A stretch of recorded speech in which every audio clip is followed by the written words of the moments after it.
Here are your weapons, I said and gave her the 3 arrows and the axe thankfully. The energy weapons clean themselves automatically, or I needed to clean them, and I really did not want to do it. I really hope you know where the Grimms have left their backpacks, or this yuckiness would be the end of me, I said, motioning toward the filth that is on me. I am really having a hard time holding back the vomit. Yes, I know I have also left my backpack somewhere close, she said and stepped toward it when she suddenly stopped. Is there something? She asked as I did not follow. Yes, this place is reward type, I said with a sigh. An alarm flashed on her face, but she was quickly able to control her emotions. Still, I could see heaviness enveloping her eyes as she understood passing this test would be much harder than she had thought. We were waiting in comfortable silence when about 30 seconds later, a case appeared. This case is bigger than the last one. Will you please? I asked, motioning my hands which should not touch anything if I did not want to spread the yuck which had already begun drying. Click, Rachel walked toward the case and opened it. Inside were the 3 energy arrows. Like I had said, this ruin provides us what we need. I am sorry, said Rachel, for what? It is a pretty good reward with 3 more arrows. You will do pretty good damage to any enemy we come across. I said. She nodded and put the 3 arrows in her hip quiver before getting up. Let's go, I said, and we walked toward our backpacks. We first went to retrieve my backpack since it was on the way. It took us a few minutes to get it, and I wanted to drink that wonderful, but I did not want to touch any of my things with yuckiness. So after we retrieved my backpack and Rachel drank a few gulps of my delicious water, we began to walk toward her and Grimm's backpack. They are pretty big, I said happily as I ran toward them. The backpacks are huge, about half the size of Grimm's, and I could see the big water bottle which was hanging by it. It is the reason I have been for it. The water, there would be more than enough for a bath out of this yuck, and drink my fill before filling out my canteens. Water is the most precious commodity, and as the desert rule says, you should drink as much water as you can when you come across the source. A little privacy, please, I said to her as I reached the backpack. Sure, she replied and placed a new set of clothes and soap bottle near me before walking toward another big backpack that was not far away from her own. I pierced the big water bottle with my halberd, and a stream of water began to fall down on me. I felt the refreshingly cool water falling down on my body under the blazing sun. For a few seconds, I did not move at all before I removed all my wet clothes and started to scrub myself with a piece of netted cloth that I tore away from the cloth earlier. It was a little hard to scrub everything, but I did without care for my skin to become red from the excessive scrubbing. Tear. With bathing done, I tore the backpack of Grimm with a few slashes of my halberd, and everything inside spilled out. From clothes and tents to rations, everything is no magical and in a big size. Everything was useless to me with limited capacity. I could not take anything, not even food. It would have been a different thing if it had been a magical nature, but nothing of that sort is present. So I took a few more gulps of water till I was full and walked toward Rachel, who also seemed to be sorting through the storage of the Grimm. Nothing, right? I asked as I reached her. No, everything is too damn big to take, she said as she looked at the big things. Everything is non-magical, even this, she said and motioned toward the spyglass. Seeing it, I couldn't help but become surprised. I did not have that on the tables, I said, looking at the big spyglasses. Me too, she said with a shake of her head. I don't know why it happened, but it would have been amazing. If we had something like it, it would have made our journey much easier. Still, we moved the big piece and looked around through it, but found nothing. So we stopped, filled our canteens, and drank as much water as we could before starting our jockey, with the heavy backpacks on our backs and maps in our hands. If we continue moving at such a pace, we will be able to reach the midpoint by 8, she said, looking at the watch in her hand. It will be quicker if we did not come across any trouble, I said, but both of us laughed at that. After what we have experienced, there is going to be trouble, especially more with the reward system, which will make Grimms actively hunt humans. It is a piece of bad news for us humans because of the disadvantages we have against them in this place. A few minutes passed, and we could see the ape-man we had killed. Not long ago, great changes had occurred. In a matter of minutes, more than half of its bird's flesh had vanished, eaten away by the carrion birds that came at it, the moment we walked away from the body. These birds are really something. If the common birds of our world had eaten the flesh of Grimms, they would have been rolling in pain right now, she said. The flesh of the Grimm is poisonous to every being in the world, be it animals, monsters, or even humans. Not to mention, our world decomposes the Grimms really fast. Even high grand lords would disappear in a matter of days. I would have really liked it if I could employ my seeds. I would really like to know what was so special about these birds that they could consume the flesh of the Grimm without any problem. Time passed as we continued our walk for 3 hours. Nothing had happened before we finally saw the Grimm. It seemed to have seen us before we did, as when we noticed it, we saw it running toward us. We will fight as we have discussed, I said. Rachel nodded and began to climb the closest sand dune while I waited for the ratman to come closer. Since it desires death so much, we will give it to it. Your 6 arrows are quite useful, I said as I took out the last arrow from the eye of the ratman. It had taken us less than 5 minutes to beat, and now it was nearly dead, and I could not do anything as I removed the arrows from its eyes. Without you entertaining it, I wouldn't be able to take a shot at its eyes, she said. To that, I smiled and handed her the arrows and sat on the boulder, not before placing a thick cloth on it. Everything is hot here, and if I dared to sit on the boulder, it would cook my ass, and I don't want that. I am already quite yucky with blood and other stuff and just want to shower up, but I will have to wait for a little reward before I reach its backpack and shower, though my mood was not as bad early when I had removed the arrows from the ape-man's eyes. From the ratman, I have got a good weapon, the longsword. The halberd is a good weapon, but the sword would be better, especially the long sword, given the abilities of the weapon here, which could cut through anything. So weapons with large blades are the best choice in this place. Click, a minute had passed, and finally the case appeared this time. Rachel had walked toward it without me saying anything else and clicked open the case, revealing pair of shoes. They are blue in color and made of energy, but from a distance they look real. Take it, said Rachel, and I did not hesitate. I removed my shoes and began to wear them, careful to not let hot sand touch my feet. It is very hot. If my feet stay on it for too long, it will burn them. Soon I finished wearing the shoes, and immediately their information appeared in my mind, putting a bright smile on my face. There is no name for these shoes, so I named them the force shoes. What they do is really simple. They increase the force of my jump to double and absorb half a force when jumping, which means through them, I could jump up twice a distance and jump down from the grims without breaking my bones. They are good, I assume. She asked. Very much. I replied. They will help me a lot in my battle against the grims. About 10 minutes we reached the backpack of the grims, where I had done the quick but thorough scrub under the water from the grims bottle. A few minutes after that, we resumed our travel. A few hours passed, and the sky began to darken after the ratman. We did not come across any enemies, which was a kind of relief. Fighting the grim here comes with immense danger. It only needs to land a single move to kill us, and no defensive move or any other magical thing to save us. The moon is making things quite difficult, said Rachel as it again hit the clouds, clouding the hole in the darkness. The sky is cloudy, dawning not only on the sky but also on the stars, which makes it difficult to see around. While we have a flashlight, it is not enough. We can't use it now, especially when we are so close to the point where our enemies will notice us easily. It is fine. I don't think we will have any problem reaching the day point. We are very close to it, I said. If my calculation is right, then we will be able to reach it in an hour. Still, if it keeps hiding, it will make us late, she said, looking at the moon hidden in the clouds. I did not say anything, but led her quietly. We would not get lost. I am confident of it, even when we could not see much in this utter darkness. The map this place has provided is accurate to minute detail, and I have seen the big map of Grimm, and it had been copied in my core. My clone had done some simple calculations, and with it, even without the moon, if I simply followed the directions provided by my clone, I would reach my destination. We were walking when suddenly, Rachel placed a hand in front of me and slowly ducked down. I did not question her and slowly ducked down. I am hearing something, she whispered in my ear. I nodded and stayed down while straining my ears to hear what she was hearing. For a couple of seconds, I did not hear anything before finally, I heard something. It took me a couple of seconds more to hear what it was. It was the sound of steps and its sounds of talking, and it belonged to Grimm's, 3 of them to be exact. They are walking very close to us, barely 200 meters of distance between us, which is considered a personal range of powerhouses, and it is extremely hard to enter inside that range without being detected by them. We pressed ourselves against the cold sand and watched with bated breaths as the 3 Grimms walked without a care in the world. They are talking in loud voices, flashing a huge flashlight on the map around as they move. Thankfully, we were hidden behind the dune that obstructed the lights. They flashed still. My heart couldn't help but beat faster when a light flashed over the dune. The 3 Grimms are too much for us. Even 2 are more in this dark light. Unlike Grimms, who could survive from attack, they only need a single attack to kill us, and in such a dark environment, they have the advantage, as they would be able to kill us, even if they hit up by accident. We remained hidden for nearly 10 minutes till we could not hear their sounds anymore. Only then we dared to come out. How the mighty had fallen, said Rachel as she looked at me, and all I could be a smile. If it had been outside, I would not have hidden like this. Even if those 3 had been a Quasar Grand Lord, I would have still not hidden. I had full confidence to fight them, and if things got hard, there were the shields that could protect me, even in any danger.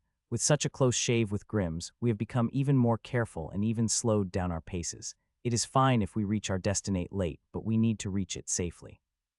Half an hour passed, and we stopped as we could see the point at a distance. It was glowing brightly enough that anyone could see it from a distance. We began to move toward it, but within a few minutes we had to stop and hide as Grimm walked not far away from us. It is not just the Grimms we encountered, but humans. We have encountered a group of 4 humans, the first one in this place. We did not move to greet them. There was no hurry. We would meet them soon enough since we were going to the same place. Safe zone combat is not allowed. The text appeared in front of us as we crossed some invisible boundary. Seeing that, a smile couldn't help but appear on my face.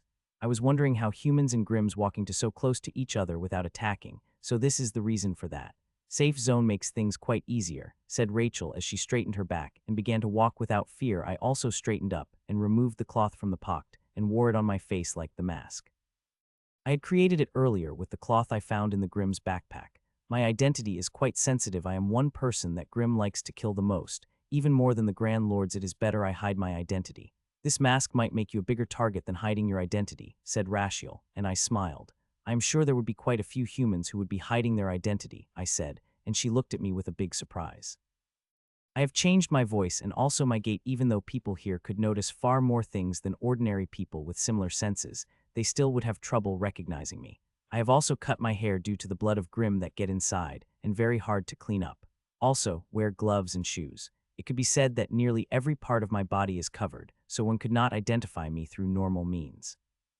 Half an hour passed by and we reached the glowing beacon, which is a huge fountain. It is over 100 meters tall, with luminescent water spraying through it beautifully. I could see both humans and Grimms filling their canteens through it without killing each other, though they were staring daggers into the eyes of each other as they did that.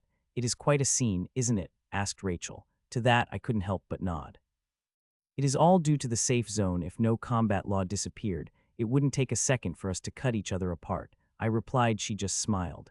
It is quite an active scene around the fountain, which has lighted up the huge swath of area.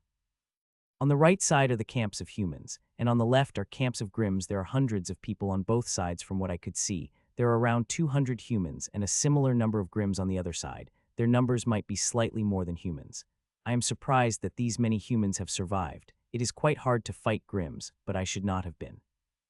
Since the Grimms invaded, we have been at a disadvantage against them, but despite that, we have been fighting war after war without getting wiped out.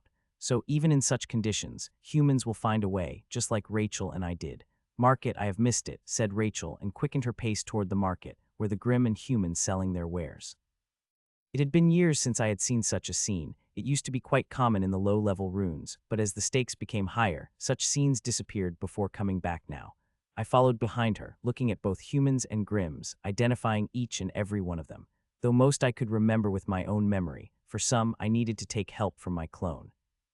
Most humans are masters, more than 50 of them, while the rest are masters and grandmasters, but even among them, most are grandmasters, with a minority being high grandmasters. It is not surprising considering over 6,000 masters have come, and there are only around 400 grandmasters and less than 100 high grandmaster. Still, despite their high and mighty power, this place has turned them into ordinary beings. Even Grimms are not spared by it. As we walked toward the market, I got looks due to my mask, but these looks were less intrusive than I had expected.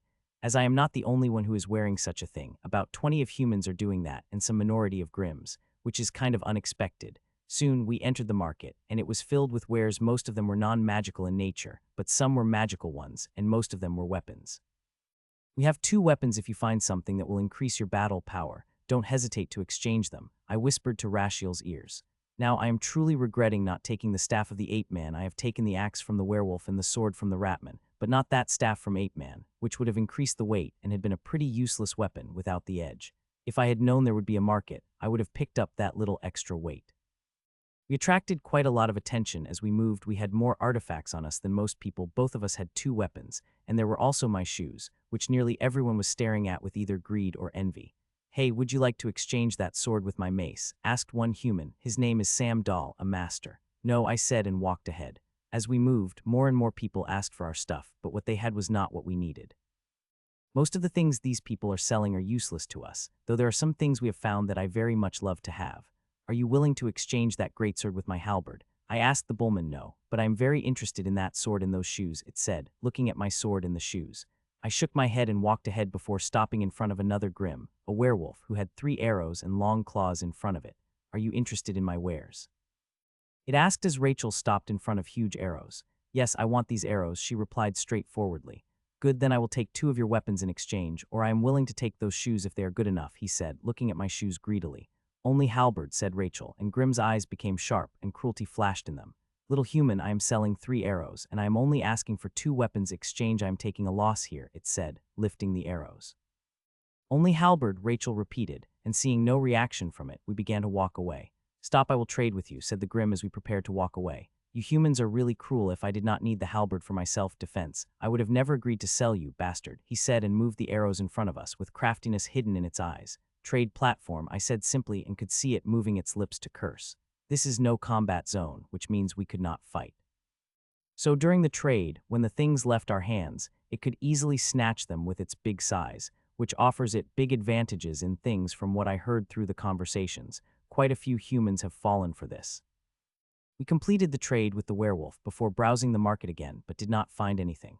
This is a little disappointing, but we are not sat and even be said to be happy. We have obtained 3 arrows, which made it 9 in Rachel's quiver, which she had covered in cloths. The 9 arrows would be lethal for any enemy that we face. They will make dealing with the Grims much easier than before. After browsing the market, we found an open spot around the big fire and began to set up our tent. I set up the tent while Rachel talked to the people who came. Many of them have come to invite us to join their team, and many have come to exchange, but these people also do not have the things we want. We want weapons or things like shoes that will aid us in combat. We will even exchange a weapon for simple binoculars, but nobody is willing to make that trade. Binoculars are one of the most important things here, and not all tables have them. It would have made the journey far easier if we had something like the binoculars. Soon, I finished setting up the tent and started cooking with the stoves. It did not take long for food to cook. Within 10 minutes, it was ready. "It is better than I thought," said Rachel as she took the first bite, and I couldn't help but nod. "It tastes much better than we ate it dry during the afternoon. Maybe eat is because we are eating by the war fire, and there is not a blazing sun over our head that will make even gourmet taste like shit. Do you want to take the first shift, or I do?" I asked as we finished eating. "I will take the first shift," she said. I nodded and walked inside the camp. Even with this camp filled with humans and here is a safe zone, it will be highly irresponsible because looting is always an option. It is not looting of weapons and tools, but also of the food, as the midpoint only provides the water and nothing else. So everything other than water, like clothes and food, is on the table for looting. I fell into sleep within seconds. I was very tired after a day of walking in the blazing sun, and the battles that when sleep took me, I felt like I had entered heaven. Michiel, 4 hours later, I was woken up by Rachel. While the 4-hour sleep is not ideal, it is enough for us to operate.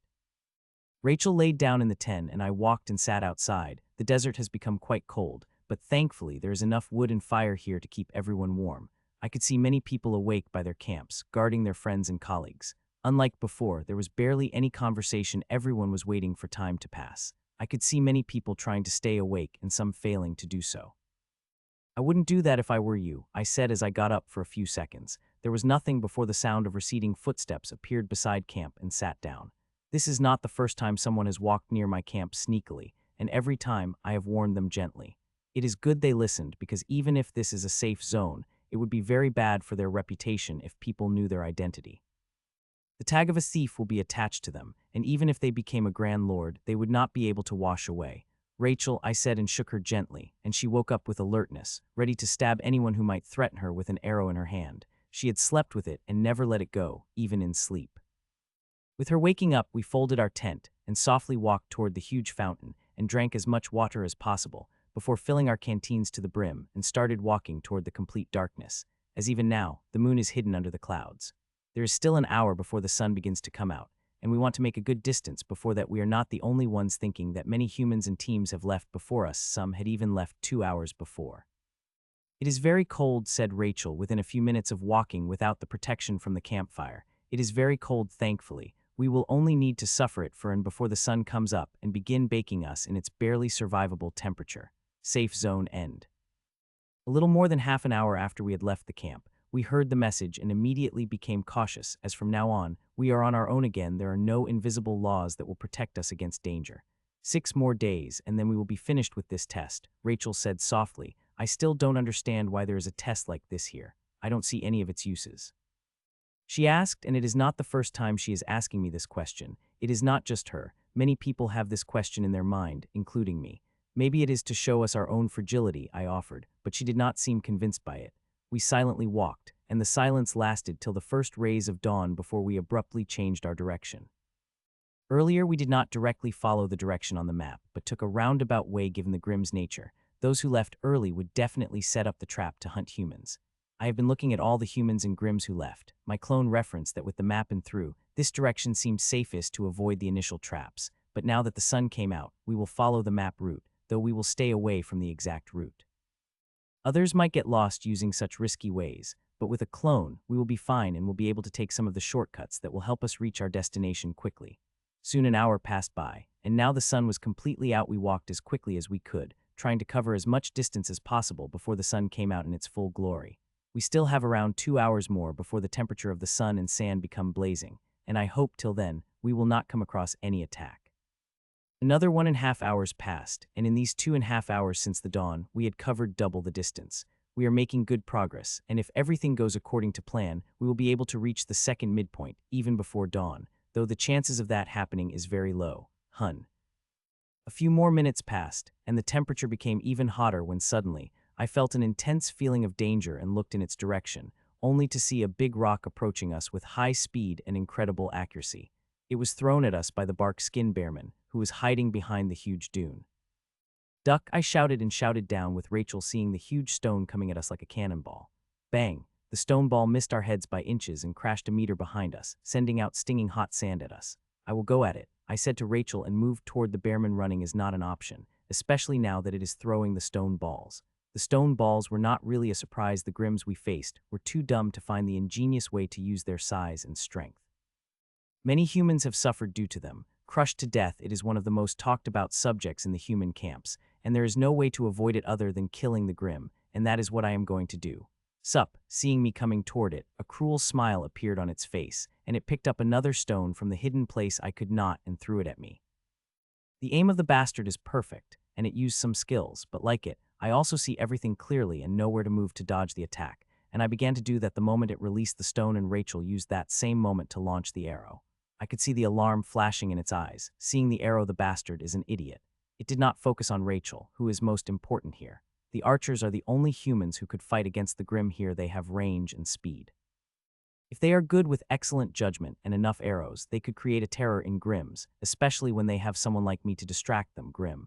The small arrow moved at the lightning speed, many times faster than the stone coming at me, and soon it had reached the Grim, and without any choice the Grim moved its hand up in defense. Putch, the arrow pierced into the hand of the Grim, and it flinched as it pierced its hand but soon controlled itself.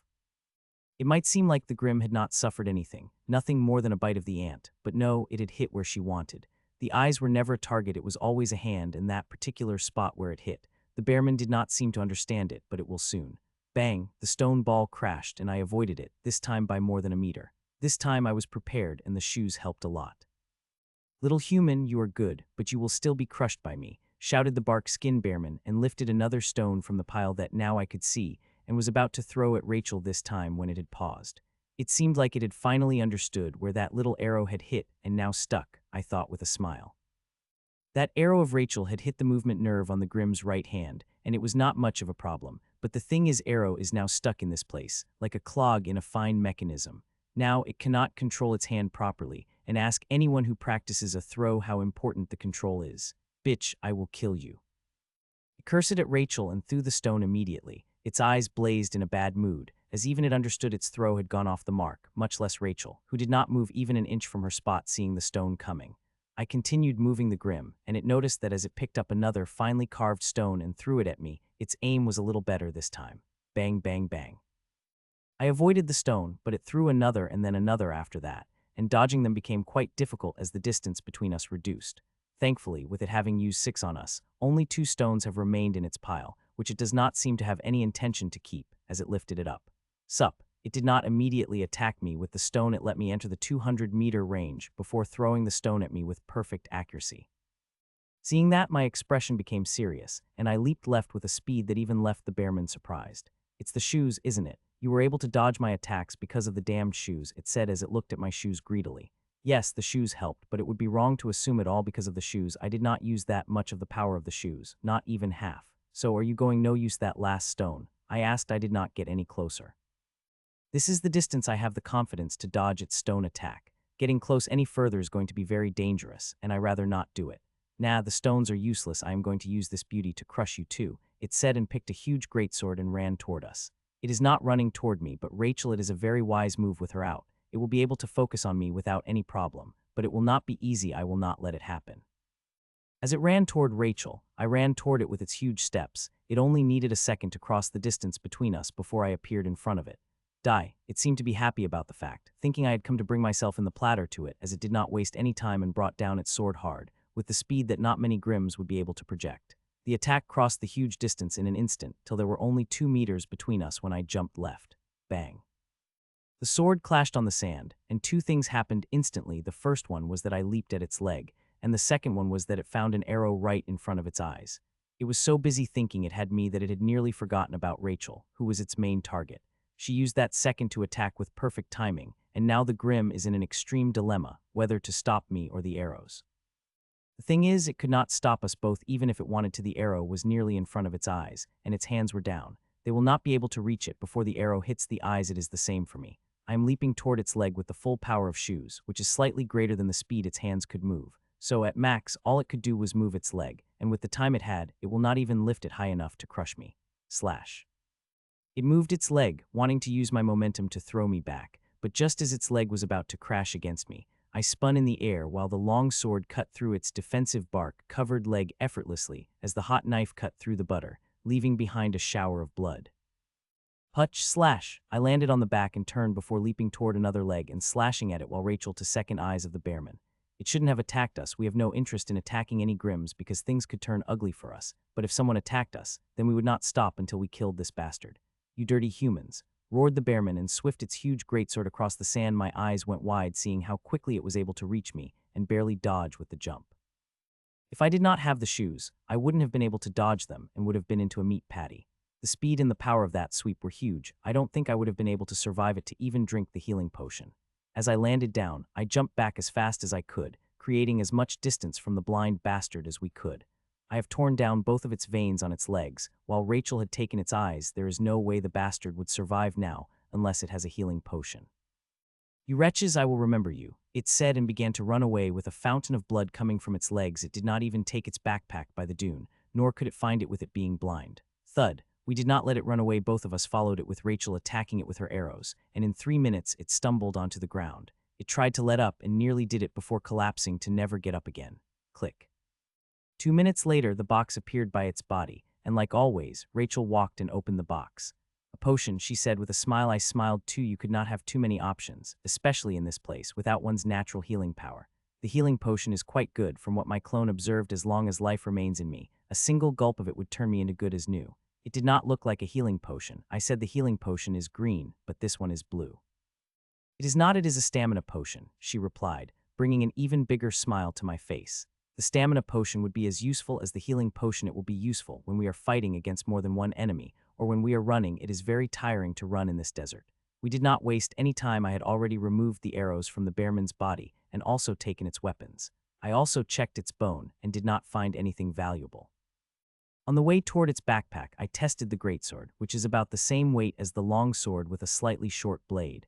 While I am an expert in great swords, I will keep using the long sword as it gives me the bigger blade. Soon we reached the Grimm's backpack. I began to wash with the water while Rachel began to sort through it. By the time I had finished, she had finished with the sorting.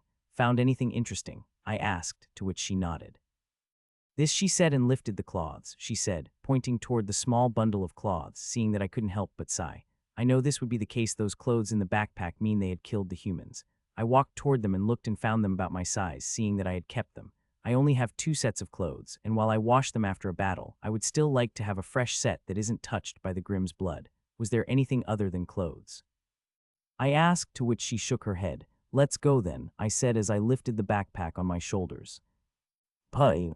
For the next 4 hours, our journey had been silent. Without any interference, we had come across a group of gimmies, but they were far away from us and did not notice us, which is good because I don't think we would have been able to defend against the 4 Grims. 2 is our limits.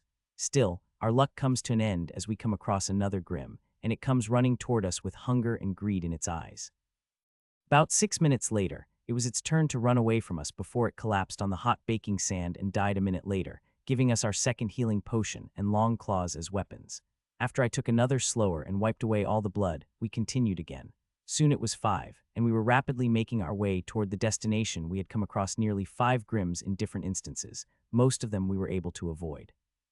One noticed us and even attacked us with stones, and when it saw us avoiding the stones, it moved away, which really surprised us as no Grim who saw us had stopped till we had killed it. This one seemed to have a much greater sense of self-preservation than all the other Grims we have come across. Another hour had passed when suddenly, we saw the Grims and they were coming toward us. Run, I shouted at Rachel, and we began to run. We usually did not run when it came to the Grim, especially two Grims, as we could not outrun them in stamina and speed, but things are a little different now according to my clone's calculations. We need only to run for a few minutes, and we should be able to reach the safe zone. Bang, bang, bang. Dodge, I said, and we both moved sideways while the stone crashed in front of us, but that was just the beginning as more and more stones came at us. I am happy they are throwing the stones at us because it is slowing down their speed a lot. They could not maintain the high speed while throwing the stones, even when the load is lessening. Still, the Grims are gaining ground, and we are getting more and more tired. As we are not running lightly, there is a huge load on our back, which is making things extremely difficult. Should we make a stand? Asked Rachel, seeing how to clone the Grims have come, to which I shook my head. No, let's keep running. We will reach the boundary of the safe zone soon enough, I said, and kept running, using every bit of strength I had. Bang! Another minute passed and we continued running, but now our speed had become even slower, and Rashiel had taken us the stamina potion, which she would drink within a few seconds. I opened my mouth to ask her to wait when I suddenly stopped and collapsed on the ground, with a smile on my face, and a moment later, she did the same. We have reached it, and the huge text floating in front of us is proof of that. Die, you fucking bastards! The two Grims shouted and brought down their lance and mace down at us as we collapsed on the ground. Seeing that, a smile couldn't help but appear on my face. The giant bastards hadn't noticed we had reached the safe zone. It is good, this will give them little punishment for the chase they have given us. Bang bang. Their weapons came down and clashed against the invisible force field of the same zone, and feeling that, their eyes went wide with fear, but now there was no time to regret. Ahhhhhhhhh. Both of the Grims let out a scream as they flew back from their places, with the blood coming out of their mouths and ears and eyes as they crashed down. You will pay it, humans, said the bullman, who did not attack and walked toward its friends while we just smiled and walked toward the fountain that we could now see. You are really good, Mitchell. We have been able to reach the second midpoint before even the sun has gone down, she said as she looked at the sun above, which had started to go down but would take another half an hour to reach to go completely down. By the time we reached the fountain, the sun had completely gone down. People had arrived, mostly Grims, setting up a camp and market. I left Rachel in the market and went to set up a camp. It took me a few minutes with yesterday's practice. I wish this safe zone would let us use the abode. It would have made so many things easier, but it is not, and now I have to do everything by hand. After setting up the camp, I took out the small stove and cooked. There was not much skill involved in it. I put the thing in the required water, and it will cook itself in a few minutes. I had just turned off the stove when Rachel had returned. You have returned early, I said before I noticed the thing above her head, and not empty-handed, I added, looking goggles above her head. These will help me aim better, she informed, and I couldn't help but feel happy for her. She already had a good aim, and with these goggles it will become even greater. She did not tell me much, and nor did I ask her. We quickly ate, and like yesterday, I took the first turn to sleep. We have arrived quickly today and want to reach the next point even sooner, so we are going to sleep as much as we slept yesterday and leave early as possible, which will help us not only cover more distance but will also save us from most of the Grims. Rachel woke me up 4 hours later. I opened my eyes and got up, only to notice something new on her feet. I had to exchange 2 weapons with the Grims for it, she informed, and I could see she was looking for my reaction. You have got yourself a very good deal, I said with a smile. I have those shoes myself and know how useful they are. While they might seem like that much useful to the archer, they are more useful than dead weapons we're carrying on our backs. She slept while I kept the watch, and unlike yesterday, I saw no thief coming to steal our stuff, which is a relief as there is always a chance of them succeeding, and these energy artifacts are too precious for us to lose. It could be said our life depends on them. Rachel, wake up, I said softly, and a few seconds later she woke up. Within 5 minutes we are completely packed and now filling our water storage at the fountain. As we finished with that, we began to walk out of the safe zone on a dark, cold night. Today there was no moon, and the temperature was lower than yesterday, but with our clothes we were able to bear it. Will you be able to find a way? She asked softly as we walked out of the camp. Don't worry, the dark will not hinder us. I replied. There was so much dark that we could not see more than few meters ahead of us, but that did not matter with my clone's aid. We will always be on the right track.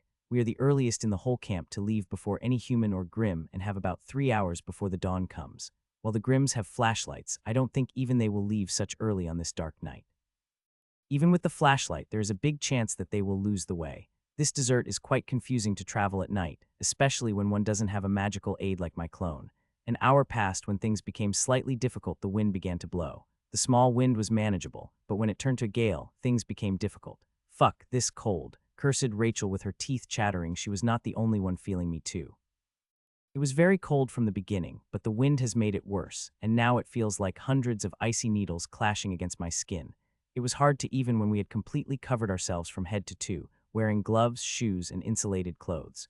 We have even covered our faces with the ingenious cloth mask, leaving only our eyes open, and despite all that, the cold is still unbearable. In the next hour, the wind became even harder, and I wanted to stop and set up a camp, but we did not. We continued moving through the cold wind. Those who have started behind us might set up a camp, especially the Grims, whose big bodies will be hit hard by the wind, as not all of them have fur to protect against such hard wind. Some Grims will have an especially hard time against this wind, more than us little humans. More than an hour passed, and the wind finally began to slow down. By the time it had completely calmed down, the first rays of dawn had appeared. Dawn finally whispered, Rashiel, it is still quite cold, and our teeth are chattering, but there is a smile on my face. Let's pick up the pace. We will have about 3 hours before the sun becomes baking, I said, and we began to walk fast. Every minute the temperature would rise before finally, an hour later, the cold had finally disappeared, and the heat began to take over. This is quite comfortable that I want to strip naked and bath in it, said Rachel, looking at me with eyes that made me slightly uncomfortable. It is only going to last for a few minutes before it turns uncomfortable, I said while looking aside. Good things do not last forever, she said softly under her breath.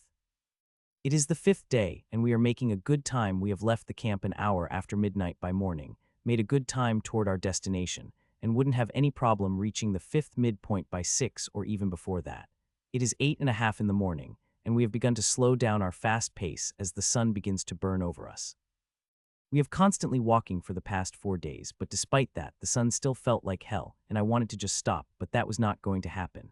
If I really wanted to stay, I should have stayed in the safe zone. Though I am saying I wanted to stop, and I really do, I will not, even if things get harder than they already are, especially now when I have already finished more than half of the challenge. There are less than 3 days remaining. I will bear it. Another few minutes passed. When I suddenly stopped, I began to feel danger, and it intensified by the second. Seeing me suddenly stop, Rachel became alert instantly and began to look around. We did not need to talk to know what was happening. Our movements were enough for that, and Rachel knew I only stopped suddenly when I sensed the danger. I could not see any Grim around, she said a couple of seconds later. I am also not seeing any either, but the feeling of danger is getting intense by the seconds, I said with a deep frown appearing on my face. I already have my sword in my hand and Rashiel her bow, but the enemy is giving me the feeling is nowhere to be seen. Hun. A few more seconds passed when suddenly my eyes went wide with shock, and I sensed the enemy coming from the direction I had expected. It was not that sensed it, but my clone, examining the data it had gotten from my senses.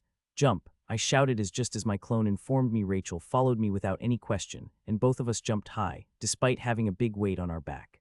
Bang. We had just reached up when sand below our feet burst out, and Sandworm burst out bearing its that would have a grind in the paste in the matter of second. Sandworm, I shouted from the air. It was a sandworm without a doubt. I have fought too many of them to not recognize them within a second. It had really caught me by surprise. I did not think this ruin would have it and revealed it after 4 days. This place is already dangerous enough, and now with the sandworm, it has become even more dangerous. Sup, the enemy was surprising, but we reacted instantly as the head of the sandworm came out completely. Rachel knocked the arrow and released it on its head, one of the 2 most fatal areas of the sandwork. Putch, with the distance between us and the sandworm, the arrows had reached it instantly and pierced its head, which froze it for a moment. It let out a weird scream of pain which felt jarring to the ears, but I had no time to worry about it as I fell down toward it. With the weighted backpack made the fall even faster, but it was going to be useful for what I am going to do next. My sword slashed at it before burrowing deep inside, even before I landed on its head. I used the weight of my backpack to burrow my sword deeper inside it. Thud thud, putch. I removed the spear and pierced it inside the skull of the flailing monster, sending it much deeper into the skull of the monster than my sword. Putch, target its heart. I shouted at Rachel, who had just landed, and again aimed at the sandworm while I began to take out the spear while holding onto the sword, which I have to say was quite a struggle. Putch, putch, putch. Rachel targeted the heart as it came out further while I also brought down my spear into its skull again, making it let out another loud scream as Rachel fired another arrow at its heart. Thud, suddenly it tried to roll, and seeing that I jumped out, taking my spear with me. The first thing I did after landing on the ground was discard my backpack before running toward it with my spear. We have been very lucky with our first strike. We have targeted its integral part. Though it had not killed it, it had made me mad enough that it forgot to burrow back inside the sand, which is one of the frustrating things about the sandworm. They could burrow back into the sand and attack, which is why it is always great to finish it off in a single attack, not giving it a chance for a second attack. Given soundlessly, it could move through the earth. It is very hard to discover it without the powerful senses, especially when they attack for the first time, that is, when they are most dangerous. Pudge, pudge, pudge. Soon I reached it and pierced my spear inside it, driving down the spear completely inside before bringing it back and piercing it inside it while avoiding getting crushed by its huge size, which turned out of quite big, slighter bigger than even Grimm's. Rachel had also brought down arrows after arrows on the bastard in these 2 days. We were able to increase the number of arrows in her arsenal, making it 12, which she is throwing at one after another. For nearly a minute, it felt like our attacks were not doing anything before the monster began to slow down, which gave us big hope, and we intensified the attack even further that Rachel had used all her arrows, which she seldom does, given the abilities of Grimm popping at places you least expected. She always keeps 3 as backup, but now she has used it all, and even then the monster is not completely killed, just slowed down. Putch, putch, putch. Losing her arrows did not make her useless. She took the pike hanging in her backpack and began attacking its heart while I attacked its skull. We had to keep attacking for more than minutes, avoiding getting crushed by it tens of times before we finally stopped. It had also stopped, making barely any movement. You have made quite an art on its skull, said Rachel, as saw the sheer number of attacks I have done on its skull. You have not done a bad job yourself, I said as I looked at the pieces of its heart spilling out from the holes she had made on it. Jokes aside, we have been very lucky with this bastard. If we had not struck the important part of its brain at first strike, it would have taken us a lot of time and trouble to kill this monster, she said as she began to remove the arrows from the monster's body.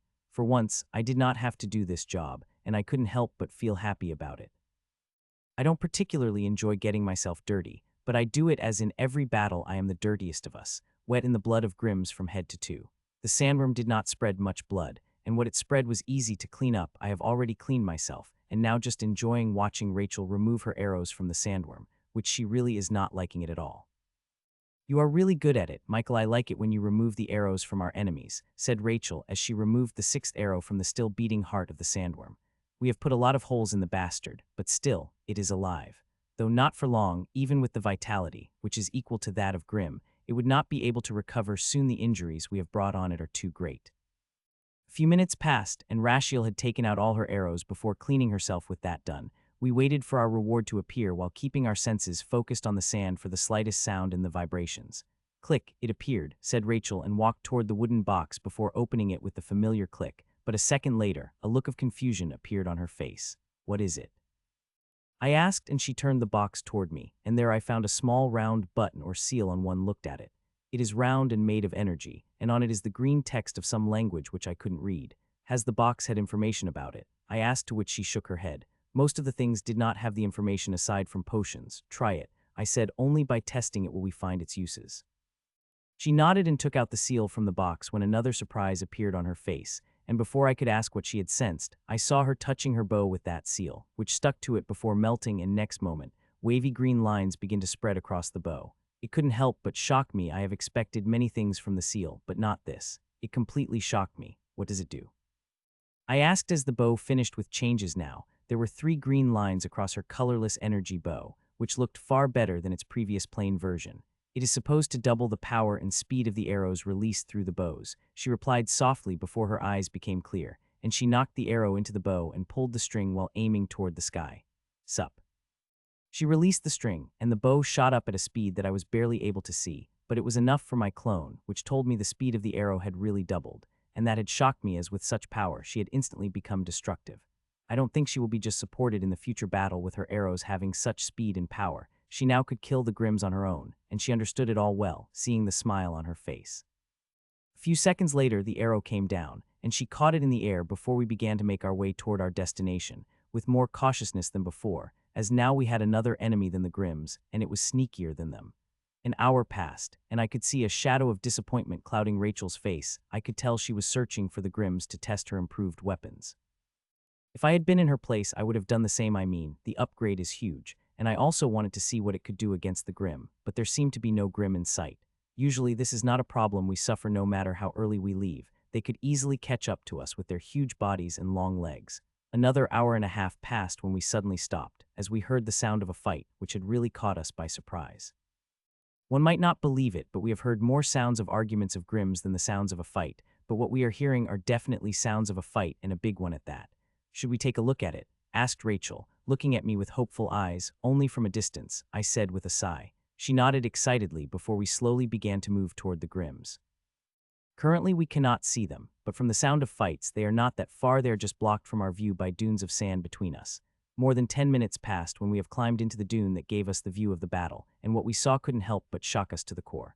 "Oh my God," said Rachel as she saw the 3 Grims fighting against the 3 sandworms, and these sandworms are huge. In front of them, what we have fought for looked like a child. Saying they are huge would be an understatement, considering each sandworm is over 30 meters long and have a mouth that could easily turn the head of the Grims to the paste, and the Grims are having quite a difficulty in dealing with them. "They have finally found something that is difficult in this place," I said, and there was a genuine smile on my face seeing the misery of our mortal enemies. "They have had quite easy in this place. This one is a true difficult challenge they have come across, and I couldn't help but feel ecstatic about it. Should we watch or leave?" she asked, and I could see why she was hesitant. There are 3 Grim monsters we have always been lucky to avoid or run away from the group of 3 or above Grims because dealing with them is truly a challenge, with a very high risk of death. "We will watch, and if one of them dies, then we will go after them," I said. "Sure, I wanted to fight these bastards since the moment I got this sweet enhancement," she said, looking happily at her bow. "With that, we hid ourselves even better. We didn't want to be discovered and hunted." I do not doubt for a bit that if one of the Grim had discovered us, they would lead those earthworms right at us, and we are powerless against them. Our little weapons, even Rachel's doubled-powered arrows, would be completely useless. Their size is too big for us to do anything against them. Hutch, the red-horned bullman, had finally got the chance, and it brought down its huge great sword and hacked the sandworm into 2 in a powerful strike. "The risk it took paid off," said Rachel gently, and I couldn't help but nod. It had brought itself very close to the worms and suffered many injuries, but they paid off as finally able to decapitate the sandworm, while Crockman had come from behind and crushed its heart with its sawed sword. It cut off all the possibility of it connecting 2 of its points. Some of the sandworms could do that. With only 2 sandworms remaining, the offensive of the Grims has become even more intense, but the sandworm is not easy to deal with either. They are burrowing into the sand and coming out, giving the Grims more and more injuries, which in turn affecting the Grims. "I am going near them," I said to her as I took off my backpack. "There are 3 of them, Michael," said Rachel. She is also clear that while it might seem like the Grims are having a hard time dealing with them, it is without a doubt that they will be able to deal with it. They will be injured by the time they finish with the sandworms. We will need to attack at the right time, and we will be able to take all 3 of these Grims," I said, and took out the thing I had created yesterday, with cloth from the Grim, its blood in the sand. "It is a cloak I have made by sticking the sand with the blood of the Grim. The blood of alabaster snakeman is especially sticky. I have used that to make it." I quickly wrapped myself with it and moved toward the Grims slowly. "It is very dangerous, but I have to do it." I did not tell Rachel all the reasons I am willing to take the risk. The first is that all 3 are high grandmasters, with 2 being Quays, a grand lord, and the 3rd being a peak high grandmaster. These 3 are immensely powerful, and I would have difficulty dealing with them if they attacked me outside. Here they are not so powerful, and with sandworms injuring them, we might be able to take them. I just hope that when the time comes, Rachel will perform a miracle with her bow. I move cautiously through the sand, wearing a very uncomfortable cloak. It is heavy and causes rough friction, but it is the only way I have to move with the relative stealth here. A little more than 5 minutes later, I stopped. It was the closest I could get with the Grim without getting implicated in the battle which is raging right now. The Grims are very close to killing the second sandworm. It is very injured. If it were not for it to keep burrowing back into the sand, the Grims would have finished it by now. Around 2 minutes later, the second sandworm got killed by the Grim, and now all 3 of them begin to target the last one. 3 Grims against a single sandworm is no challenge. If it keeps coming out of the sand at this pace, it will not even a minute for Grims to kill it. "Putch, fuck, it seemed like the last 3 days of this test wouldn't be easy as we have thought," said the Crockman as he sat down. "It was a shameful battle. 3 puny sandworms reduced us to such a state," said Bullman, looking at carcasses of the 3 slain sandworms. "Well, it is good we were attacked, as now we will get a reward. Killing humans rarely give the reward," said Hogman and looked greedily at the slain sandworms. "Sup, watch out," screamed the Bullman suddenly at the same time. I threw away the cloak and ran toward the Grims, facing the most dangerous battle I had faced here in this place. Dealing with 3 Grims wouldn't be an easy task, and some of part of me is already regretting that decision. I pushed those thoughts down and moved toward the Grims. Putch. The shout of Bullman alerted Crockman and Hogman, but it was no use, as the arrows appeared right in front of their eyes of Crockman and pierced through them. There are many disadvantages of small weapons, but there are some advantages too, like not being discovered soon. Especially Rachel's arrows have now become twice faster. They had appeared by the eyes of Grims at an instant before piercing through it.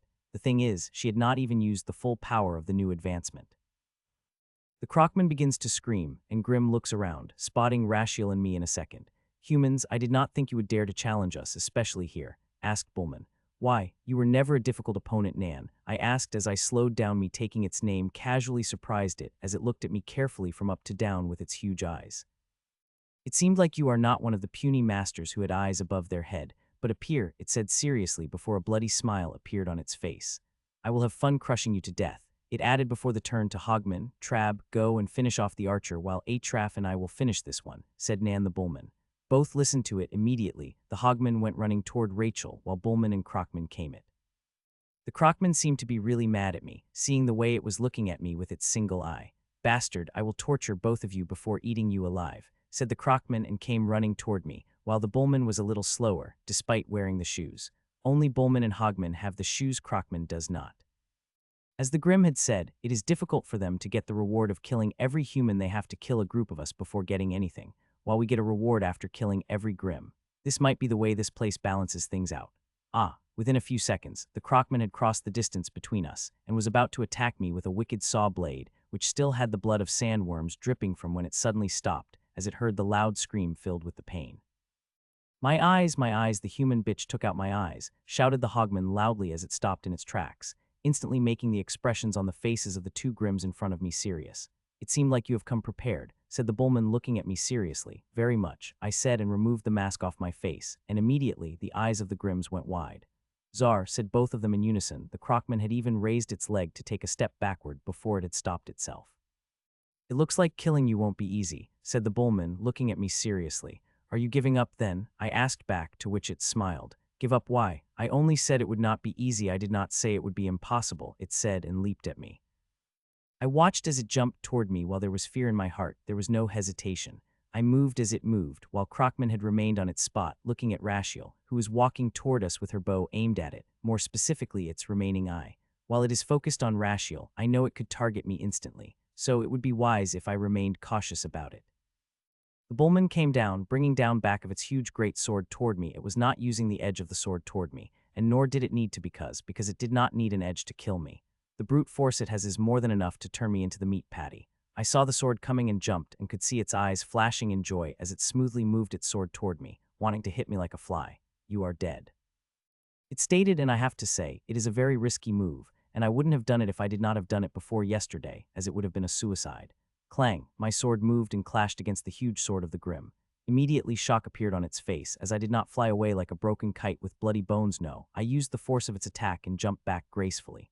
"How?" it asked in shock before looking up and down at me, and soon it noticed something in both of my hands. "It's those bands, didn't it?" it asked, finally noticing the bands of energy in both of my hands. "They are bands of absorptions. They are not set, but something I got after killing the Grims yesterday, and they are amazing. I was very happy to receive them, as most of the time, the things we received through the rewards were useful to Rachel. Now, are you confident in killing me?" I asked while glancing at the Crocman, who was still looking at Rachel, who had finally stopped at a safe distance and now looking at the Grims with a harmless smile, but no Grim would think her as harmless with that bow in her hand.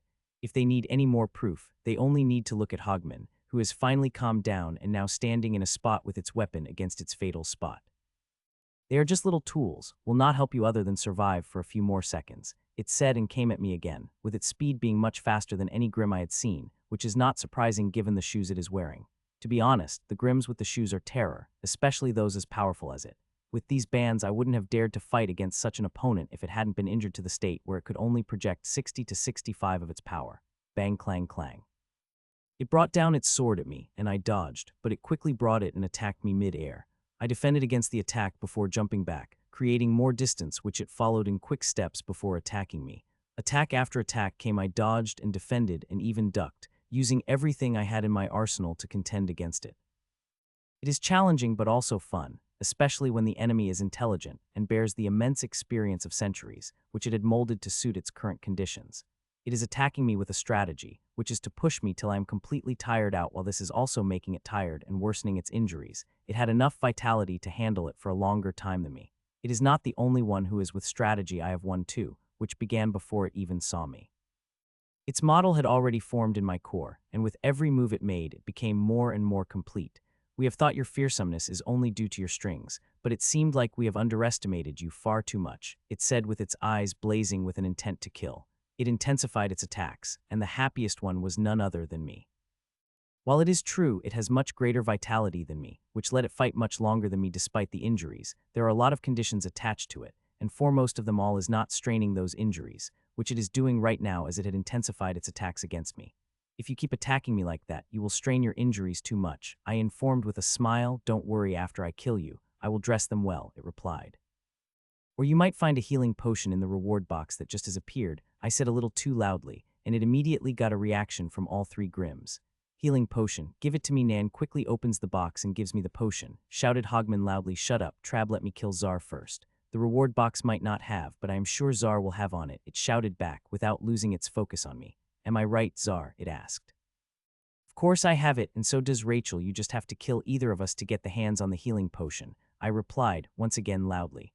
Human bit, where are you? Give me the potion, shouted Hogman, but did move from its spot or move its weapon, which was guarding its fatal spot. I must give it to the Hogman. It is much calmer than the Hogman. Other Grims won't have been this calm if they have been in its place. While the blind Hogman is calm, the Crockman is not so much. It is moving its eyes toward the Rachel and reward box, and even takes a step toward the reward box, which is quite close to it. The allure of the reward is too great, more than us holding healing potion. As we might be lying about having it, the reward box will not. It definitely will have something, which will likely be a healing potion. It had already become a common knowledge about the reward boxes offering things you need most, and currently, the Grims needed the healing potion the most. You know, it had never happened to be, but I heard the reward boxes disappear if you don't pick them soon enough, I said, echoing the nasty rumor that spread into the safe zone last night. It is just a rumor, said Nan, and attacked me with a furious attack. As I said, it had never happened to me, but I wouldn't want to be true if I were in your place. I pressed as I dodged the attack.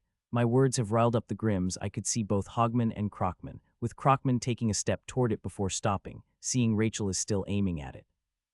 Atraft, guide me toward the reward box, shouted Hogman. The Crockman seemed conflicted by it, but seeing Bullman not saying anything, it opened its mouth to guide its friend. Clang clang putch putch. Move back in W. The Crockman had just said the few words when Rachel, who had been silent till now, began firing arrows at rapid succession. 2 of which Crockman had defended, but the other 2, which were at full power of her bow, had stuck, one at its chest while the other one at its second eye. With it had become truly blind, like a Hogman. Oh, bastards, the Bullman cursed, hearing the scream of the Crockman, who had now become completely blind. Shut up, you wretched human, shouted the Bullman and launched another attack, but this attack of it did not have the bite as the previous attack because the shield and warning which Crockman had acted had become completely blind, and now it was on its own. Rachel had even pointed her bow at it, ready to release the arrow, the moment she sensed the opportunity. 2 of your friends have already gone blind. You should run away. I promise I will not follow you, I said as I defended against its attacks. I do not need to run from the enemies like you, it said as it followed with another attack right. You only run away when fighting against the enemies like Lord Sylvian, I teased, and immediately its eyes flashed in rage. I have a big file about it and knew whom he had fought against and from whom he had run away. Well, then it seemed like I will have to bury you with your friends here, I said with a sweet smile but did not move. It is not time yet, but I will have to do it soon or its plan will work. As time passed, the tiredness kept piling inside me, and when it reached high enough, it would slow me down. So I must finish it before that, and thankfully I am ready to start on my offensive. Sup. I ducked the sweep of its sword, and instead of moving left as I usually do, I leaped toward its legs as I did. An alarm flashed in its eyes. Not because of me, but due to the arrow coming toward it at a very fast speed. I could see the struggle in its eyes before it moved its sword up, while I got a clear way, which I did not waste, and leaped at its right thigh, with all the power the shoes could give me. I did not think it would be able to react with nearly its focus on the arrow that was coming toward us, but I saw it moving, its thighs moving toward each other. Seeing that, I couldn't help but smile. My speed was too fast. It would not be able to crush me with its thighs like it was planning to, but it still did it, and I know why. It was to hide the real attack of the weapon it hadn't used in the fight till now. Clang. Its sword had reached its head a fraction of seconds before the arrow, and thus able to defend against the arrow, but there was no smile on its face as another arrow was coming. Slice. My sword had sliced through my left thigh, though a vein, which unlike the most veins I had cut on the Grims, did not release a shower of blood. It did release some, but its momentum stopped by the hairs around the wound that barely trickled drops landed on me. It is a happy occasion as I don't particularly enjoy myself being bathed in Grim's blood, but I am not in a happy mood, and instead looking at the sharp end of the red stone tail coming toward me. Clang clang. I did not have any intentions of dodging it and brought down my sword against the sharp stone end of the tail at the same time. It defended against the arrow Rachel. Putch.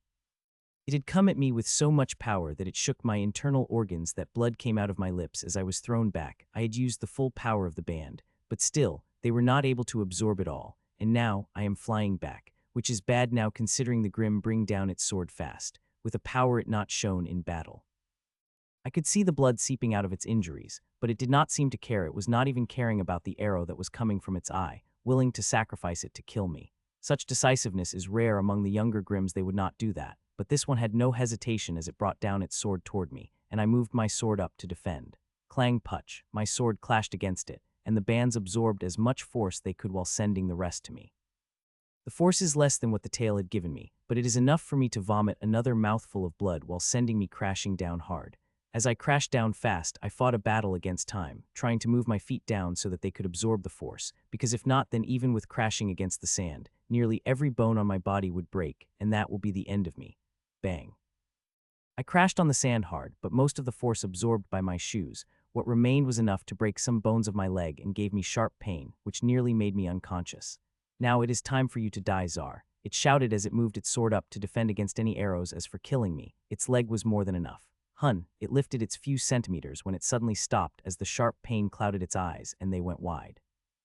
It had fallen unconscious for a moment due to the pain because it was intense, hundreds of times greater than what I had felt a moment ago.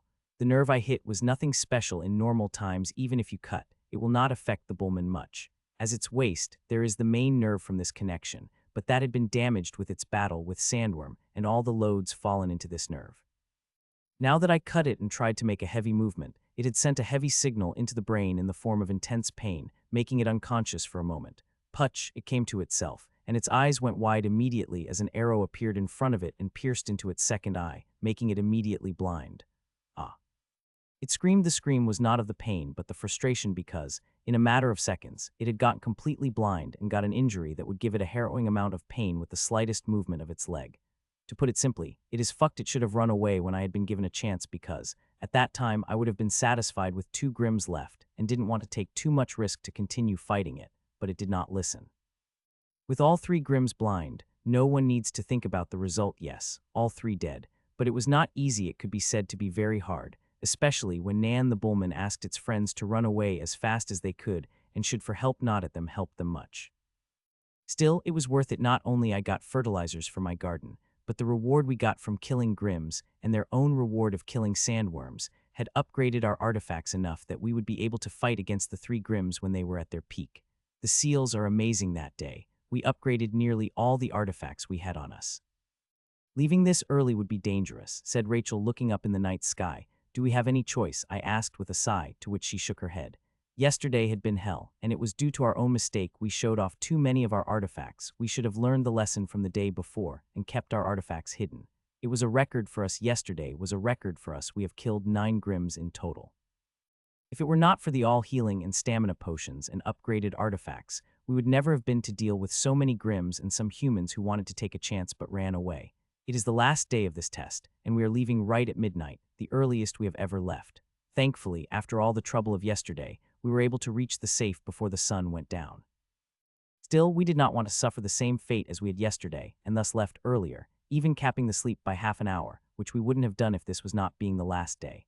Nobody seemed to be following us, said Rachel as she looked around with the night vision binoculars. With how dangerous things have become, even Grims wouldn't dare to leave early.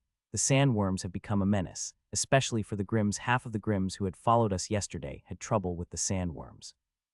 While they are not following us now, with their long legs, they will easily be able to cross the distance in a short time.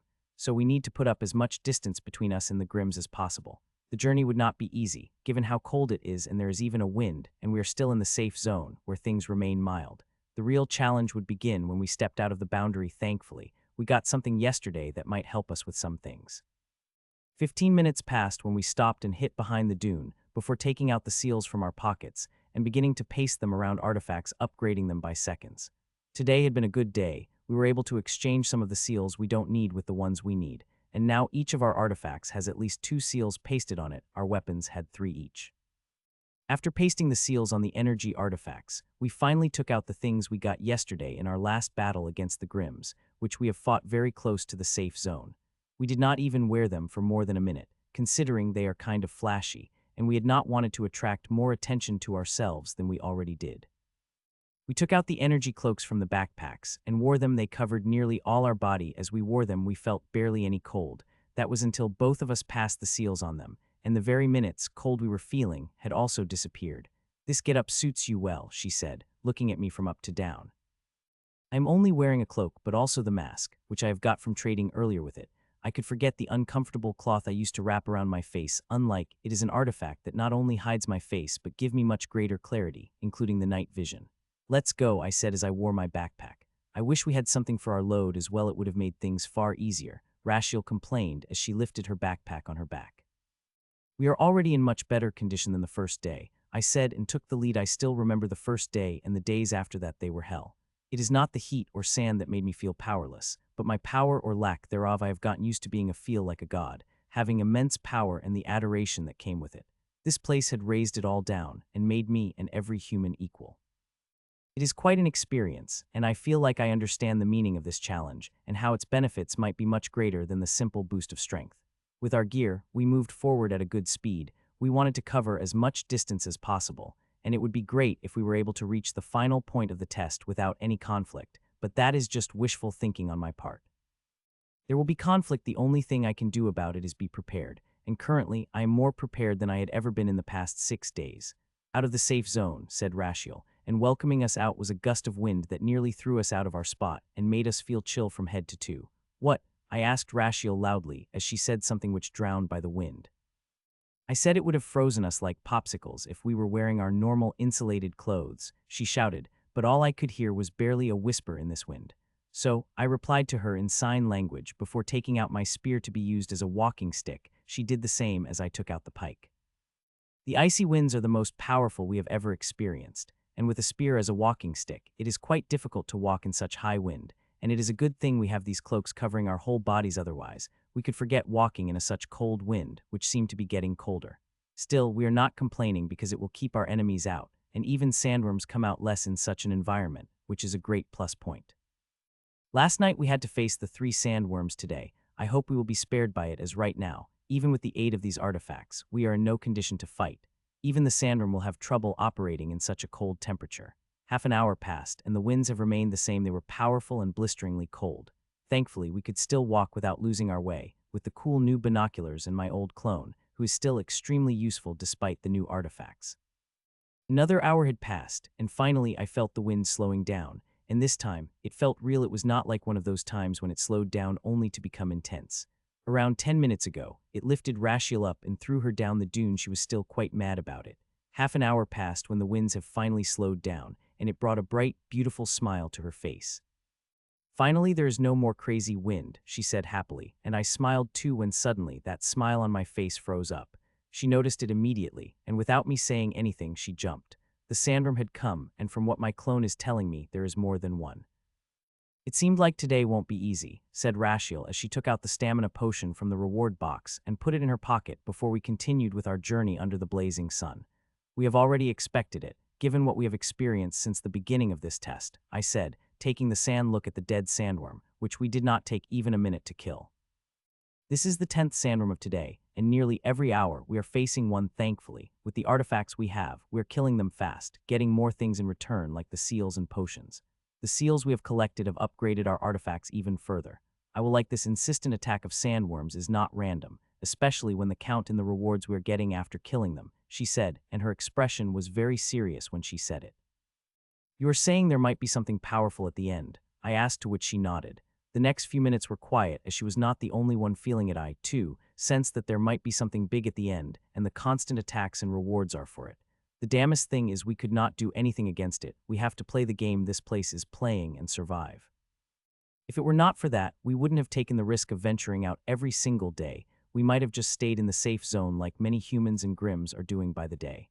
A half hour passed by as we walked under the baking sun today. We are not feeling anything baking from it. These cloaks are saving us from the harshest sun we have ever experienced in our life. Though things are not as comfortable as one might expect, there is still some heat we are feeling, which is making us uncomfortable and sweaty. Hun, suddenly I stopped and a few seconds later brought down the binoculars from my eyes. The Grim is coming toward us, I informed. Is it alone? She asked, to which I nodded. I will handle it, then you just protect my backpack, she said and set down her backpack before running toward a huge boulder. When she reached it, she jumped on it, landing on a comfortably 12 meters tall rock. It would not have been possible a few days ago, but 5 seals with different abilities could do wonder. At full power, those shoes could take her even higher, which is not the only thing they could do. She stayed on the rock for a little more than a minute before she jumped down from it and ran toward the Grim, to its great surprise. It should have run away, seeing the sheer number of artifacts and seals we have on them. An intelligent grandmaster Grim-like it would have understood it. But instead, it had made it greedy, and this greed will take its life. The snakeman is powerful to begin with, and it also has a number of artifacts around its body, but they are still nothing compared to what Rashiel has, and because of it and her undeniable skills, it is going to lose its life, and it won't take her a long time for her to kill it. Still, it is quite surprising to see lone Grims in the past 6 days. Humans or Grims got to know each other very well and formed a group, but there is always a rarity like this one. It is good with yesterday's battles. Rashiel had gained quite a confidence in her abilities. Yesterday, things became so dangerous that she had to fight against 2 Grims alone, and both of them had shields. She was still able to kill them without taking the slightest help from me. Soon, both of them got close enough that Snakeman began to shower Rachel with powerful throws of stones, which were being powered by the move it was wearing. I was wondering what it does, and now I know it will be very useful to Rachel, with the new seal she had added to her bow 2 hours ago. The stones were fast, but she avoided them as she got closer and closer without firing a shot, which confused it, but it kept throwing the rocks at her. It didn't take long for the snakeman to empty the supply of the stone before it finally took out its sword from its back and ran toward Rashiel, who was too running toward it. Rachel finally acted. When there was only 100-meter distance between them, she suddenly stopped and fired 2 arrows one after another. The Grims had been prepared for it and moved its sword quite fast, but found out the speed of the arrows was much faster than its sword. Still, the snakeman was quite skilled and able to defend against 1 arrow, but the other one pierced inside its right eye, which killed a moment later. 5 seals, I said with a sigh. The 5 seals have transformed her power, as the 5 seals she had attacked worked well together, surpassing the power they're supposed to give by simple addition. I hate to admit it, but the 5 seals of her bow are far more synchronized than the seals I have on my sword. If I had such synchronization, my sword would have become even more terrifying. Seeing her kill a Grim, I wanted to fight one too, but currently I am not seeing any Grim around, though I have no doubt I will see them soon and I will fight them, especially if I see some high grandmasters. This place makes it much easier to kill those bastards than the outside, where they run away feeling the slightest danger. A few minutes later, Rachel had returned, and she was already wearing the snakeman's glove. There is something more. Her smile is proof of that. What do you get from the box? I asked. Something very good, she said before revealing what she had got. We should have reached the destination by now, she said as she put down her binoculars. We should have reached there an hour ago, but there is still no sign of it, I said as I looked at the map. For the past 6 days, the distance between 2 points has always been the same, but this time it is different. My clone had already estimated it, but it was not able to accurately track with the data it had. Do you know what is happening? She asked, to which I shook my head. The only thing we could do is keep walking, I said as I took another sip of water from the water bottle, which had a few drops of stamina potions mixed inside. There was no choice. We had left the safe zone with the minimum rest and fought many battles with both Grims and the Sandworms that currently we could not operate without the stamina potion. Though we might now be seeing it, I think we're close. We might reach it soon, I said as I continued walking. I really hope so because I want to sleep till I cannot, she said before her expression became a little somber. It would not be easy, would it? She asked. Likely not, I said inside. What we have experienced throughout the day is proof that there is something big at the end. I am pretty sure it is. Our whole bodies are laden with artifacts that have been upgraded multiple times. Even our cloaks now have 2 seals attached to them. They have now become more like armor than the cloaks and even help slightly in reducing the weight of the backpack. I wish we could get something for the load on the pack. While it is much lighter from the first day, it is still quite troublesome to carry to such a heavy load at a large distance. Are he Grims moving? I asked, to which she shook her head. No, they are keeping their distance, but I have no doubt that once they see the chance, they will come at us, she said as she looked at the Grims with her binoculars. There are 3 groups of Grims around us, a total of 8 of them. One group has 2 Grims, while the 2 have 3 Grims each. It is already quite a surprise that they did not attack us, and there are multiple reasons for that. Just an hour ago, the 2 teams saw us wiping out a team of 4 Grims. Before that, we had wiped 2 Grims and 1 before that, which are less than what we fought for yesterday, but the day is yet to be over. Other than seeing us fight, there are other reasons, like the team of 5 humans. Just a while ago, they have fought against a team of 3 Grims, killing 2, while the other was only able to survive because it had run away on time. The last and most important reason is that they could also feel they might have to fight something big, and thus want to conserve their strength. Though I am sure it could all change if I removed the mask off my face and showed the face all 3 teams of Grims would come to kill me. This is not an exaggeration of self-importance, but a simple reality. We continued to move forward, and as with time, more and more Grims and humans began to appear, and the strangest thing was the attacks of sandworms had nearly stopped. In the past hour, we have only got attacked once by a sandworm, and that was nearly an hour ago. It is not just with us, even Grims hadn't got attacked. We have been keeping a close eye on the Grims, and we did not see those giant sandworms attacking the Grims.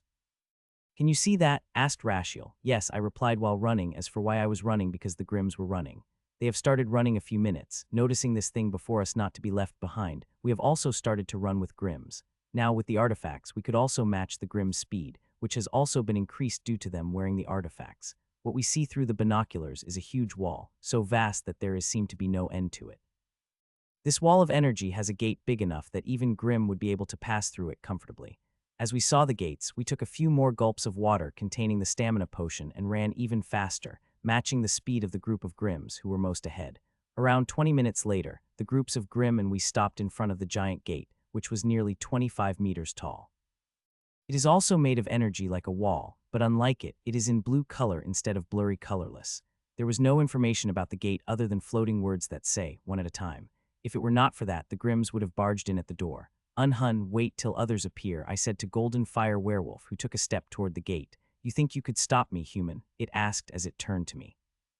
"Of course I could," I said, and gently removed the mask off my face, and immediately its eyes went wide along with the 2 Grims behind it, who unconsciously took the steps back before they were able to stop themselves. "Zar, you truly have made a mistake revealing yourself," it said with a cruel smile. "You should have stayed anonymous, as now every Grim here would kill you," it added. "And every human here would fight them," I replied with confidence, which immediately dimmed the cruel smile on my face. A few minutes passed, and it did not do anything else other than glare at me, while 2 groups of Grims and a group of humans came into the view before stopping at their respected groups. "Lord Zar," said the leader of 5 humans and bowed slightly. "Lord Irwin," I greeted to middle-aged man before greeting the 5 people behind him by name, even the masters. 3 of the 5 are the subject of the project. Including Irwin, he wouldn't have been able to reach the level of High Grandmaster without mine and the project's help. "What is this door?" he asked, to which I shook my head. "I don't have the slightest idea. The only I know is what that text is reading out," I replied, pointing toward the huge floating text, which is saying only one person at a time could enter inside. "So no choice but to wait," he said, and I nodded. Minutes passed and the Grims and humans kept coming. By the time sun had begun to set, there were already 23 humans and 27, a very surprising number. Usually the Grims are always at least double numbers, but here there are only 4 more people than us, a number we would be able to handle, even in our current state. "So how will we do this?" I asked the unknown Golden Fire Werewolf, who had obviously become the leader of the Grims. "So it's final, we will follow a 10-11 formula," I said, and Grim nodded foully. We had negotiated for about 20 minutes with a lot of threatening and cursing before agreeing with the formula. The bastard wanted to send an equal number of people, which would have benefited it immensely because, in the end, they would have more people remaining, who would have easily killed the last of humans with their greater number. While we are negotiating, more people have come, 4 humans taking our numbers to 27 and 5 Grims, taking their number to 32. Even now, things are not really in our favor. The Grims will still have more numbers than us at the end, but at least those numbers would be managed. "Let's decide on the order," I said to the humans, and immediately got the reaction. "I do not want to go last," said one young man in his mid-20s. "Me too," added another young master, and then another voice came before another. "Don't worry, Grandmaster Rashiel and I would be the last," I said when finally complaining voices stopped, and immediately saw a lot of masters and grandmasters taking a visible sigh of relief. "I am sure, Lord Irvin, Lady Hina, you wouldn't have a problem staying till last," I asked the 2 experienced High Grandmasters, who shook their heads with a smile. It took a few minutes to decide the order before we turned to Grims, where there was a lot of cursing and threatening going on. "Finished?" I asked the Golden Fire Werewolf as he turned toward me. "Yes, it harumphs." I just nodded and turned toward the first human who had chosen to walk through the gate. "Grandmaster Kenna," I said, and the woman in her mid-30s stepped out and walked toward the huge gate silently. Soon she reached and pushed the gate, which began to open her push despite the massive difference in their size. The door pushed open completely, but all we could see the white on the other side in which Grandmaster Kenna had vanished, and the doors closed on their own again. Gfroz, said Golden Fire Werewolf, and immediately the scaled frogman stepped out from the group of giant grims and walked the gate. The gate opened, and the grim walked inside before the gates closed again, just like before. Mr. Frisk, I said, and a man in his early 50s stepped out of the group and walked toward the gate, and after him, another grims. One by one, the humans and the grims begin to enter the gate before only 3 humans and 5 grims remain. Lord Irvin, I said, and the middle-aged man took a step toward the gate before stopping. Be careful, Lord Tsar, Grandmaster Rashiel, he said before resuming and walking toward the gate while the 6 grims watched. All of us were very careful. Rashiel even had her bow out. An arrow knocked, she just needed to aim and release the string if any of the grims dared to take a step toward us. They seemed very much willing to do it. There would be a very high possibility that these 5 grims would attack us the moment Irvin walked out of that door. Irwin opened the door before stepping inside the white light, and the door closed behind him the moment it did. The hungry eyes of 5 grims fell on us. Kral, said the Golden Fire Werewolf, and Snakeman walked toward the door, and minutes later, the door closed behind it. Be careful, Michael, said Rashiel, and walked toward the door. She did not look back nor need to. If anyone here knows about my abilities the most, then it would be Rashiel. She was aware of my skills and knew I would be fine. Even if all 4 of them had attacked me, I might not be able to kill 4 of them, but I wouldn't have any problem guaranteeing my life. Soon Rashiel opened the gate, and instead of opening it directly and walking inside, she turned back at me before taking a step inside the while. Now you are alone, Tsar, said Grim, so do you want to attack me? I asked with a casual smile on my face, which seemed to be angering it more. You will be dead if we do it, it said, looking at me with eyes filled with hate. Then try it, I taunted as I put the mask down, and a moment later, all the Grims came at me. Within seconds I was fully surrounded, with no way out. Now you will die, said the Golden Fire Werewolf with a laugh and brought down its axe at me. The others also swung their weapons at me, aiming to finish me up in a single strike. Unfortunately, this is not going to happen. I let the weapons come at me. The Grims are quite smart. They have attacked me in a way their weapons wouldn't clash against each other, but they would also trap me on my spot. It is quite a great strategy. Unfortunately, they have far underestimated my abilities, the things I could do now with the power of my amazing artifacts. ZUP. When the weapons were only 4 meters above me, I jumped, and I jumped back instead of forward, right toward the Viperman behind me, who slightly adjusted its thin blade, that now if I kept moving, I would have myself sliced into 2.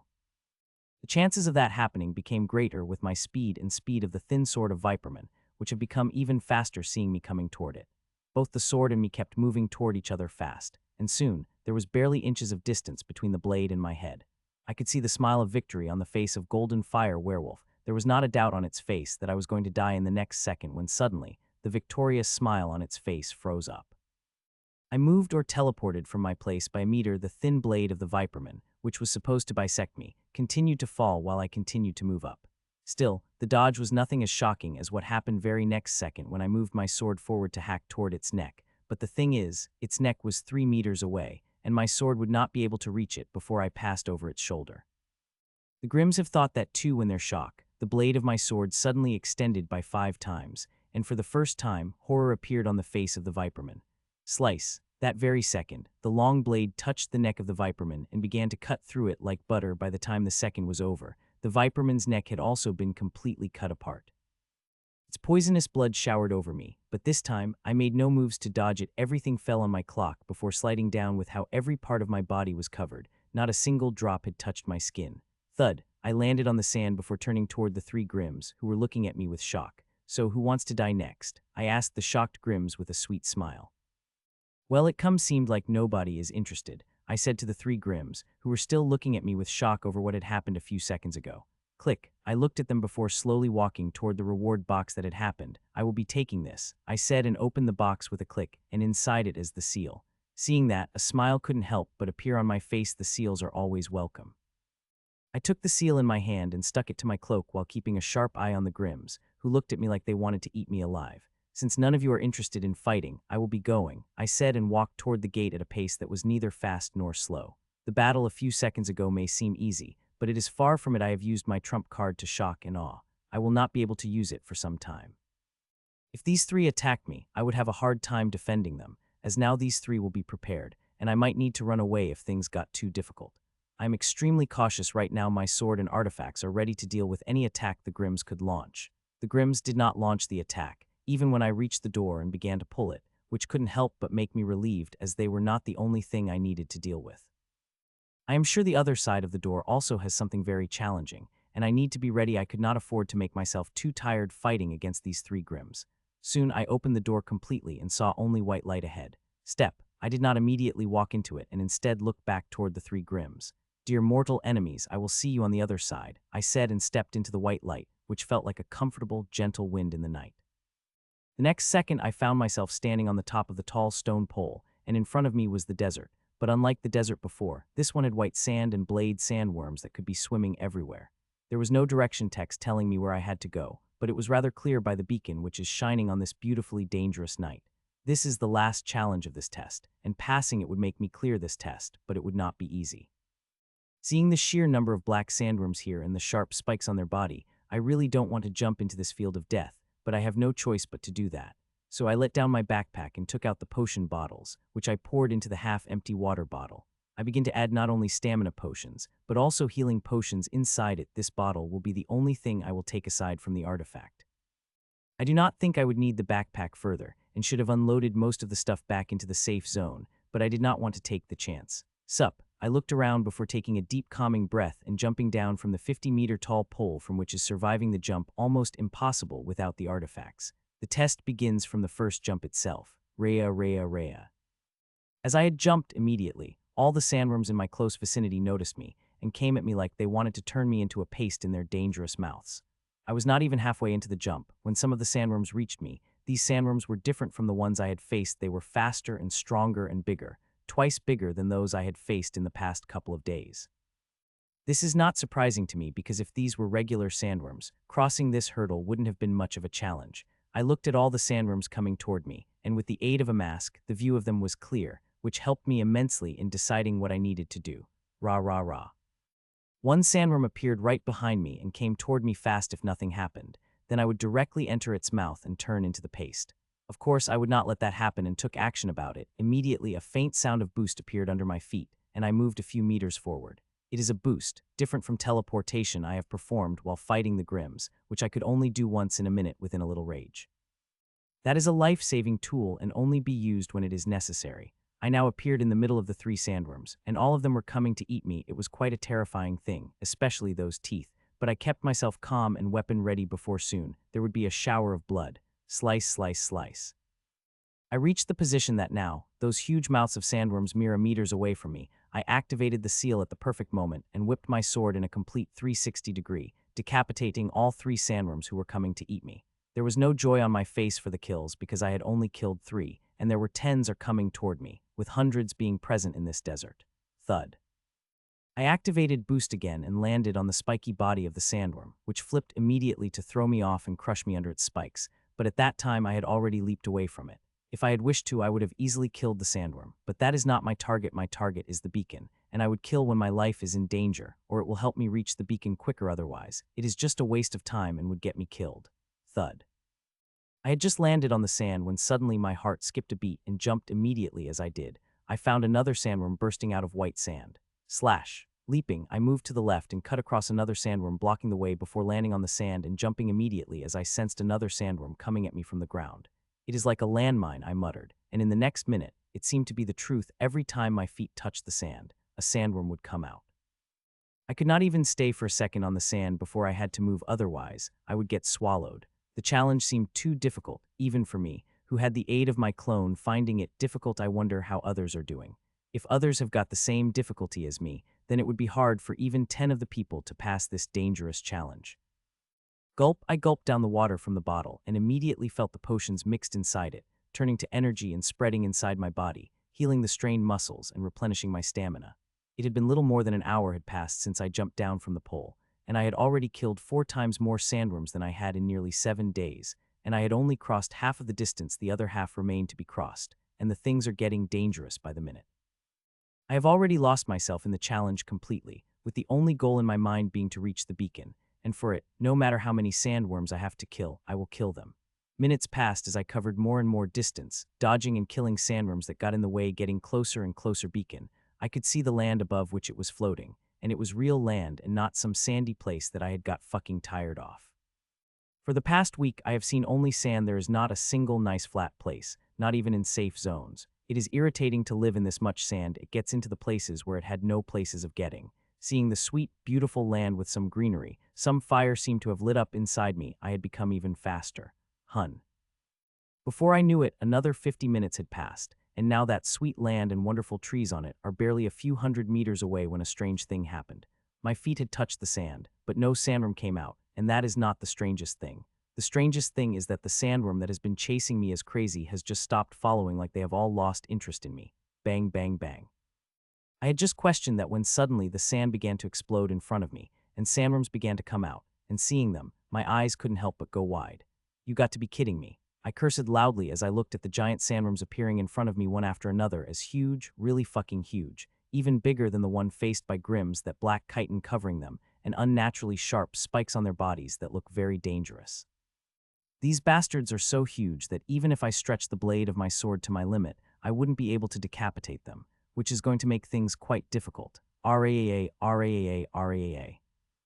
9 huge sandworms came out of sand one another before roaring at me with their huge mouths and coming at me with a speed that made my heart skip a beat.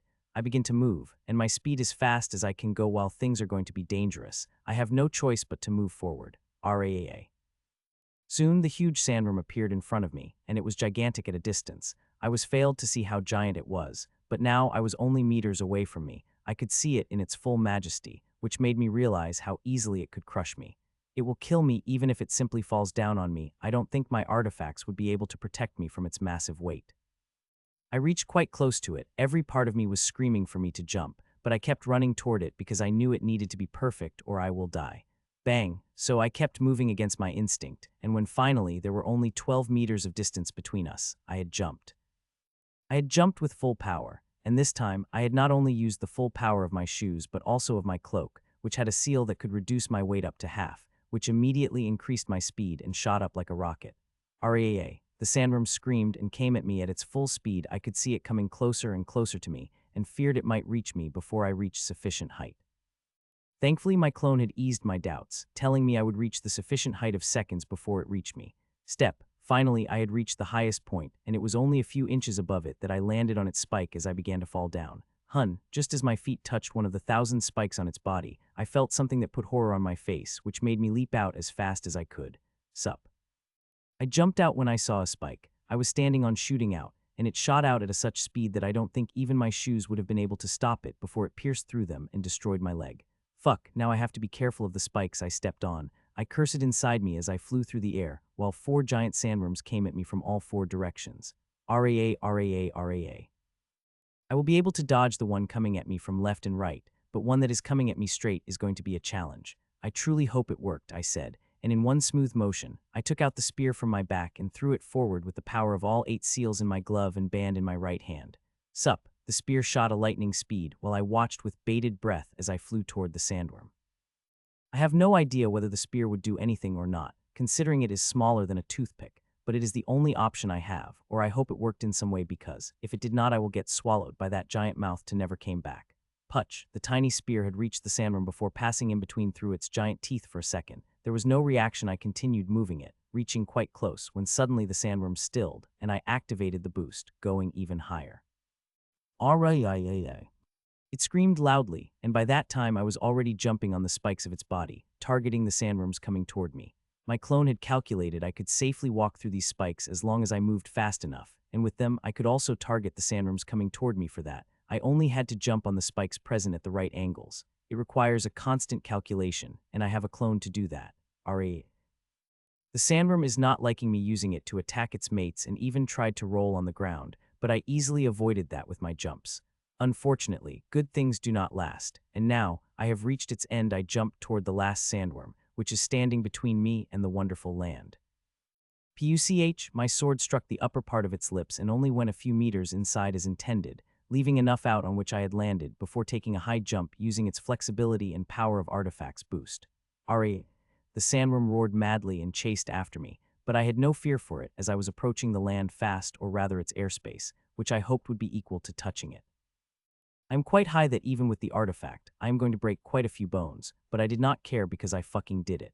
As I had thought that, I passed the invisible boundary and immediately saw the sandworms behind me stopping in their tracks and disappearing. It was not just the sandworms that had disappeared, but the whole white sand desert had disappeared.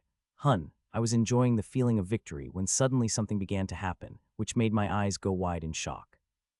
The artifacts I am wearing are turning into motes of energy, and I found my connection with them losing till I could not sense them anymore. Fuck, I cursed loudly as I fell down. I was falling from a quite high distance with a speed that would turn me into the meat patty. There is no way in hell I would be able to survive this fall in my current state. Hun. I was screaming inside loudly, searching for a way to survive the fall, when suddenly I began to feel something which I had lost a week ago, sealed away from me, but now it is coming back. I felt like a parched land that hadn't seen rain in years. As my power began to return, the land absorbed it quickly and began to change. Within a second, the power of the night had filled my body and began to rise up. As it began to happen, all my fear in my heart vanished, and I closed my eyes, enjoying the wonderful feeling which is no less amazing than the greatest climax I had ever had. For the past week, I have felt handicapped, as if a precious part of me sealed away, and it had been, but now that seal has begun to loosen, I have started to regain my power. Thud. I landed on the ground with a loud thud. I felt like a feather. There were not the slightest injuries I had suffered through the fall. A king could bear much more than a fall of 50 meters. My power had currently reached the king's stage and rapidly moved toward the emperor. I did not move from my spot, and neither opened my eyes as I felt the power filling me, which had now reached emperor. A few more seconds passed, and now my power reached turret class and began to climb its classes. It took nearly half a second when the power had stopped filling me, as it finally reached the absolute peak of master class or high grandmaster class, on how one looked at me. It feels amazing to get the power, not just power, but also the powerful senses and soul senses through which I could kill a grandmaster and make the high grandmaster unconscious. My eyes remained closed for a couple of seconds before they opened, and I saw the world with such clarity I had not thought I would ever see. It is amazing, beyond amazing. I should appreciate more the things my powerful senses let me see. As I came to myself, I looked around. The first thing was the beacon above me, which was shining brightly. I looked ahead and saw a door, a normal human-sized door made of blue stone, which had next test written on it. Beside it is a translucent door, which is flickering. It has also had a text, out, carved on it, and above it is a timer, which is counting down 8 hours and 16 minutes. If I were to guess, then this door would completely materialize in the 8 hours and 16 minutes, and it will take one out of this thing to the mainland. It surprised me a lot, as the door of leaving only came out after 4 weeks, but not always. There had been some exceptions, and it seemed like the exception had happened. This is a very good thing. It will save a lot of lives by letting people live early. Aside from the doors, there is flat brown land, and at the edges are the fruit trees. One look at them. I know they are not normal fruit trees, but something more. I did not immediately move toward them. Instead, looked at dots of energies flying around me like a firefly. There were 29 of them. And if I am not wrong, then these 29 energy dots represent 29 artifacts and seals I was wearing. Not all things have disappeared. I could still feel the sand in the uncomfortable places, and I am also wearing the simple clothes I had got from this place. There are also some potion bottles in my pocket, which really made me excited. The potion from this place is the best. They could heal some of the things that the potions made by our alchemist could not, and Jim had especially said to me I should bring the potions if I had got them. He had also come to this place. Many attempts of the council to convince him otherwise had been completely fruitless. It looks like I am the first, I said, but there was no happiness on my face. If the last hurdle faced by everyone is the same as everyone had faced, then it would be very hard for even 5 humans to pass this test. Even I, with all my advantages, needed to use everything I had got, and even then, I was barely able to cross this hurdle. I am worried about Rashiel and others, but my worrying will not help them. So I decided to pass the time doing productive things. The first thing I did was remove all my clothes and then clean myself, including removing the sand from the uncomfortable places before wearing a new set of clothes, and my favorite, which had appeared in front of me with all the cloths and other things I was wearing before entering this challenge. With that done, I walked toward the trees. There were about 50 of them, bearing familiar and unfamiliar things, which made me excited. The majority of trees here are fruit trees, but there are some flower trees, roots, and herbs. Soon, I reached the mango tree, which was filled with red mangoes. They were amber spark mangoes. They got this name from the amber spark moving around them. It is a very precious fruit, at the level of one of the best resources in my core for a fire elemental like me. It is the best tonic, and someone else is demanding, threatening to come out if I did not listen to them. Both are bored and angry, and if I did not give them something to calm them, they might really come out, and I don't want that, as I don't know how this place would react to them. So unless it is necessary, or I am sure they will be fine after coming out, it will be better if they remained in my core. With that thought, I picked up the mango and was about to send it inside my core when suddenly I noticed something. I saw one of the floating dots of energy disappearing. Seeing that, a mirthless smile couldn't help but appear on my face. For a minute, I thought I had hit the jackpot, but that did not seem to be the case. I could only take 29 things, which is much less than I would like, but still enough when considering how precious these resources are. I sent the mango inside my core, and it appeared in the hands-on of my clone, which cut it into slices and served it equally to Ashlyn and Nero before examining the seed, which made its face lit up and with him, mine. The seed could be planted, it was not like those null seeds which had been tempered, I really hate those. My clone immediately begins to make the preparation to plant it. This resource is amazing, and I would be an idiot if I did not plant it. I did not take another amber spark mango, despite wanting to see how the faces of Nero and Ashlyn lit up as they began to eat the slices. I will have to wait for a while to eat the slices, though not that long. With the number of grims entering this place, I am sure I will be able to find enough of them to grow the plant at a high level within a short period. I passed by a couple of fruit and flower trees before stopping at the guava trees. The guavas are black as night with a starry pattern. I don't know their name, but I know it is useful to me. My core is telling me to pick them up. Thud. I was just about to pick it up when suddenly, I stopped and looked back toward the energy wall, where a person had finally crashed. Lord Irwin, I said as I flashed before the middle-aged man and immediately couldn't help but sigh internally. The speed, I really missed it. Lord Irwin, stay in your place, you will start recovering your power soon. I said as he tried to crawl away. He sounded surprised but nodded and watched as his artifacts turned into the motes of energy. When all his artifacts had disappeared, his power begins to recover. I had sensed it before it had. My seed had immediately formed a connection with me as his power began to return. My clone had already recorded how my strength had returned, but I still asked my seal inside Irwin to record and transmit. The way this place had sealed the sealed power is really amazing, and I want to replicate that, but I would need a large amount of data on that. I will get it as long as more people survive it. I really hope more people survive. How are you feeling, Lord Irwin? I asked as he finally regained his strength alive. He replied and got up, and a few seconds later a frown appeared on his face. The translucent door, he said, looking at the door of leaving, which had yet to materialize fully. This time seemed to be the exception. She said, that makes sense, he said, and looked down at his state.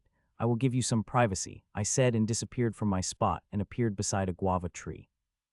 The fruit is unknown to me, but I know I want it. My core has been desiring it and desires very few things. I plucked the guava and stored it in my core. They wanted to eat it, but I had stopped them, promising to give them the next fruit. I plucked them, which I did. I had plucked not only the fruits but also flowers and roots. Most of them I would be able to regrow in my garden. How was the last hurdle? I asked as I sensed Irwin coming toward me. I did not think I would be able to reach the beacon, he said, and there was still fear in its eyes for the enemies whom he could now crush in an instant without much of the effort. He's not the only one who felt what he had felt. I have also felt it many times during the hurdle, and now worry about other humans, especially Rachel. Choose the things wisely. You could only take 21 of them, I said, looking at energy dots floating above his head. He seemed a little surprised before looking at the energy dots floating above his head. He fetched back his hand as he heard my words. With rewards being limited, he will have to think hard about the resources he wants to take. A few minutes passed by as we harvested the resources in silence. It took me around 15 minutes to harvest the resources I needed, half of which were eaten by Ashlyn and Nero. Thankfully, they had left behind the seeds, which my clone had already started the process of planting. Aside from resources, there was nothing else there, so I picked up a soft, grassy spot and laid down under the beautiful moon. My eyes rested on the energy wall as I wanted people to come, but even after a few minutes, nobody had come.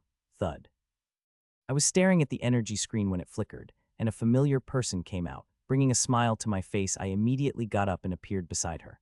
Welcome back, I said to Rashiel as she fell down to the ground. She was quite injured, but her injuries were healing rapidly. She seemed to have drunk the healing potion not long ago. The healing potion was beyond good. My clone had already performed a few experiments on it, and the result it had got was shocking. Its efficacy is off the charts. It is not only useful to the high grandmasters like me, but also the grand lords. It is very hard to find the things that are useful to them.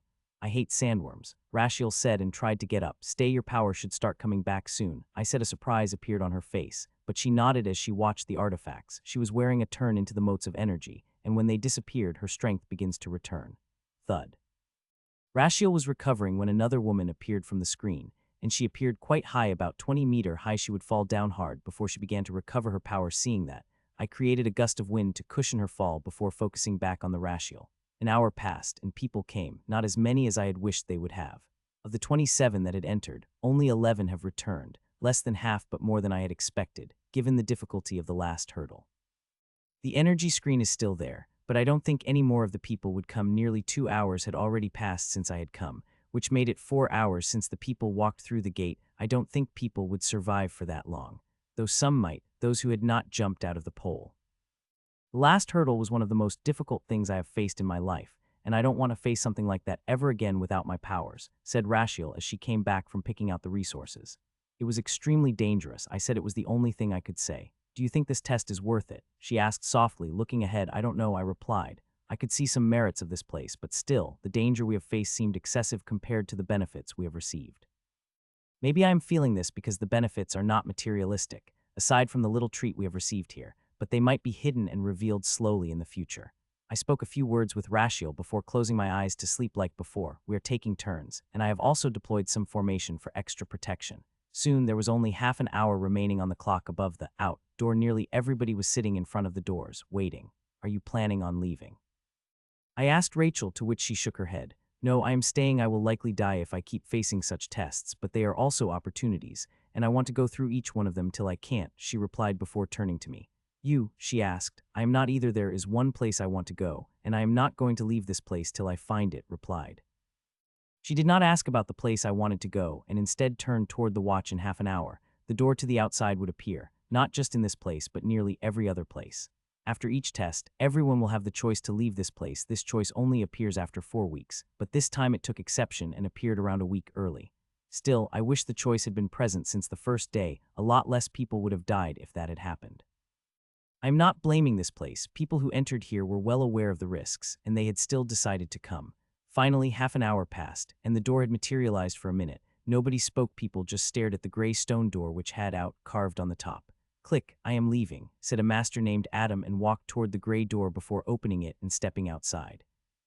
The place is dangerous, but I am not planning on leaving yet. I still have a dream to achieve a Grand Lord class, said Lady Hansa, and opened the door and walked inside, and behind her followed the other people. People stared at the gray door, but they still walked into the blue door to the next challenge that might kill them. Soon all the people left, leaving only me and Rashiel. Best of luck for your next challenge, Michael, said Rashiel, and before I could do anything, I felt lips on my cheeks. They stayed there for a moment before she pulled back and walked toward the door, silently without saying anything. I watched her as she opened the door and stepped inside while the door closed behind her. I did not immediately follow after her, and instead looked at the gray door. Its appearance would bring another change to the war. From today, both members of races will begin to leave this place, and they will be stronger than before. As they join the war, it will become even more destructive.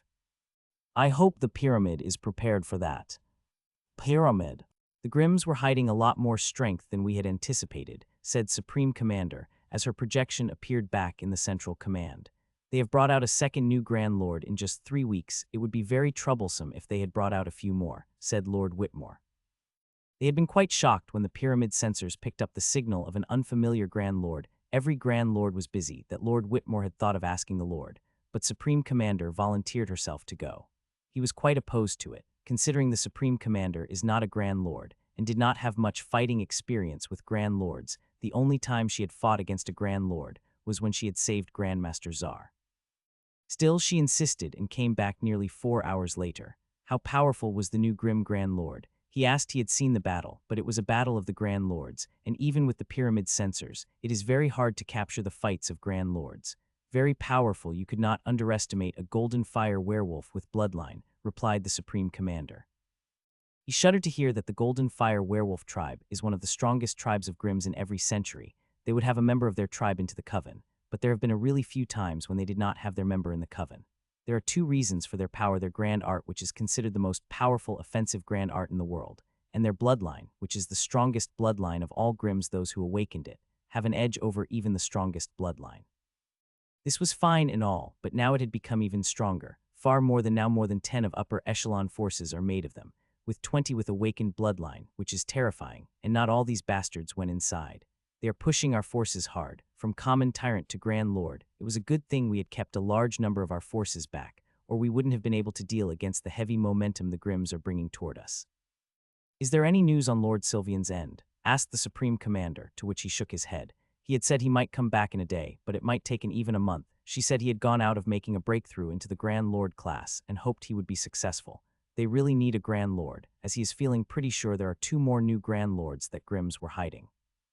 It is already becoming hard to deal with the current number of Grand Lords the Grimms have, and if they decide to launch the full blow attack of the Grand Lords, they would be in trouble, but thankfully, they also have a reservation about that.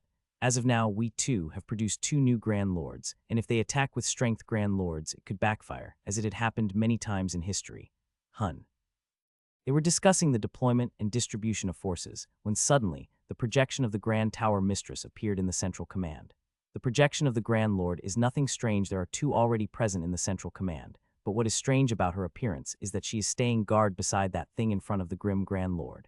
She needs to be completely focused on that, as Grims are not above attacking suddenly, they have done that more times than they could count. When they are in such situations, Grand Lords do not divert even the slightest of their focus unless it is necessary. Angela, what happened? Asked the Skylord. The changes have begun to appear in the thing, she said, and showed the blurry projection of the thing, through which to be they could not notice anything, but nobody doubted Lady Angela's words. It is a week early, said Patriarch Bradford. It seemed like this time an exception, added Skylord, and a second later, Lady Angela had disappeared.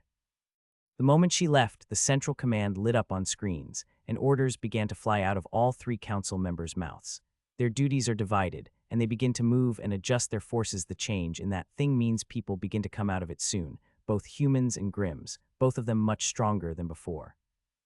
Their appearance will now take the war into a new destructive phase, as from today till that thing disappears, people will continue to come out, and they will be stronger by the day, till even a Grand Lords came out of it. Even Whitmore couldn't imagine the scale it would reach, even with all the data he has. Unlike before, the scale of people that went inside is huge. They have sent 40 more people than the highest they have ever sent, especially the Grand Lord. Their number is more than double that they have ever sent. The Grims had sent even bigger numbers. This makes things hard to predict and more dangerous. He had nightmares about what this beautiful world would turn into when both sides would fight with all their strengths. 3 hours and 20 minutes later, the thing shone, and the next moment, a huge group of humans and Grims appeared above the thing. There are around 50 humans and more than double the number of Grims. The first group is always big, he thought as he looked at the group while their pictures and information materialized in front of him. 94 masters, 6 grandmasters. He read the number. Those who had returned only had 2 grandmasters and no high grandmasters. This information is old, 3 weeks old at the time they entered that thing. I hope some of them have leveled up. Weak-willed bastard, said Lord Herm, the man usually jovial, but sometimes he gets blunt. Lord Hearn, said Supreme Commander with a faint hint of warning. What, it is true, aren't we adding them to the dump list? He asked with a smile, with both him and the Supreme Commander sighing because what he said was the truth. It is a tradition to add those who returned on what Lord Hearn had said as a dump list. They are considered weak-willed who had run back from the greatest opportunity on the first chance they have got. While he admits the classification is not perfect, and there are many reasons behind their returning than simply not having a will to continue, they are still going to dump the list, which is kind of bad, as at every opportunity they will get the last chance. Still, it is not going to affect them much because now, they are those who will not get the opportunity. They will be directly thrown into the battles which will last till the end of the war. If they survive till then, they will automatically get their name out of the list. A star flew through the darkness before stuck on my wrist, merging with a star that was already there. As it did, the darkness began to disappear, and I gripped my sword hard to deal with any challenges that came across me. Even those who attacked without warning made me mortally wounded not long ago. It had been 1.5 months since I had come inside this thing, and constantly doing challenges after challenges is tiring and also exhilarating. I am also improving fast. The boost here is slowly pushing back my absolute limit. The strength I had got here in 1.5 months would have needed me years to gain. It is extremely hard to push against the absolute limit of people, especially someone like me, who is already bending the rules of power. Even those of the greatest inheritance and bloodlines are not a match for me if we are on the same level. I am more than happy to receive the boosts. They are increasing my power little by little, which is useful, but would be far more useful when I break into the Grandmaster. That is when this boost will give me its greatest benefits. I want to see how long the boost will push back my limit, as my every cell of me begins to fight back against the boost. The scene cleared in front of me and I looked for danger, but I did not find the danger. Instead found a huge scroll in front of me, which had a complex runic equation written on it. Only half of the equation was visible. For the other half, I will have to unfurl it. Finally, I said as I looked at the scroll, and beside it was 2 doors. One would take me out while the other took me to the next test. I do not have interest in 2 doors as I am more interested in a scroll. It is what I have been waiting for, and will take me to the thing for which I have entered this place. This scroll is what is called an extra challenge. Unlike most challenges that you have to do or fail, these ones you could ignore without any apparent consequences.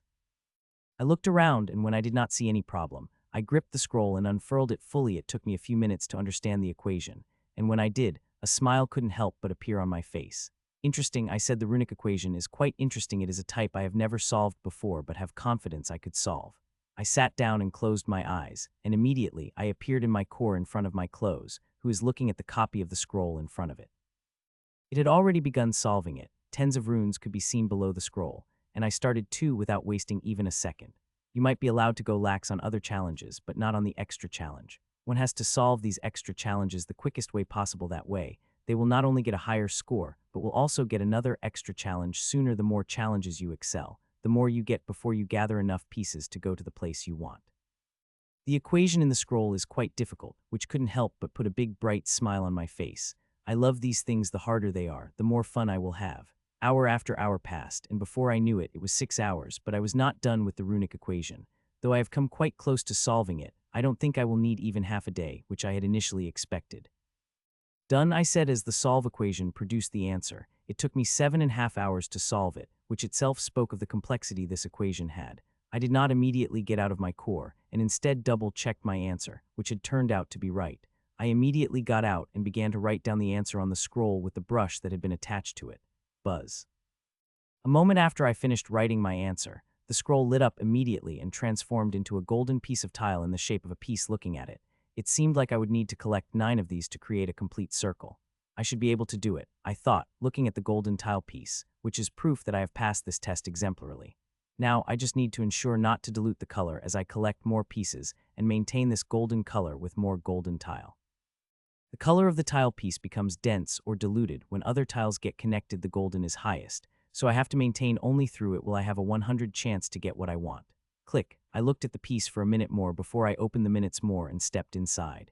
This time, there was no star or darkness that was usually when I passed through the gate. Instead, I got directly transported to the bright place. Cross the sky bridge, I said as I read the floating board in, and in front of me was a bridge made of black rocks which are loosely connected to each other. This bridge is high in the sky, so high that I could barely see the ground below. I also noticed that my powers got sealed, not tightly as it had happened during the desert challenge, but still tight enough that I could not even use one of my power. I do not like my power to be sealed, but it is happening a lot that I got used to it. Thankfully, this challenge was going to be short. I could already see the gate on the other side. Though not for a single moment did I think this challenge would be easier. I had made that mistake before and nearly ended up failing in the simple-looking challenge. This time I will not repeat that mistake. So after looking for a few seconds, I took a step on the first stone of the bridge, and immediately my expression changed. The stone is loose. It is fixed in the air but not stable enough. Just now when I took the step, the stone moved, wanting to flip me down. Thankfully, I moved my lead fast enough that I was able to balance the stone and stop myself from falling. It is going to be tricky, I said in my mind. The first stone had nearly made me fall down. I am beyond sure the next stone would be even more difficult. I was right. The second stone was more difficult, and the third stone was even more.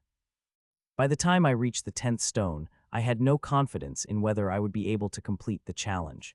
It is too damn difficult. How long will this take? I said as I stood in the dark for more than an hour. Usually the doors send you where you need to go, but very rarely it makes you wait in the dark. Some say it is one of the hidden tests of this place. It had happened 4 times in the past 2 months, but I did not stay more than 20 minutes, and now it had been more than an hour, and I didn't know how long I would stay here. I don't want to stay too long, especially not the 11 hours, which is the highest noted record of us humans. Another hour had passed and I was still in the darkness, but now I was not staying uselessly waiting. I am in my core. Working in front of me is a large runic formation, a part of my inheritance. I am looking at it from every angle, so I can find a way to optimize it efficiently. I feel like I could make it better without losing the efficiency, but till now, all the ideas were able to increase the power of it as I needed to, but that made it lose the efficiency it had. These are small problems, and I am bugged with a few of them. I am hoping the place I want to go to would inspire me in a way that I would be able to solve them. I have already collected half of the pieces and will be able to collect the other half in the next few weeks. The sooner I reach that place, the quicker I will be able to make the breakthrough. If I did not find what I needed, I would still make a breakthrough. The inheritance I had designed is great. I am confident that it will give me the power of the Grand Lord, especially now when I have been strengthened by the many boosts. Another 2 hours passed, and I was still in the darkness, working on my inheritance while my clone worked on something different. I was just complaining about it when I felt the change, and immediately I found myself in a verdant clearing with a delicate silver birdcage floating in front of me. There is also a board which had the challenge details written on it. Catch the golden birds. This is the name of the challenge as its name says. I have to catch the golden birds which are flying around the forest. I have 5 days to catch them and will need at least 5 to pass the challenge. As for excelling, the number is not written. Though it said the one with the highest birds would get the biggest distinctions, it means I have to catch the highest number of birds. It is clear by the phrasing that I am not the only one in the challenge. There is a high chance many humans and Grimms would be present in the challenge, and I really hope they do. It has been more than a week since I had killed one. This time, it will be even more fun as I did not see any restrictions on my power, which means I could use every move in my arsenal to catch these golden birds. You two come out, I said, and the next second, two came out looking happy. It had been nearly 10 days, a month in course since they were out. It is no wonder they were happy. A month ago, I was able to confirm that we could bring out the monsters out. I saw a few masters doing that brought out my own monsters, and despite their strangeness, I did not feel any restrictions on them, which is great. Choo-choo. Help me find these golden birds and be discreet. I said to them, sure, father, replied Nero, and turned into the blur. Ashlyn also chirped and flew into the sky, while her body shrinker down till she was a finger size. Hun, I took the bird cage in my hand, which was made of silver. It seemed like the work of a master. It was also surprisingly strong. I could not bend it even an inch despite using all my strength, and it could not be stored in storage. Though it could be controlled with the energy, I used my invisible strings this way. Even those who were as strong as me wouldn't be able to snatch it from me. I moved the cage behind and wore the mask. A second later, my features began to change. A few minutes later, I walked into the forest with a long scimitar in my hand, searching for golden birds. I planned to finish collecting the birds as soon as possible, so I could focus on the more important thing, hunting the Grimms. A few minutes passed and I did not see any sign of golden birds. Forget golden birds, there was no sign of humans and Grimms. I did not think I was alone here. The challenge had just begun, and this place was waster than I had thought. It might take a little longer to fight others. Till then, I will focus on finding these required golden birds. Choo-choo. A few more minutes passed when suddenly Ashlyn chirped, and a vision appeared in front of me. Hun, is it really a golden bird? I asked myself, but I did not wait and instead flew toward it. I am not completely sure it is the thing I need, but it is golden and is a bird. I am going to try to catch it and see if it is the thing I am looking for. It took me around 4 minutes to reach where Ashlyn was and see the thing with my own eyes. The golden bird is about big as my hand, but this bird is not alive but mechanical. It is completely metallic that I could even see its cogs and gears through the gaps. Come to me, little birdie, I said as a huge hand formed out of energy moved toward the bird, which continued to fly in the sky like it hadn't sensed my hand. Hun, the change appeared on it when the hand had reached 100 meters of it and started closing fist, wanting it to capture it with it. I saw it slowly turning toward the hand and looked at it with its red gemmed eyes before flapping its golden mechanical wings and turning into a blur, before stopping 500 meters a moment later.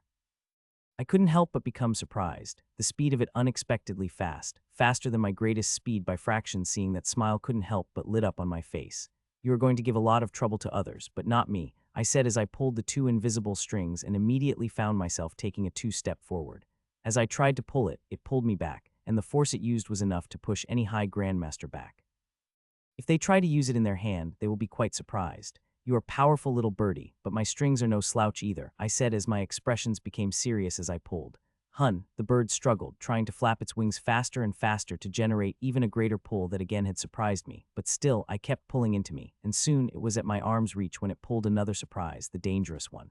Chew. It chirped mechanically, and instead of pulling, it came toward me like a bullet with my heart as the target when it suddenly stopped at my hair, a breath away from my chest. You are really something, aren't you? I said and touched it, and immediately, a golden lightning attacked me. It was a powerful attack that burned an unguarded high grandmaster to ashes, but I am not surprised by it, and even prepared around it after seeing its antics. The challengers here are going to have a lot of fun with you guys, I said and opened the bird cage and sent it inside, for which it resisted.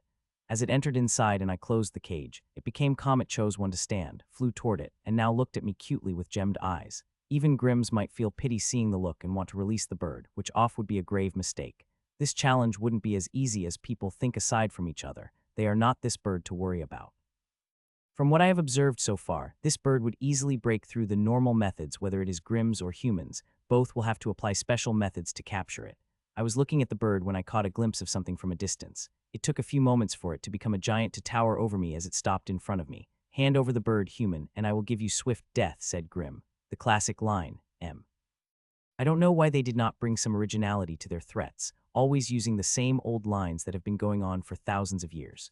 No, I said, Looking directly into its eyes, the Grims in front of me is from one of the rare tribes of Grims, the White Ravenman tribe. It is also an unknown bastard from the database of White Ravenmen I have. Nobody matches its descriptions. It is also quite young, no older than 40 years. The unfortunate thing is the bastard had an inheritance, which is unfortunate, but it will not save its life. While it is unknown, it is powerful and absolute peak grandmaster, who had received multiple boosts. Fighting it would be fun. Hee, then it looks like I will have to take it from your dead body then, it said, and before its voice had fully reached me, I found it behind, attacking me with a long, thin sword, which would move through my flesh like butter if it touched it. I craned my neck toward it, and my spear moved like lightning and appeared in front of its thin sword before it could cut through me. Clang, our swords clashed, and I could see them shaking a little before looking at me with surprise.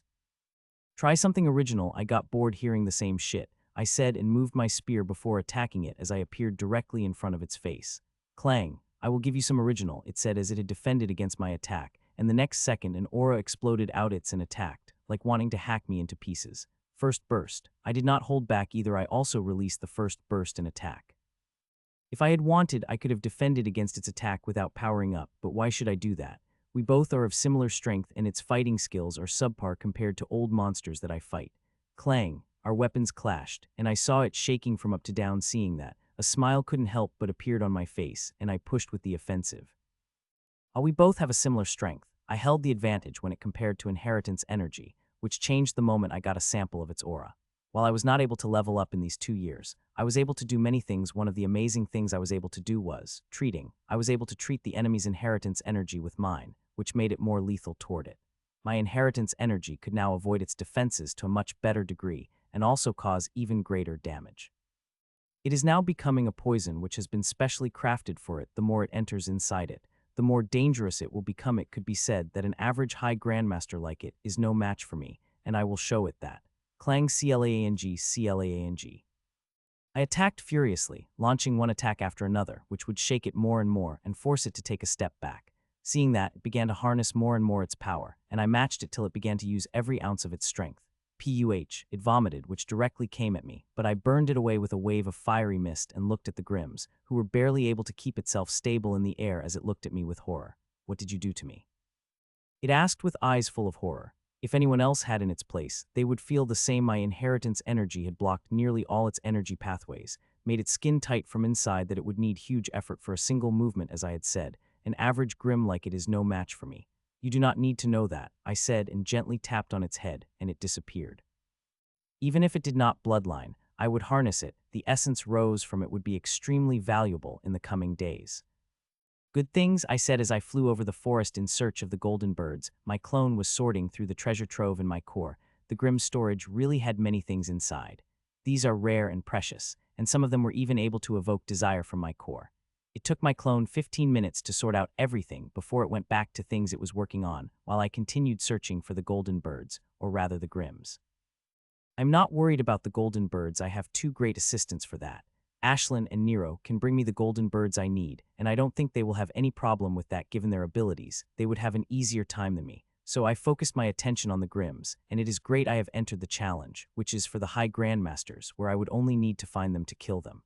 Hun. A few minutes passed when a vision appeared in front of me. This one was also from Ashlyn, and this time it was showing a human, and seeing who it was, I couldn't help but become surprised. He leveled up, I said as I looked at him. He was Ness, a Grandmaster subject of the project, and now he is a High Grandmaster. I should not have been surprised considering the boosts this place provides. I am sure many Grandmasters from both sides would have leveled up into the High Grandmaster class.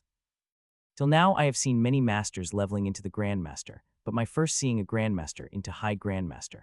I wonder if anyone had been leveled up into the Grand Lord. There were quite a few people from both sides who were closer to that level. Our council members and members of Grimm's Coven are closest to that level, but there are some others hidden figures as well. I have a complete list of the humans I have gathered sneakily by my seeds. Right, the level of my seeds has reached so high that barely anyone below the Grand Lord class could sense my seed. Till now, nobody had sensed them, not that I tried someone like Lady Vivian, without using some underhanded means like when she had drunk the wine I had crafted. I watched Ness with Ashlyn's eyes, and couldn't help but be impressed by him. He had leveled up, but did not let the power get over his head. He is walking through the forest, barely using any excessive energy other than the stealth method, which is very good. I watched him for more than a few minutes before I closed the link and resumed flying. I am not using any stealth method, hell, I am energy excessively, so if someone wants to track me, they will be able to track me easily. It is not overconfidence, just a belief I may not be the strongest, but those with high grandmaster's strength, including those who are stronger than me, could not do anything to me. If things got bad, I could always summon my shields, which are praised by Lady Vivian herself. She had told me as long as people do not have the power of the Grand Lord, they could forget breaking my shields. Another few minutes passed when I came across another human woman who was wearing a cloak and mask to hide her identity. It is quite a powerful artifact. If I did not have my seed inside her, I wouldn't have known who she was. She nodded at me, and I nodded back as we flew by each other. While working together is a wise choice, in such challenges, people of our level prefer to work alone. It is the same with Grims. Half an hour passed, and I did not find any golden bird. Though I have come across a battle between humans and Grims who were fighting intensely, I did not interfere or stop to watch. There is nothing interesting about the battle. The human fighting the Grim is powerful enough to handle. Father, I have found a golden bird. Suddenly Nero's voice rang out in my mind, and I saw a golden bird perched on the tree. It had its eyes closed and seemed to be sleeping, which made the whole thing look strange considering it is a mechanical bird. It is not alive. Good, bring it to me, I said to him. I could feel Nero's eyes lighting up, and he turned blur toward the bird, which flew away immediately as it had sensed him. 3 minutes and 10 seconds later, Nero stopped before me with the golden bird struggling in a pink cage of energy. Nero, a 2 even shorter time than me to catch the bird, less than 5 seconds. 4 hours passed, and now I have 5 golden birds in my cage, a required number needed to pass the challenge, but I am not happy. In these 4 hours, I have not fought against even a single Grim. It is not like I have not seen them, I just did not fight. Both of them were fighting humans, and I didn't want to interfere in the battle seeing the humans were doing fine also. Both of the Grims did not have a bloodline. Choo-choo. I was brooding when Ashlyn chirped, but her chirp had a somber feel, and the vision had also come a moment later. But when it did, I saw the scene, and seeing it, all the blood in my body couldn't help but boil in rage. Boom, a loud boom rang out as I moved. I did not hold back anything. I used every bit of energy I had to gain the greatest speed I could. 4.5 minutes later, I reached where the Grims were and flew down like a meteor with a spear in my hand. The Grim who was sitting on the wood stump looked up with mirth in its eyes and only moved its sword when my spear was just a few above it. Its movements are casual, and it did not stop chewing down the flesh that it was eating. It was eating a human half-body on the fire is proof of that. It is also not the packaged human either, which are found in the Grim storages, but a true high grandmaster. The hidden seed in the dead body immediately connected to me as I came into the range, and now my clone is watching the battle of Lord Loha against this bastard, who defeated him within a minute. Clang, my spear clashed against its sword, and the casual eyes became serious in surprise in an instant. Its whole body language had changed from casual, it had become alert, but a cruel, hungry smile appeared on its face as I landed in front of it after the clash. Finally, a worthy enemy. It had been quite boring fighting these weaklings. It said in a clear voice, without any accent, that only one tribe of Grim could do. I will give you such a pain that will regret to ever born in the world, I said to it with gritted teeth and pulled back a half-eaten body toward me. It did not spot, just kept looking at me with a light smile on its face. Oh threats, how lovely, I hope you are powerful enough to keep them, it said with a smile as bloodline energy flared across its body, and it swung its huge gemmed sword at me, with a speed of lightning and fitness that very few Grims or humans of its age could manage. This is Scal from White Foxman, or simply Foxman tribe. It is a Scion, one of the most powerful Grim tribes. The leader of their tribe sits in the coven and is one of the most powerful of Grand Lords, and this bastard in front of me is one of the top Grims out there. It is also very young, less than 30 years old, and has a core. It is also a grandmaster. It is hiding that very well, but the moment I got my hands on a sample of its energy, the secret got unraveled. Still, defeating it wouldn't be easy because it had a core, and it came from a powerful bloodline, which gave it the power to fight against a high grandmaster despite being a grandmaster. This bastard had killed our absolute peak high grandmaster a month before coming to this place. Now it had been 2 months here, and I can't imagine how powerful it had become with all these boosts. I have to be very careful against this bastard, not let the emotions I am feeling affect my decision. Clang. You will soon know how true my threats are, I said as I defended against its attack, but that was just the beginning as, from the moment, its huge rapier became a blur. I did not back down either. I moved my spear to clash against the coming bluer sword. Clang, clang, clang. My spear begins to clash against its sword, matching against each blow which is stronger than mine. These attacks are not only powerful but also very skilled, especially the method it is using. Not even many experiences high grandmaster predict its sword, and its trajectory the white blur of swords. Its moves became faster and stronger with maneuvers so complicated that I needed to activate a couple of ocular methods to see it clearly. As time passed, it began to press on me, and my stance slowly shifted to defensive. I could have activated the bursts and so much wanted, but I decided to listen to the calm part of my brain and slowly shifted to the defensive. This way, I will be able to read its combat style more clearly and guard against any shifty move it dared to cast. You are a good human, but if it is all you have, then I am afraid you will die in the next second, it said as the white aura around flared and attacked. This time, there were no complicated maneuvers or hidden illusions in its moves. It was just a simple slash that would hack me cleanly into two if I did not counter it. First burst, I activated the first, and its power filled me as my aura burst out the spear, which looked to break into two with clash, lit up and moved with such force and power that it made Foxman look cautiously. CLANNG.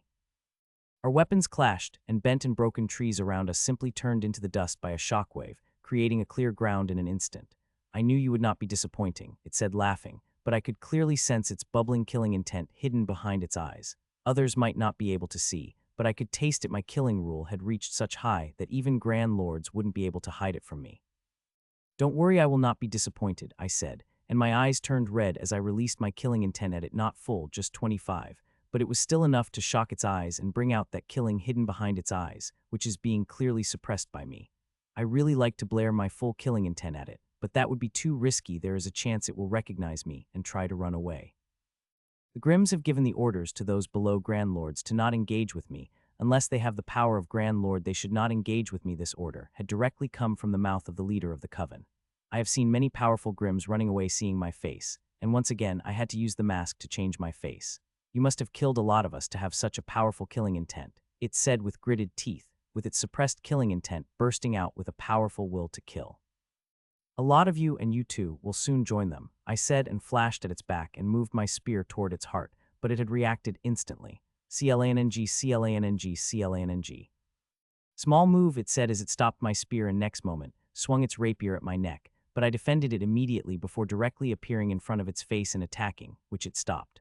Our weapons moved like a storm with such power and skills that a single miss would cost us gravely, and both of us are trying very hard for that. We are fighting, and even a single advantage moment would spell life and death for others. Hun. Deal with it. I do not want any interference in the battle, I said to Ashlyn when she saw another Grim coming toward us. If this Grim had been particularly powerful, I would have let it come, but it is not nor it has a bloodline, so there is no need for me to deal with it. So I asked Ashlyn to deal with it, who is more than happy to do it. Good, you are worthy of me showing you my real power, it said as I had stopped its attack, and next second, a powerful aura roared off its body. It is so powerful that it has forced the domain as it spread around, and that domain expanded as the bloodline phantom appeared behind it. It is different from the phantom of grim bloodlines I have come across till now. It is affecting the area in a way those bloodlines were not able to do. It is clearly different, and not because it is one of the most powerful bloodlines of the Grims, but also because its host has created the core, which enables it to harness far more power from its bloodline. Calm dance of Atrar, it shouted and waved, released from its body, and at that very moment I saw the Grim disappearing from my view, and I felt an immense feeling of threat. First burst plus second burst plus third burst.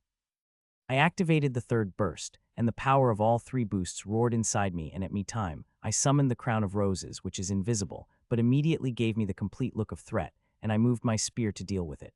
CLANNG, my spear clashed against its sword, much closer than I would like. There was barely half a meter distance between its sword and my spear. It is far too close than I would like. If I had been late by even a fraction of a second, the blade would have struck against my neck, and I don't want to imagine what would have happened after that. How long can you defend? It asked with a laugh and attacked again this time. The attack came from above, and it was faster and stronger than before, and it was quite hard to predict the trajectory of the blade despite it being huge. If it were not for the crown's power, I would have been able to track its sword. CLANNG, CLANNG, CLANNG. I stopped its attack, but it disappeared and attacked me from another direction before attacking me from another, never attacking me from the same spot twice, keeping me always guessing from where it would attack. If someone were to look from the other side, they would see me getting attacked by the tens of foxmen who were attacking me with the skill and grace that very few Grims possess. The bastard is really talented, I said as I defended against its attacks. Its combat style is vast that those analyzing it would have a hard time finding its weakness. No wonder its file had said this bastard is tricky to deal with. Still, no matter how tricky it is, I will kill it, not only to take revenge for what it did, but also because of that juicy bloodline core. I have been searching for the Grims with bloodline core for a very long time, and had only come across one once the one I had come across ran away the moment it realized who I am. Not to mention the Grims have kept these bastards protected, letting a very few of them out, but now it had sent nearly all in this place, and I will have their juicy core, starting with this bastard. Its attacks continued coming at me from every direction and every angle. The thing that surprised me was that after thousands of attacks, its eyes remained calm. There is a bubbling killing intent, but there is barely anger in it, much less rage. It had been nearly 20 minutes since we had started fighting, and in such time the Grims began to get angry, but this one was calm, unnaturally calm. I don't know whether it is due to the effect of the method, or it is naturally that way, but this quality had made me want to kill it more. This calm nature of theirs makes such enemies quite hard to deal with. CLANNNG. Another attack came and I defended, but to my surprise, I found the Grims were not moving. It is just looking at me with their calm eyes. I couldn't remember any humans contending against me this long in a recent history. It said softly, "That's because you haven't met the real powerhouses of us." I replied with just as calm smile, to which it nodded. "You are right," it said. "You little humans are very good at hiding your cards," it added, looking at me intently. "Not as good as you, Grims," I replied. "About that, you are right. We have left quite a force back. There's a very high chance that your whole race will be destroyed before you get any chance to save them," it said, giving a toothy smile, trying to antagonize me. "Don't be so sure about that," I replied. "They are not the only ones who have a powerful hidden force we have to. Even if one or two grand lords popped in, we would be able to handle them. Now there is some confidence. I want to see how long it lasts," it said with a smile, and its aura flared to an extremely threatening level, and the bloodline phantom appeared behind it and merged in its body, strengthening its aura so much that I am sure it is using all its power. "It will last till you have turned to ashes," I said, and my aura also exploded, pressing against it and pushing back slightly, which brought a smile to its face. "Die, human," it said, and its sword glowed like a burning start as it came at me, and I also swung my spear in return. CLANNNG, our weapons clashed, and I felt tsunami-like energy coming at me from the sword. It was furious and it is vast, so much that it covered me completely for a moment before entering inside my armor, and by that time, another flaring attack came.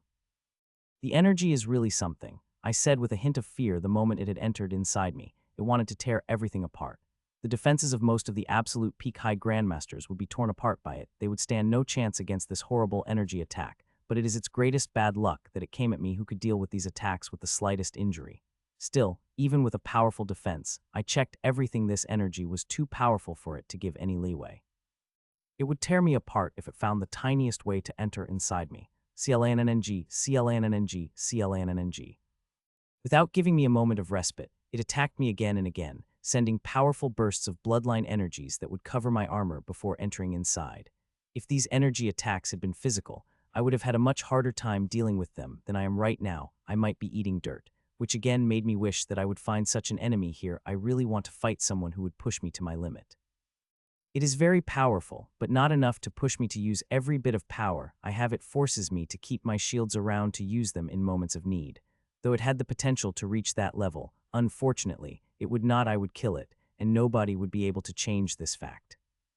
"You should have torn apart by now how you are bearing my energy attacks," I asked with deep confusion. It had launched hundreds of energy-filled attacks. If it had been any other high grandmaster, even if they had not blasted into thousands of pieces, they would have been seriously injured, but I am completely fine without the slightest injury. "Just like you're bearing mine," I replied. "I am also attacking the bastard with powerful attacks of inheritance energy, but it seemed fine. Those with bloodlines really have too many advantages against those with an inheritance. My move of treating the energy did not work on most bloodlines, and they have much better energy defenses than the..."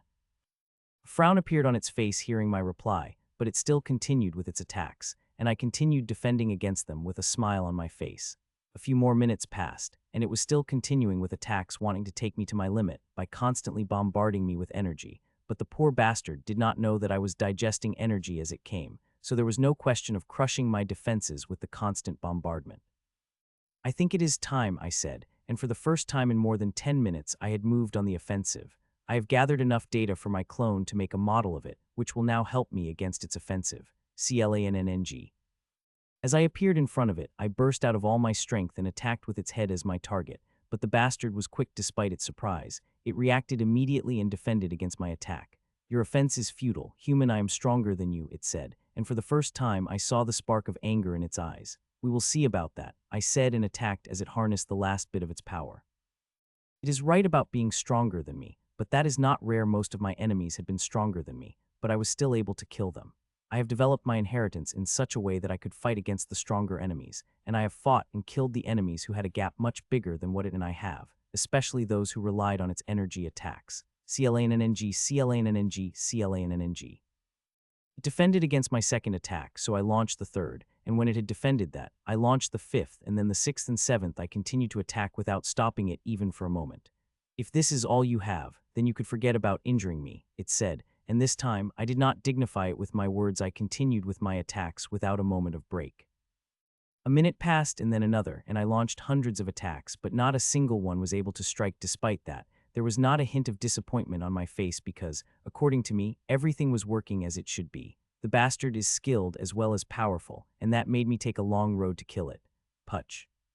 It was the 6th minute of my offensive when my spear slipped and struck it to the great shock of the Grims, but an experienced fighter reacted immediately, and I had to withdraw my spear before it could pierce it at a threatening level. Which is fine, I have got what I have wanted from it. I will kill you. It shouted as finally, the flame of anger that is common among the Grim lit up in its eyes. CLANNNG, CLANNNG, CLANNNG.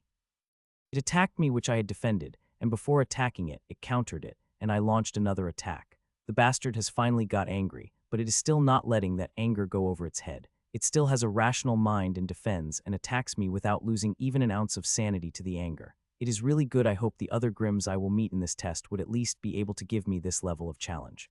Putch. We continued fighting, and it was another 4 more minutes before I was able to land another attack. This had gone a little deeper than before, but still at a non-threatening level. This time, it was not its sword that forced me to pull back, but the strange method attached to its armor, which, despite piercing, was rapidly sucking off my momentum. If I had continued further, that sword of it would have hacked me into 2. You are good, but you should stop thinking that you could kill me with these little moves of yours, it said. To that, a big bright smile appeared on my face. Oh, I do not have to think that. You are dead already, I said with a smile and attacked it as if taking advantage of surprise to goal a strike. Little tricks, it said, and defended my attack. CLANNNG, CLANNNG, CLANNNG. Half a minute passed as I continued attacking it when a sudden change occurred in the battle. It shook before stumbling on the ground. What did you do to me? It asked heavily while gripping its heart hard. I poisoned you, I replied, which is a sort of lie. It is not a poison but an incapacitation of its bloodline. Dealing with bloodlines is quite troublesome, especially with powerful bloodlines with core. They could deal with almost anything, but they could still be dealt with. In the first attack, I have collected the blood and mixed it with little something in my core before depositing it back in the second attack. It spread into the body, blocked the connection to its core, and made it incapacitated, a sort of like I did with the Grim earlier. Thud, impossible. It shouted back and tried to get up but was not able to move more than an inch before falling down on the ground. Not impossible, I said as I walked toward it with a spear in hand, and for the first time, I could see the genuine fear in its eyes. You bastard J-Reef, how long are you planning to hide? Shouted the foxman as I reached its huge head. Bastard, couldn't you stay quiet? I was able to hack this human in 2, said as the Grim as it appeared beside me silently without the slightest fluctuation. J-Reef, you have been hiding for quite a while, I said as I looked at gemmed-eyed Ant-Man, who was last seen a century ago. I never hid you humans, just never saw me, it replied. You assassins are really hard to keep track of, I said with a sigh. Human, you are quite good, but I hope you will release my bastard friend from your poison, it said, and its aura flared, which is no weaker than a foxman on the ground. I would have listened, but you are a dead man, and I don't listen to the dead man, I said as I shook its head.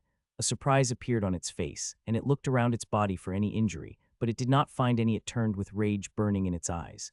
Ubaz cursed loudly, and tried to attack me when a sudden horror flashed in its eyes as it found out it could not move at all. Czar, said the gemmed-eyed Ant-Man in shock and horror. Oh, you have noticed, I said with a smile. Of course, it would. I am the only one who could do it. I knew it was hiding since, in the beginning, Ashlyn had shown me, and as well as Foxman, it has all been a trap, the human on fire, and it is eating them to attract the humans. Even if I hadn't come, some others would have. Some had come hearing the sounds of battle, but I had sent them away. I had everything in control. My strings had everything in control, which I have used not only on the gemmed-eyed Ant-Man but also Foxman. I just did not use them till the Ant-Man showed up. I would have really liked it if it had shown a few minutes earlier, but it showed too late, and I had shown my cards, which would have made it fight guarded, which is not as fun as fighting a confident Grim. Now it is time for you to go to the place where you will suffer the greatest pain of your life, I said as I turned to Foxman, who remained frozen on the ground. It tried to open its mouth, but before a single word could come out, it disappeared, and with it, the gemmed-eyed Ant-Man. It would have been great if the gemmed-eyed Ant-Man also had a bloodline. It would have helped produce a lot of growth energy, but unfortunately it could not. There's also a minute chance it will awaken its bloodline, especially with the stage it has reached. The chances of that are less than 1%, but I always wish it to happen whenever I take Grim as powerful as it inside my core. I am very excited right now for the first time. I have taken a Grim Grandmaster with a core inside to harvest, which is a big thing. I know how powerful these bloodline cores are. They are immensely powerful, containing so much bloodline energy that there is a faint doubt in my heart whether my core would be able to refine it all or not. It is not the only fear, there is another one, the most dangerous. I fear that its bloodline might end up summoning the source. The Grimm's bloodlines do that when they are in extreme danger. Those without core are not powerful enough to do that, but those with core are, and I hope the hidden being take care of it, as it did with most things, because if not, then it will be difficult for me to come out with my life in my hand. Seconds passed, and the runes spread around the two Grimms. They tried to resist, but it was all futile. They were not able to stop the runes even for a second as they covered their every inch. Buzz. It only took 27 seconds for two runes to cover every inch of it, and the moment it finished, the runes buzzed as they lit up and harvested begin. The essence energies of gemmed-eyed Ant-Man begin to gather at the center where the essence rose will form, while a similar thing is also happening to the Foxman. But there is also another thing happening to it, the most important thing. My God, I said with eyes wide. The bloodline essence that came at me was something I had never seen before. I have harnessed thousands of Grimms, but never have got to see bloodline essence such as this. It is completely truly crystalline. There are no crystals floating in a stream of bloodline essence because it is completely crystalline, and it is melted.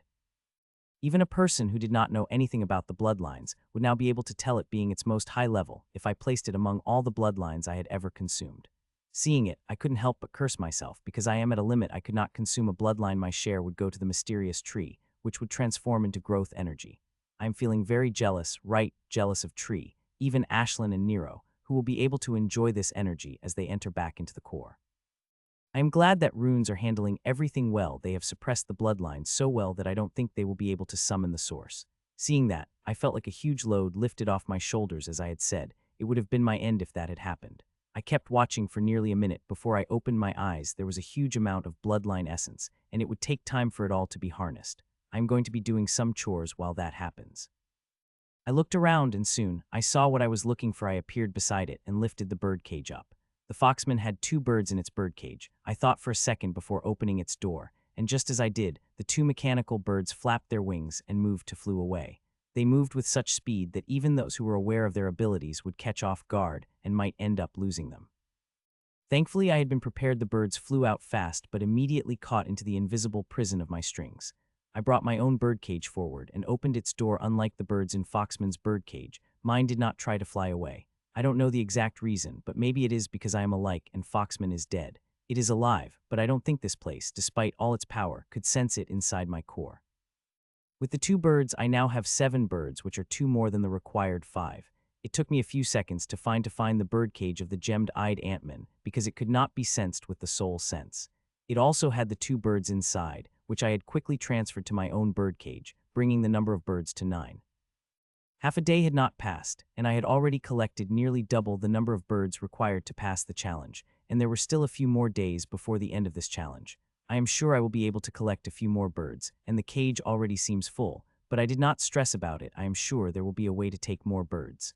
I'm more excited about the Grimms, especially those with bloodline. I am seeing the level of bloodline essence they are giving me, and now I want to hunt all that who had come here. Seeing there was still little time for the bloodline to be completely harnessed, I hopped on the stump where Grimm was sitting and laid down with my eyes closed.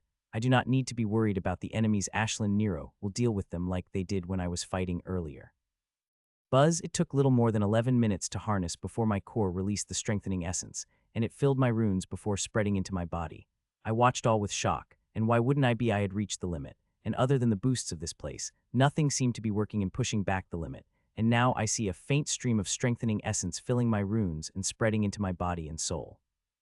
With me reaching the limit, I had thought I would not get a boost from strengthening essence gotten from the Grimms, but it seemed like the level of the essence I was getting was too low grade to push my limit back. The stream was faint, but the boost it provided to me was huge despite the immense resistance. The stream of essence pushed inside my body and soul. I could feel my strength rising rapidly like never before, and it was all due to the small stream strengthening essence. I couldn't help but wonder what would have happened if all the strengthening essence of my share had come at me. That is impossible in my current condition. My body and soul are fighting hard against the small stream of strengthening essence by tooth and nail that I doubt whether it be fully digested. It did not. 99.5 of the strengthening essence did, but the last 0.5 had to recede back to my core. It is a little disappointing, but when I looked at the advancement it had given me, all that disappointment had completely vanished. I think with this boost, I have reached the complete limit. Even from boosts of this place wouldn't be able to increase my strength anymore. In the past 2 months, I have completed 8 extra challenges and now held 8 pieces. I only need one more piece to complete the circle, then I will be able to reach that place. I thought about it for a second before turning my gaze to the place where a miracle was happening. The mysterious tree had its biggest growth I had ever seen. It had become so big that I looked like a tiny ant in front of it. And now, it was releasing a vast amount of energies that was making the plant grow at a speed that made my eyes go round with the shock. They are growing rapidly. Even powerful resources, like stainless lotuses, are growing at a visible speed. I see how one lotus after another is blooming on the water as they harness the incredible amount of corrupted energies from the pool. I had never seen them pulling out such a huge amount of energy, though there had never been so many stainless lotuses in the pool. It is not just the lotuses that are growing extremely fast, but also all the other resources, some of them being harvested by my clone. The day this place came out, I made a huge change in my garden, taking out 65 of the plants I had planted here. The moment this place came out, the last phase of the war had begun, and the moment this place closed, the countdown to the war's end will also begin. So I needed to make a change into the plants I have in my core. I do not need most of the plants that I would need for the smooth working of the project. The project will not close, but there won't be many people in it, as most of them will be fighting. It had begun already, I am sure by now. The war had reached such a stage. Pyramid will be using every powerhouse it had in its arsenal, be it knights or the grand lords. I couldn't help but shudder when I think about the horrifying casualties that would be piling up every day. But this is war, and normal war either, but the epical war which will result in the destruction of one race. Like most wars before, the chances of it ending in a stalemate are slim because the sides are hell-bent on this being the last war. As expected, I said as I noticed a thing: the growth energy is powerful, that no high grandmaster class bloodlines had given me such powerful energy, but still, no matter how powerful it is still a grandmaster class energy, and took plants to grandmaster class. I had already expected it, and I am not disappointed because now all the plants in my garden are at grandmaster class and above. Now, I will only need to find a couple of real high grandmasters with the bloodline, and I will be able to take the plants I will need to a high grandmaster class. It wouldn't be difficult, but not easy either, though I am sure I will be able to do it before my breakthrough. The growth energy spread for 9 minutes before it finally stopped, and the changes it had brought to my garden were shocking. Even though I have reduced more than half of the plants, my garden has never been verdant as it is right now. There are plants of every color and size, and they are powerful. Some release auras powerful enough that even those with the same level would find it hard to approach them. Nearly 90 of the plants planted here have their own special environment, from frozen cold to burning inferno. With the formation, it is very hard to do what I am doing, especially with the resources present in the world. I was able to do it because of the rule-bending power, and it is what formed the base of the project and made it so successful. I looked at the garden for another minute before I opened my eyes and shot up in the air while my armor changed, and so is my aura. In the previous battle, the aura had spread far and wide. If I were to erase it, it would take a lot of time. So it would be better if I changed my aura, which is quite easy for me. This time I had changed my aura to bloodline within a minute. It had become stable that now even if High Grandmaster looked carefully, they would not find a single fault in it. With that, I begin to search for other Grims, especially those with bloodline core. I have tasted the kind of power they have, and now, I want it not to mention, I will be killing the Grims with the potential to reach the class of the Grand Lord. For a few minutes, nothing had happened, but Ashlyn had found another golden bird which she brought to me without me saying anything, which couldn't help but make me wonder about where I would place the birds I would get after this. Steady, I said to myself. I released a single invisible string toward the bird, which was sitting on the tree nearly a kilometer away. This is the last day, and now catching the golden birds have become even more difficult. Their powers are increasing by the day every day. Their speed and strength are doubling, that now even I couldn't match their power and speed. Not just powerful, they have also become violent. That just one morning, I saw a tiny little bird tearing through the Grim in the morning. The Grim only suffered a minor injury, given its sheer size, but still did that to peak High Grandmaster powerhouses is a big thing. In the past 4 days, I have caught quite a lot of birds with the help of Ashlyn and Nero. I don't think anyone has caught as many birds as me. I have not seen even with half of the numbers, which had been bringing quite a lot of challenges. Everybody wants the birds I have. Soon the strings reached the bird, and I began to weave the runes around the bird. The bird had now become powerful enough that I simply wrapped my strings around it and pulled it, and it pulled me toward itself. I had suffered that once and did not want it to happen again. So I am taking some help from the formation with it. I will easily be able to deal with its immense strength and save myself from the embarrassment I have suffered not long ago. Everything went smoothly as I had able to create the formation around it without it detecting. "You are now mine, little birdie," I said, and did not hold back my sound.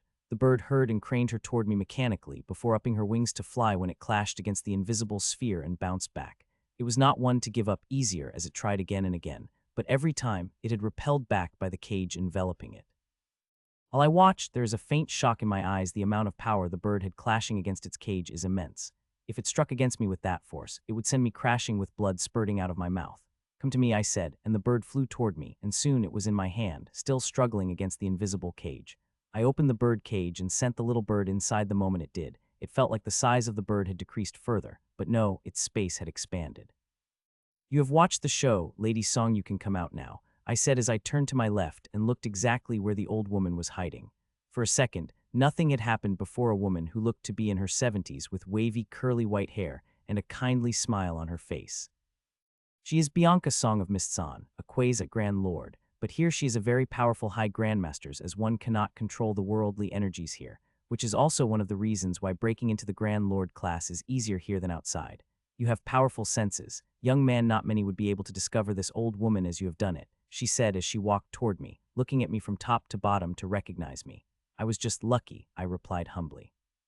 "So what can I do for you, Lady Song?" I asked the old woman. She had been following me for a few minutes, even before I had stopped went to capture the bird. "This old woman just wants a small favor," she said, and I just looked at her without saying anything. "I was hoping you would part with some of the birds you have," she asked with an embarrassing smile as she looked at my bird cage. "My apologies, Lady Song, but I could not do that, and besides, you have more than enough birds in your bird cage," I said, looking at 31 birds that are present in a bird cage. I could see her eyes sharpening in anger hearing my rejection before the fake kind smile appeared on her face. "You have double the number of birds than me, young man, and I am not asking much. Just half of them would be enough for me. I am very close to Grand Lord class, and having the highest bird would help me a lot and a good boost to break into the level of Grand Lords," she said kindly, a smile that would made anyone melt on the spot, but not me. "I don't like this woman from the beginning. She is from Mistsan and belongs to the faction that caused my mother the greatest harm." "My apologies, Lady Song, but I could not do that," I said. "I have worked very hard to capture these birds, and I need the boosts just as you do, and to be honest, it's you who should give me birds, seeing I will have a greater chance of breakthrough due to my young age," I added. I could see the kind smile disappearing from her face and blazing anger appearing in eyes that would rival any Grimm's. "I don't know who you are, young man, but you have been disrespecting me, and I could forgive, so I will do my duty and punish you," she said, but did not take a step, as if giving me a chance to back down and offer her my birds. I have seen many shameless people in my life, but not as this old woman, who have crossed all the boundaries, which is good because now I do not have to be respectful to her. "Can you, old hag?" I asked with a mocking smile, and old woman's eyes literally spewed out the fire. "Little bastard, if I did not break every single bone of your body, then I wouldn't be Bianca Song of my name," she said and moved to come toward me. When she received the biggest shock of her life, she found out she could not move. The shock soon turned to horror as she realized all her struggles were for naught. Even with all her strength, she could not even twitch her limbs. "You are Spa Michael Czar," she said in horror, and the smile on my face became even bigger. The old hag had finally recognized me, I said in my real voice, and appeared in front of her. "You are elder and I am very forgiving, so I am letting you go this time, but mess with me again and I'll turn your bones to dust," I said softly while giving her my most manic smile. I did not linger there for long and disappeared. I really wanted to break her bones and take all her birds, but I controlled my emotions. The old woman is powerful, and we need such people in the war against the Grimms. I just hoped that the old woman would take this as a lesson and change her ways, or I would really do what I had said to her. "Die, you human bastard, die," shouted the Grimm as she rained down one blow after another at me from its dual scimitars. In front of me is Black-Horned Crockman, against whom I have been fighting for nearly an hour, and the bastard is a tough opponent. A true High Grandmaster with core. Its strength is not something a common peak High Grandmasters could compare to. Thankfully, its core is not something at the quality of Scal the Foxman. If it had, then I would already have summoned my shields, because once a host with that quality of core levels up, the power they will get would be very close to the Grand Lord. We have intelligence that some members of Grimm's have even better quality cores than it, and on leveling, they might get the power of Grand Lord, but it is extremely hard and very risky when pushing for that power. There is resistance from all factors. That resistance held power to crush the cores, which is why most people would give some leeway to the resistance and take the lesser power instead of pushing for the highest. I am going to push for the highest power, and the resistance I will feel would be nothing like anyone had felt, as I would be a high grandmaster asking for the power of Grand Lord, but grandmaster asking for the power of Grand Lord. A heresy. CLANNNG, CLANNNG, CLANNNG. Its two scimitars are like a black storm, coming at me from every direction, an angel to pass through my immediate range and hack me into pieces. The bastard might just do that given a single chance, which I am not planning to give. Can you just defend? Don't you know how to attack? It asked as it pressed on me. Like you were one to talk, you had not even landed a single attack while I had already given you a slash. I mocked and could see its eyes flared up in irritation and anger. A scratch, and I had let you do that to see your power, it said as it pushed on me. Keep telling yourself that, I said, as I defended with every bit of power I had. I had landed the attack on it, and it was a surprise to me as much as it. The opportunity had presented suddenly, and I took it. It is quite regretful that it reacted quickly, and I had to retreat my sword, with it only scratching across its scales. I'm not worried. I know I will get a chance soon. I just need to be quick, as there is only half an hour before the end of this challenge. CLANNNG, CLANNNG, CLANNNG. 10 more minutes passed as our weapons kept clashing. Without stopping for even a second, I could feel the urgency in its moves as the end of the challenge drew near. I did not let the limited time get into my head, because I knew if I did not make a change in strategy, I would be able to take the bastard in time. So I continued to move with my plan, and with every move I got closer and closer to achieving it, while the bastard got increasingly frustrated. When the clock began to tick on the last 10 minutes, its moves became far more aggressive and riskier. Die, it shouted thousands of times as it activated another method, but I defended the same no method. It is working on me.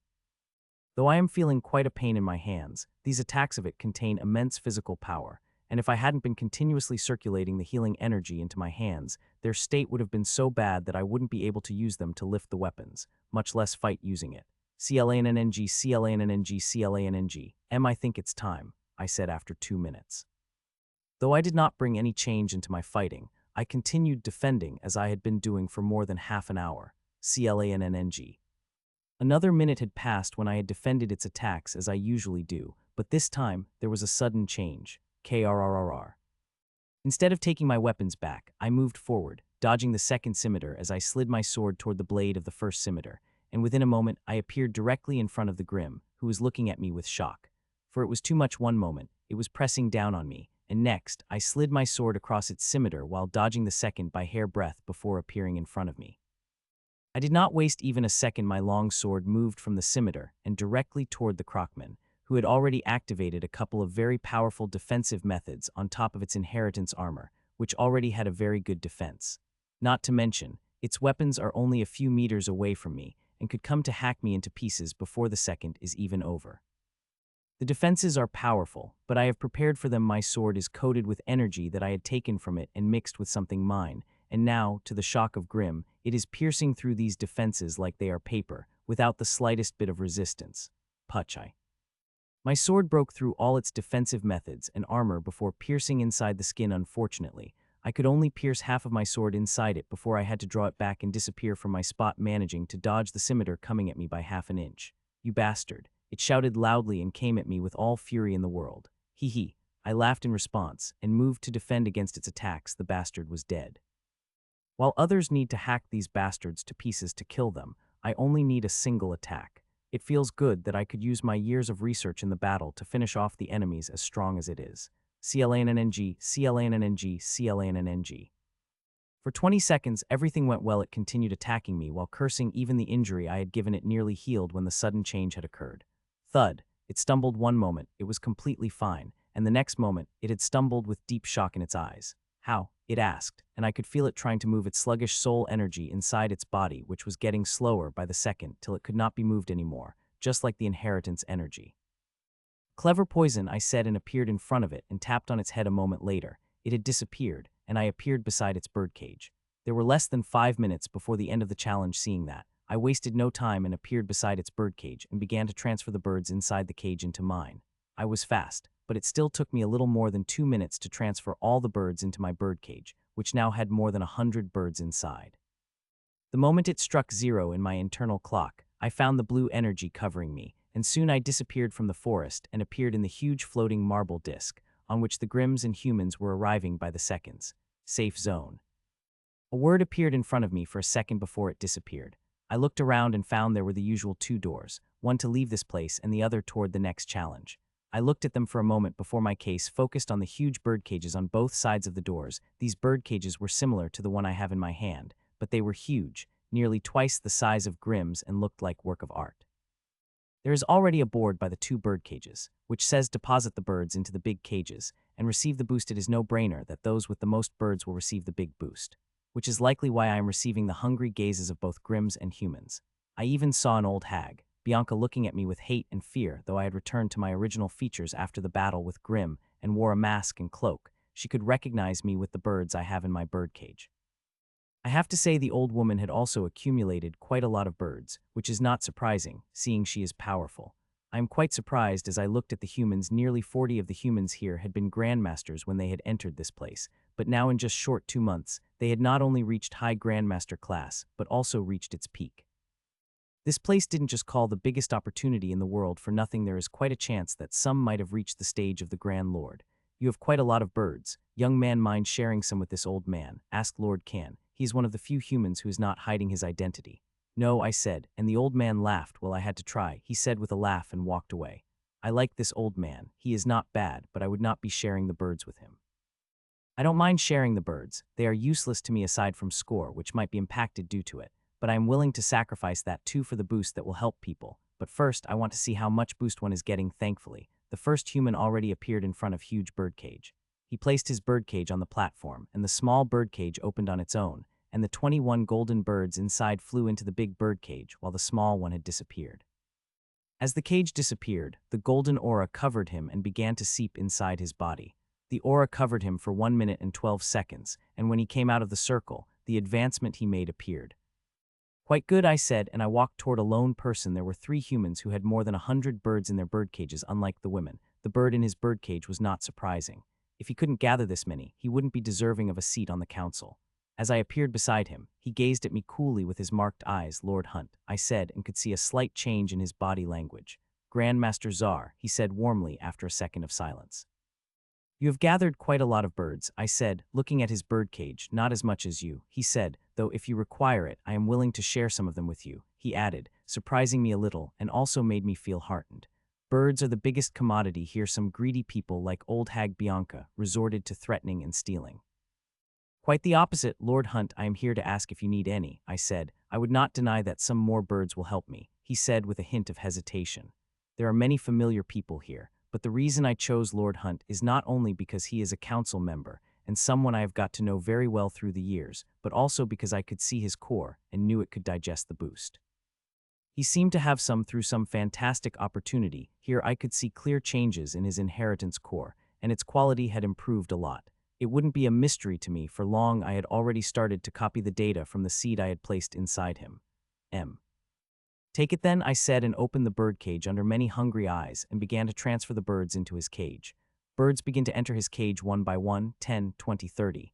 Grandmaster, it is too much, said Lord Hunt as the 50th bird went inside his birdcage. Take it, Lord Hunt, I have reached the limit. The boost is not useful to me any longer, I said. I am 99% sure that my body will reject the boost. I will get the last confirmation after the boost enters my body. Finally, when there were only 10 birds remaining in my cage, I closed the door and looked at the birdcage of the Lord, which now had over 250 birds, more than double the number of birds that any human or Grim present here. I could feel the envious gazes of both humans and Grims that had now become more intense on the birdcage of Lord Hunt. Few minutes passed, and Lord Hunt decided to take the boost. He appeared beside the huge cage and placed the birdcage on the stand. A second later, the door of it had opened on its own, and the golden birds began to fly into the cage on its own.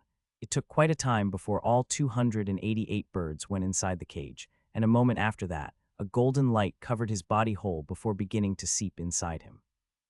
Nearly everyone watched as the boost began, and it lasted more than 10 minutes before it stopped, and Lord Hunt stepped out of the circle. His metaphysical scan appeared in front of me, and seeing it my eyes couldn't help but widen up for a moment. He had received quite a huge boost, directly taking it to nearly a limit. If he had around 50 more birds, he would have reached the limit. Still, with his power, he won't have any problem getting a boost to take him to the limit in the next few challenges. A few seconds later, when the boost covered me and tried to seep inside, it got repelled, but it did not get out of my body as I had expected instead. A suction appeared on my core and sucked all the boost. Pyramid. These bastards, cursed the Supreme Commander, seeing another Grim joining the blurry battle. Not a normal Grim, but a Grand Lord. Till now, the Grims have revealed 4 new Grand Lords, a shocking number, and the thing is, she still doesn't know if these are the last or if they are hiding a few more. Till now, aside from her and her sister, they have shown only one Grand Lord, their newest one, Lord Sylvian, leader of Hawthorne Sea. He succeeded, and with it, once again, the Hawthorne Sea once again wrestled the place of number 1 Supreme from the Crystal Domination, which had occupied the place for a few months, with her and her sister being the 2 Grand Lords of Crystal Domination. Now, Hawthorne Sea also has 2 Grand Lords, and they are the real ones and most powerful. Forget Lord Sylvian Matron Mavis alone would be able to be defeating 2 sisters with one hand behind her back. Should we send? Asked Lord Whitmore hesitantly, seeing our 2 Grand Lords fighting against 4. No, she said, despite her sister being in one on the battlefield. Lady Hera and Lord Sylvian are enough to handle them, she said. With the 4th Grim joining the battle, she could see that things were becoming dangerous for her sister and Lord Sylvian, but she had confidence that those 2 could handle it. Their relationship may be a little awkward, but their powers are complementary, and they have one of best teamwork out there. She moved her eyes to the other battlefields. They were not only Grand Lords fighting Patriarch Bradford, and older lords were fighting the battles in the different corners, while others were guarding the different parts of human territories, ready to engage against the Grims as they appeared. She had fought not long ago, and while she tried to kill the bastard, it was powerful with a vast array of attacks and experience of centuries with that kind of power while had only a few months with it, and that makes dealing with old bastards very hard. She's not without her own advantages. Her unique fighting style affords her great advantages as well, and she is learning fast as she fights these old bastards.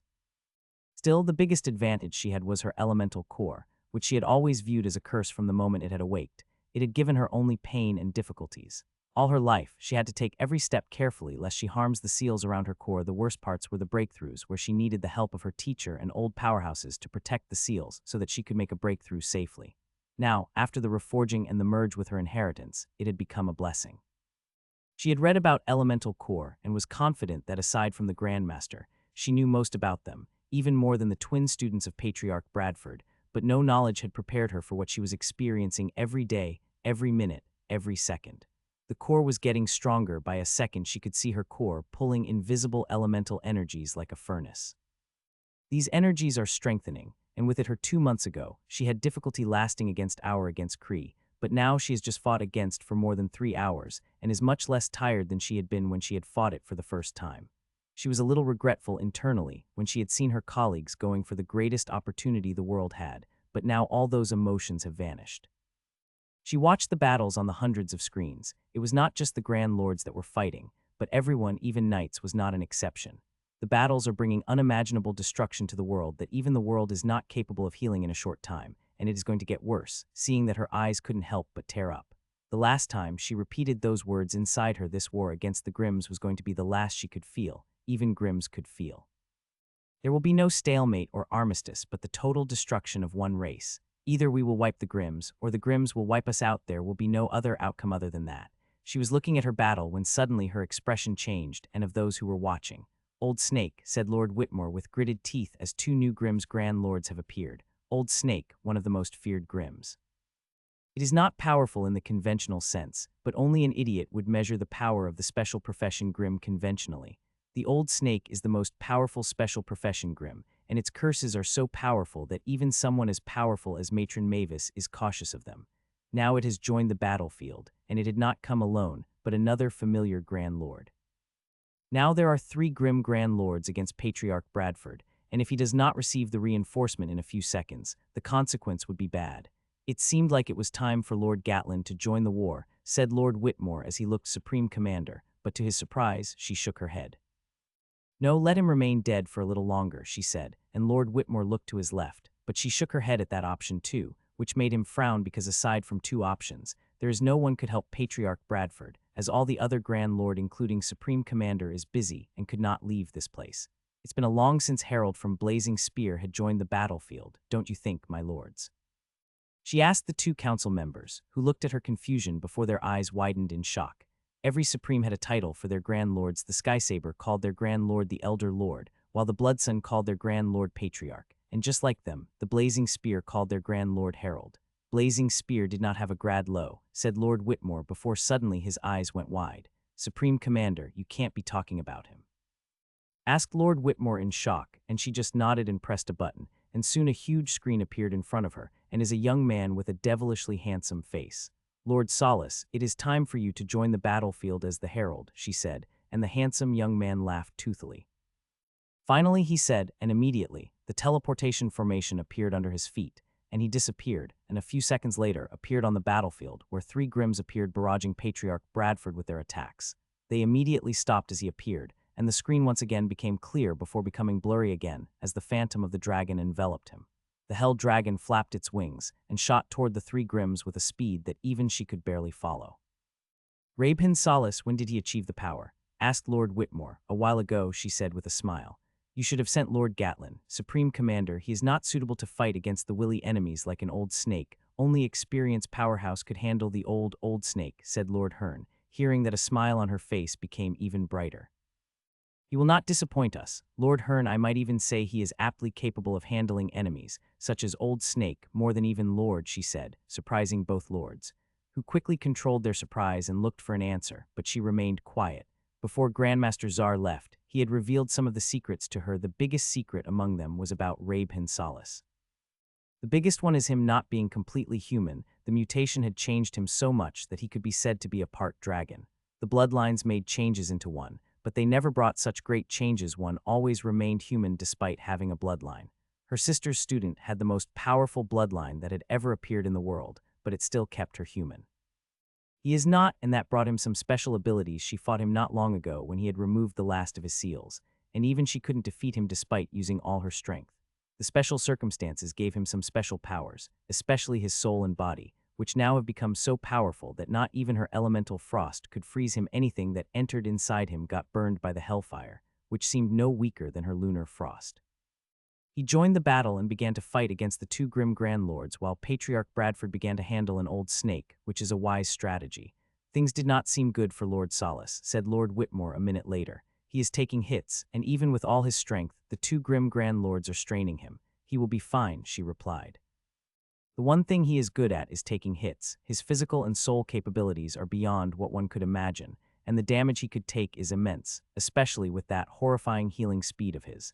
As time passed, the worry transformed into shock, and even through a blurry screen, they could sense the frustration of 2 Grim Grand Lords fighting against him. Suddenly her focus went side screen, showing that thing. It glowed again, and 2 Grims and 1 human appeared, all of them grandmasters, peak level from the input that Lady Angela had provided.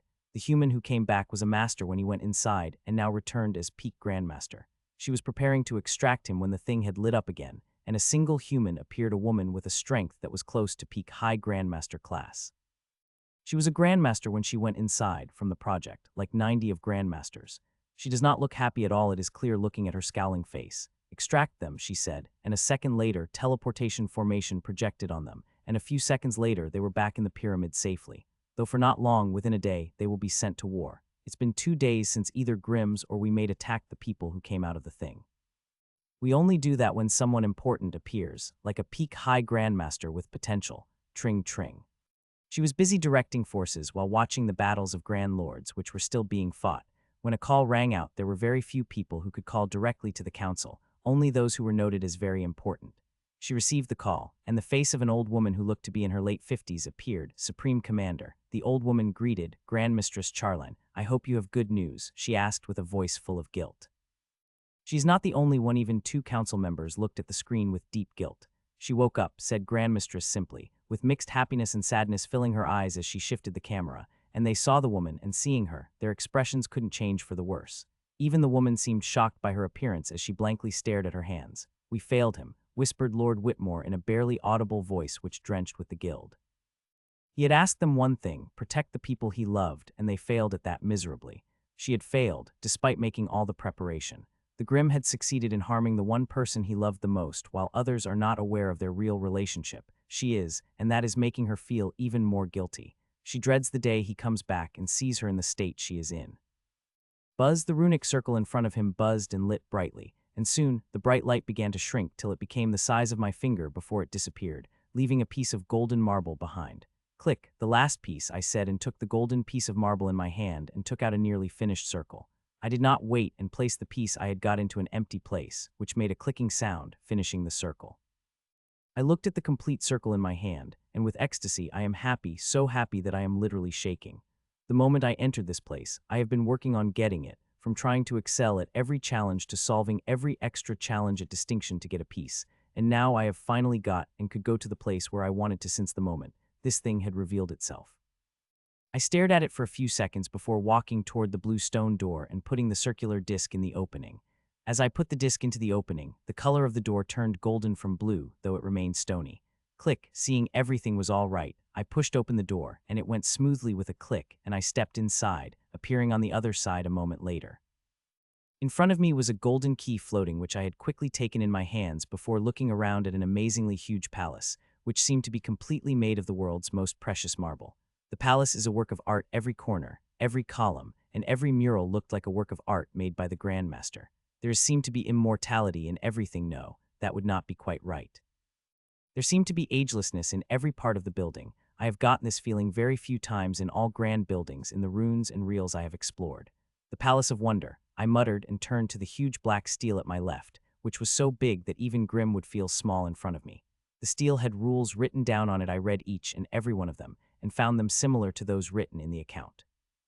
There is a map of this palace which I quickly copied, with the information of all 112 halls present in it, with 3 colors.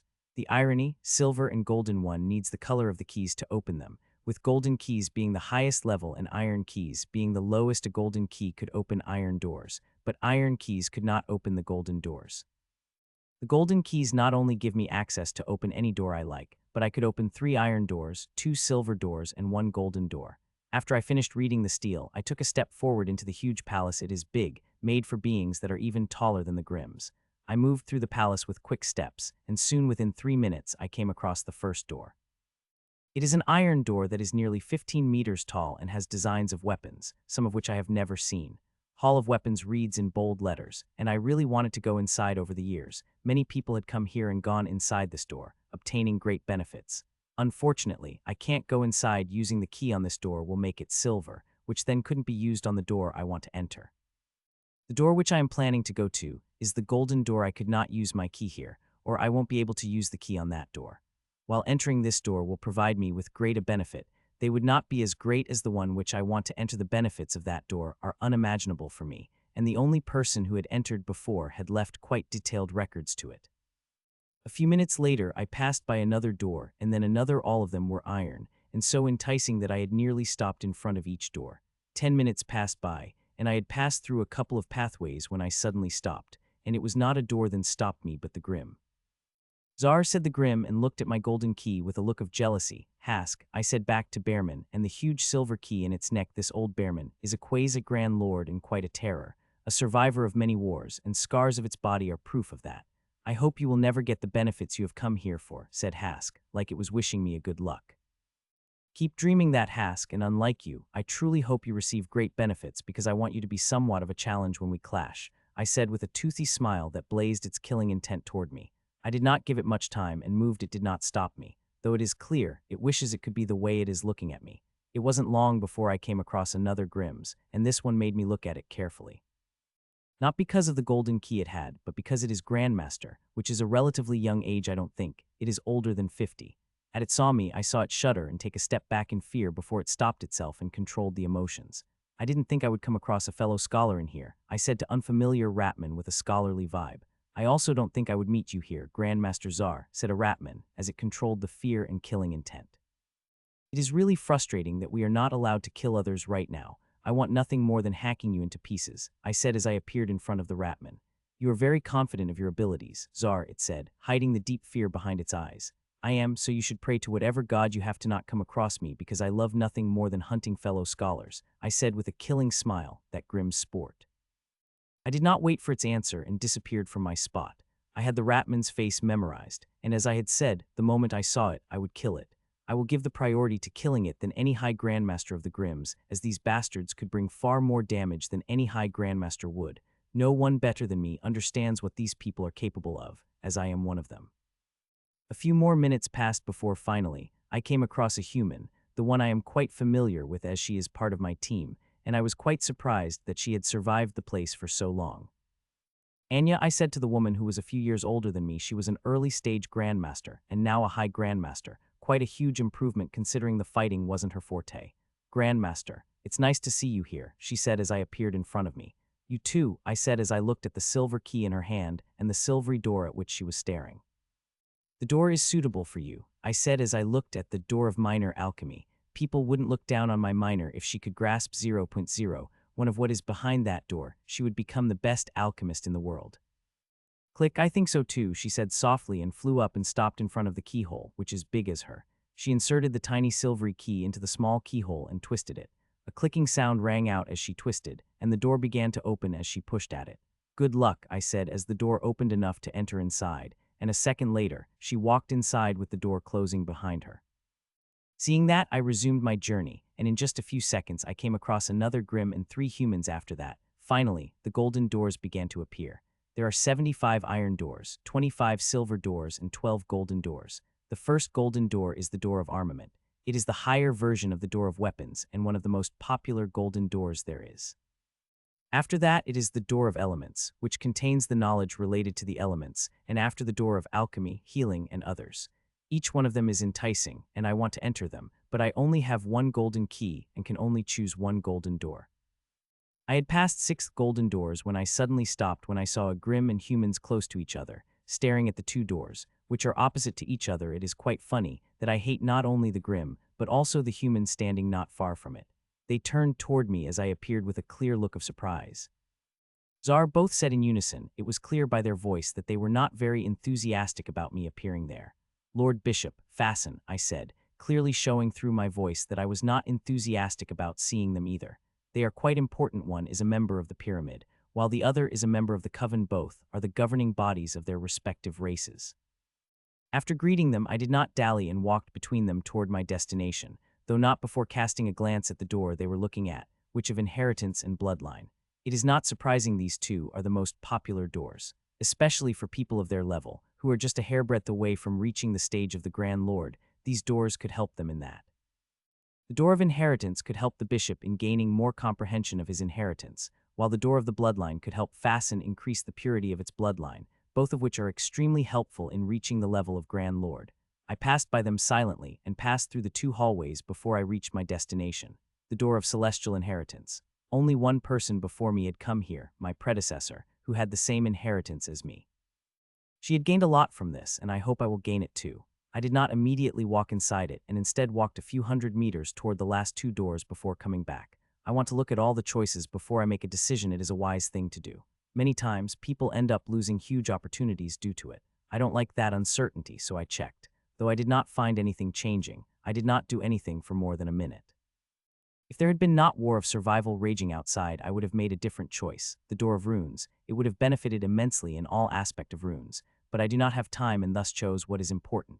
Though if I did get a chance in the future, I will definitely enter the door of rune. I turned my focus on the door, the one I had chosen. I did not waste any time further and flew up to the huge golden keyhole and inserted the golden key inside it. Click. A clicking sound rang out as I twisted the key and pushed open the door. There was no resistance. Though I had to use considerable force to push open the door, the masters would have put quite a lot of effort if they wanted to enter inside. Soon, the door opened enough that I entered inside comfortably. I did not immediately enter inside, just looked at the golden light for a moment before entering inside. For a second, everything was golden before I found myself standing on the stone floor with a creation heart written on the big letters, which was the name of my inheritance. Around me are the floors stacked one after another, reaching up to 3 stories, and each floor will have hundreds of runic armors standing like a mannequin. It is not just runic inheritance blueprints, but also books, scrolls, crystals, and many other things.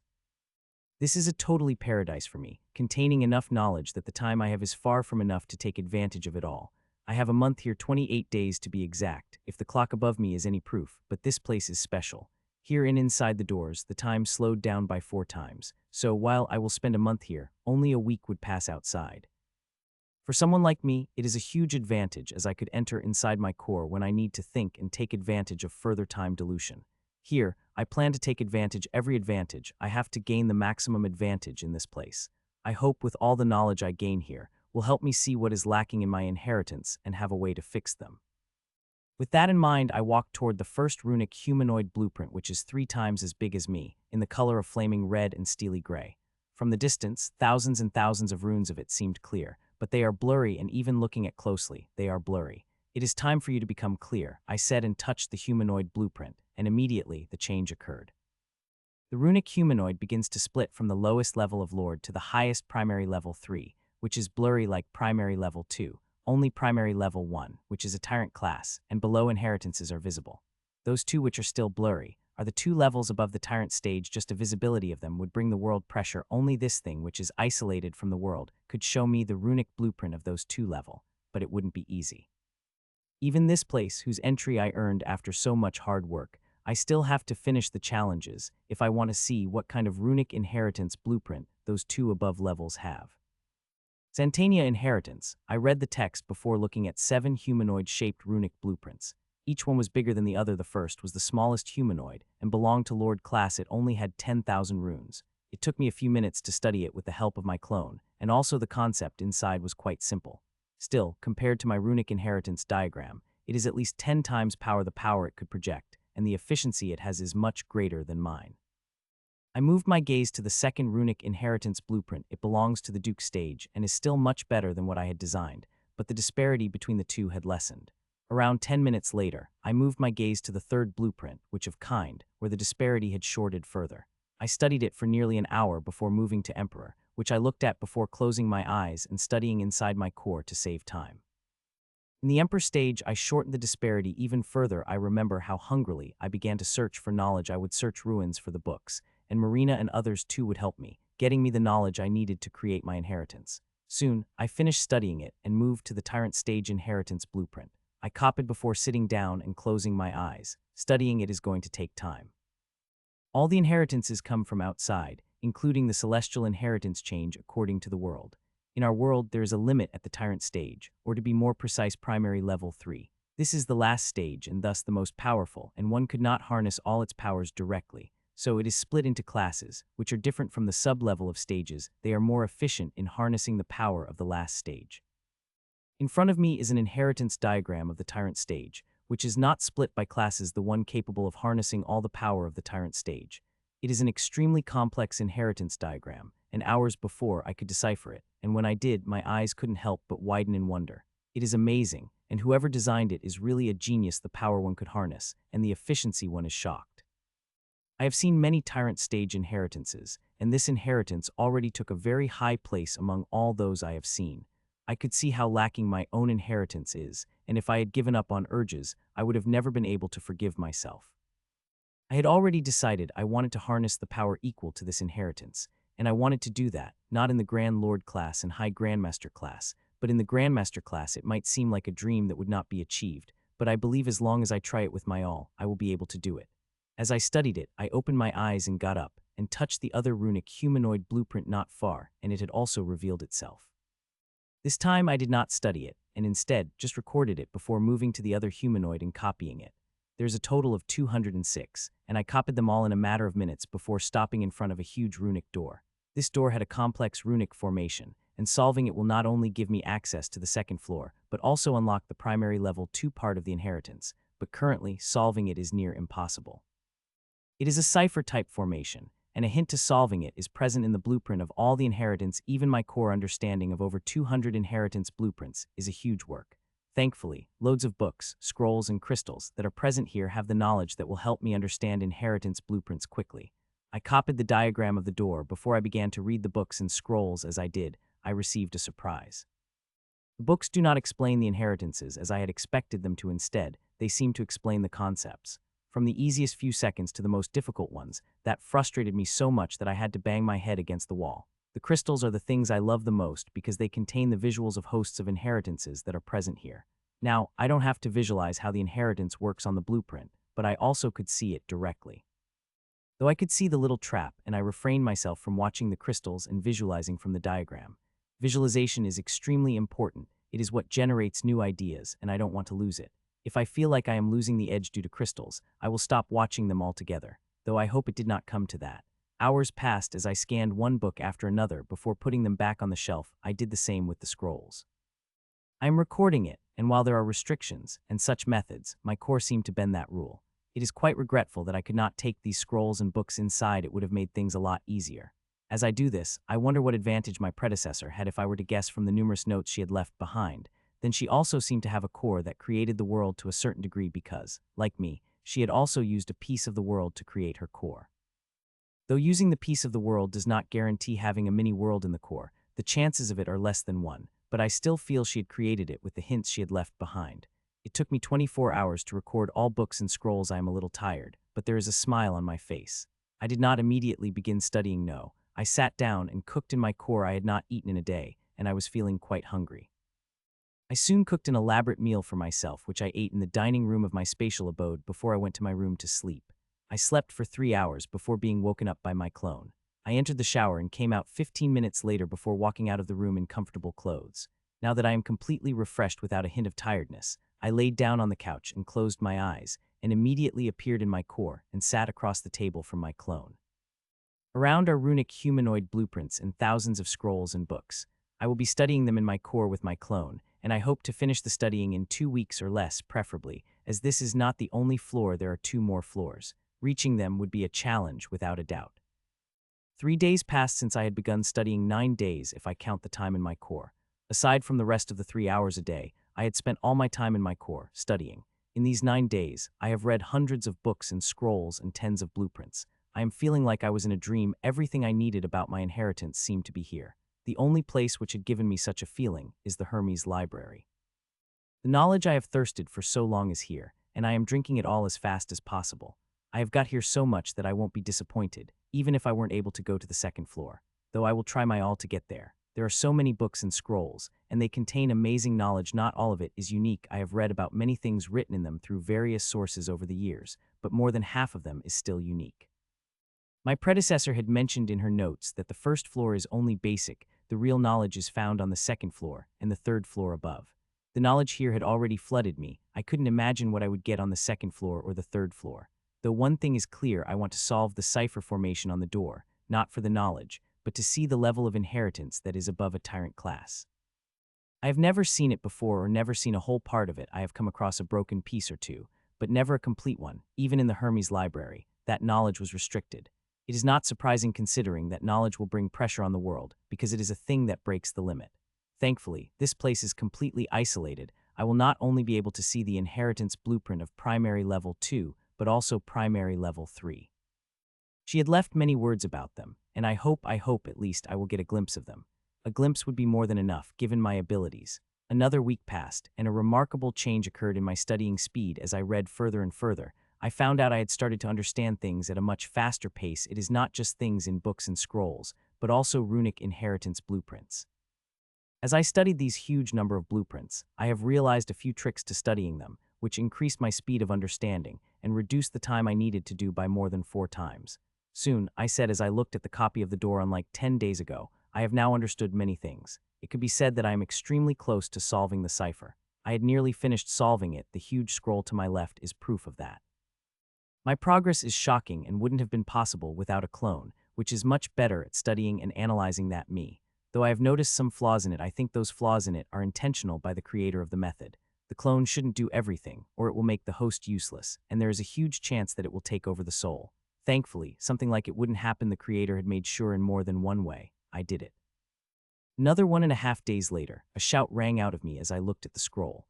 I had finally done it. I had solved the cipher. It had taken me 11.5 days, or around 35 days in core time where I had worked. If I did not have the clone in core, then I could forget solving the cipher in 11.5 days. Even a month wouldn't have been enough. I did not waste any time and opened my eyes and immediately walked out of the abode and appeared in front of the cipher door. I studied it for any changes but did not find any. Seeing that, I did not waste any time and began to move the metallic runes on the door and stopped 2.5 minutes later. Buzz. For a moment, nothing had happened before finally, the runes buzzed and lighted up the whole metallic door. Click. Within a few seconds, I heard the clicking sound I had been waiting for as the huge door opened. I looked at the open door but did not walk inside and instead turned back toward the first floor before appearing beside the closest inheritance blueprint. I touched it, and immediately, 7 inheritance blueprints appeared in front of me with the name Gyperian Inheritance. I barely looked at anything as all my focus was on the 6th humanoid inheritance blueprint, which had become clear I could see every rune of it, and there were millions of them, each rune being small as dust, but I could see it all clearly. I recorded it all and closed my eyes, and a moment later, I appeared in my core, and in front of me was a humanoid inheritance blueprint of primary level 2. Magnificent, I whispered in awe. It is all worthy. I had just started studying it, but I could tell how amazing it was. I had imagined many things about it, but as I studied it, I found out that everything I had imagined had paled in front of the thing standing in front of me. It is a work of art beyond anything I have ever seen before. In just a few minutes, it lit up the sun inside me, made me realize how small my thinking was. Immediately, hundreds of ideas floated down on me. The things that had stopped me from leveling up became clearer. Then now I knew it was just a matter of time before I fixed it all. It seemed like I had only needed a perspective, and this thing had given me that. Fuck. I cursed loudly as I came to myself nearly 3 hours later. In these past 3 hours, I have been studying it like crazy, so much that I have lost a sense of time. I looked at it longingly for a moment before I opened my eyes. It was not a time to study it. I took a deep breath to calm my emotions before I appeared beside the closest runic humanoid blueprint and touched it, immediately copying the 6th runic humanoid blueprint of primary level 2. After I finished with it, I moved toward another. I appeared one runic humanoid blueprint after another and copied them, and within a few minutes, over 200 primary level 2 blueprints had been copied. It is going to take a lot of time to study them, months, even years, easily, and I really wish I could have a chance to do that in complete peacefulness, without a war that could wipe out our whole species. At least I have a clone. I shook my head of those thoughts and looked at the open door ahead of me. There was a second floor waiting, a place that would give me a better chance to attain the strength to win this war. Zdeb. I stepped into the second floor and found it similar to the first floor I had been on, just smaller. Just one glance had told me there were only 100 runic humanoid blueprints on this floor, and the books and scrolls were also less in number. I did not get disappointed by it. If my predecessor's words are to be believed, then the quality of the knowledge contained on this floor is level above the floor below, and I can't wait to see it. I immediately appeared beside the first runic humanoid blueprint and touched it. It had immediately unfolded into the 7 blueprints, and like on the first floor now, only the last 7th has remained blurry. I will be able to clear it by solving the cipher of the door leading to the 3rd and the final floor. I looked at the blurry blueprint for a few seconds before moving my gaze to the first blueprint, the smallest one. Hun. Within a few seconds, a hint of surprise couldn't help but appear on my face, and that surprise became bigger as I studied the next blueprint. She was right, the quality of the inheritance blueprint here is a level above those below, I thought as I studied it. I did not study it further and recorded it before beginning to record the other blueprints, and within a few minutes I moved to the books and scrolls. They took time, more than half a day before I appeared in front of the door. Cipher on the door is a marvel itself that remained standing in front of it, trying to make a very few things that I am understanding about it. Like the door before, this one too is a cipher door, and the answer to solving it remained in the books. There are less than half of the books and scrolls here, but I am sure it would not make solving the runic cipher any easy. I think it will be even more difficult. Thankfully, I would not need to understand all blueprints and read all the books and scrolls. If that were the case, I wouldn't have been able to solve the previous cipher at all. On the first floor, I have only thoroughly studied 10 of the blueprints and read less than 20 of the books and scrolls, but still able to solve the cipher. It is the essence that matters. As long as I understand the hidden essence in the books, I will be able to solve the cipher. 13 days had already passed. The first day had been spent copying things, before 11.5 days spent deciphering the cipher, and a half day just now copying the stuff again. I now have a total of 15 days, and I have to solve the second cipher in that time. I would prefer if I am able to do it in 14 days or before, but that is going to be a challenge. I will give my all for it. I still want to see what it is on the 3rd floor. The words that my predecessor used to describe it filled me with bubbling anticipation. I did not immediately begin studying. I slept, showered, and ate before finally laying down comfortably on the couch and closing my eyes to enter my core. Unlike me, my clone had never stopped for a moment, and I joined it immediately with a scroll in my hand while it held a tome. Time passed in silence. Every now and then, I would mutter, scream, or curse depending on my emotions. I would even play with Ashlyn and Nero, mostly Nero when I had got bored. As I studied these scrolls, books, and blueprints, I saw how incredible they are and also difficult that I many times wished I had another clone. It would have made things a lot easier. I have made huge preparations for my breakthrough, and if everything goes all right, then I will have a second clone after my breakthrough. It will be the first thing I will do after the breakthrough. The clones have become even more important right now. Having 2 of them would be a tremendous help to me, especially in understanding primary level 2 inheritance.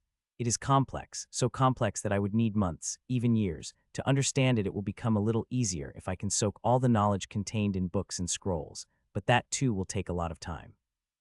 This is why I said that having a second clone would make a lot of things easier for me. Before I knew it, 10 days passed, and I am still studying and making quite a progress in solving the cipher, but not as much as I like to make. But despite that, one could not see any disappointment on my face. There was even a smile hanging from it. Like I had said, I am already satisfied with what I have got. While I am excited and hopeful to see what is present on the third floor, it will not affect me much if I am not able to decipher the door within time. The biggest draw of ciphering this door is unlocking the primary level 3 inheritance, which I could already tell would be beyond complex, and I would need years to understand a single blueprint, and before that, I would need to study all primary level 2 blueprint, which itself going to take years. I don't know whether I would survive till then. The moment this place closed down, the final battle will begin. I don't know how long it will take. It could take a week to months, but I am clear that it will defiantly not be a year. It might not take even a month if the data of the previous war go by. So it is not much big deal for me, as my eyes are set on the immediate target, which is to level up, as only leveling up I would be able to be any help in the final battle. There is enough time, I said as I opened my eyes and immediately appeared beside the door to the third floor.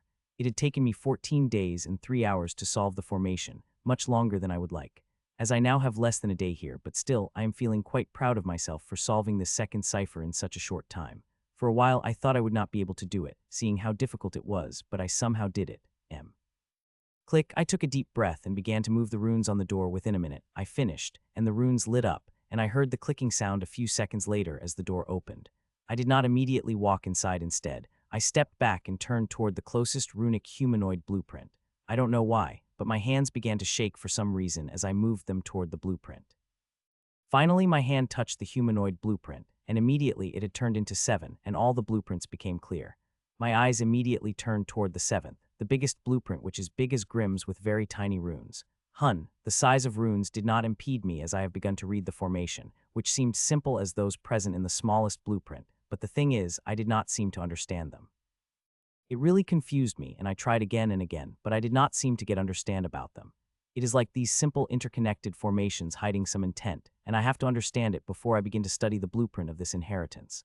I shook my head and moved toward another blueprint, thinking it was one of the strange ones that are present here, but to my surprise, the second primary level 3 blueprint was the same, and so was the third one. There seemed to be a veil covering these blueprints, a veiled intent or some other things which I have no comprehension about. So unless I get an understanding of this invisible veil, I wouldn't be able to study these, even if I tried for months and years. As for how I will get the understanding, the answer to that is hidden in these blueprints. I felt like as long as I understood these inheritances thoroughly, I would get the key to understanding the inheritance. Seeing that, I did not waste time studying them further and instead began to copy them. I copied all the primary level 3 inheritances of the second floor within a few minutes before moving to the first floor and did the same. About half an hour later, I appeared in front of the door to the third floor, the last floor, about which my predecessor had so many words, but she was also very cryptic about it. Taking a deep breath, I took a step inside the third floor, and the first thing that came to mind was that it was small and there was no blueprint here, which really surprised me because I had really thought there would be inheritance blueprints. From the below, it seemed like there are blueprints here, but there are statues, which I couldn't help but think were intentionally placed in here to mess with those who come here. The lack of a blueprint did disappoint me, but I quickly calmed my emotions and focused my gaze on the center of the room. In the center, there is a white marble stand, and on the stand is the tome, a huge tome, a tome that's slightly bigger than me. On the first 2 floors there were tomes, but they were at the size at which humans could read them comfortably. I had a creeping suspicion that those tomes were shrunk to human size. If someone of Grimm's size had come, they would have been adjusted to their size. This tome, on the other hand, is huge, bigger than me. I walked toward it, and it beautiful. Whoever did the binding must be really someone very talented. It is a treasure by design itself. The Basics of Clear Heart by Theodlewin and Maris I read before flipping to the cover, where there was an immensely beautiful painting of a lake in the forest. Just a simple glaze of it made my tired mind refreshed. I looked at the painting for a minute before I flipped the page. There was a dedication on the page. The author had dedicated the book to his wife. There is small poetry below the dedication that, reading it, tears couldn't help but stream down from my eyes, and immediately memories of the marina flooded so intensely that I had needed minutes to calm my emotions. I changed the page, but not before memorizing that small poem. Soon I reached the index, and taking a look at it, I moved to the next page where the book had really begun. I began to read, flipping one huge page after another unconsciously. The words that were written were so mesmerizing that it had captured my attention, and it took me hours to come to myself, and that is only due to my clone. If it had not shouted at me, I would have continued reading. I had read for 3 hours, but barely finished even 3 of it. The pages are very thin, and it is over half a meter thick. It contains tens of thousands of pages, which would take days for me to read, and I do not have that much time. So I began to copy it, and immediately I stopped as it felt like I was committing the sacrilege. This book is completely theoretical, but it is the best one I have read about my inheritance. It had explained everything so well that problems that had been bugging me with months of studying began to solve themselves up without even my conscious try. The praises of my predecessor, which seemed to feel over the top, now felt underwhelming for the first time. I felt like she hadn't done justice to this tome. It deserves all the praises there are.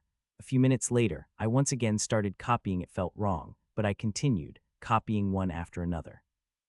It took me more than an hour to copy it. I could have been faster, but I decided to take it slow.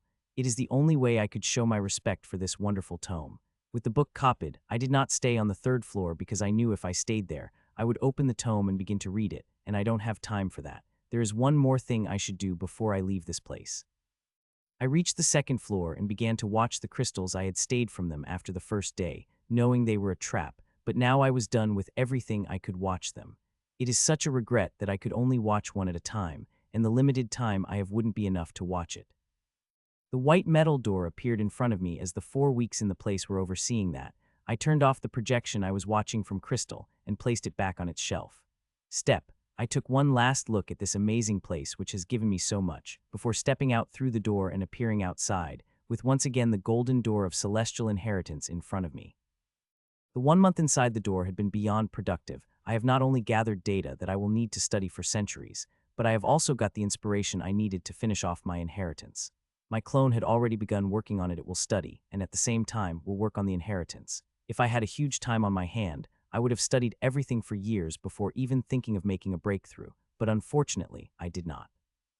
The war of survival is raging outside, and I need to make a breakthrough as soon as possible.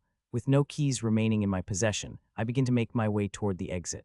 It would have been great if I could snatch the keys from others, but I could not.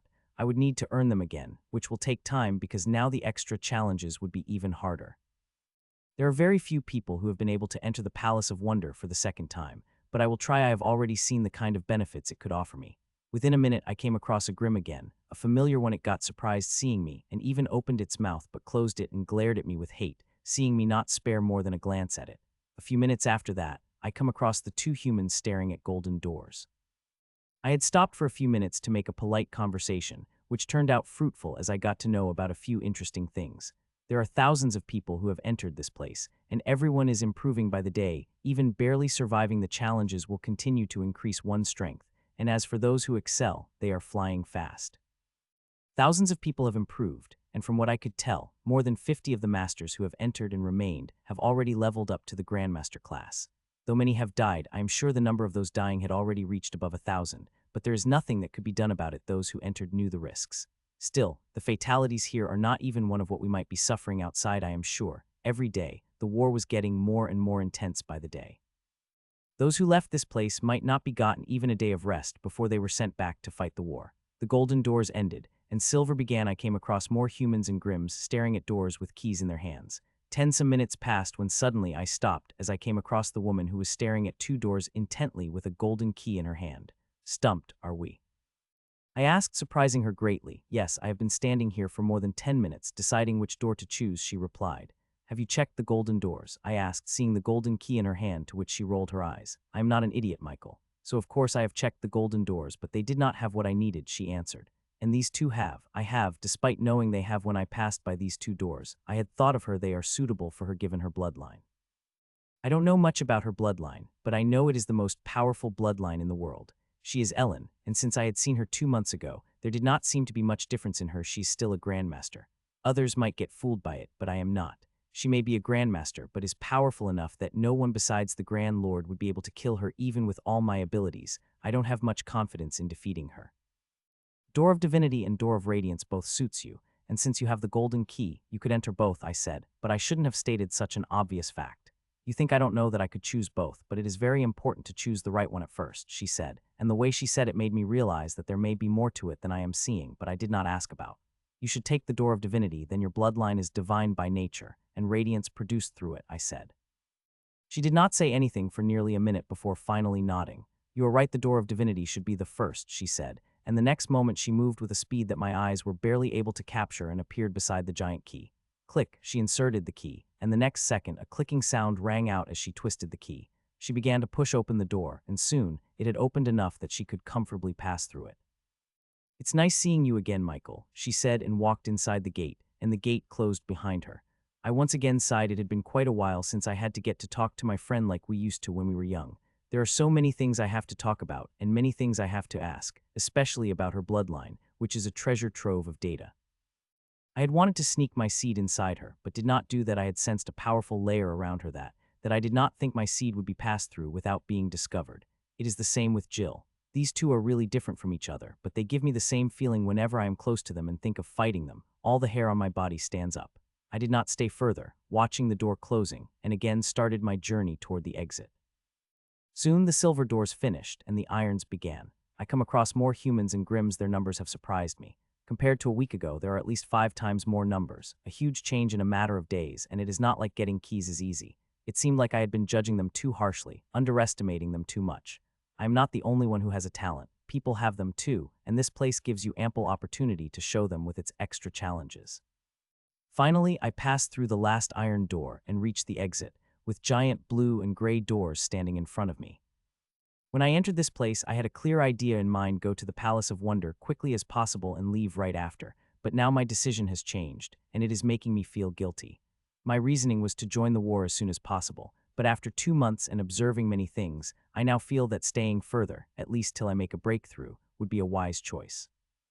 While the Grims may have hidden a huge force, the humans wouldn't lose against them. We have been fighting against them for thousands of years, and even if they came in as unending tired, we would still be able to hold them for quite a while.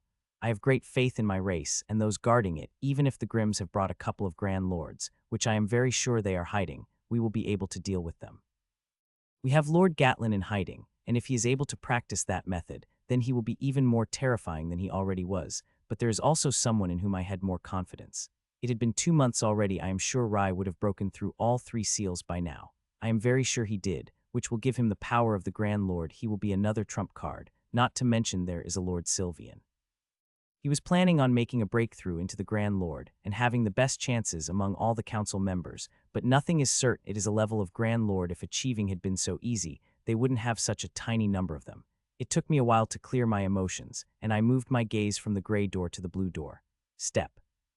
I did not wait further and stepped into the open blue door. There was no darkness. One moment, I was in the Palace of Wonders, and next I found myself in the forest, the one covered in the faint mist.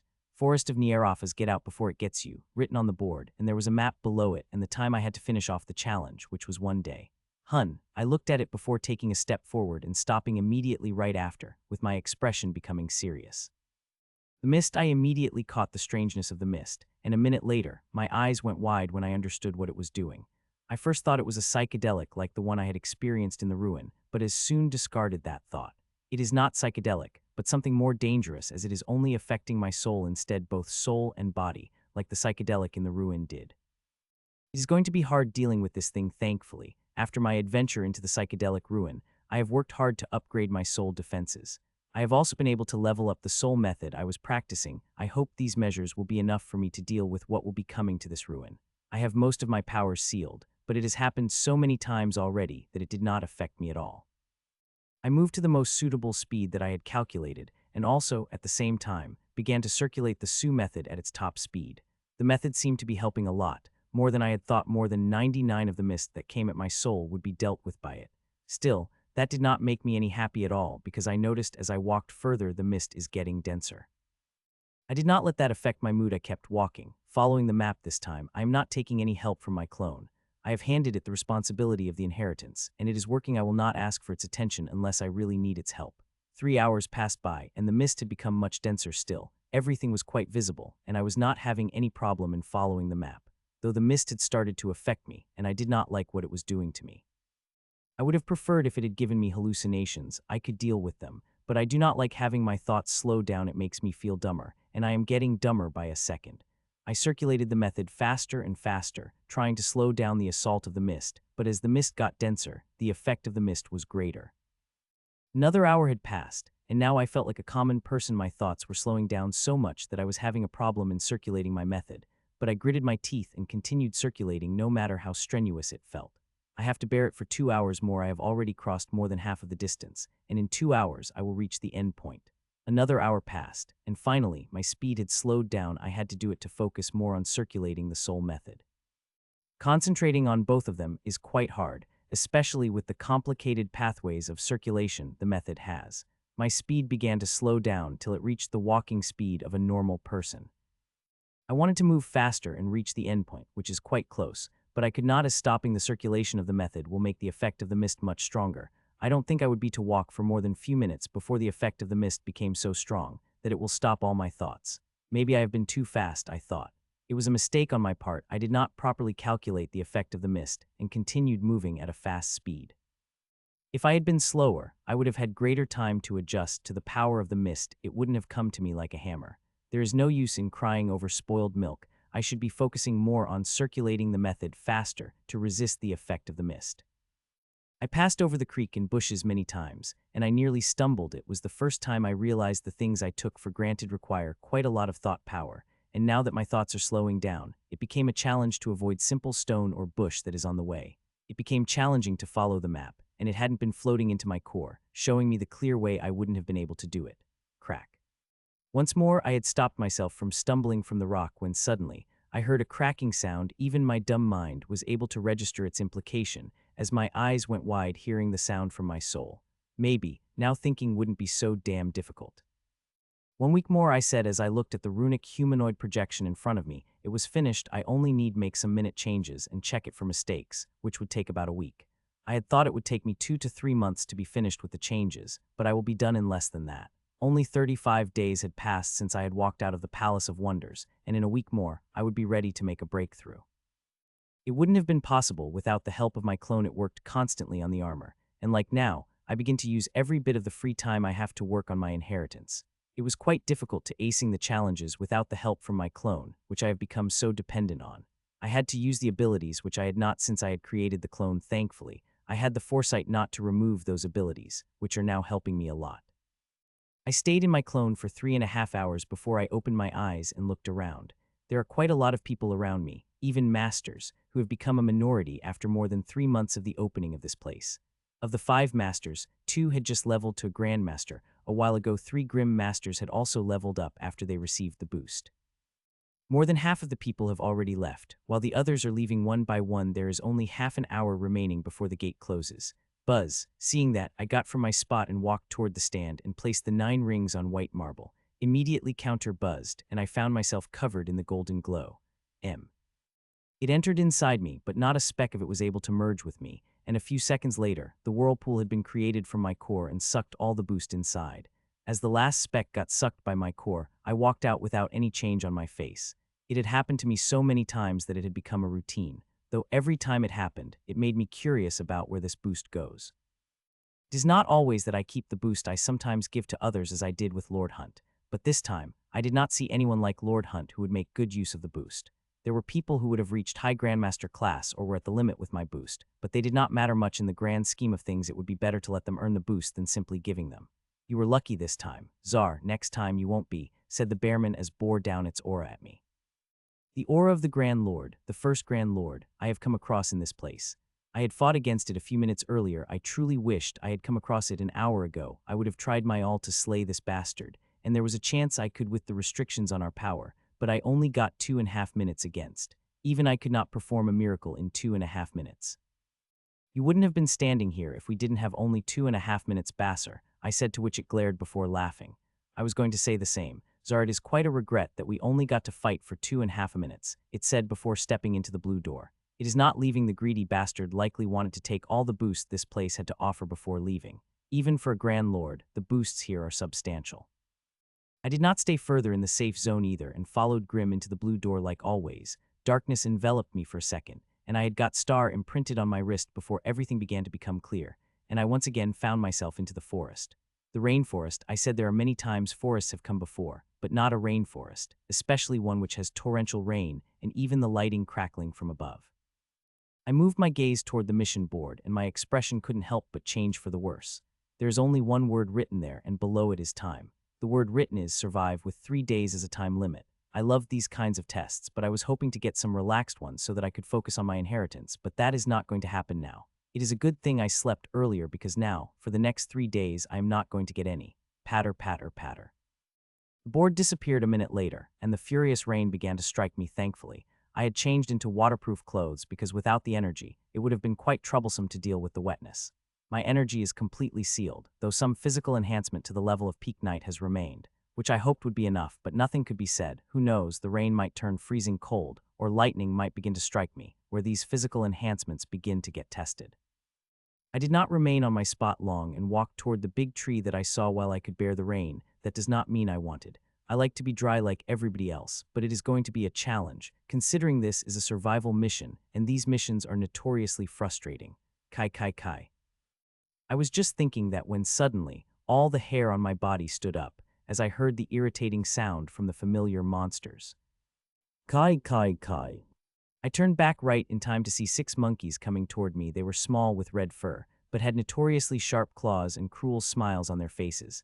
I hate monkeys, I muttered hatefully and swung both of my rapiers toward the monkeys who had already reached uncomfortably close to me. Pachek pachek. My rapiers moved fast as lightning and cut the 2 monkeys into 2 pieces in a clean motion. It immediately alarmed the monkeys, but instead of making them retreat, they moved forward with even greater fury in their eyes. I tracked their movements as I swung my swords toward them. These bastards were very nimble as they tried to dodge my swords mid-air, but they followed these bastards like serpents before catching up to them. Pachek pachek pachek. My sword cut through the 2 monkeys before moving to the last 2 and decapitating them before them could reach me. The torrential rain wiped the blood off my swords without me needing to shake them. It also turned the ground beneath me red with the blood of monkeys. I did not even cast a glance at it, as my eyes were concentrated on the trees. The reason I hate monkeys is not because of their irritating voice and crafty nature, but also because they come in groups, and that makes it hard, and even dangerous, to deal with them. They have injured me to death many times because of it.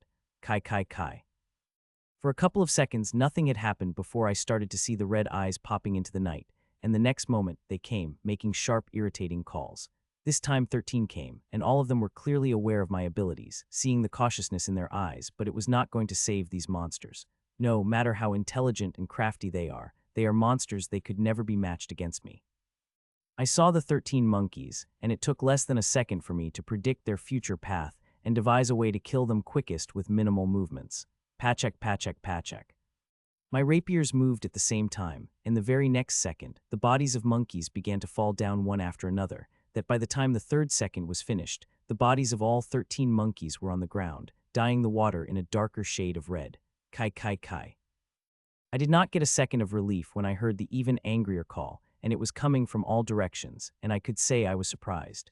This is a fixed pattern of attack from these monkeys. They will attack you from all directions. This time, things are looking bad for me because of this fucking rain, which would hide a sound and block my vision, making already difficult things even more difficult. A second after the calls, the monkeys came, and they came from all directions, and even from above. Seeing that, I truly wished I had my strings. They make such attacks quite easy to deal with, but now not only do I not have my strings, but I also do not have the soul sense, which lets me see everything. To fight them, I will have to utilize my physical senses to the max, which I had been forced to relearn by this ruin to deal with such challenges I am in. Bring it on, I shouted as I spun 360 degrees, getting a look at all the monkeys coming at me. Pachek pachek pachek. Soon the first monkey reached me, and my sword was ready for it. It got cut into 2 before it even realized what had happened. Before my sword moved to decapitate the second monkey at the same time, I took a step to the right, avoiding the money coming from above before dividing into 2 with my second sword. I killed 2 more monkeys before I turned back and slashed the monkeys who were almost at me, at the same time dodging and killing the ones who were coming from left and right. Rip. I had killed 17 monkeys before finally, one was able to break through my defenses and slashed at my shoulders, leaving a bloody gash with its sharp red claws. I did not react to the wound. I had moved on time to lessen its effect, so the claw only left a gash and did not take my whole art, which it did with its sharp claws. The monkeys may look small and harmless, but I have seen them taking out the high grandmasters' grims. One of Grimm's was a powerful high grandmaster with over 300 years of experience, but I had seen it getting killed by the little monkeys. Though it was a mistake of the grim bastard to the viciousness of the monkeys that killed, it had underestimated the threat too much and ended up losing its life. I will not make that mistake. Every battle I fought is with the intention of surviving. If I needed to run away, I would do it. I would even fake my death if I needed to. I had done that already, and surprisingly it had saved my life. Not all could do such a thing to the degree to fool the senses of these vicious monsters, but I did. It was all due to my healing knowledge and expert physical control. Pachak rip Pachak. I killed a few more monkeys before another money were able to hit me, and this time at the back. A few seconds later, another monkey slashed at me. It was at my shoulder, near my neck. A minute had passed, and bodies of over 100 monkeys gathered around me, but they were still coming at the endless tide. I could not fight them endlessly. I was getting injured, and it was beginning to affect me currently. I am keeping the effect of injuries under control by forcing myself to push harder, but it will not work on forever. The injuries will slow me down. That will be the only chance the monkeys will need to finish me off. So before that happens, I will have to kill all these bastards or run away from them. I have done that many times, and there is no shame in my heart about it. Rip Pachak rip. Another 3 minutes passed, and I had killed hundreds of monkeys but also paid the heavy price. There is not a single part of my body that hasn't been injured by these damn bastards. If my inheritance vitality hadn't been strong, I would have fallen down already. Still, I am at my limit. I am already started to look for a way to run away, which I will do in a few seconds. Few more seconds passed, and I was about to run away when I noticed the number of monkeys lessening. I differed my plan to run away and continued fighting, though I am still ready to run away at a moment's notice if I felt this being a feint from the monkeys. Fortunately, it did not seem like it. There is no calculation in the way they are throwing themselves at me. They are doing that purely out of the feeling of rage and revenge, which they will not have, I said in my heart as I cut down another monkey. Pachak, I cut the last monkey with everything I had. This bastard had been hiding, waiting for me to let down my guard after killing hundreds of its kind. I looked around cautiously for a few seconds before finally piecing the saber in my left hand into one of the bodies of the monkeys beneath my feet and taking out the bottle of healing potion and taking a gulp before closing the bottle. There was not a single place on my body that hadn't been injured, but as I had drunk the potion, all these serious injuries began to heal rapidly. There is a trick to complete the challenges of this thing, which is to use the things you have found here. There are no restrictions on using them, like the rapiers and potion that I had drunk, and I had faced no restrictions whatsoever. Within a few seconds, my injuries had healed enough that I took out my saber from the dead body of a monkey and walked away in the torrential rain. The battle had lasted for only a few minutes, but it had tired me out, and I could not rest. I had to get away from this place as soon as possible, as big predators would come smelling the bodies, and I want far away as possible from this scene when that happened. Few minutes passed, and I could hear the sound from the place I had left. The monsters seemed to be fighting, which is not surprising considering I had left quite a treat for them, which they wouldn't want to share with anyone. Sup, I had about a 6 minute of relief when I got attacked again, and this time the threat is surprisingly fast and more dangerous than a monkey. Thankfully, it came alone. Pachak. I turned back and swung my rapier, immediately cutting the snake into two. I am learning, I said. The snake had come from behind and made a minimal sound, but I was still able to sense it and kill it. It had been a really long while since I had used my physical senses to this degree. Even before, I had not used them in such a way as I am doing right now. The soul sense makes everything very easy and, quite frankly, makes the use of physical senses absolute with its precision. This place had been forcing people to learn to use them again and use them more precisely than before. Those who are learning are moving forward, while those who could not be leaving or getting merged back into the soul by overestimating their capabilities. I continued moving as the torrential rain assaulted me from above, and it was getting quite cold, adding more to the already uncomfortable situation. The monkeys have shredded my clothes, and the rain protection I was wearing, they have left it all in tatters. Now, I am wet and feeling cold, and there is not a single thing I can do about it. It would have been great, even if I could access my energy. Even a tiny bit would have been enough to ward off the rain and cold that came with it. But unfortunately, there is none, not even a tiny itty-bitty stream. I walked for more than 10 minutes and killed a couple of monsters before I found a tree big enough that the base of it was relatively dry. While it would be dangerous to seek shelter beneath it, I decided to take the risk and jumped toward big roots, avoiding little ponds that formed around. Soon I found myself under the dry tree, and it felt like heaven. For the next 12 minutes, nothing attacked me, and I became relatively dry, but the calm did not last. At the 13th minute, I got attacked again by a snake, but this time, the snake that had attacked me was not a tiny snake, but a huge one that could easily swallow me. I looked at the huge green anaconda monster that suddenly popped out of the water and now came toward me with its huge mouth open to swallow me. Share. It screamed loudly, seeing its surprise attack had failed, but quickly changed its direction and followed me toward my jump. My lips couldn't help curve, seeing that the snake may look big and feel difficult to deal with, but it is not when you know how to deal with it. I have dealt with many of such beasts before, and as long as I do make a mistake, I will be able to deal with this monster with relative ease. I did not make any movement while in the air, but as the snake came closer to me with a huge mouth, only half a meter away, I struck. Putch putch. My rapier moved fast with precision and pierced into the snake's big eyes and used them as leverage to move up further in the air. Share. The snake monster screamed loudly in pain while I appeared above it and removed rapiers from its eyes before I landed. Puch puch. The next moment my rapiers pierced into the snake again, this time at its head. Sharrrr. It roared loudly as it struggled against death, nearly throwing me off it. If I hadn't been gripping my rapiers so tightly, it would have really thrown me off it. Thud. The intense struggle lasted for more than an hour before the snake began to slow down and fall to the loudly. Seeing it is still not dead, I decided to put it out of its misery. It's how I like it, efficient and clean, I said as I looked at the dead body of the snake, but I sighed the very next moment. The dead body means I have to change my position again, which I really don't want to do, considering how good this spot is. While I am unwilling, I did not hesitate to move away, once again in the rain, in search of a dry spot. Thankfully, they are not very hard to find. 2 minutes later, I was once again under the shadow of the huge tree. Though I have gotten wet again, there is nothing I can do about it. This time, no monster had disturbed me for half an hour. The one that came after that was a small fry which I easily dealt with. 3 hours passed, and small and big monsters came. Some were dealt with a single strike, while harder ones took minutes and forced me to drink the healing potion.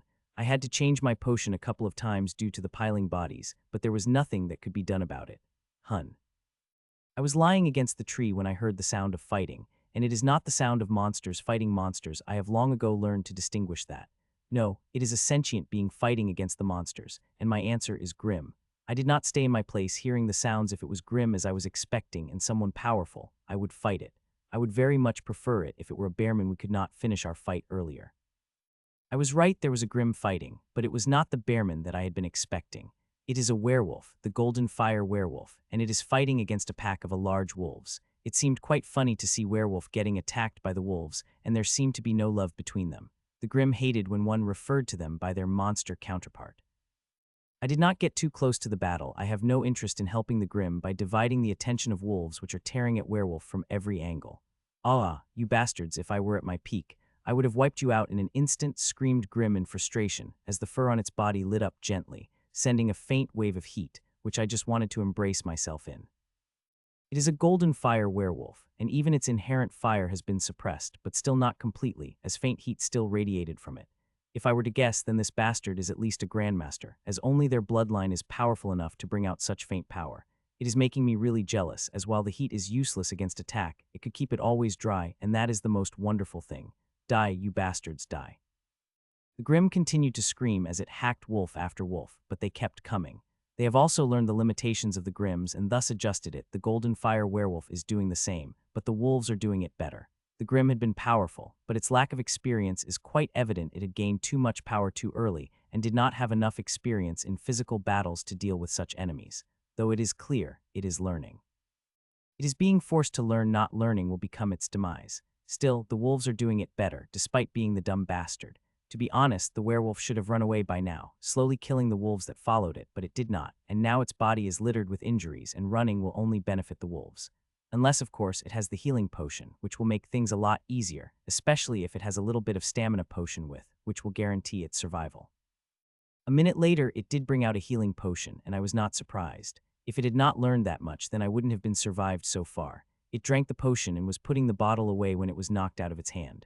Bastard, the Grim cursed and tried to pick it up and immediately faced the intense assault of wolves, which to my surprise, the werewolf bore and put the bottle in its pocket. It was a very wise move because the potion had hit its system, and in the next few seconds, all the injuries it had and all the injuries it had suffered would be healed by the potion. Healing even the most serious one wouldn't be a problem with the potion. As I had said before, the potions found her, be it a healing potion, stamina potion, or any other potion. They are the best that alchemists at home are crazy about them. As the werewolf's injuries begin to heal, it begins to run away. Its speed is not fast intentionally, as its main reason to run away is to have an edge over the wolves and kill them one by one. The strategy was successful in a few minutes. The werewolf was able to kill nearly all the wolves. Growl, growl, growl. Scared now, little wolves, the werewolf taunted the last group of wolves which was growling at it, and as it took a step toward them, they ran away, jumping over the bodies of kin. Another mistake, I said with a shake of my head. It should not have let go of even a single wolf. They have its smell, and will bring an even greater number to kill it. I had experienced it firsthand, and was barely able to survive that encounter. I shook those thoughts and turned toward Grimm's. The wolves have been unsuccessful in killing it, but I will not. Nice battle you had there, Grimm, I said to the werewolf, who had just sat down. It had become instantly alert and stared at me, especially the broken mask I was wearing. It was quite strong, but holes and cracks had already appeared on it. I don't think it will even survive a day. You have been watching, it stated. Yes, and I have to say, you are one big idiot, I replied, and immediately its eyes flared in rage, but it immediately controlled its emotions. Hate to admit it, but those wolves were very troublesome. You wouldn't have even survived against them, it said, to which I shook my head. I have fought against them several times, which is why I am saying you are one big idiot, I said. You have quite opinions, human, it said as it took a step toward me. They are not opinions, just simple facts, I replied. Well then, I would like to see whether you have the strength to back that up, it said and brought down its huge claw at me. Dub. I avoided its claw by inches as it pierced into the wet ground behind me and jumped on its hand. It began to lift and moved its other claw toward me, and I let it come close to me and jumped over like a rocket toward its face. I have watched its battle and pretty much knew its limitations, not to mention it is tired after a long battle and incurred new injuries, for which it had not drank the healing potion. An alarm flashed in its eyes seeing me, but soon it calmed down and moved its head away so that even if I spun, I would not be able to reach it. The only other option I have is to throw my sword at it, which of course I will not do. It would be idiocy to throw away the only weapon you have. The Grimm avoided me, and I flew past it before landing on the tree behind, which was my target. But to Grimm, I had miscalculated as it spun, and now both of its claws were coming at this tiny human. I did not move from my spot. I continued latching on the tree as the huge claws came closer and closer to me. I let them come closer, and when they were just 2 meters away from me, I jumped, and it instantly alarmed the werewolf. I easily avoided its claws, though it had tried to reach me, with one claw tip barely inches from me. A second and a half later, I was directly in front of the huge eyes of werewolf, which was looking at me in fear and alarm. Putch. I smiled at the eye before piercing my sword through in one smooth motion. A moment after that, I heard one of the loudest scream of Grimm. It had made me deaf for a few seconds. Another one, I said as I looked at the body of Grimm, or what remained of it. There is barely anything had remained. Even most of the bones were eaten, and the remaining were in such shape that even I couldn't make sense of them without a proper investigation. The reason I was able to tell was because of the weapon and huge tattered clothes. Monsters don't eat that. This is the fourth body of Grimm I had seen in this place. I did not see any dead humans, which is not surprising, seeing we are small, and our weapons and clothes could easily get buried in the water and the mud. The challenge was hard, harder than any survival-type challenge I had faced here. It did not seem at first, but as I fought, I began to notice the tiny changes that make this place dangerous. I looked around for potions, and luckily found them. I collected them in the bottles I had before walked away. Even if the monster nearly ate the body, I did not want to remain close to it. Since the challenge began, I have constantly been fighting. There wasn't an hour when I hadn't fought. Many monsters had come at me. Some were easy to kill, while others were so hard that I felt intense mortal danger facing them. The most dangerous ones always came in groups. A few minutes later, another monster attacked me. I finished within a few seconds and walked away before stopping a few minutes later and abruptly changing direction. Soon, I saw a human woman fighting a group of monsters. I knew her, and realizing that I had walked away from the battle. She's one of the most experienced high grandmasters, more than capable of dealing with any danger that would come across her. I have come across many humans in a day. Most of them I left alone, like right now. Some I had helped when I saw them needed the help and even provided them with the potions. Some wanted to team up, but I politely rejected the offer. I worked better alone and only teamed up when it was necessary. Not to mention, I think teaming up in such challenges would be detrimental to them in such challenges. They will learn more if they complete the challenges alone. A few more hours passed, and I have killed a few more monsters before resting for a few minutes and killing the monster that attacked before changing the place and resting again for a few precious minutes. I did not even think about the sleep, as from the beginning, I knew I would get none here. Sleeping means death, and only an idiot would do that. Most who are in this test would short rest whenever they could before fighting again. The time challenge is 3 days, which is neither long nor short, but not everybody can bear it. It broke the people's spirit and left them running at the first chance. Many had said that they would fight a war at their full power then go to another survival-type challenge. From what I had observed so far, more than half people left after completing survival challenges. It gave them fear and shook their souls. Even grandmasters and above are no exceptions. It could be said that it is them who hate these kinds of challenges the most. It robs them of their godlike powers and forces them to fight like a mortal they hate, that feeling after sacrificing so much to attain their powers. I am also one of them, but for most who stay, I also understand only by passing through these challenges we could achieve what we want. Still, even the big powerhouses have a limit. At that one point they too leave this place, or rather this place forces them, as challenges get harder by the day. In the thousands of years since this place appeared, there have never been more than 20 people who came out to finish the last challenge. Even with all the powerhouses of each generation, less than 20 people have remained till the end, and that is Grimms and humans combined. Another 2 hours passed, and these 2 hours, and I have come across a group of monsters. I had slain each and every one of them, but their mild poison, which came in high dosage, was paralyzing. It was a good thing I saw what it was and took the precaution against it. I walked across the mudded water, avoiding the quagmires that would have definitely killed a few. Though I did not see the proof, the quagmires did not leave the proof behind when they swallowed. Hun.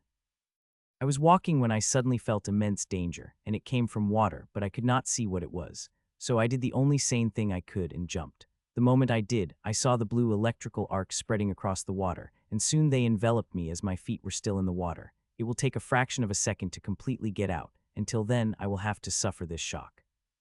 The electricity that the eel monster had released was powerful, so much so that normal person had been standing in my place. He would have burned to coal even now. I am suffering from shock, and can see how it is burning off the tiny hair across my body and begin to faintly char my skin.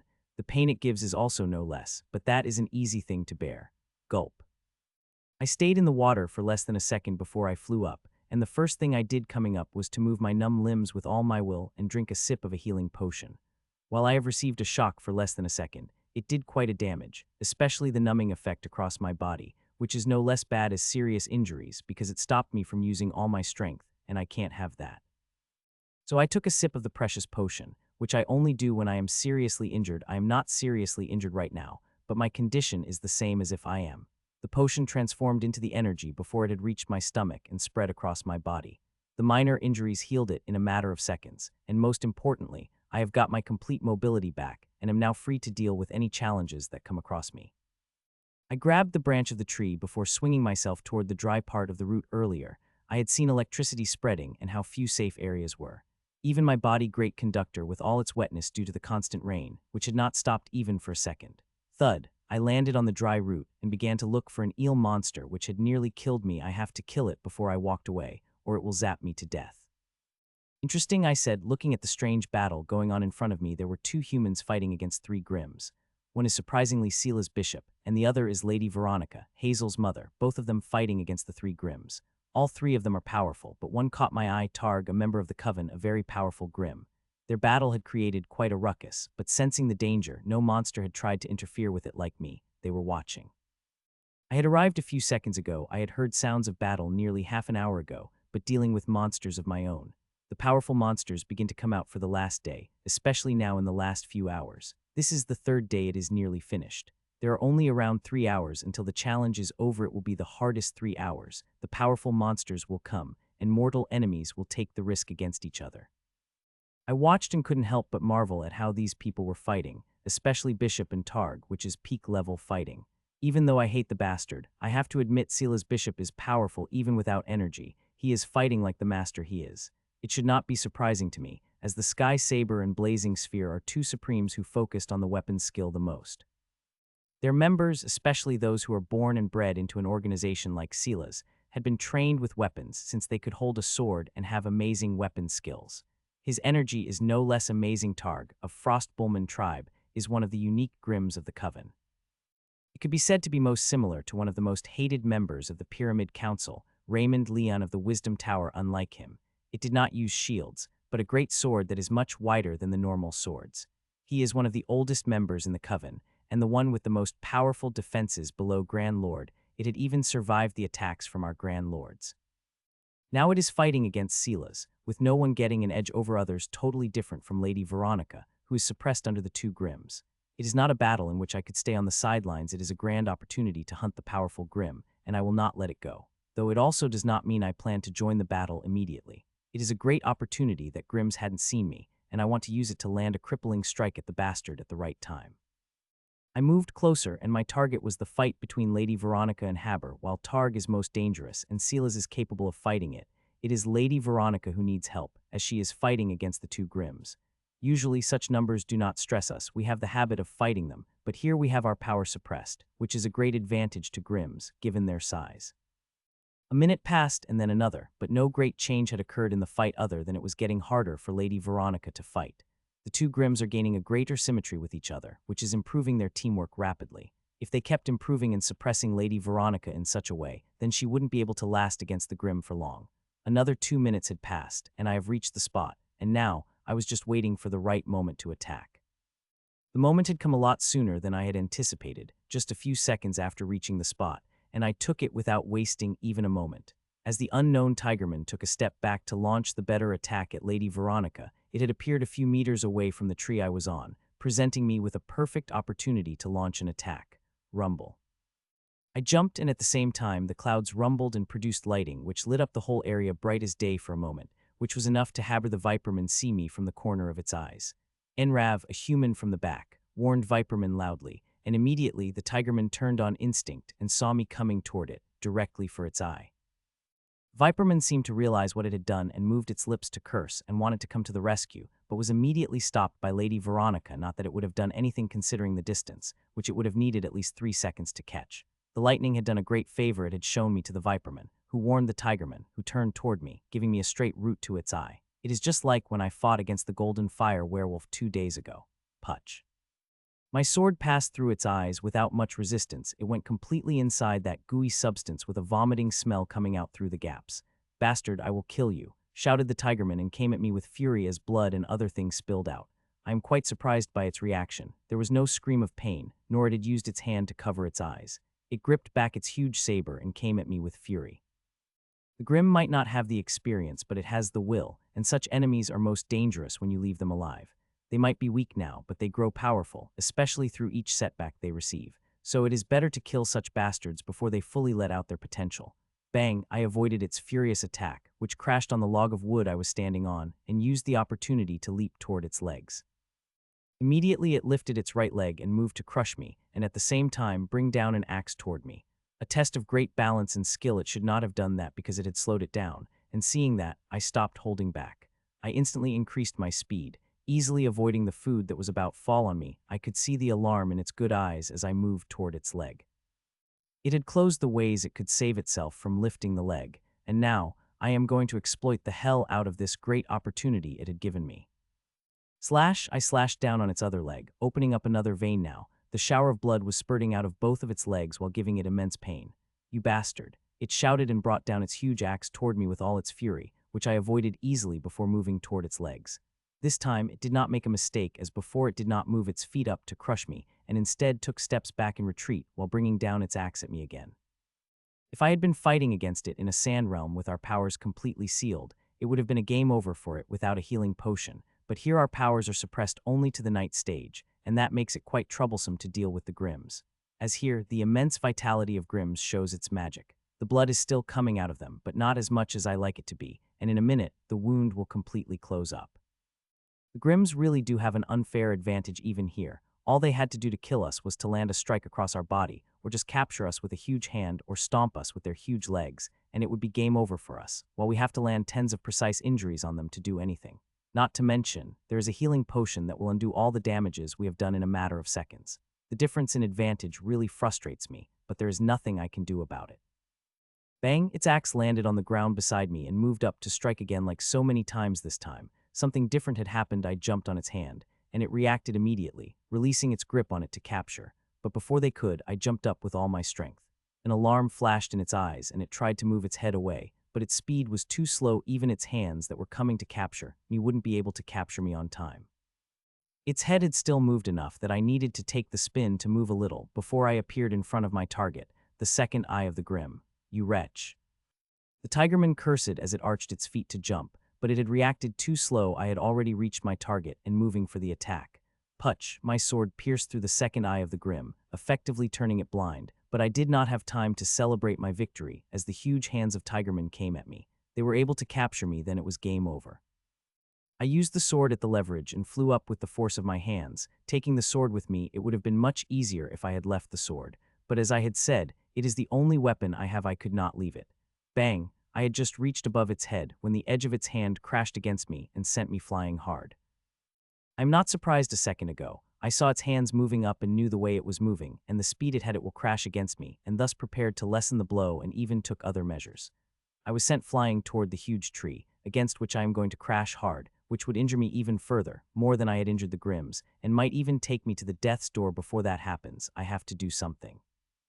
Thankfully, I took action the moment I realized its hand was going to crash against me. Gulp, the tree is getting closer and closer to me, and so is my hand as I cover half a distance toward the tree, my good hand with the potion bottle, and it reaches me, and I take the gulp. Bang, the liquid flew down my throat and turned into energy when I crashed against the tree hard, breaking nearly all bones of my body, including those in my neck. If a normal person had been in my place, they would have died instantly. Even though I did not die, my condition is not much better. I would die in less than a minute if I did not receive immediate medical attention. The moment I had thought that the healing energy that spread around my body began to do its magic, I saw my skin and bones reconnecting, and the blood stopped leaking. I am healing fast, but still not faster enough. I stayed on my spot for a few seconds before I straightened my mangled body and gripped my sword hard, which surprisingly I didn't let go. In less than 10 seconds of crashing, I jumped from the tree and moved toward the Grim at my full speed. I am not the only one who drank the potion. The Tigerman also did, and if I did not want to waste the opportunity I had created with such risk, then I would have to finish the Grim before it recovered its eyes. The huge bodies of Grims give them many advantages, but there are a few disadvantages as well.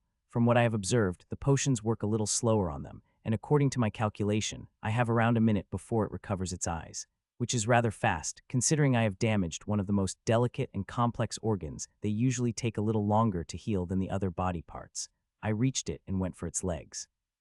The bastard is smart. Instead of standing still on the spot, it is moving and moving irregularly, making it hard to predict its movements. People would hesitate to take action when giants like Grims move in such a way as you could be squished without knowing how.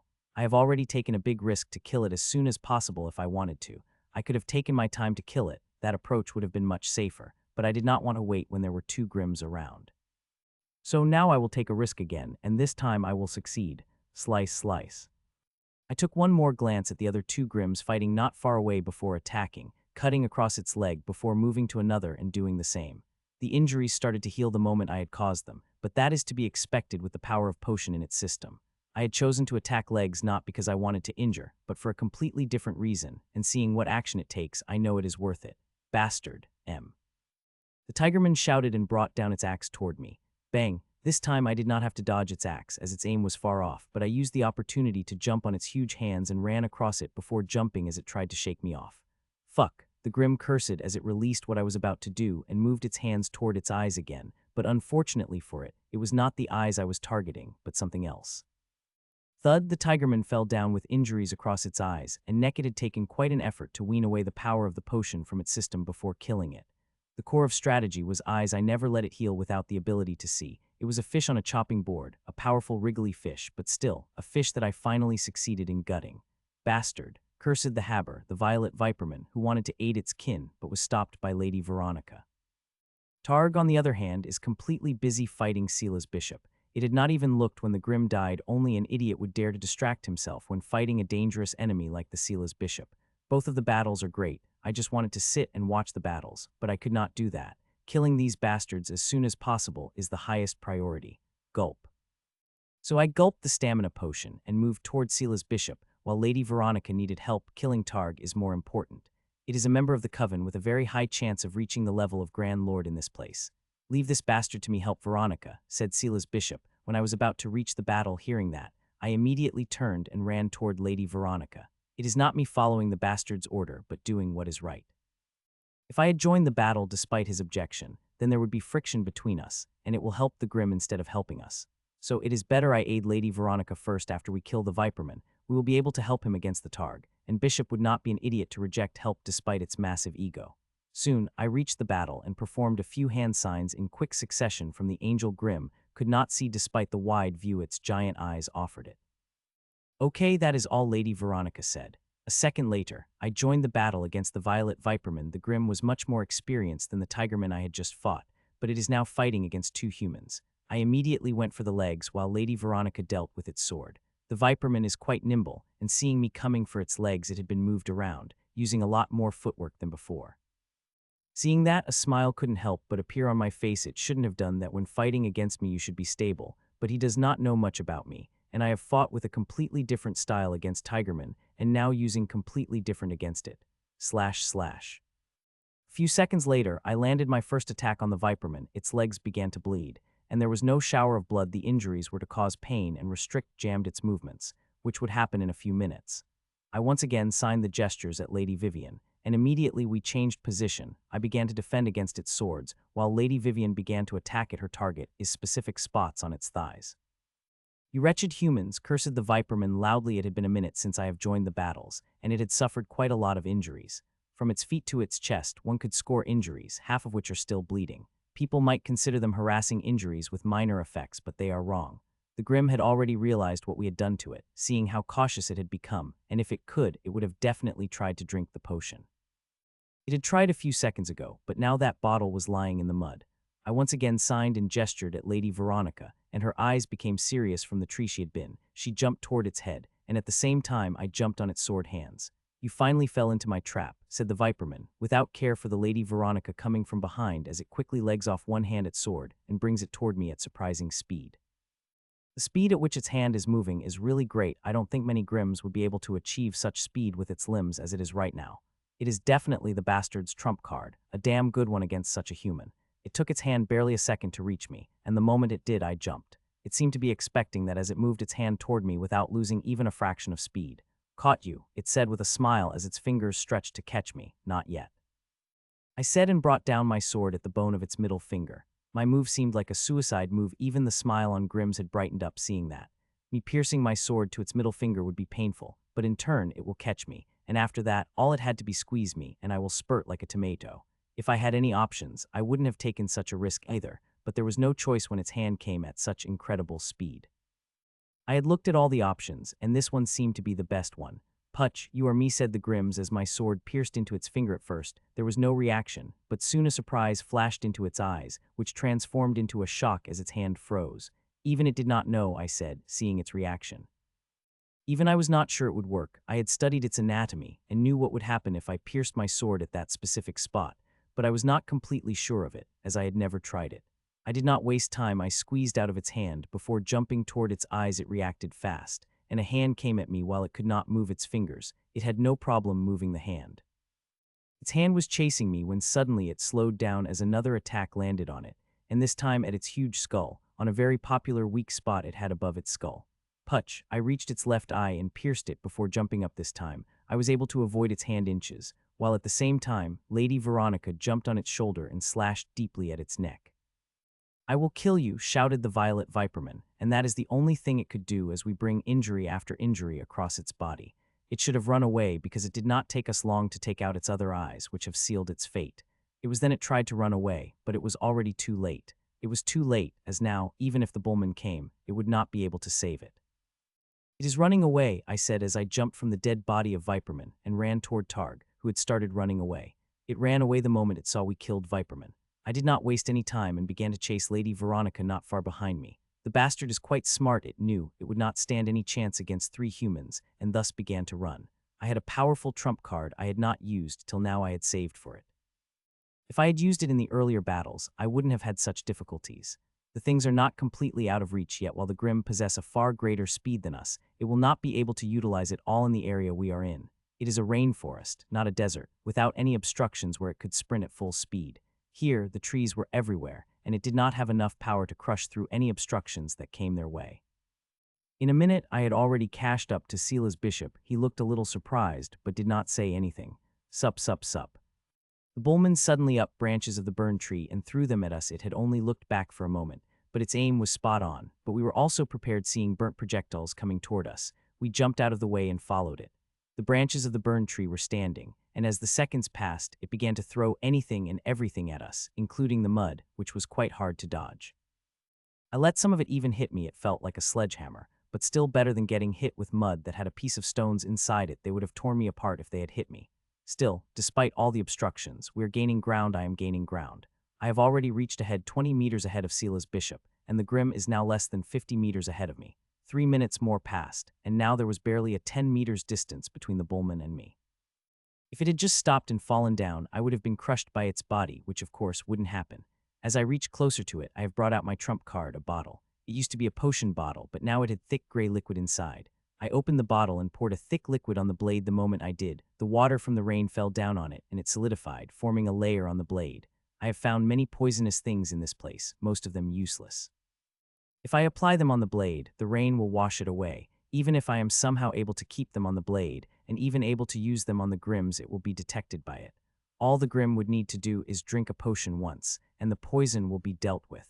I had never thought much about the options, till I found the Hisrin flowers at the base of a huge tree. These flowers are not much poisonous on their own, but ground them and mix them with any kind of blood, preferably monster blood, and it will transform into a thick poisonous solution, which will solidify the moment it touches any metal. Still, despite that, I wouldn't have used it if not for its powerful paralytic effect, which comes suddenly and silently. Since there is no energy involved, it could be detected or destroyed unless, of course, it drinks the healing potion. Which it will not do unless it senses something, and by the time it does, it will not be capable of drinking a potion. I had found the flowers yesterday, but never used it on any monster or Grim I had fought. I had been keeping it for someone like Bearman or at least someone like Targ, whom I am chasing right now. Bang! I jumped over another big piece of wood it had thrown toward me and continued chasing it. In less than a minute, I would reach it. I reached it less than half a minute later and was moving toward its legs when suddenly, a huge sword swept toward me. Seeing it, I couldn't help but become surprised. Not many Grim would be able to do this maneuver so skillfully as it is doing while still running at full speed. I could easily avoid it if I wanted to. I just needed to stop, but I had no intention of doing that. Instead, I pushed all my power into my legs and jumped. Hun. The Grim was looking ahead, so it did see me jumping and forgetting healing in torrential rain. So when it saw what I did, there was a clear surprise on its face, but that surprise did not stop it from reacting. It saw me coming for its neck and craned it down. A simple moment would make me miss my target. It is quite regretful, but the neck was never my target. I knew it wouldn't let me target it. Slice. So I spun in the air and changed my direction and landed back of its hand, right below its shoulder. I used one hand to grip its icy white fur and used the other hand to leave the huge gash across its hand. The gash was not deep. The potion I had, and with only my hand, I was not able to get the power I needed to burrow my sword deeply.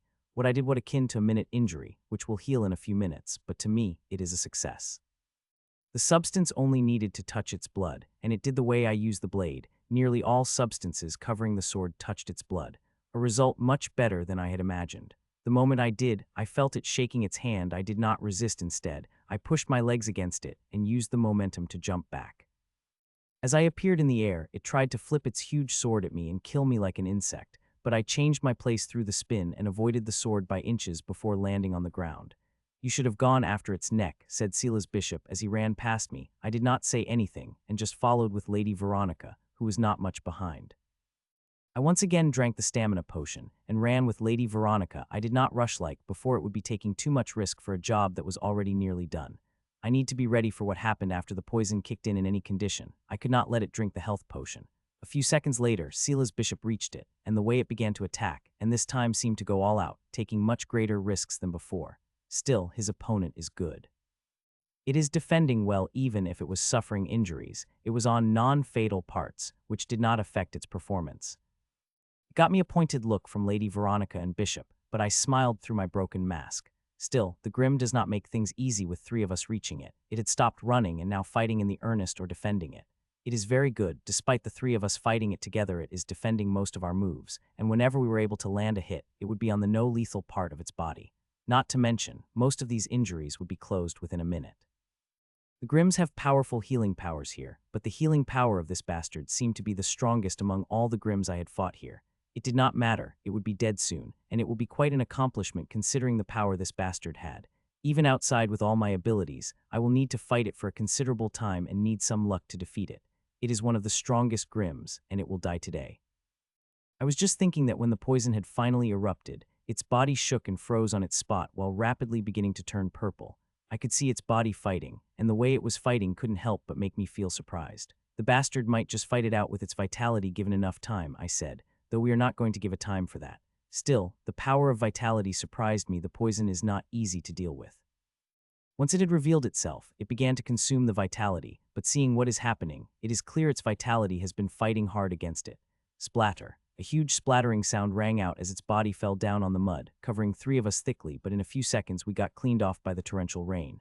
What happened? Asked Lady Veronica, looking at the faint purple color body of the Grim. Poison, answered Sela's bishop before I could reply and turned to me. It seemed it is your doing, he said, with a faintly cautious voice. Yes, I affirmed as I walked toward the paralyzed bullman and touched it. The next second, pink energy came out of my hand and covered the Grim, and the Grim disappeared. The scene shocked them so much that both of them took a couple of steps back in cautiousness. Who are you? Asked Lady Veronica. I thought you have recognized me by now, Lady Veronica, I said in my original voice and removed the broken mask from my face. Grandmaster, Czar. Said both of them in shock, but soon they controlled their emotions, and the cautiousness left their stance. Even Silas, who hates me and knows hate me, had loosened up. Even he knows I will not attack him, despite all the hate I have against him. Since we are finished with the Grims, I will go, I said and walked away. There was no need to stay further. We had killed the Grim. It was time to go our separate ways. They did not say anything as I walked out. There was no need to say anything. They understood it well as I do, that one will obtain the greatest benefits when completing the challenge alone. While we have teamed up, it is out of necessity we broke up as soon as we finished dealing with the Grim. The battle was truly great. Not only had we killed one of the most powerful Grim, but I have also received a huge bounty from it. There are a few hours before the challenge is closed, and I hope I will find a few more Grims. Not for a bounty, just for killing. Those Grims who have reached this stage are all important. Killing them brings down future trouble, especially for someone like Bearman. If I am able to kill the enemy like that, it would be huge merit to the war. Slice. I was thinking that when suddenly I had turned and slashed my sword down, cutting the insect monster size of a cat into two. Buzz, the harvest began, and despite seeing it a couple of times, I still get shocked at the level of purified bloodline essence these bloodlines with the core have. It is something different, out of the ordinary, and the benefits they provide me wish I hadn't had reached the complete limit. My garden once again would reap huge benefits from it, and I couldn't help but feel jealous of it. These couple of harvests with Grims with the core have helped me a lot, especially in maturing the resources I need. Now, I have not only had enough resources for myself, I could spare a few for others too. These resources are not normal despite their lower level. Even Grand Lords will desire them. I have already given some to people I know, and now more will be produced. The extra resources are always welcome. One might not know where one might need them. Buzz, finally the harvest is finished, and now the mysterious tree has released the energy immediately. The plants begin to grow rapidly, with a speed that will shock anyone who will see it. Hun. I was watching the growth while still remaining cautious of my surroundings when I sensed something. A few seconds later, the expression on my face changed abruptly. Fuck, I couldn't help but curse loudly, and a moment later they attacked. Wolves black as night came at me bearing sharp fangs and cruel gaze. I readied myself to deal with the most dangerous, irritating monsters. I knew the last few hours wouldn't be easy, but I still did not expect to be attacked by wolves. It was the worst thing that could happen to me. Slash, slash, slash. I was cutting through the group of snakes when the energy covered me, and I disappeared from my spot. A moment later, I appeared in the huge clearing with 2 gates and a clock above it. There are also 2 boost stands for the Grims and humans who have begun appearing. As I appeared, the first thing I was circulating was the energy in my body, removing all poison the snakes had given and the injuries I had on my body. They begin to heal at a visible pace, which shouldn't be surprising considering there is no resistance. They are simple fleshy injuries that are easy to heal with my vitality. I looked around and was a little disappointed when I did not see the resources, only the booster stands. People love it when there are only booster stands and resources they can get, but it is hard to get the boost. Many did not wait, directly going for the boost as they appeared. The first among them was Sila's bishop. He looked unusually excited to receive the boost. Seeing the boost, I wondered what methodology would be used this time. There was no mention of when the challenge began. In some challenges, we had to collect some things through them. One could guess the amount of boost that one would receive through it. It is a little hard when it comes to survival-type challenges. It could measure by monster kills or something else, but nothing is certain. I looked for a few seconds before summoned my abode and went inside there. The first thing I was showered before cooking inside my core, eating, and finally sleeping. I had been awake for 3 days, and in those 3 days I had been constantly fighting. I did not get rest for more than a few minutes after the fights, so even after I gained full power, the tiredness remained. So I slept, as I needed a relaxed mind for the work I had to do. In the past 3 days, my clone had made immense progress, and now I only needed 3 to 4 more days before I became ready to level up. It could be a little early, and I want to level up as early as possible. "Hun, wake up," said my clone, waking me up from sleep. I woke, but immediately a surprise flashed on my face as I did not ask it to wake me up. I wanted it to be completely focused on inheritance. "Why did you wake me up?" I asked as I entered my core. There were still 45 minutes to 5 hours.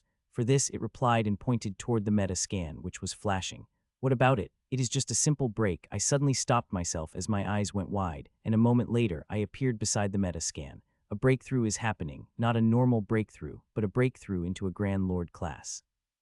I have all the information about the breakthroughs, from the smallest part to the biggest, but I did not have a recording of it.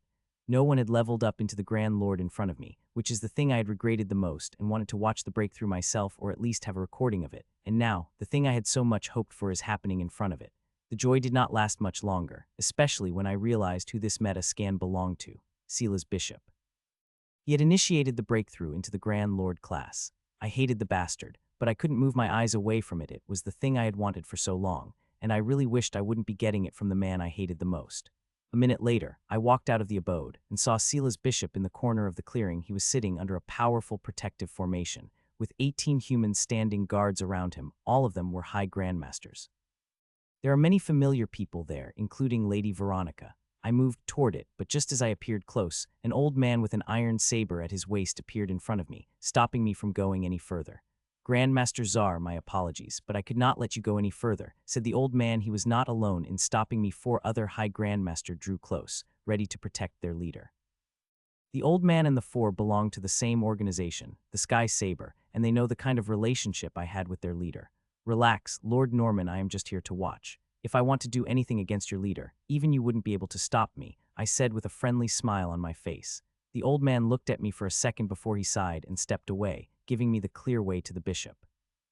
I walked a few steps before stopping at the edge of the protective formation, which was quite powerful. Even Grand Lords would find it very hard to break it. Thankfully, it is completely transparent, so I can see what is inside. The meta scan could only show what was happening inside his body, not what was outside, especially when all his powers were sealed for the breakthrough. "What do you think about our leader's breakthrough, Grandmaster?" asked Lord Norman as he appeared beside me. Bishop's soul and body had reached the complete limit. His energy had acquired the needed purity and comprehension into his inheritance, and first energy had also reached very high that he wouldn't have any problem standing against the Grand Lord for minutes or two. I replied. "I am sensing a but in your sentence, Grandmaster," said the old man. To that, I smiled. "Your leader has filled all the boxes he needed to become a Grand Lord, but as you are aware, if filling the boxes is all we need to reach the level of Grand Lord, then we wouldn't have had such a puny number of them," I replied, and this time, it's his time to smile mirthlessly. The old man himself filled all the boxes, but he did not dare to try to level up. It was not easy. People said it was a game of luck. Those who were lucky would level up while others merged back into the earth. Still, what do you think about the chances of our leaders succeeding?" asked the old man, the question which I did not answer immediately. "Given his talent, I would say they are 50-50, I replied, and could see the old man taking a sigh of relief as the hope sparkled in his eyes. "This is quite a great chance, and one part of me really wishes they hadn't been. I even wanted to sabotage him, and I could, but I controlled my emotions. Him succeeding will give us a Grand Lord, who would be tremendously useful in the war, and his chances are good. He might be hateful, but he is one of the most talented among humans. By checking all the boxes to the highest, he might really succeed." An hour passed, and everything seemed to be going smoothly, but the process had just begun. The resources had gone inside and got swallowed by his core, while the connection to the source was opening above him. I am looking at his meta scan, and there seemed to be no problem. I could not see the slightest rejection as they merged with him. There did not seem to be any problem with inheritance either. It secured the connection with the source within a few minutes. The connection would stabilize, and source energies would come out. The process seemed to be the same as the other level up in the Tyrant stage, and it is 90. It had one stage that others did not, the most dangerous, but many people who attempt the breakthrough are never able to reach that part. They fail before that. The rate of failure is extremely high, and it is due to this high failure rate people only try when they are confident, and even then, most fail. While everything has been going smoothly till now, things could go bad at any time. I have heard of cases where everything had gone smoothly to the end before all collapsed. "The source had appeared," said Lord Norman happily, as the source had stabilized and began to pour out of energies so thick and powerful that I wanted to get my hands on them. I immediately ordered my seed inside Bishop to collect some of it. The source power I had collected from the Grand Commander had been extremely useful. It had helped me a lot with my research, and I am sure this will too.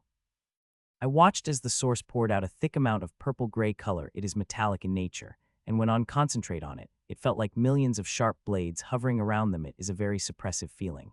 Soon it covered the whole formation that now only the silhouette of the bishop could be seen inside. Another few minutes passed, and Bishop began to absorb the energy like the resources. Most of it had gone toward its core, which began to absorb it all hungrily. My seed inside him had also acted and collected the sample I needed. Seeing that, a smile couldn't help but appear on my face. Everything is going great for the leader. If it continued like this, then the leader would succeed, said Lord Norman as he looked at the process with glittering eyes. I did not say anything, just watched. It is not a breakthrough on which I could comment. I have already given the odd and did not want to say anything further, lest I am wrong.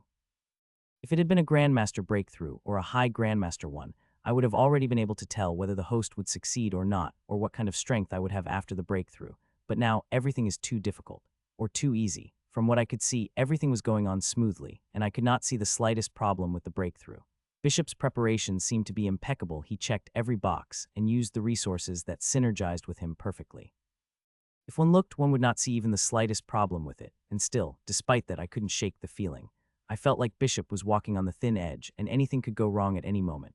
Maybe it is my instinct, letting me feel what I could not see, or just the feeling projected from the hate I have for this man. I don't know. Time passed as more and more energy poured out of the source, and whatever came, Bishop's core would absorb it all. There did not seem to be a limit. There is, but it is quite big. From what I have read, the core absorbed the energies of the source for hours before they stopped. My breakthrough would be different than theirs. Unlike those with inheritance and bloodline, I do not have any kind of source that will provide me with an immense amount of energies. I will have to provide the energy for my own. Usually, it is worldly energy, and I will use it, but it is not enough. I would need something more. Thankfully, I have prepared for it. I have made every preparation. The only thing I need to do is to be ready for the inheritance. The moment I did, I could start my breakthrough, and seeing Bishop breaking through, I also wanted to do the same. Another hour passed, and Bishop was now accepting more energies. Every human was watching, and many Grims. One could see the immense hate in their eyes, and if this hadn't been the safe zone, they would use everything they had to stop the breakthrough. A Grand Lord is a being that has the power to tip the scales of war. Those who have more Grand Lords, the greater chances they have won it. Suddenly I opened my eyes, and a moment later, the change felt everyone. The expressions on the human face became grave, while smiles appeared on the faces of Grims. The smooth process was broken, and instability appeared, and it was so big that it could be sensed by everyone. Later, Lord Norman screamed loudly as he watched the instability with shocked, grave eyes. It is not the only one who is shocked. I am too shocked too, because one moment everything was going smoothly, and the next moment the core became unstable. I looked at the chaos around me and sighed before my armor appeared on my body. The armor was thicker than usual for greater protection. I also took out the bottle with a red liquid and poured it over me, which spread around my armor, forming a layer of a red clay around it. Grandmaster, said Lord Norman pleadingly, I hate the bastard, but I will try my all to help him, I said, and the next moment, to the shock of an old man, runes came out of my hand and stuck protective formation. Buzz, the formation buzzed and formed a door through which I walked inside. I had not been just watching but also solving the formation, which was not easy but not hard either. I stepped through the gate and entered the formation and immediately felt the power of source energy pressing around me. It felt like I was getting crushed under the weight of the thousands of blades. It froze me that I was not able to move for a couple of seconds. If it were not for the rapidly deteriorating condition of the bishop that had forced me to gather all my willpower and take a step forward, I would have remained frozen for God knows how long. I hate this bastard, but imperative that it succeeds in its breakthrough. I don't know whether I will be able to help it or not, but I will have to try, even if there is the slightest chance. His success will give us a Grand Lord, and I will help him with everything I can. Though I really wished it hadn't been this bastard but someone else, it would have made me a lot more enthusiastic about helping.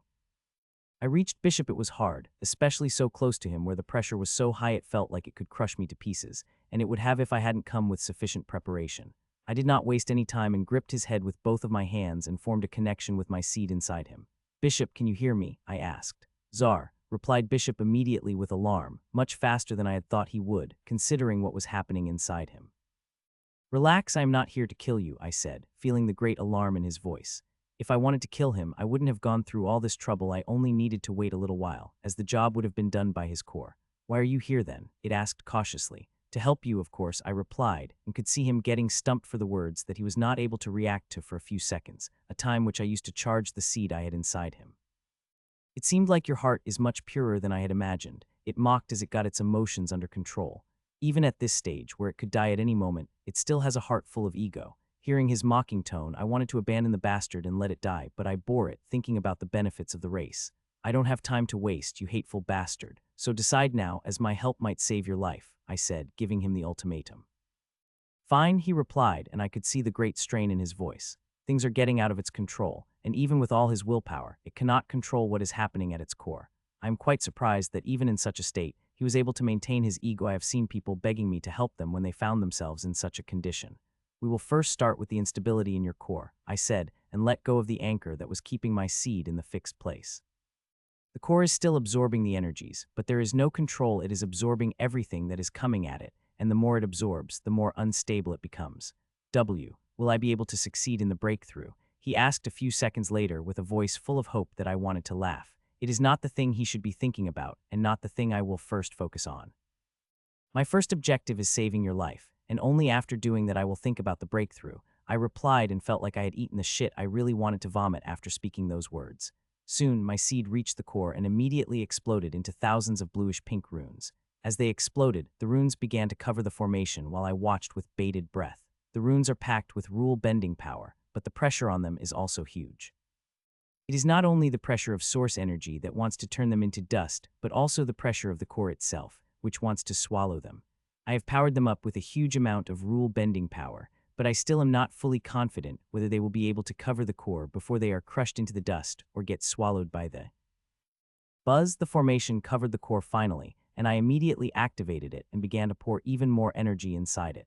As I did, it began to work on its magic, and this interfered with its connection with the source. Directly controlling the suction would be impossible, as it will not take more than a few seconds for the suction of the core and pressure from the source energy to destroy the formation. So I targeted the thing which is responsible for both source energy and suction, the connection.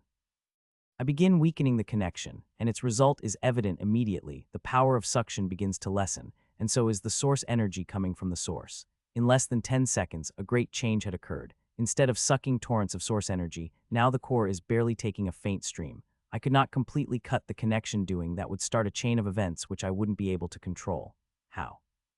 Asked Bishop in shock, but I did not feel the necessity to answer the question and instead looked at the source gate above me, which was still spewing out an immense amount of source energies and increasing the pressure by the minute. I could make it disappear by cutting off the connections, but as I had said, it will bring out its own troubles. So I had to keep it open till I dealt with those troubles. Only then would I think about it. How did you do it? He asked again, not liking my silence to its question. I have my ways, I replied. If it had been a friend or at least a colleague, I would have told him, but it is the man I hate, and the only reason I am helping it is due to the duty to my race. As for the answer to its question, it is one of the formations I have developed to help myself. I have thought about all the trouble I could face during my breakthrough and created the methods to resolve each and every one of them. We are temporarily able to control the flow of source energy and thus stop things from getting worse. But things are worse, I said, and I got no reply, which is not surprising given his nature. An egoistic bastard who gets angry at every little supposed disrespect. Now is the tricky part. I am going to send a formation inside the core to investigate, and I hope you will wrap it with your will, so it can remain undetected as it entered inside, I said, and again there was no reply, nor I care for it as long as it does what I had said to him. As I had said, a dark pink seed with a green spot came out of my core and entered inside him, and a second later it appeared by his core. Do it now, I said as I sent my seed toward its core. For a second, it did not act, but right when the seed was about to enter inside his core, I felt like willpower covering it, giving it the protection. I am not surprised. No matter how egoistic this bastard might be, he still wants to survive. Life is far more important to him than his mountainous ego. It is very hard to remain undetected in the core. It is the place of power, made of very powerful energies, but this seed is specially made to enter the cores, and his willpower is just another layer of protection against detection. My seed entered inside his core, and the things I saw couldn't help but surprise me. I wanted to say there was no saving him and call back my seed, but I controlled my seed to go deeper. The pressure on it increased as the seed went deeper. It is not such the pressure, but the chaoticness itself began to attack the seed mercilessly. The level of the attacks is stronger than the all-out attack of Bishop, very close to an attack from Grand Lord. It had cost me a lot to create the seed, but seeing how it is bearing it all, I know all the resources I have spent on it are worth it. I sent the seed deeper and deeper, searching for the cause of the imbalance. Till now, I did not see even a slight smile that would help me deduce the cause, but I am willing to look. I hope that it did not take too much time, as the chaoticness inside the seed is increasing by the second. While I have brought some time by lessening the flow of source energies, the time will not last forever. I quickly need to find the reason for the imbalance and try to fix it. It is the only way to save his life. Have you found anything? Asked Bishop. He couldn't remain quiet forever. It is his life on the line, his future for which he had worked so hard. He cares more than he cares for his ego. No, I replied and continued looking. Hun. More than a minute had passed, and things had become more chaotic in his core that they had begun to press hard against my seed when my seed finally sensed something. I immediately asked it to follow it, and a couple of seconds later I got a look at it. Go closer, I said to myself and moved the seed toward that thing. So that is what it is, I said as I reached closer, and I wish I could say I was surprised.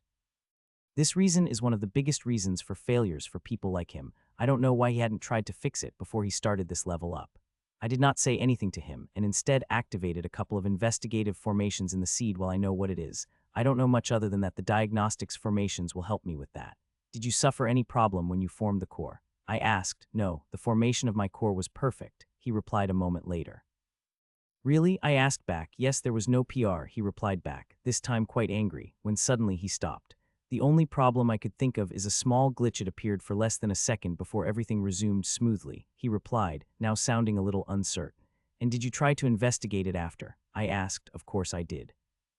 I know what it could do to my future. I investigated it many times, even took help from the Sky Lord, but did not find any problem. My breakthroughs after that had also gone smoothly, so I did not think there was a problem, he replied with a faint hint of anger, and this time it was not directed at me.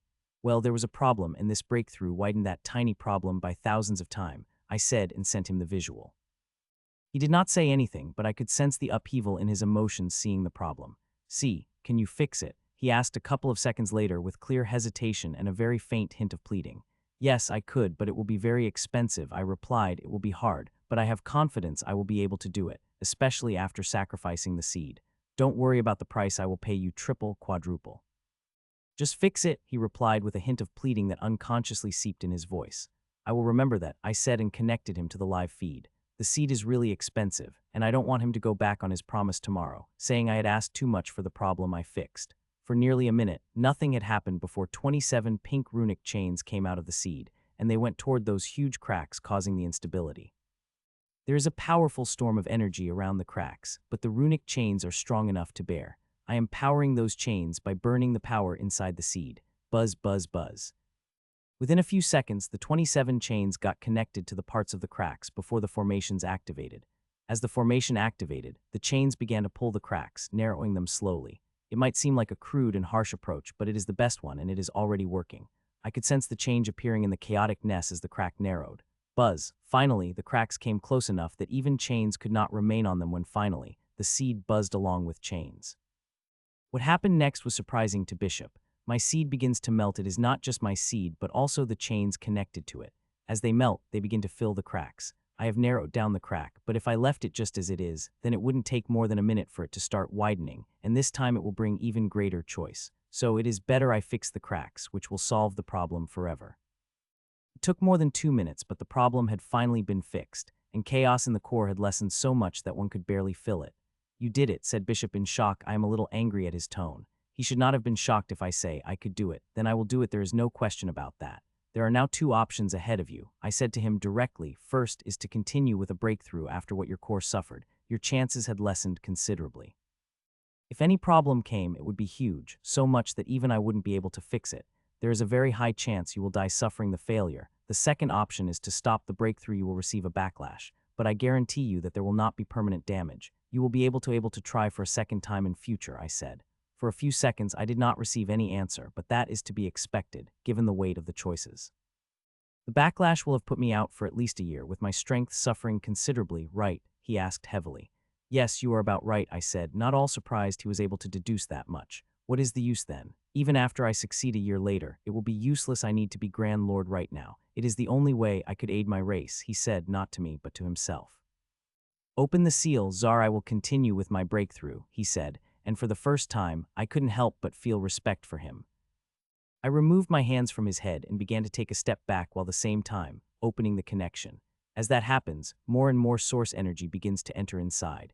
I could not stay near him. The pressure from the source energies had increased so much that the cracks began to form on the clay armor. Once it is destroyed, my own armor wouldn't be going to last, so it is better for me to leave when it is time.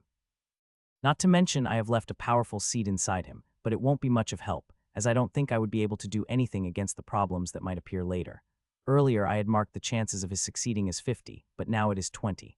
The breakthrough should be smooth as possible, especially this one. The final breakthrough facing a problem means the end. Though barely anyone could survive a hiccup in this breakthrough, the only reason he did was because of me. Now everything is up to him, and I truly hope he succeeds. Every Grand Lord is important and holds power to change the course of the war. He will be especially useful. We have very few Grand Lords who fight close combat, and his addition will increase our power tremendously, but before that, he will have to succeed. I watched for a minute before closing my eyes, and a moment later, I was at my core, staring at the meta scan of Bishop while my clone continued to work on the inheritance. If Bishop hadn't been breaking through, I would be working on my inheritance, but I am not sad. Watching the live breakthrough is helping me. I am getting an immense amount of data, and it has already started helping me with a few things. With a shared mind, we do not need to tell each what we know once I know it or understand it. My clone will understand it well, and it is the same vice versa. The one clone is already turning out to be extremely useful. The second clone would help me even more, and it is just a matter of days before I get the second clone. Another hour passed, and the source was still releasing the energies. Bishop was absorbing. The rate of his absorption was much greater than it should be, and is hurting him. It is one of the side effects of what I did earlier. The source has gotten after I played with the connection, and now it is spewing out more energy and forcing it into the Bishop's body. This job usually belongs to the core, which creates suction, but the suction had been destroyed a few minutes ago, and now it is just energies entering Bishop's body and drilling into his core.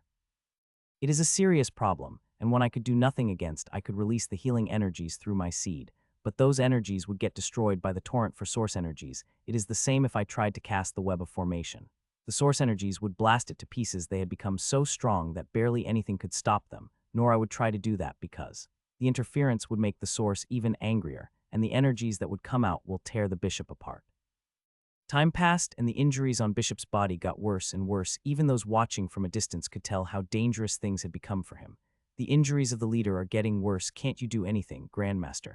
Asked the old man. I could, but it will make things even worse, I replied without opening my eyes. The old man did not say anything and watched. It might not look like it, but things are going very well for the Bishop. Aside from the injuries due to the source of energy, there is no problem. The core, despite being force-fed, looked quite good. I could not see any strain on it, even with all the energy coming at it. I had thought, after all this time, there might be other problems, but there is none. Everything is fine, other than the piling injuries. If things continued in such a way, then Bishop might really reach the last phase of the breakthrough, despite the injuries he is suffering. Another 2 hours passed, and the source energies had only increased. The source gate had become twice bigger, and now spewing out many times more energies. That is tearing Bishop apart, but he was bearing it all without making the slightest noise. His core had taken an immense amount of energy, and I was right then. Within an hour it would stop, and the final stage would begin. I hope no problem occurred till then. 49 minutes passed when finally, the change in the source occurred. It started to lessen the energy it released at the same time, pouring less energy into the core. Within 6 minutes, all the remaining source energy is absorbed by the core while the source gate begins to close up. My God, said the old man, seeing the state of Bishop. Saying bad would be an endorsement. There is not a single part of it that is not bleeding, but that is not worse. The worst thing is that his own source energies have poisoned him, and that sickly blue-gray skin is proof of that. It is not just his body that got poisoned, but also his soul. The condition is not bad as I had thought it would be, I said, and the old man and others looked at me as if I were mad. To be honest, I thought it would end up worse than he is right now, but Bishop seemed to bear the assault much better than I had thought he would. As the core finishes absorbing the source energies, the core begins to solidify. Usually, in other breakthrough, this is considered to be the last stage. Once one reaches it here, the breakthrough is said to be a success, but the Grand Lord class had another stage. The hardest one. All the Grand Lords I have asked told me this is the hardest stage of their breakthrough. Even the written testament old Grand Lord said the same thing. It took a few minutes, but the core had finally solidified, and it looked amazing. It looked steel blue world, and in the center of the world was a saber buried in the ground. Even looking through my seed, I couldn't look at the saber for more than a minute before it felt like my eyes were being cut by the thousands of blades. Has it begun, Grandmaster? The old man asked, to which I shook my head. It had not happened, but will very soon. A minute passed, and the third minute had begun when I felt the change through my seed. The isolation had disappeared. This place we are as isolated from the world, which lets one do quite many things, but now it has removed the isolation around Bishop. It does that during the final stage of the breakthrough. For a few seconds, nothing happened when finally, the will descend, the will of the world. It is invisible and cannot be sensed with the soul sense, even by my seed, but I do not need to sense it to know it has arrived. It is quite apparent as Bishop gathered his own will to resist the vast will of the world. To break through the final stage, one needs to contend against the world itself, resist its well enough for the world to find you worthy of having such power. The phase is short, it does not last more than 50 seconds, but it is the hardest one. Passing it means completing the breakthrough. I wondered whether I would face the will I should not be, considering I am breaking into the Grandmaster class and not a Grand Lord. The will only descend when one is leveling up into the Grand Lord for some reason. It doesn't descend on the people who gain the power of the Grand Lord without breaking into the stage. A few seconds after the will descend, Bishop let out a scream so loud that one would not believe a person of his station could scream such a way. Nobody is surprised. They might not feel what Bishop is feeling, but they have all heard about how difficult it is to resist the will of the world. Nearly half of the people fail and die in this stage. The will is incorporeal and does not affect body and soul, but I could still feel the struggle of Bishop, and it had brought tears to my eyes. I don't know what he is feeling, but I know it is an immense difficulty that very few people have the ability to bear. Seconds passed as I and others watched in trepidation. Every second felt like an hour as we watched for every little reaction from Bishop. Thud. Around 40 seconds passed when I felt Bishop relaxing and him falling down on the ground, while the isolation again enveloped Bishop. Seeing his body falling, disappointment and grief filled in the atmosphere while the Grims, watching from a distance, let out huge cheers.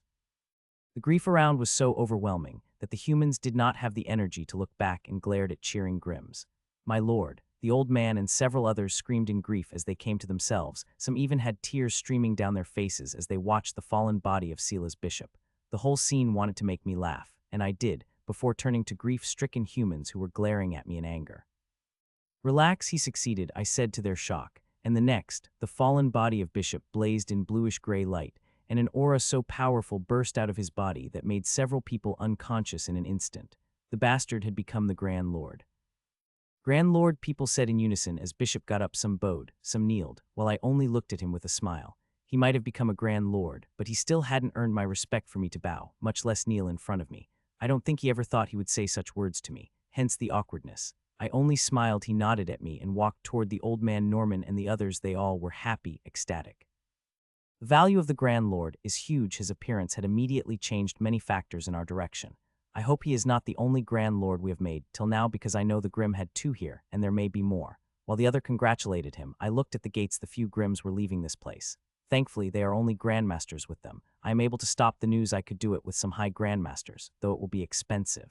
Those seed bombs are not easy to create. If you're planning to leave, leave early. I would not be able to control the news of your breakthrough for long, I said to Bishop, which immediately stopped him in his tracks, and a visible frown appeared on his face as he looked at the gates and Grims.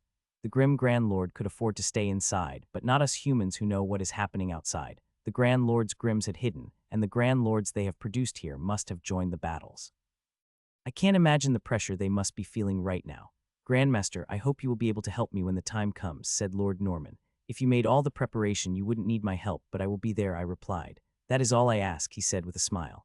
I stayed out for a few minutes, talking to Lord Normal, Lady Veronica, and others before walking back into my abode, while many left for the next challenge, wanting to get as much boost as possible.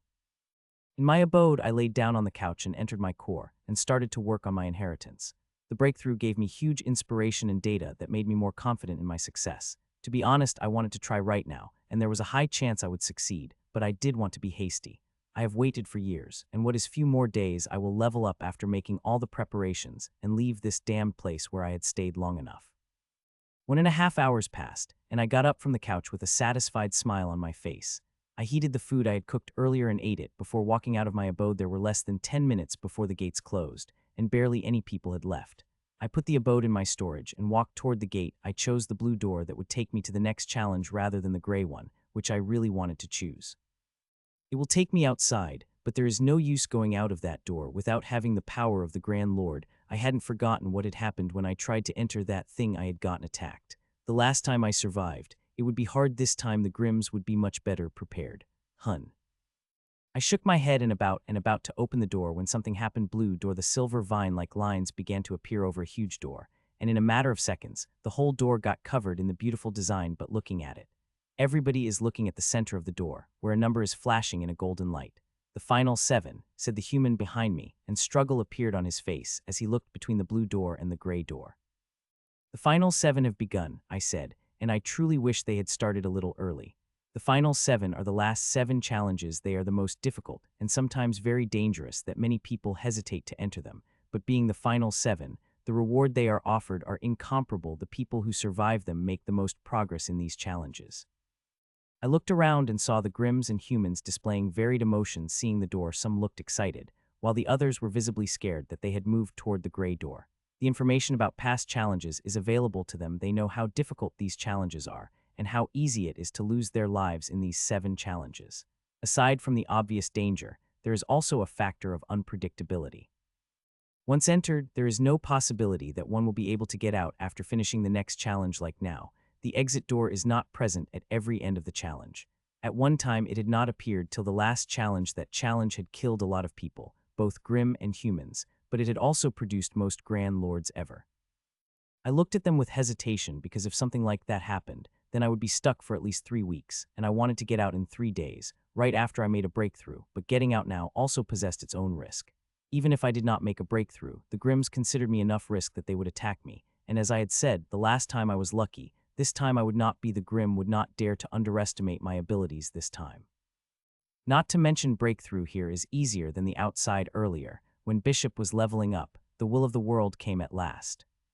I looked at 2 doors with hesitation, once again trying to choose between them. Move aside, Czar, there are some who are not afraid of these challenges, said a Grim as it swaggered toward me. I looked at the unknown golden fire werewolf and moved away, and I could see the victorious smirk appearing on its face as it passed by me. I am not the one who gets angry at such silly gestures, but I am going to kill this bastard. A few minutes passed, and Grims and humans chose the doors and left through them, till I was the only one remaining in the clearing. The hell with it, I said, and walked toward the blue door. There was no other choice. A few hours before Pyramid. My lord, it is finally time for you to join the land of the living, I said to the old man sitting in the corner without taking my eyes off the screens in front of me. All our Grand Lords were fighting, including the Supreme Commander. She and Lady Angela had been fighting against 4 Grims, but now a 5th had appeared, and it was from the thing. The moment it appeared, it immediately joined the battle. Finally, this old man was getting quite bored while sitting around since the war had begun, he said as he got up, with a strange aura coming out of his body, which he immediately controlled and brought the normal aura that everybody is familiar with. The first aura couldn't help but make him shudder. He is feeling fear, not because of the aura of Grand Lord, but the strangeness contained in it. Old man and he shares the same inheritance, and this is not the aura of their inheritance, it is an aura of the method that the Grand Lord practiced. Even the Supreme Commander had shuddered when she had talked about this method. He controlled his emotion and opened a teleportation formation, and a moment later, Grand Lord Gatlin disappeared and appeared on the battlefield. He stopped the battle with his appearance, but only for a moment before the battle began even more intensely. He watched all the battles with bated breath. There was not a single Grand Lord out there that is free from Matron Mavis to Lord Gatlin. Everyone is fighting.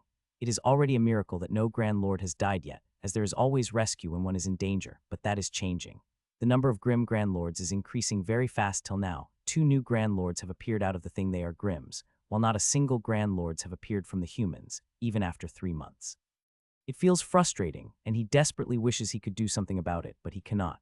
He is powerless. A few minutes passed, and the battles were at a standstill. The battle against the 5 Grim Grand Lords that Lord Gatlin had joined also did not show any obvious change. Lord Gatlin is fighting defensively, protecting Supreme Commander and Lady Angela from powerful offensive attacks while they launch their own attacks. He does not seem to be using his new method. This is not surprising from what he knows about it. Is best used when fighting against the enemy one-on-one. The method is a great addition for Lord Gatlin, who fights defensively. A few more minutes passed, and when a thing lit up, a couple of Grims and humans appeared, and a second later, the expressions on the face of Grims and humans Grand Lords have changed. He was just thinking about what had happened when suddenly a projection of Lady Angela had appeared. My law. Both he and Lord Hearn got up to greet when she stopped them. Sela's bishop had started the breakthrough, she said, and disappeared. She could not afford to distract herself for long in such a dangerous battle. So he focused on the humans who had just appeared and now trying their hardest to get out of the range of the battle as soon as possible.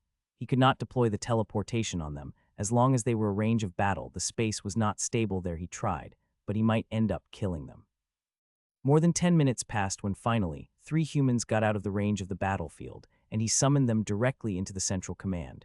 You have said Lord Bishop is breaking through. He asked the leading High Grandmaster. Yes, my lord, the High Grandmaster replied.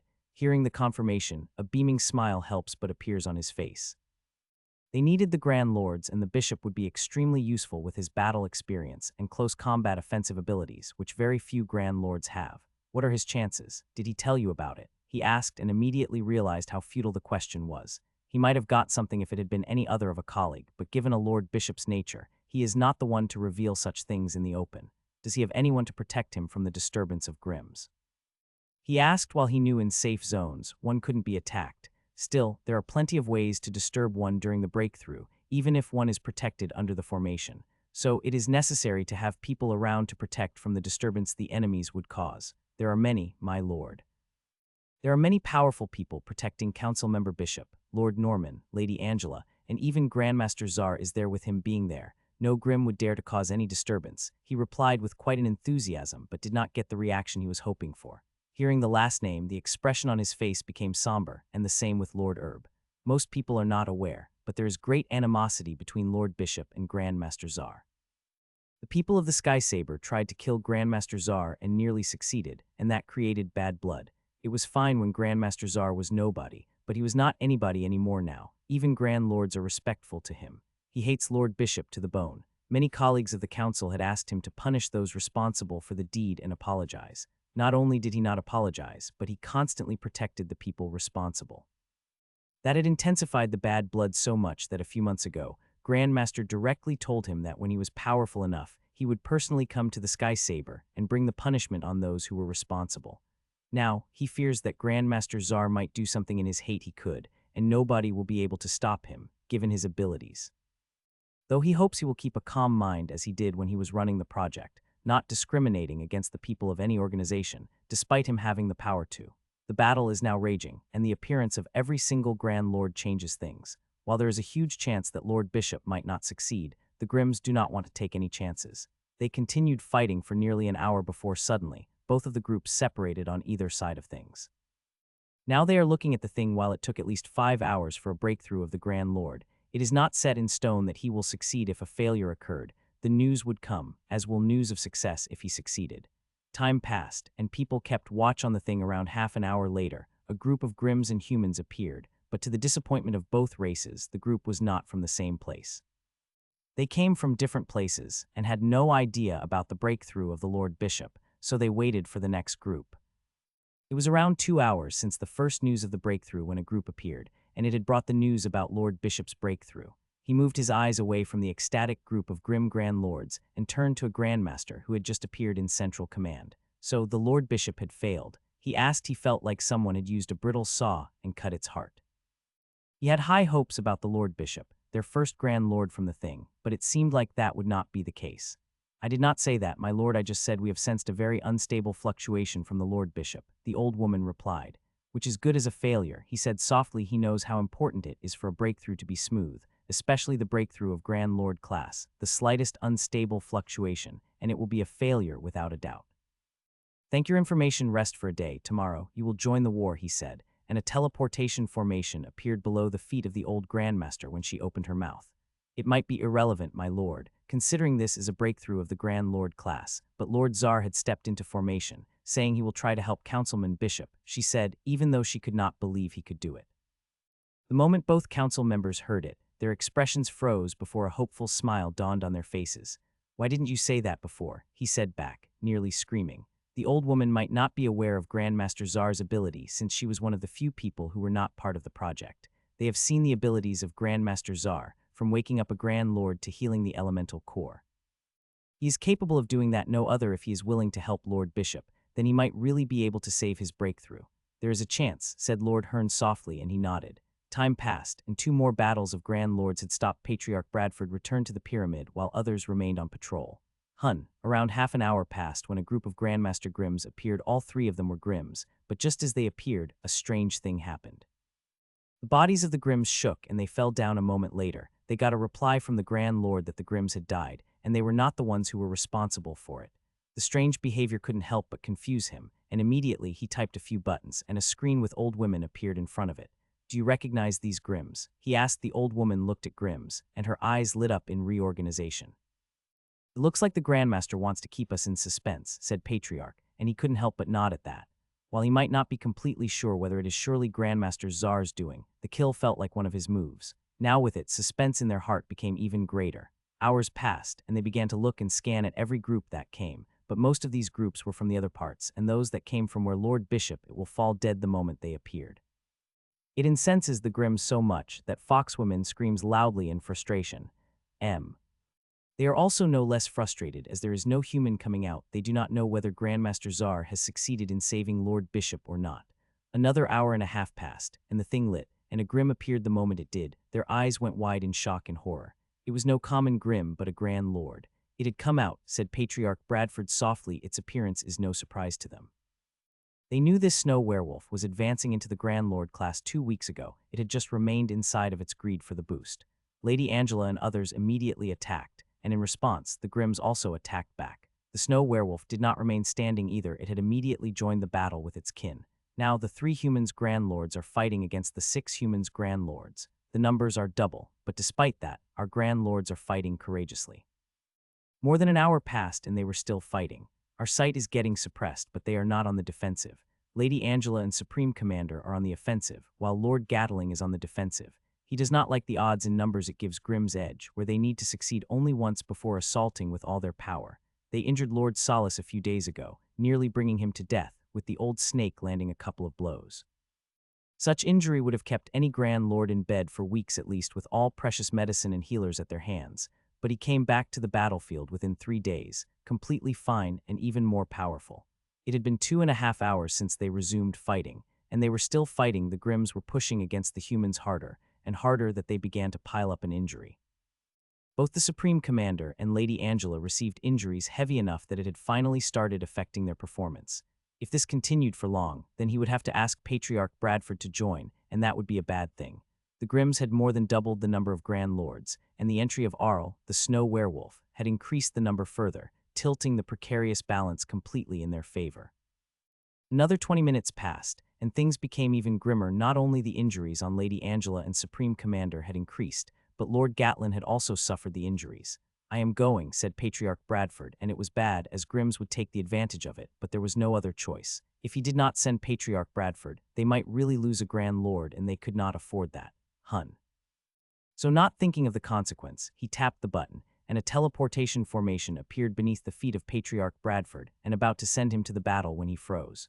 In small screen left side of him showed the thing which lit up, and a moment later, a man appeared, wearing a blue and black suit and with a blue-gray saber at his waist.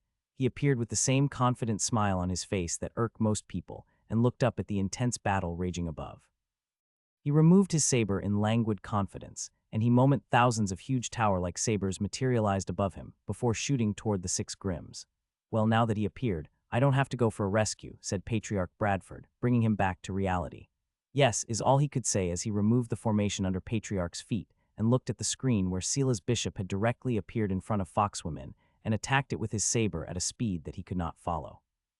I stepped out of the gate and found myself standing on the small disc. In front of me was a challenge board, and like the door, it was different. The board was silvery with golden writing. Cross the maze of glittering glass in 7 days, said the board, and it is all it said with a timer of the 7 days, which has yet to begin.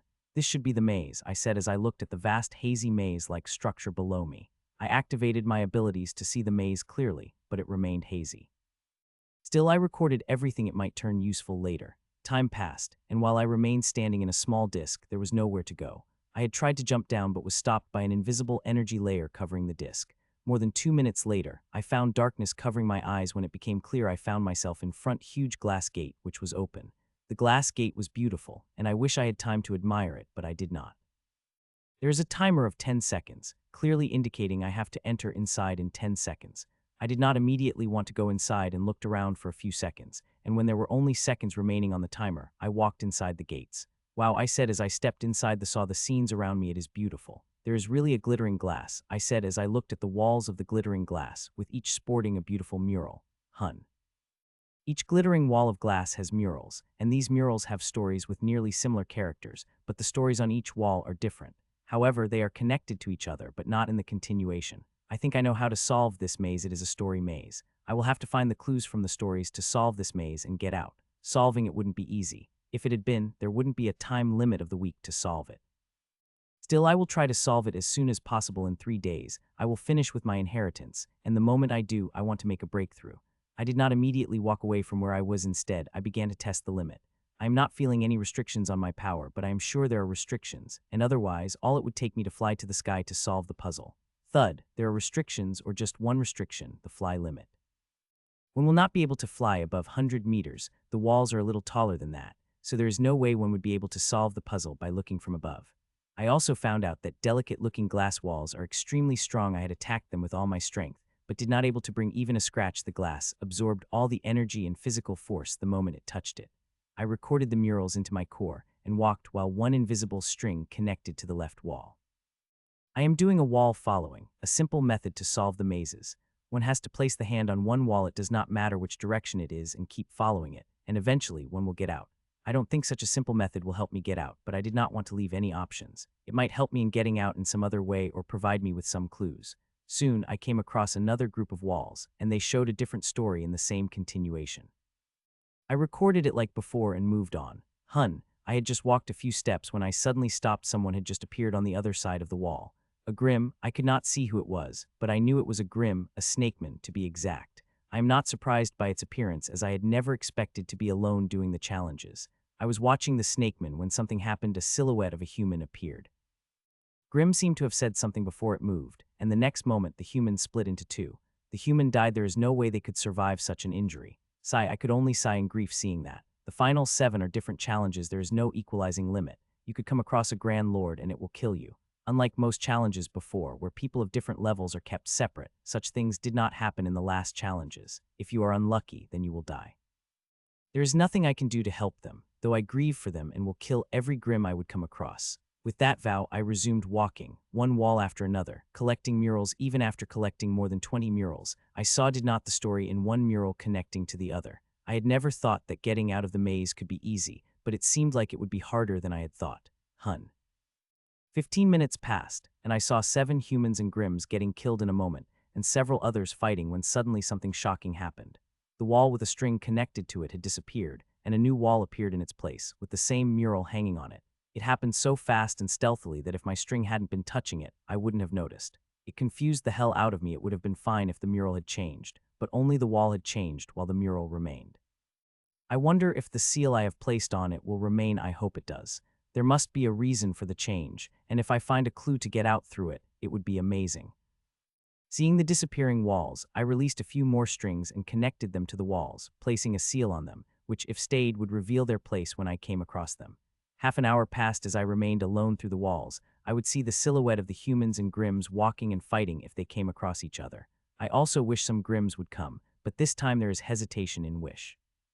Like before, I am not the top fish in the pond. I do not have the confidence to crush through any enemy I have come across, as now the Grand Lords have appeared, and even with all powerful defensive abilities, I would have had to run if I come against them.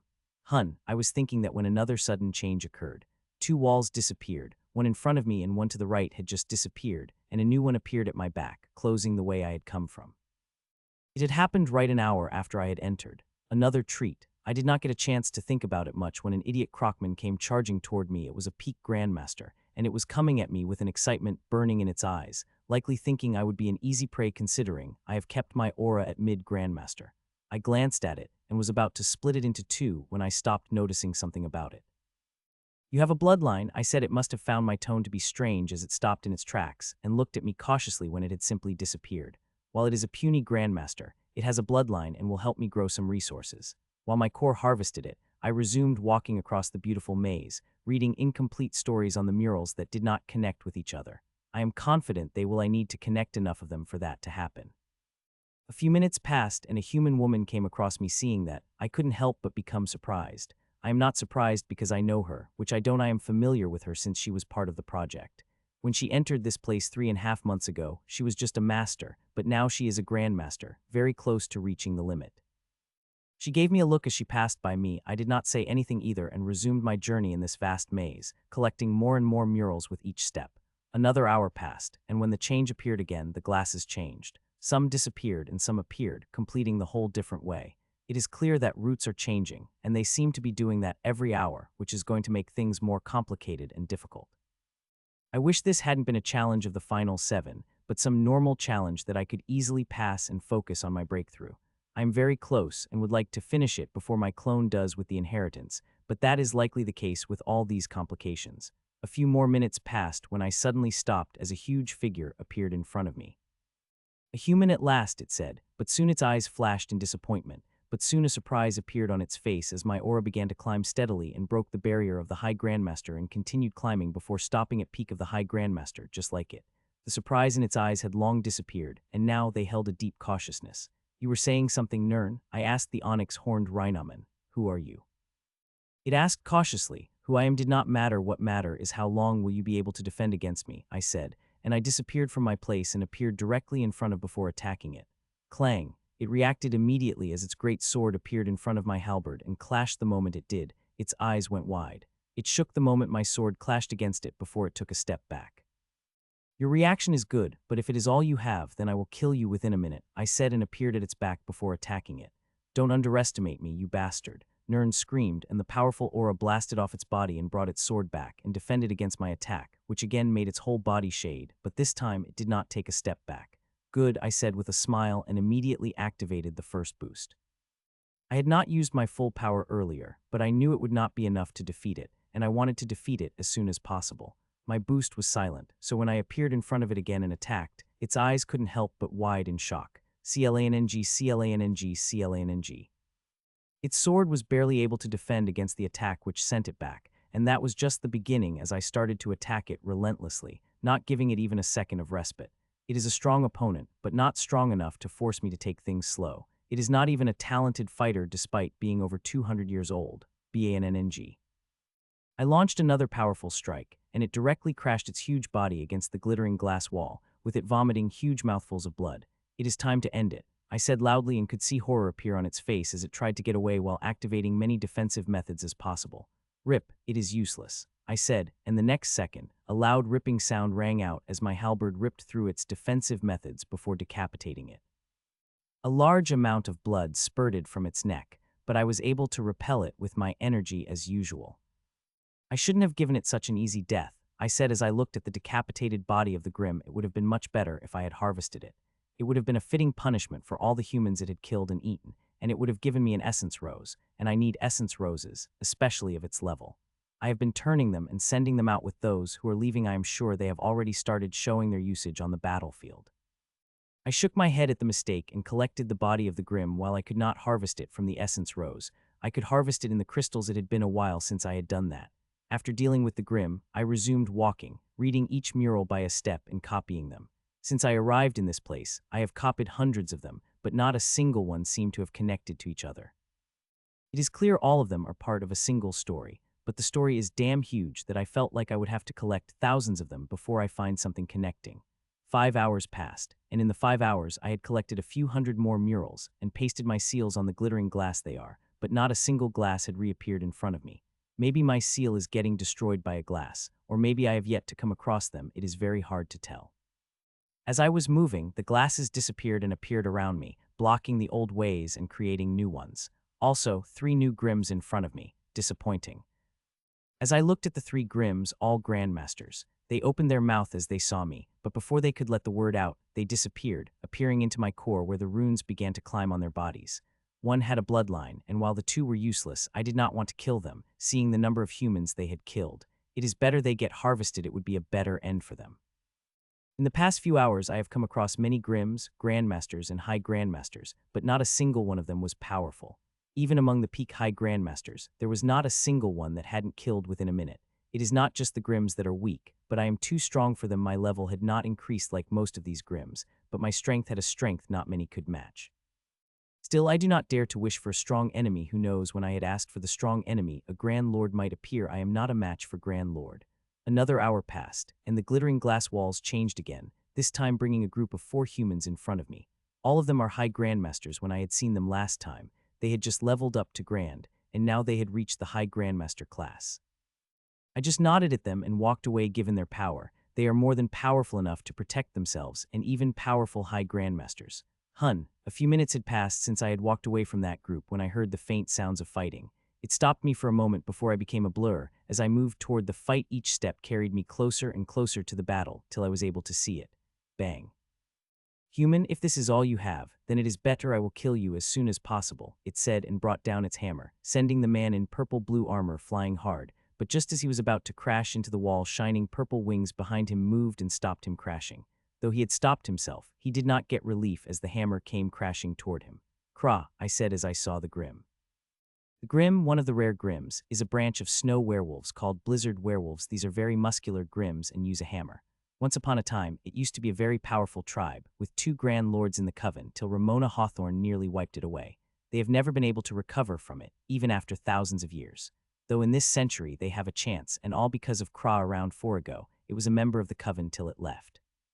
According to intelligence, it had started ruin hopping, searching for a way to break through into the Grand Lord class. The council very much feared it would succeed and tried many times to kill it, but it survived all its attempts to kill it and even killed the few of our people we have sent to kill it. Thankfully, the bastard itself did what we could not. It went to a very dangerous ruin and nearly got killed. From the last intelligence we have about it, it is recovering from the injuries it had suffered. The thing that injured it must be something else because it left a mark. More than half of the body is covered in black marks. The part covered by the black marks is wrinkly, and there is no fur on it. It is, without a doubt, the most dangerous Grim below the Grand Lord class, and not many could contend against it. The humans are capable of fighting against it already, told the length of powerful he is. Though I am not surprised, considering it is one of the most powerful inheritances that appeared in us, humans. The angel inheritance and the host of it is my ex-girlfriend's ex-boyfriend Simon. I have never liked this bastard, and have taken quite a revenge on him. I heard he had been training hard for years to take revenge for the humiliation I had caused him during the championship. I have heard so much about angel inheritance that appeared among the humans in this generation, but it turned out to be so, said Craw as it brought down his hammer on Simon. The Grim wouldn't have dared to utter such words if it had been fighting against Rachel or her sister. Those two would have given it quite a challenge, while Jim would have got utterly blasted by it, but he is not an enemy this Grim or anyone else want to fight. After he created the core, he began to receive the real power of his inheritance. The only thing I could say is that fighting against him is not a nice experience. Another minute had passed, and now Simon's condition had become even worse. He was not surviving only by defensive methods, and the Craw was breaking them one after another. In a few seconds, its hammer would reach him. It seemed like this is a week where I would save the hateful bastards of Sky Saber from dying, I muttered as I readied myself. It is time for you to die, little Wingy, said the Craw and brought down its hammer towards Simon. The Grim had already broken nearly all his shields, and the one had remained nearly broken. All it would need was a slight push, and it would break into pieces. I could see the horror on Simon's face as he tried to flap his wings fast at the same time, tried to reinforce the shield, but he was drained and could do nothing against the horrifying attack that was coming toward him. First burst plus second burst. Seeing it was time, I activated 2 of the bursts, and at the same time, a lance appeared in my hand, which threw it toward the Grim as I stepped out of the wall. The moment the lance left my hand, the Grim had sensed it and could see its eyes turning serious as it had changed the course of its hammer swiftly to deal against the lance coming toward it fast. CLANNG. The hammer clashed against the lance, creating a shockwave strong enough that it sent drained Simon flying away like a broken kite that he crashed against the glass wall not long after. A rescue, interesting, said Craw with a toothed smile before its eyes became serious again. And you look quite strong, at least stronger than this little birdie, it said, casting a glance at Simon. I am, I said confidently as I walked toward it with a simple steel spear in my hand. Hee, I like confident enemies like you the most. You guys cry the loudest, it said, and the next moment I found it in front of me, crossing hundreds of meters in less than a second before attacking me with its frosted warhammer. I moved my spear toward it, and it moved like a blur, appearing in front of the huge hammer instantly. CLANG.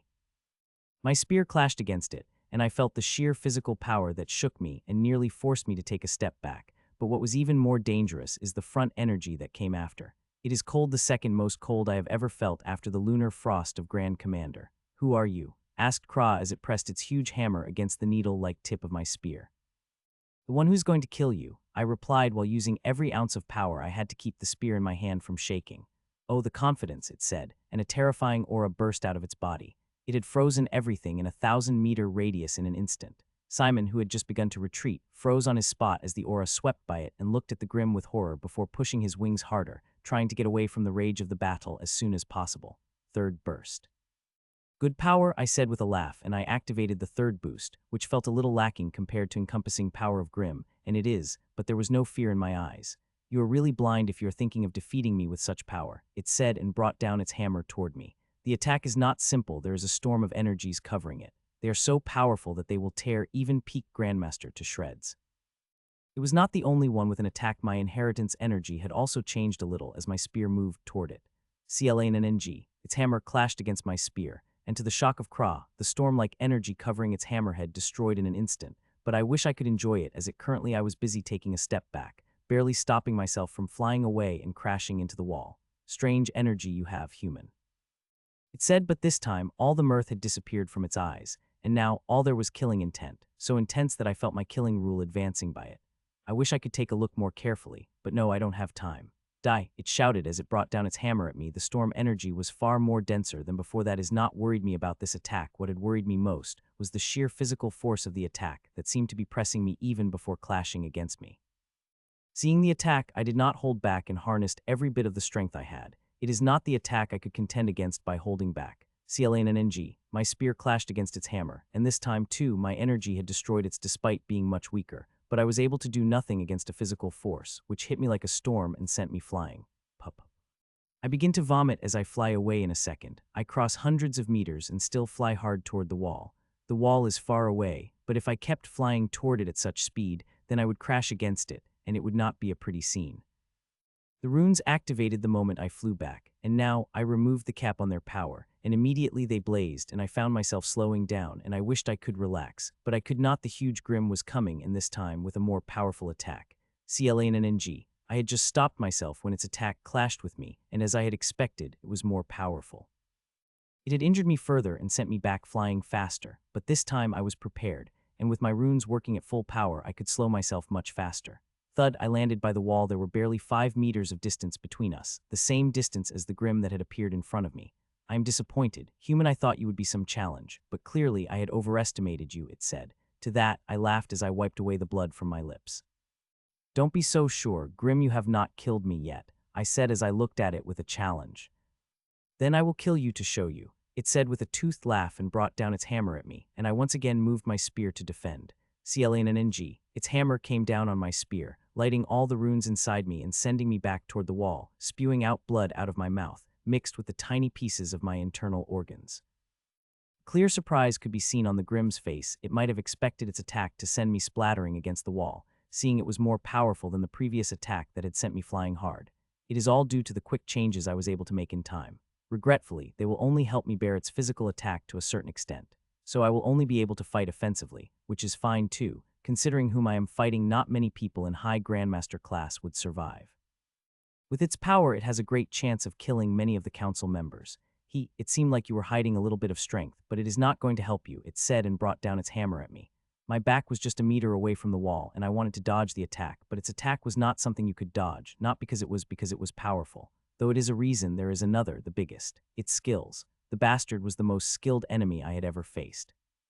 Though I have clashed against the Grand Lord, it was not a fight. The bastard had just sneak attacked me, and I have defended. CLANNG. Once again, its huge hammer clashed against my spear and sent me back, but not as expected as it was. I moved back barely 2 steps before I was able to stop myself, and this time I had not vomited. Surprised? I asked, seeing the surprise flashing in its cold, hard eyes. CLANNG. Ants don't surprise me, it said through gritted teeth and attacked me, and once again my spear clashed, but this time something shocking had happened. I bore its attack without stepping back. CLANNG. That made the Grim very angry, and it began to launch a barrage of attacks on me, which I was barely able to defend. I had not thought someone would be able to force me to this state after I had reached the complete limit. At every defense, I wanted to summon my shields and watch this bastard helplessly try to break through it, and the only reason I hadn't done this was because I wanted to learn this from this bastard. What I am doing is very risky, but seeing the benefits, I will continue with this strategy. More than 10 minutes passed, and it still continued attacking me, changing the types of attacks every few minutes, some of which made things easier while others harder. I acted as if all the attacks were the same. They were affecting me at the same level. If I had shown their real result, then my shields would have already become active by now, and I don't know whether I would be even fighting it. My shields will reveal my identity, and once it did, not many Grims willing to fight me. I had a member of the Coven running away the moment it realized who I was, and there was even a strict warning to those below Grand Lord for engaging me. CLANNG. Its hammer came clashed against my spear, sending thick snow lightning covering the hammer at me. It had covered me thoroughly in an instant before beginning to drill inside me. It is a powerful attack that would have frozen one's body with numbness even with all my energy resistance. I feel numb as this attack strike me. I think we should stop me. It is clear you can't defeat me. It is better we conserve our energy to fight against the other enemies, I said and looked at it with pleading eyes. Snort. You can forget about that human, not even your deal body will leave today. It said and brought down its hammer at me, and I usually moved my spear in defense. Half an hour passed, and I was quite shocked that I had survived for such a long time. I did not think I had thought by now it would have already forced me to summon my shields, but I am still surviving. It is all due to the changes I am constantly making in my inheritance, which is helping me in defending against its attacks, not to mention, my own combat style is also adapting, which by itself is a tremendous help. Fuck. The Grim cursed as it stopped as placed its hammer down while it glared at me with hate. You are the most frustrating human I have ever met, even more than that bastard Leon, it said as it glared at me with hate. So, ready to give up now? I asked with a smile, which clearly had a hint of tiredness. We had been fighting for more than 2 hours, and seeing how it had not been able to kill me yet, it had no option to give up. Well, I am not disappointed. I had a fulfilling battle that I am almost sad that it is ending. Give up? No, it said with a shake of its head while smiling at me toothily. I have one more move, which I don't use except when I am in mortal danger or come against the enemies, who could pose a mortal danger to me in a relative future, it said, and I began to sense something terrifying out of it. You can't be using that, I asked with a visible fear in my eyes. It might give you strength but leave you weakened afterward. This is not something you want, I said in a pacifying tone while casting a faint glance to the left. It is your own fault, human, it said as she shook its head with a sigh. You are good, and given your strength there is a slight chance that you might be able to take that step here, and I could not allow even the slightest chance. As for the risk associated with it, you don't have to worry about that. I have little something that will help me recover in a short time, it said, faintly glancing to the left. The second more passed and the cracking dam blasted open. Bang, the blood-red aura blasted out of its body. It had burned its essence, converting it into power that had shaken me to my core. I am sure with such power, it would definitely be able to exchange moves against a Grand Lord for a minute at the least. Now, it is time for you to die, human. It said and raised its hammer and brought it down at me with such power that is enough to crush anyone below Grand Lord, even me if it hit me, but unfortunately, it is not going to happen. Stop, I said, and the rules obeyed. Michael said Simon the Grim was not the only one that had frozen up, but also Simon, who had materialized behind the Grim like a ghost to attack Grims. As you can see, I had everything under control. Though I appreciate your efforts to save me, I said before I released him from my strings and turned to the Grims, who were bound in my strings. It was a good fight. I have learned a lot through it, I said, and even had a smile on my face. In return, it is giving me hate, its eyes full of it that, if it could materialize in fire, I would be burned to ashes in less than a moment. You should be satisfied with such an end, I said, seeing its unwilling expression. It was struggling hard, pushing more and more of its powerful burning essence toward my strings to turn them to the crisp. It is a problem with your Grims, you never get satisfied, and unfortunately I could not do anything about that, I said with a sigh and touched its chest, and the next second it disappeared. I turned to the other person, who had been staring at me for quite a while. I am quite surprised you stayed, I said to him, and I really am. After saving him, I thought he would run away as far away from the battle as possible. I am not an ungrateful bastard. He replied while glaring at me. You are not, I said back, which made his glare even more intense with clear anger. I hope you will not bind me again, Michael. I do not like the feeling of it, he said through gritted teeth before closing his eyes, and when he opened them they became calm. There were barely any emotions in them. It was for your own safety, Simon, I said before walking away. The battle is finished. There is no use in staying anymore. It could be said that I have already wasted precious time fighting the Grim, the time which I would have used in collecting more murals and pasting my seals on more glass walls, which I don't know whether will turn helpful or not. Within a few seconds I walked far enough that I could not feel Simon's soul sense on my back anymore. I may not have said it, nor I will ever to that bastard, but I am quite impressed by him. Not many people would have done what he did. Most would have run away seeing the enemy's power, and he had plenty of chance in the 2 hours, but he did not. Instead, he stayed and even attacked at last, seeing me in danger, knowing there was less than a 1 chance of his rescuing me and nearly 100 chance of him dying. Not many people have such courage. A few minutes passed, and one of the most powerful Grim under the Grand Lord class died, turned into the essence rose. It is quite a regret the bastard did not have a bloodline. If it had, its essence would have helped the garden tremendously. Not that my garden needed it, but always welcome, especially now when I primed the plants in my core once again. I have collected all the resources I will need for my breakthrough, and there are thousands more in the boxes that will be useful to others. I was lucky enough to get enough growth energy Grims to grow and harvest the resources I needed. The extra resources are wonderful breakthrough resources, and I will give them to any human who I think is close to a breakthrough. Now, I have once again primed the garden, removed even more plants, and planted a few new seeds. These I have done with an eye on the future. I have learned through experience that the sooner you begin to prepare for the future, the greater benefits you will have. For others with my power, the next stage may be the final one, but too few like me or close to me, it is not the case. After seeing all those inheritances and reading the books, I know I could reach that level, and the only thing I need is time. Once again, I saw the murder through the glass wall. A grim killing a human, it immediately wiped away the silly thoughts in my mind, and immediately forced me to think of the present rather than the future, where I have a habit of wander off. I wish I could say this is a rarity, but it is very common both races, when they come across each other, will try to kill each other. They would not give up, even when the enemy had similar strength. It would instead increase killing intent in their heart, just like it had happened with the Grimm I had just. Even after fighting for more than 2 hours, instead of giving up, it burned its essence to kill me. A few more hours passed, and I came across a couple of humans and Grimms, all of whom I had killed. Some of them had delicious bloodlines, which have helped me tremendously, and the new seeds I have planted have quickly reached the level of High Grandmaster. This place had made quite a number of High Grandmasters, more than what I made in the project or even Grimms through there, which is bad for us but also great for me. Their essence roses, and the bloodlines have been more than helpful. Thinking of essence roses, I couldn't turn to my clone, which was working on the inheritance. If it hadn't been working on the inheritance, I would have had it process all the essence roses. I have collected quite a few of them, and it is time for me to turn them into those amazing things. It was the 23rd hour when the glittering glass walls appeared and disappeared, closing the old roots, bringing out the new ones, and with few Grimms and humans on different sides. I moved to deal with the Grimms when suddenly I stopped. It could be said I froze for a moment before a big bright smile appeared on my face.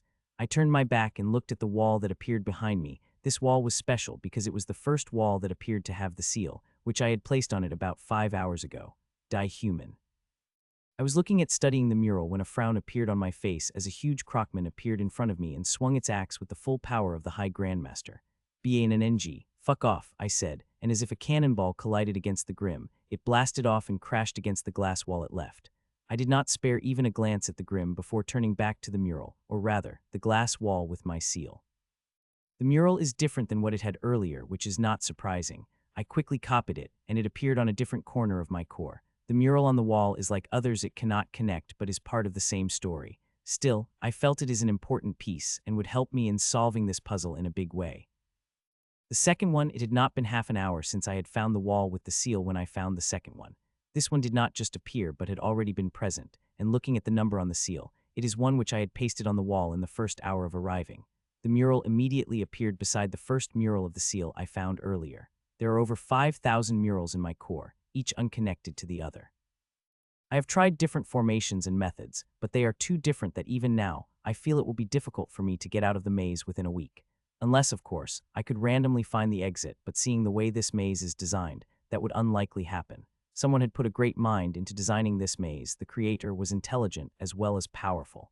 I could feel the restrictions around me for the methods that I didn't have. With the power of those entered, the only way this method could be solved is by the rules of the creator. Currently, I have 5,852 pieces of the mural in my core, and each minute they increase. Their number would be 6,000 by the time the day was over, and the chances of two connecting did not seem much better than before. Though now I have hope, which is different than the chances, which are mathematical in nature. Hope is not. Till now I have not found a concrete way to solve this maze, but there is hope, and this is only the first day. I don't think even Grand Lords here would be able to solve this maze in a day. Despite having all these pieces, not a single one connects to the other, which frustrated me, but also made me feel awe. This is not something anybody could do, as creating a story is easy. Even those with a shred of creative talent could do it with enough time, but creating a story that is so vast that one could not connect two pieces, even after collecting the thousands, is something else. Finally, a day passed, and I had expected. I have collected over 6,000 pieces of murals and found 4 walls with the seals. There was no change aside from the disappearance of the walls, which happened every hour. It had brought a single human, who nodded at me and went on her own way. I did not tarry either. I was moving fast through the maze, collecting more and more pieces of murals, especially those on the wall where my seals were present. A few hours passed, and I collected a few more thousand pieces of murals and fought some more Grimms. 2 were interesting enough that I had spent more than 10 minutes fighting before killing them. They gave quite a lot of nutrition to my core. 2, maturing another group of stainless lotuses to the High Grandmaster class. It is one of the resources that I hadn't taken out or stopped the supply of growth energy, nor I ever would. This is a resource that is always going to be in use, just like the fruits of the metal essence tree and a mysterious tree that produces growth energy. Currently, I am at my core with an excited smile on my face. I rarely come inside my core, especially with this amount of concentration. As enemies are everywhere and they have different methods in their arsenals, the stealthy ones are the most dangerous. They just need to attack me with one powerful attack, and it would be game over for me. Still, this moment is worth taking a risk. I think I have finally come across the mural that will connect with the other. This one, I said with a smile, and connected the new piece of the mural with the one I found a few hours ago. The moment I connected the pieces, they became one. They did not become one magically, but one could see the continuation of the story through them. As I read the story through the mural, I saw another piece could be connected to it and brought it, and as I had expected, it connected, and the story became even bigger. I looked around but found no other piece that could be connected, but it did not disappoint me. It is already surprising that I was able to connect the three pieces, and all three murals are from the glass walls that had my seals. Seeing the murals connecting, my heart is now filled with even greater hope. Till now, I have been only collecting the murals, but now I have connected them. I am sure, if I collect and connect enough, I will be able to find a way to get out of this place. With that thought, I opened my eyes and began moving again, and in just 2 hours I had connected 2 groups of murals, with one group having 4 murals in them like the first. All of them are from the glittering glass walls that had my seals. A few minutes passed, and I collected a few murals when I suddenly stopped. It was a mural that had stopped me. It was not a mural that had my seal, nor was it the connecting, but still, it had stopped me. The scene painted is something else. It instantly captured my attention and forced me to stop. There are less than 10 murals to have done that here, and this is the most intense among them all and gruesome. The mural depicts the scene of murder. The painter had painted it with such skills that I felt like it was happening in front of me. I could feel what they were feeling, and before I realized it, I found myself clutching my chest.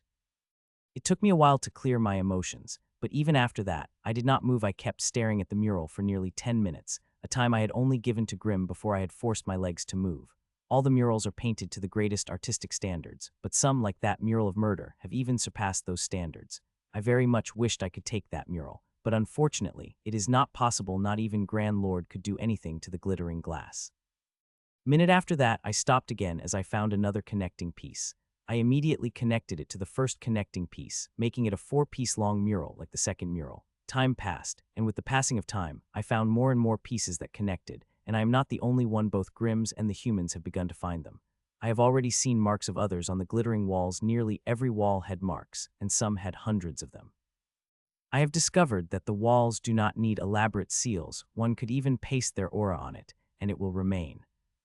1.5 days had passed since I came to the maze, and I am collecting and connecting the murals. I have already formed over 20 groups, with one group having 13 murals. I feel like it wouldn't be long before long, I will see something concrete.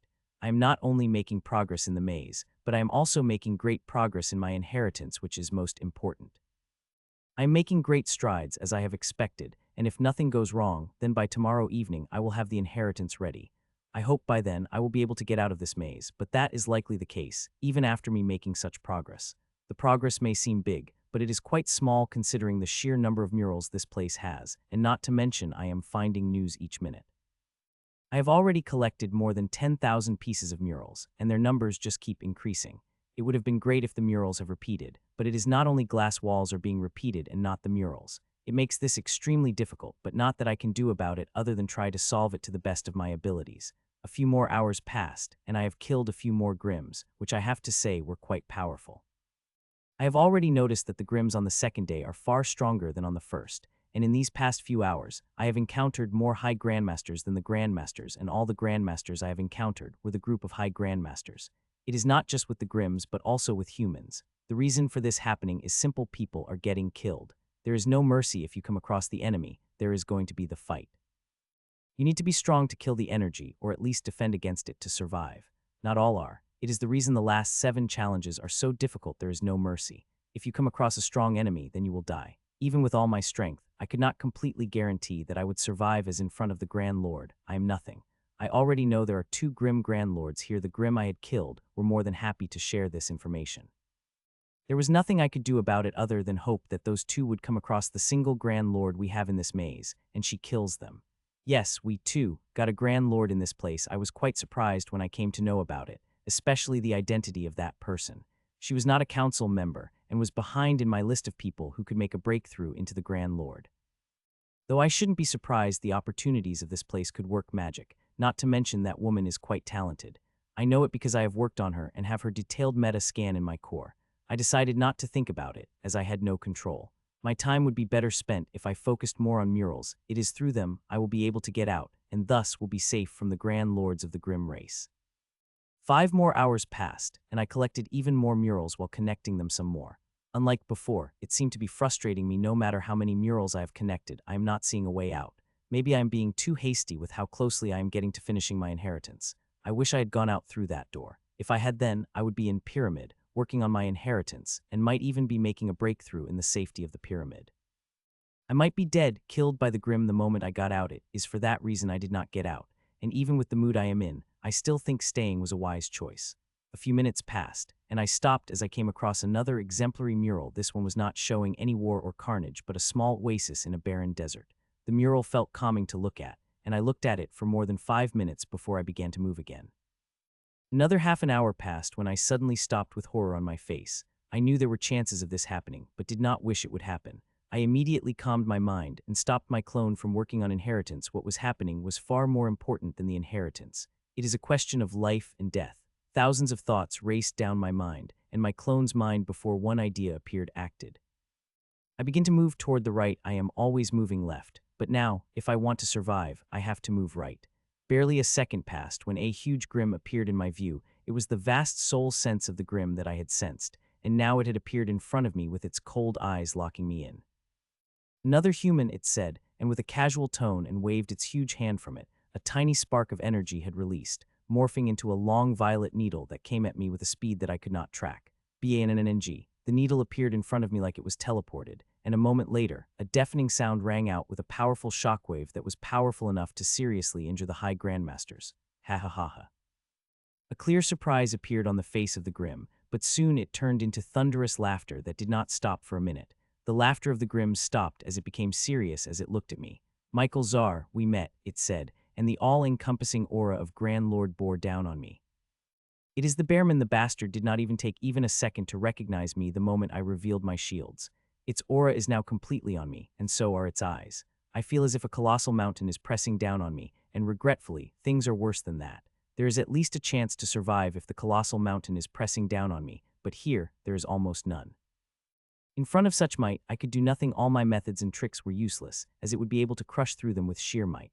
Still, like a butterfly in a storm, I will try to survive with my all. I am not going to hand myself to this bastard, no matter how bleak my chances are. Eej, I said in a casual voice as possible as the mountainous pressure bore down me. It is Grand Lord Eej, Czar, it replied with a spark of anger lightning in its eyes for a moment for the disrespect.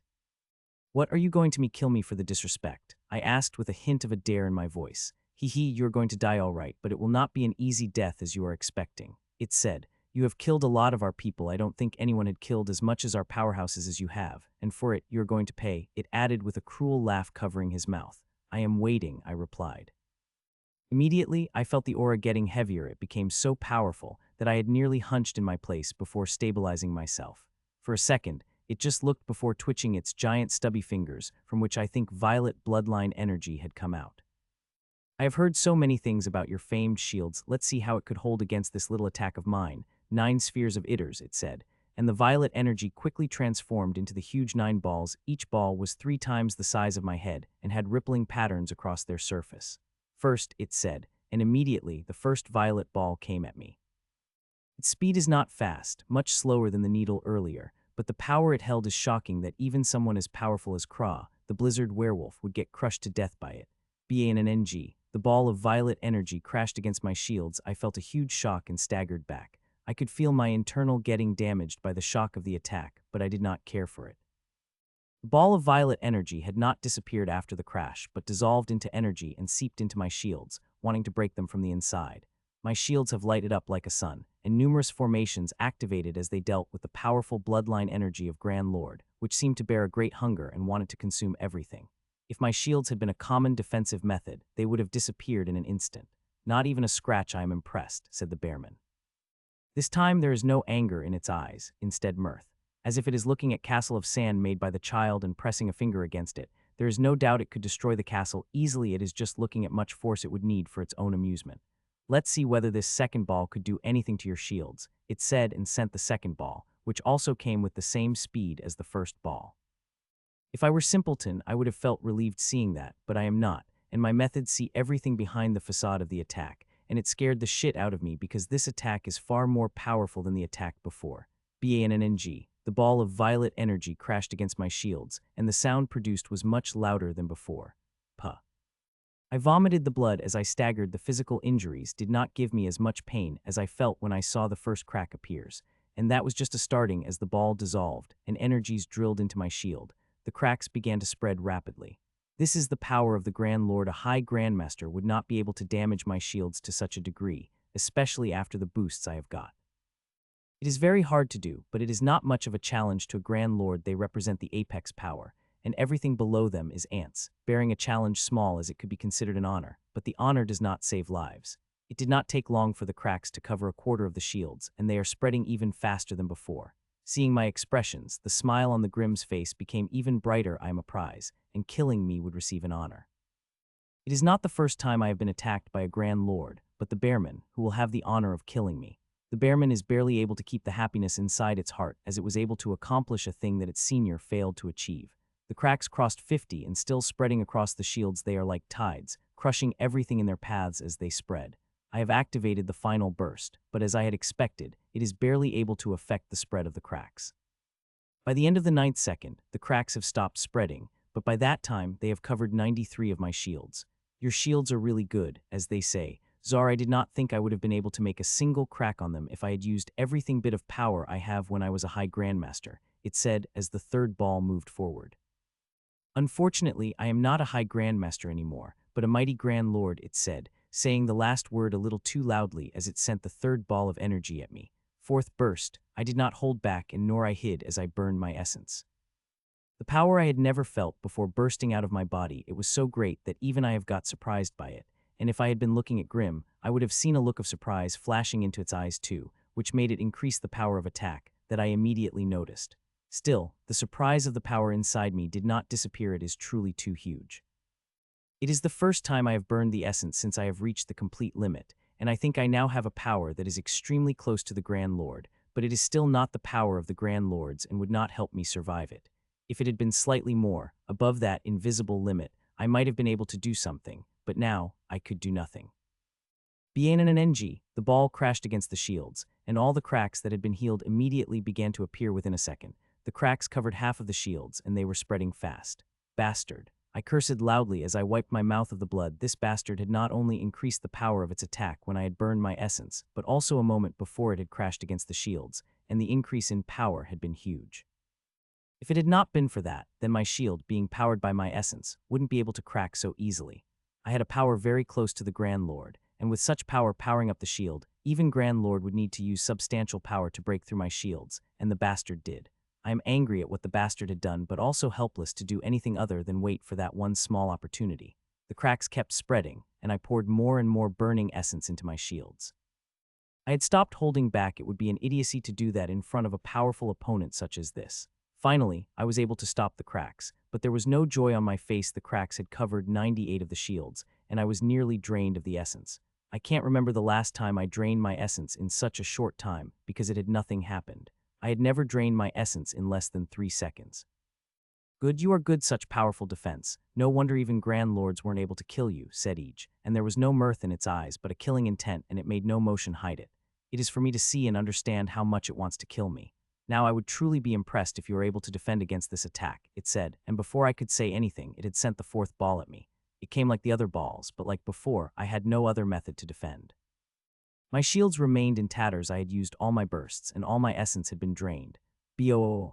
The fourth ball crashed into my shields, and my shields exploded. It was not the ball that blasted the shields, but I did. It helped in diverting all the force of the attack in exchange. I have ended up damaging my strings, but I could not think about that right now. It took a couple of seconds for the air to clear, and when it did, a genuine surprise flashed in the eyes of the Grimm. You are still standing, it said, looking at me from up to down. I may be standing, but it's taking all my strength for me to do that. I am injured from head to toe. There is not a single part of my body that is not bleeding. The external injuries may look bad, but they are nothing compared to the internal ones. The only reason I am standing, and even breathing, is because of the couple of formations that lit up and sent life-saving nutrition and energies to me. It is the only reason why I am even able to maintain the armor on my body. What are you waiting for? Kill me, I said after I saw Grim staring at me with a smile on its face. Not yet, Zar, you're not blessed enough to get a clean death, it said with a laugh, and a small transparent bottle appeared in its hand. This little thing is called black tar. It is a gift from Old Snake. He had said this thing would make the enemy wish he was never born, a curse that loves to consume the core. Enjoy the hell, Zar, said the Grim with a laugh and threw the bottle at me. The bottle came in fast and stopped above my head before its cap lit up, and a black tarry substance inside came out. I shuddered the moment I felt its aura, and it was not just me, even the Grim shuddered, and I felt it covering itself with an invisible layer of energy. Old Snake is one of the most dangerous Grand Lords out there. Even Matron Mavis became extremely cautious whenever it is around. She had suffered through its methods, and most other Grand Lords we have. Even that dangerous curse my mother and I had was from the Old Snake. As the black, tarry substance came out, it immediately took the shape of a tiny snake and came at me. The closer it came, the more powerful its menacing presence would feel. I tried to get away, but I was bound by the Grim's energy. It was so powerful that I could not even move from its spot. Shar, the snake appeared in front of my chest and stopped a moment later. It made the most realistic sound, like a snake, before drilling inside me. My weakened defenses were barely able to stop me for a second before it was inside my body, and I shuddered visibly. I nearly fell down, and the only reason I did not was because of the Grim's energy, which was holding me up like a puppet. Buzz, buzz, buzz. As I had expected, the moment the cursed snake entered inside me, it went for my core, and at the same time, another thing had happened. 13 formations stored in a building corner of my core lit up at the same time. I have born with the curse. It had become sentient inside me. I may not know as much as an old snake about the curse, but I know plenty, and there is no way I would let another curse afflict me. I have designed the defenses inside my very inheritance. Those defenses are lying dead right now, but I have a backup. These 13 formations are powerful defenses against the curse, more powerful than I have created those inside my inheritance. Before the curse could even reach my core, the runes began to come out of it, and they went toward the snake. As they appeared beside me, the snake stopped for a moment, but did not do anything. Seeing that, a smile couldn't help but appear on my face. I have a cursed constitution, and these formations are made to work with its power. The constitution itself is derived from the power of the curse that the old snake has created. So with such power cloaking it, the snake was barely able to sense the formations before they started to surround the snake while it moved toward my core as nothing had happened. It did not take long for it to reach my core, and when it opened its mouth, which began to become big and soon became big enough to swallow the core. BAMM. As it did, it moved to swallow the core, but right at the next moment, its huge head crashed against the wall of the cage that formed around it. Wow! I screamed loudly while the powerful chaotic curse energy burst out of my body. It was so powerful that the Grim had reinforced the energy protection around it unconsciously. Damn, I cursed loudly in my mind just when I thought everything was under my control. It happened. Bang, bang, bang. I had just stopped the curse from swallowing my core by caging it when it went mad. The calm snake exploded in size and now is struggling against the cage. The formation inside increases their power constantly, without care for the resources they are burning for it. Even with all the preparations, I was barely able to hold the curse in the cage, which seemed to be getting powerful by the second. I have been warned by the Grand Lords not to underestimate the old snake, and I did not, but still, the power of its creation has truly shocked me. I would not have been shocked if the old snake had been here powering this thing, but it is not. It is just its creation, a frightful, wonderful, powerful creation, which would destroy me if I did not keep it contained inside the cage. I am constantly making changes in the cage as I get more and more data about the curse, and in just a few seconds I have got a lot. What shocked me the most was the method the old snake had used to create this curse. The old snake did not make many efforts to hide it. Could be said it had kept bare to scare the enemies who might get afflicted by it. The old snake had used a sacrificial type of method to craft the core. It had sacrificed thousands of monsters for the curse. Harnessing their essence and their soul power, along with their resentment, which creates a strong soul attack. I am very fortunate that this curse tried to eat my core first. If it had attacked me with resentment like it is doing inside the cage, things would have been far more dangerous than right now. Not that they are less dangerous. I am perfectly aware of what would happen if the slightest power of the curse leaked out of the cage. Kill me. I shouted in a guttural voice filled with extreme pain before went back to screaming again. Not yet, Tsar, not yet, replied the grim Grand Lord with its voice full of joy. You have killed too many of us to have any mercy. This curse will ground your bones and melt your soul. I'm recording everything, and when I get out, it will be played across all your servers, a reminder of how futile your resistance against us and what happens to those who dare to resist. The bullshit, I said inside me while casting a glance inside my core for a fraction of a second at a clock, waiting for the only way that could save it. Surviving against this bastard is a near impossible task, but not completely impossible. I could survive, I just needed to play my cards right, at perfect timing. I have killed a huge number of Grims, and no one is able to match my number, not even Jill, Ellen, or Rye. I am talking about the official number that Grims have and not the real ones. If the Grims truly knew how many of their powerful I had killed, they would go mad in a fury. More than half of the powerhouses I have killed were in ruins, where no one was there to record, and I have always been quite discreet with my kills. Once again, I increased the pitch of my screams, made it as painful as possible, and made the aura of the curse even denser.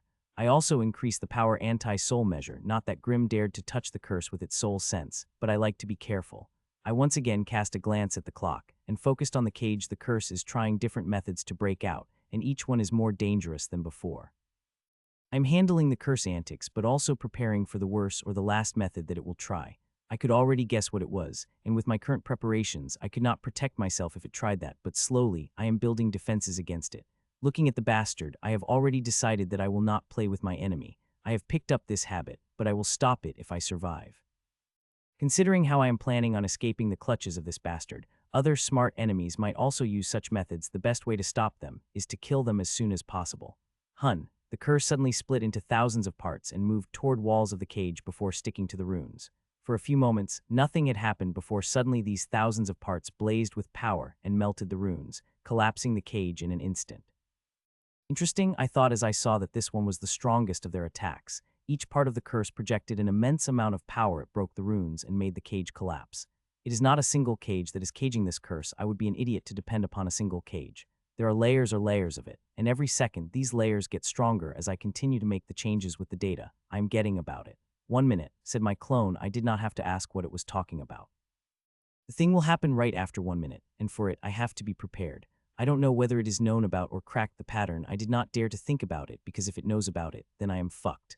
So I screamed even louder and created a cursed aura so powerful that it would not dare to come close to it. To make a fake aura, I had to injure myself even more than I am, and I did without a doubt. I wanted to do nothing other than enjoy the agonizing scream of its hated enemy, and my act seemed to me work as its eyes lit up with great joy when the curse changed its form to flames and began to burn me while I screamed hoarsely in pain. Seconds ticked, and before I knew it, less than 10 seconds had remained. Seeing that, I intensified my act even further. Soon, only 3 seconds remained, 1 more passed, and now only 2 remained when I stopped breathing, and with me dead, the curse also disappeared from my body. Dead, finally, the Grim said with a smile, but the very next second, its expressions changed as if it understood something, and I felt the vast power of the Grand Lord pressing on me, breaking my bones and squishing my flesh. The attack came suddenly, but just as it came, it disappeared along with the Grim, who was now nothing more than a blurry behind the glittering glass wall. I don't know what the Grim might be feeling right now, but happiness is not one of those things at the last second. It had understood everything, but it was too late. The walls appeared like they did every hour. They changed exactly every hour, and there was a complex pattern in the place they would be appearing. It took a few hours, but I was able to solve that puzzle. It is the reason why I changed my position the moment I sensed it, and used everything I had, from words to my shield, to stay on the spot.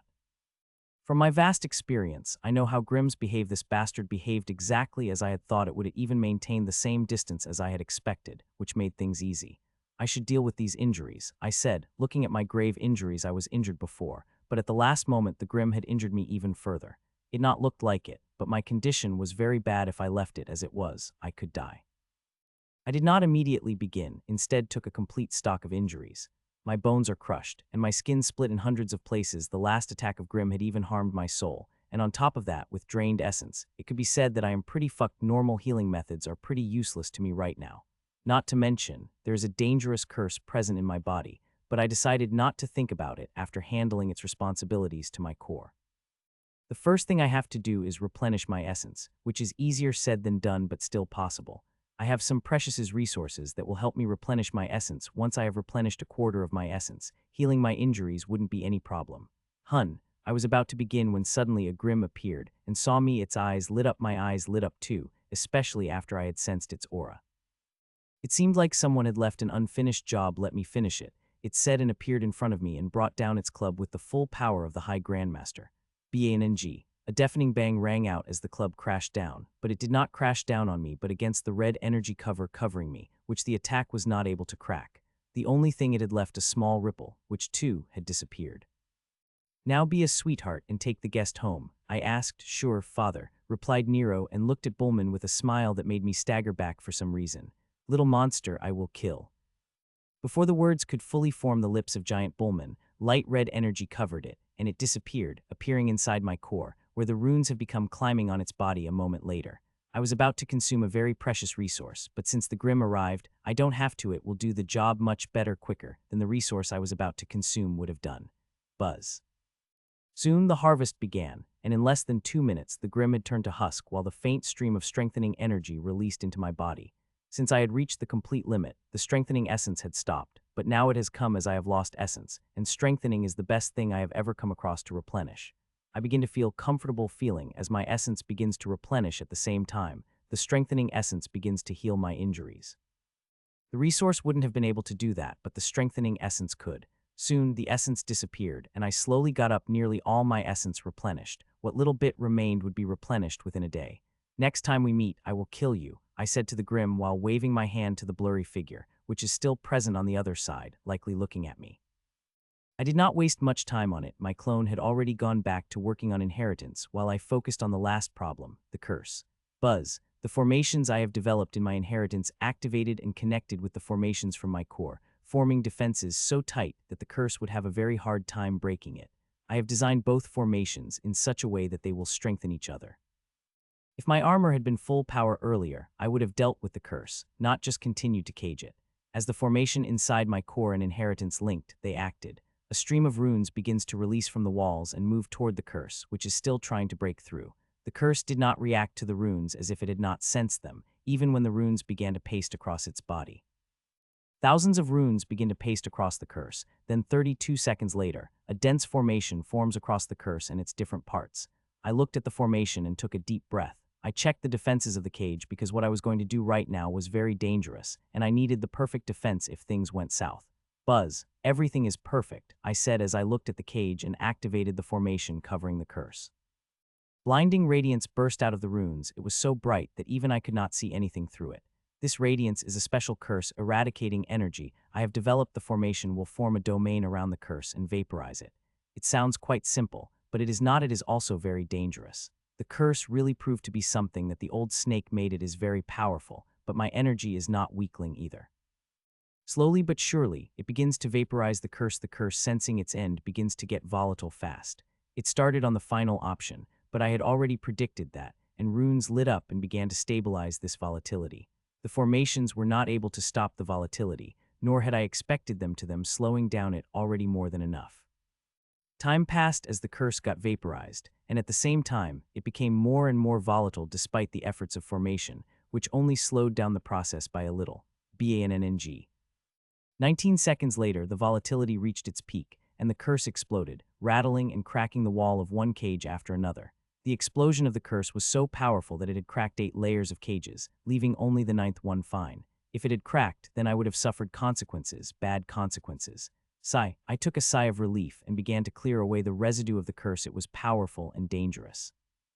I have to clean it all before even thinking about removing the cages. "All cleared," I said, and walls began to break into the runes and retreat back into my core. I have finally finished destroying every bit of residual curse that had remained after the explosion. That residue was powerful. It would have given me hell if a tiny bit had remained in my body. Soon, all the runes returned to my core, and I have turned back to the walls, resuming the recording of the murals. To my surprise, I immediately found 2 glass walls with my seals, 1 mural on them, immediately connected to a group of murals, taking their number to 18 from 17. I did not stay on my spot after I recorded. I.O. moved immediately. I am moving even faster than before, not staying in place for even a moment. It is dangerous, but there is no other choice. Going slow and cautious wouldn't help me against the enemies like the bearman. As for those below it, I am well capable of dealing with them, even now when I am not at my 100. Before I knew it, 2 days had passed since I had stepped into the maze, and my chances of breaking it seemed much better than yesterday, but it was lesser than I would like. I should not be feeling that, considering it is only 2 days, but I couldn't help it. 18 more hours passed, and I had collected another 10,000 new murals, and over 1,000 murals from the glass walls. With the seals it was that made me stop. Currently, I am in my core, looking at nearly 2,000 murals I have gotten from the glittering glass walls with the seals. My eyes are especially looking at the group of murals, to which I had just added another mural.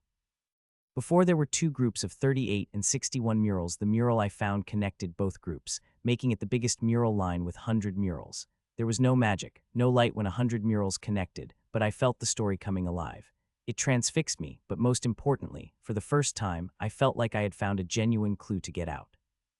I looked at what I presumed was a clue before turning to over 30,000 public murals and began to search for the thing which this clue was trying to show me. It is a hard task. Even with all the advantages, scanning through these thousands of general murals is no easy thing, but it is a way through which I could find a way out of the mural. An hour passed, and I am still looking mural after mural passed by my eyes, but I was not seeing what I wanted to see. I wish I could use my clone, but it is busy with inheritance. Found you, I screamed as I looked at the mural. As I had expected, I had found what I was looking for, but it is incomplete, which did not surprise me. If I am not wrong, I have only found a single piece. There are 3 more pieces I would need to find before I could get the way out of this mural. I did not waste any time and moved and began collecting more and more murals. I am happy to be finally found a concrete way, though there is also slight frustration about being wrong. Till now I have thought that general murals are part of one vast story. I just need to find enough pieces to connect to the story, but I had obviously been wrong. The murals are not part of one vast story but a clutter, a useful clutter that holds the hint to get out of this maze. Another hour passed, and then a few more minutes when suddenly a smile lit across my face. It was not because of the hint but an even bigger thing. I have finally finished with my inheritance. After more than 2 years, I have finally finished with the Grandmaster inheritance. It is the longest time I had ever taken to create any level of inheritance, but the time I took was worth it, as now I can finally say that I am satisfied with what I have made. If I had wanted, I could have made a breakthrough months ago. I would have succeeded and had gotten the power of the Grand Lord, but after seeing things like Elemental Core, I was not satisfied with it and continued working. For months, the work bore no fruit till I came here and went to that place with all the books, tomes, and scroll, along with hundreds of examples of inheritance. I found what I was looking for, and after a few months, succeeded in creating the inheritance that I could be fully satisfied with. I wish I could stop and celebrate, but I do not have time. I have to keep moving and collecting the murals. It is not the only thing I did. I have killed every Grimm I have come across. Some I have even to the core as a guest. They have provided quite a lot of help, making my clone even more verdant. 22 minutes after I had created the inheritance, I found another mural. This mural connected to the group, which already had 9 murals, making it 100, and providing me with another clue. This time I did not stop to search through the clutter. My clone is now free, and it could do that job while I searched for got more murals. It took my clone 55 minutes to find the mural from the clutter, immediately obtaining the second part. Now, I need to find 2 more, and I will have a way out of this maze. Before I knew it, it had been 3 days since I had entered the maze. I had wanted to get out of this maze in 3 days and make a breakthrough right after, but I am still searching for the way out. I may have fallen behind my target, but I do not want to fall too far behind. Today will be the last day I will be in the maze. Hell, I want to finish before half a day is over. An hour passed and I had collected enough murals to form another group of 100. Seeing the hint there, my clone began to search for the clutter. Just 11 minutes after that, a surprising thing happened. I had formed a mural that completed another group of 100. I still hadn't found the clutter mural for the 3rd clue, and the 4th was ready. Seeing that, a big bright smile couldn't help but appear on my face, though I did not stop, despite collecting all the hints. I don't know whether I would be able to find what I needed through the cluttered murals, or if the 4 clues would be enough for me to find the way. I am sure they would be, but still, I continued moving and collecting the murals, so I would not lose any time if I were wrong. 13 minutes passed when my clone found the 3rd mural through the clutter and immediately started on the final 4th. It took me just 3 minutes to find the final mural from the clutter. It couldn't help but surprise me. Though I was surprised, I did not waste any time. I have connected all the murals in the format the hints have told me, and the moment I did, it buzzed and lit up. For the first time, something like that happened, and it couldn't help but bring a smile to my face. I am now sure I was right. Seeing the light, all the doubts I had in my mind had disappeared. Soon the light cleared, and a chart appeared in front of me, a chart showing a way to get out of this maze. I am a little disappointed that there won't be a door opened directly in front of me, as it would save me from all the dangers I might fall into. It is something I have to accept, and looking at the chart, it did not seem like it would take a lot of time for me to find an exit. It took me a few minutes to study the chart fully, and once I was done, I began to move according to its direction. 20 minutes passed, and I had already crossed more than half of the distance to the exit point. I would have been faster if I had spent a few minutes fighting against a tough grim. A few more minutes passed when suddenly, I stopped, not because I had reached the exit point or come against a very powerful grim, but came across very faint auras which are disappearing rapidly. The auras disappeared here quickly in 5 minutes. Even Grand Lord's aura vanished outside. It took years. There is a familiar aura of Grand Lord, that bearman, but it is not that bastard aura that had surprised me, but another aura which is weaker than it. It is a distinct aura of power. Only 2 people possess it. Matron Mavis and Jill. Only those 2 have the abyssal fire in our world. Matron Mavis is outside, which means it is Jill is the one who faced against the bastard, which couldn't help but make me curse. I have firsthand experienced the power of that bastard, and know how hard it is to survive against it. I was very lucky to survive it, but if anybody had a chance, then it is Jill. I refused to think of any other outcome. I investigated for a few seconds before I moved again, this more cautious, despite knowing the chances of me coming across them are small, seeing the walls have changed not long ago. Another 12 minutes passed when I finally stopped as I reached the exit point.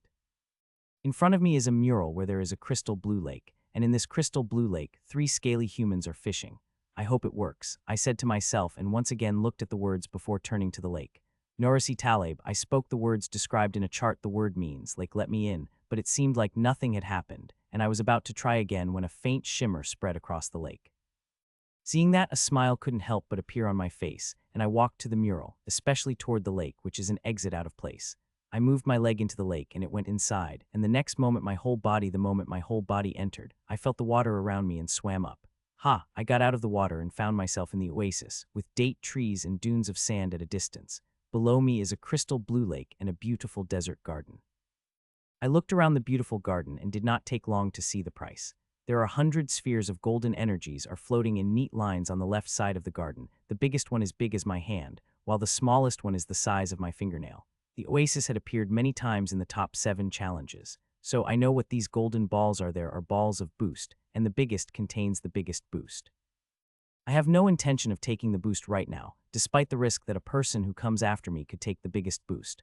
I know my core has been taking the boost, and I don't know whether I will get it back in such uncertainty. It would be wise to hold on. Doing that, I could lose big time if a lot of people came, but I have to take that leap of faith and hope not too many people come before I finish my business.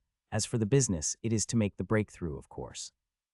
I wish I could make a breakthrough immediately, but that would not be wise. I am tired after 3 days of wakefulness and many battles, not to mention I have not completely recovered. I could not break through in such conditions. These conditions are not hard to resolve. I just need to sleep, and when I wake, I will be fully rested and recovered. With that thought, I brought out my spatial abode and went inside. The first thing I did entering my room was shower. I stayed inside the cascading cold water for more than 15 minutes before coming out. I wore comfortable clothes and brought out the feast my clone had cooked while I was in the shower. I only ate once in the past 3 days, and saying I am famished would be an understatement. I cleaned the plates faster than Ashlyn, and by the time I finished, I saw both Ashlyn and Nero looking at me with shock, feeling their gazes. I couldn't help but feel embarrassed. After dinner, I went to my room and lay on the bed before closing my eyes. I asked my clone to change the recovery formation. There are some formations that work better when I sleep, and given their efficacy, I should be healing fully by the time I woke up 5 hours later. I closed my eyes and within a minute fell asleep. It was not sleep without a dream. I dreamed about my mother, who had yet to return from the ruin she had gone to. I woke up exactly 5 hours later. As I did not stay on the bed even for a second, and immediately went to the bathroom to freshen up before walking out of my room and the abode. Making the breakthrough out would be much safer than in the abode. The enlarged space makes things difficult in the breakthroughs, which are at a limit or close to it. The safe zone also had its problems. While one could not be attacked in the safe zones, there are plenty of ways one could disturb the breakthrough. Many people have failed due to it.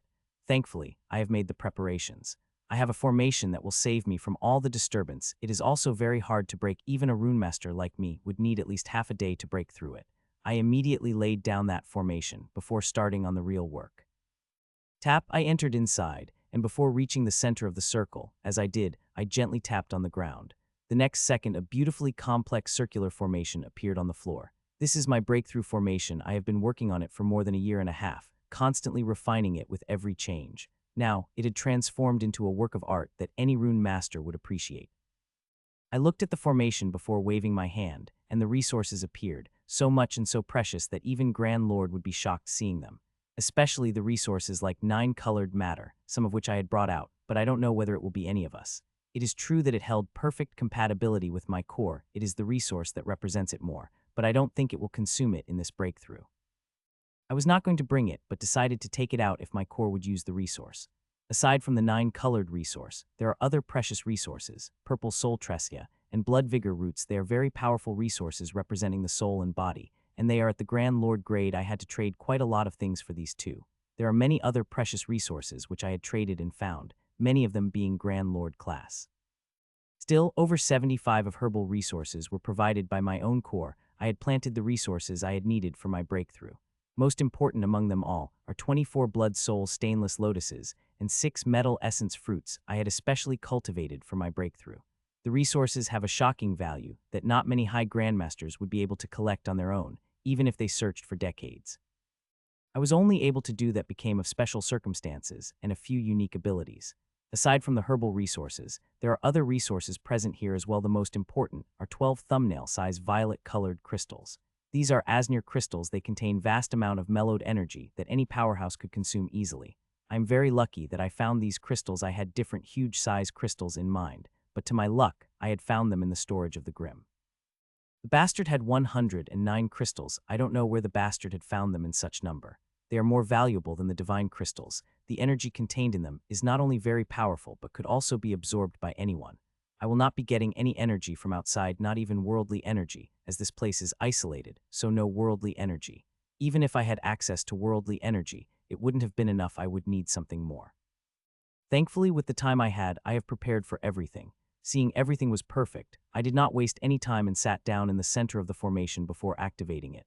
Buzz, the formation activated, and the next second I found myself lifting up in the air as the formation began to fold, and in just 7 seconds the formation turned spherical with runes and resources in every direction. As the formation turned into the green from the while, I initiated the breakthrough inside me. I looked at the majestic inheritance blueprint for one last time before I repelled back out as the breakthrough initiated inside me. The essence begins to extract from the formation, while some which were already filtered begin to mix some. Some essence had poured themselves into the runes and began to climb into my body. While the long time I needed with the inheritance had a lot of disadvantages, there are some advantages as well. I got a long time working on the things like breakthrough formations when I was stuck on inheritance. I worked for a long time on this and created something I am really proud of.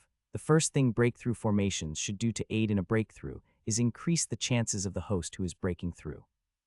Second, it should be efficient. Not all people have a lot of resources to waste, and consuming extra resources come with its own cost. So efficiency matters a lot, but it should not come at the cost of safety. Breakthroughs kill people. Higher the level, the greater the chance of breakthrough there will be. I have created many safety measures that, if I somehow fail, will help me save my life.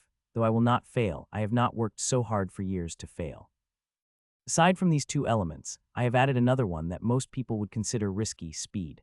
Ask anyone from Knights to Grand Lord, and they will tell you that a slow and steady breakthrough is safest, and they are right, but there are some processes that could be made fast without sacrificing any element of the breakthrough, like extraction and merging of resources.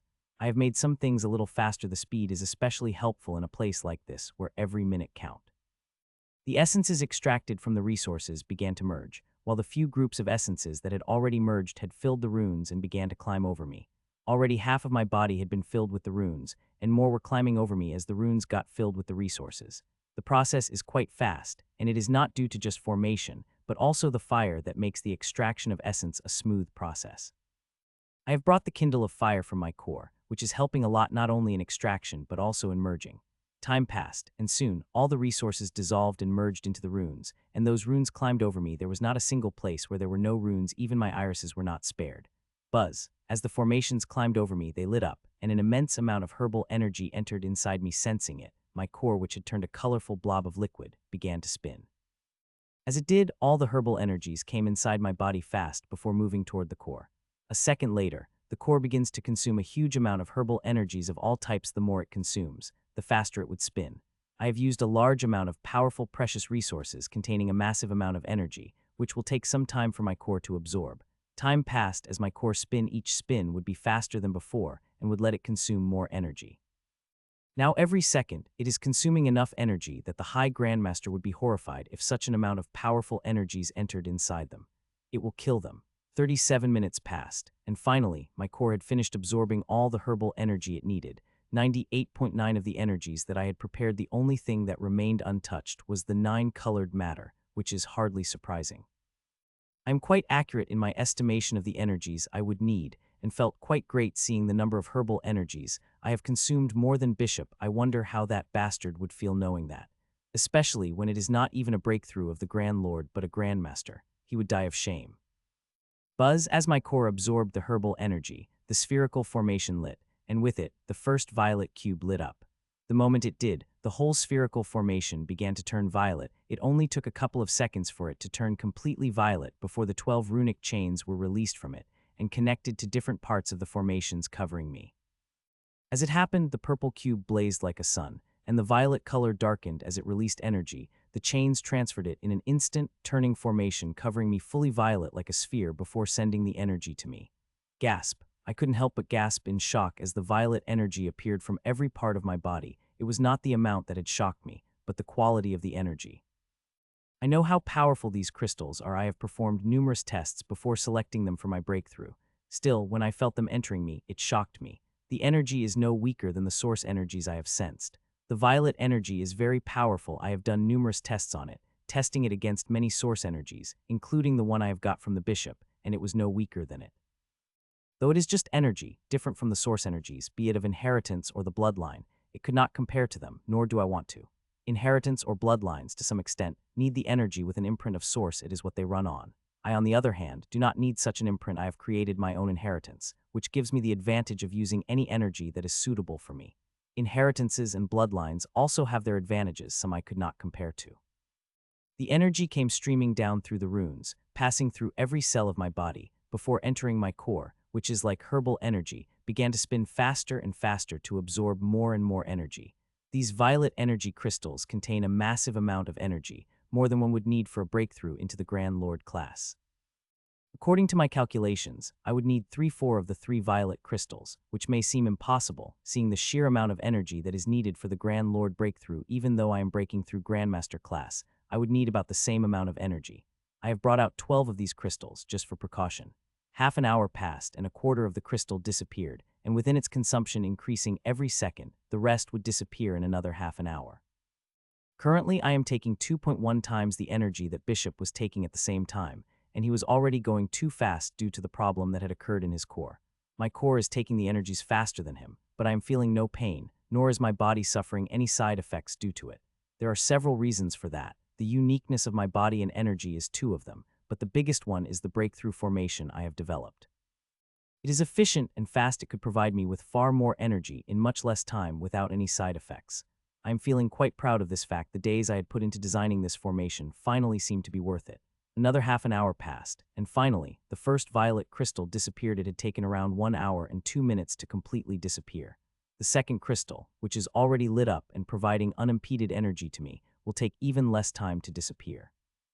I looked at my core and saw the blob spin faster and faster as it did. It grew bigger very slowly. One would not notice the change in size unless they kept looking for minutes. The change in size is not surprising considering I am breaking through the Grandmaster class, my biggest breakthrough after entering the Tyrant stage. The Grandmaster class used to be the dream of everyone. People used to prepare for decades and centuries to break into this class, but then I appeared, and Grandmasters began popping like rain, and people's dreams climbed a notch, and they began to dream for a high Grandmaster class. I am just happy I am breaking through the stage, and everything seems to be going well. I am not sensing a small problem in my core, which couldn't help but make me feel relieved. While I am confident in my methods, I still have this small, and it is natural everybody would have it while taking such a big leap, no matter how confident they are. Another hour passed, and no problem had occurred, but my core had consumed 2 more energy crystals. Now it had begun taking the energy from the 4th, and the amount it was taking was so huge that it had turned the whole runes crystalline. The amount is quite shocking, and I begin to feel strain in my body. It is not much, but surprising considering the preparations I have made. If I had been taking such a huge amount of energy without the protection of the formation, I would have been torn apart like Bishop had, even worse than him, considering the flow of energy is more than 5 times greater than what he had suffered, and it is increasing. I don't care if the strain had been painful. What matters to me is having a breakthrough, and looking at my core, that seemed to be the case. I could not find even the slightest problem. 14 minutes passed, and the 4th crystal disappeared, which shook me to my core. I did not think I would need more than 4 violet energy crystals. I was surprised when it went over 3.5, but now it started on the 5th, and it had sort of started worrying me. If it had been 4 crystals, I would not have been worried, but the 5th is worrying. 4 more minutes passed, and the strain became painful when my core had finally begun to slow down with its consumption of energy. Seeing that, I couldn't help but take a sigh of relief. If it had consumed the whole energy crystal, I would have really worried about my life. It took little more than a minute for the core to stop, and when it did, the flow of energy had also stopped. As the core stopped, I got to look at it. It was still a colorful blob of liquid, but now it was bigger and felt much thicker. If I'm right, then its size had increased by 30, which is a huge increase, seeing we're talking about the core.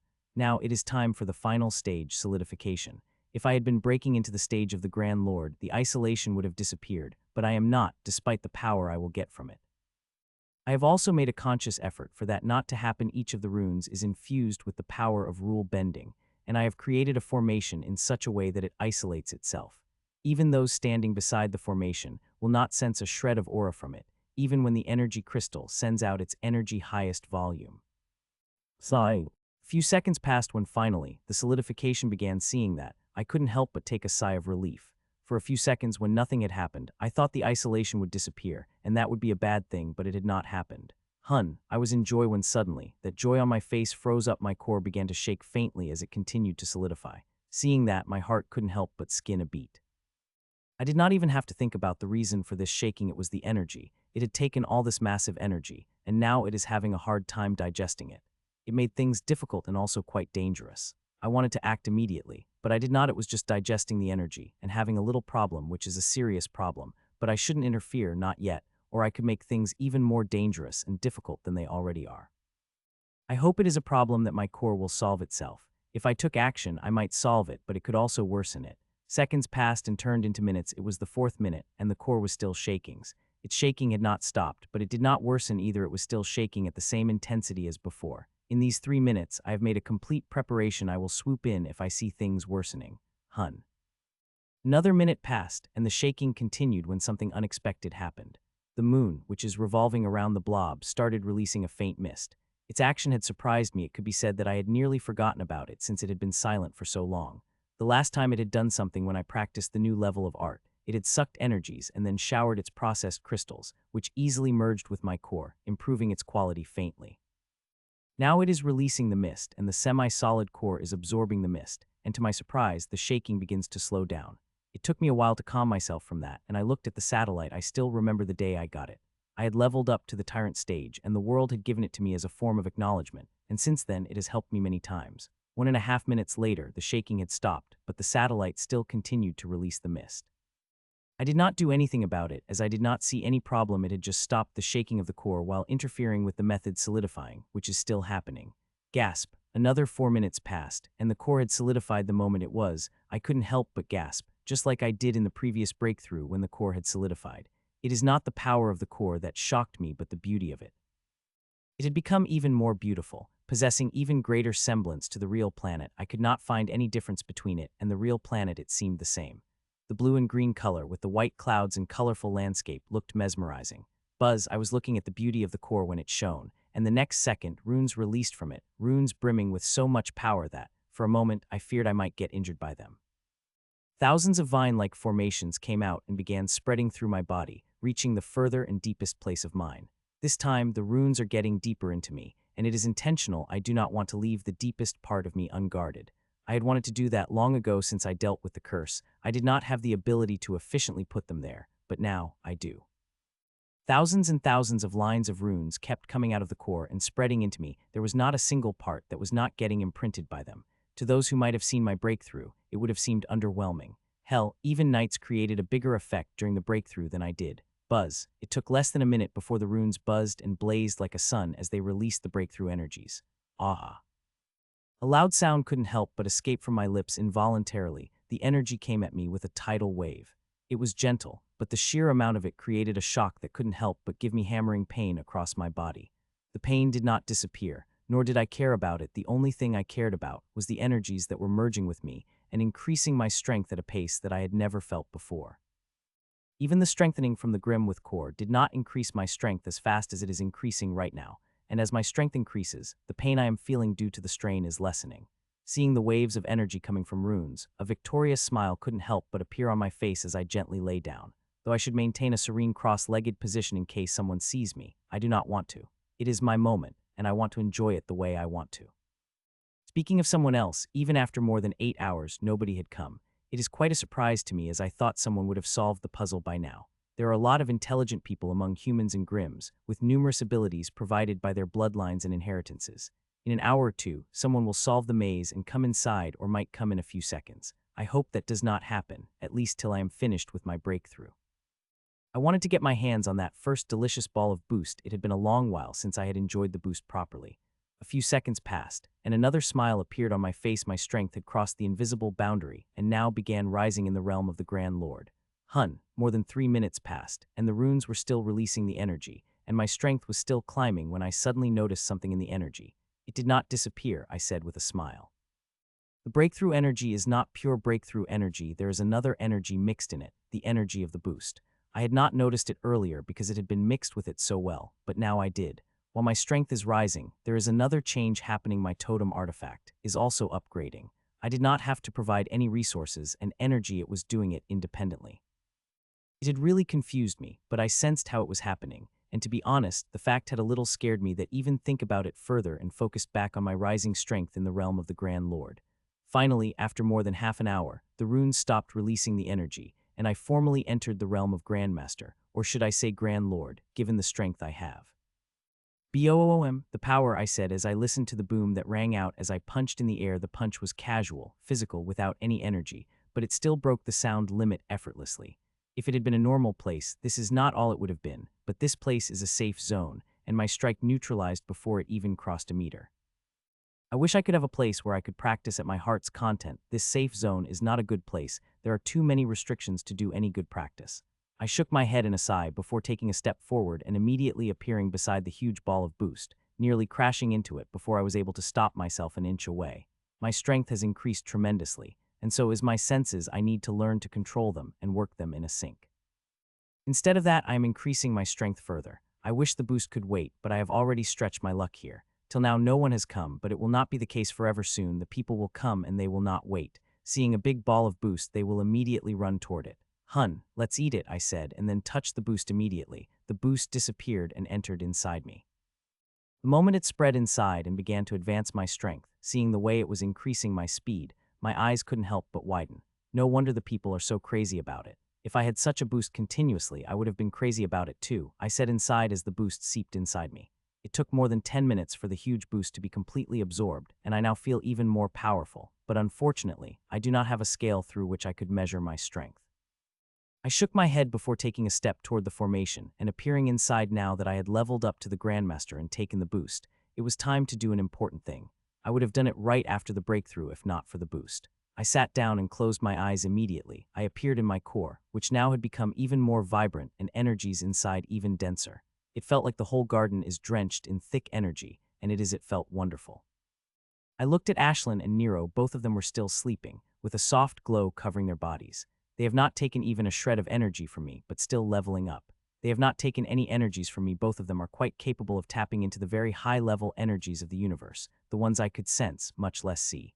The only reason I knew about it was that I looked inside Nero, who was absorbing those energies with every breath. I looked at it for a few seconds before walking toward the lake, appearing on the pure white crystalline rock inside the lake, which had been carved in the shape of a pool.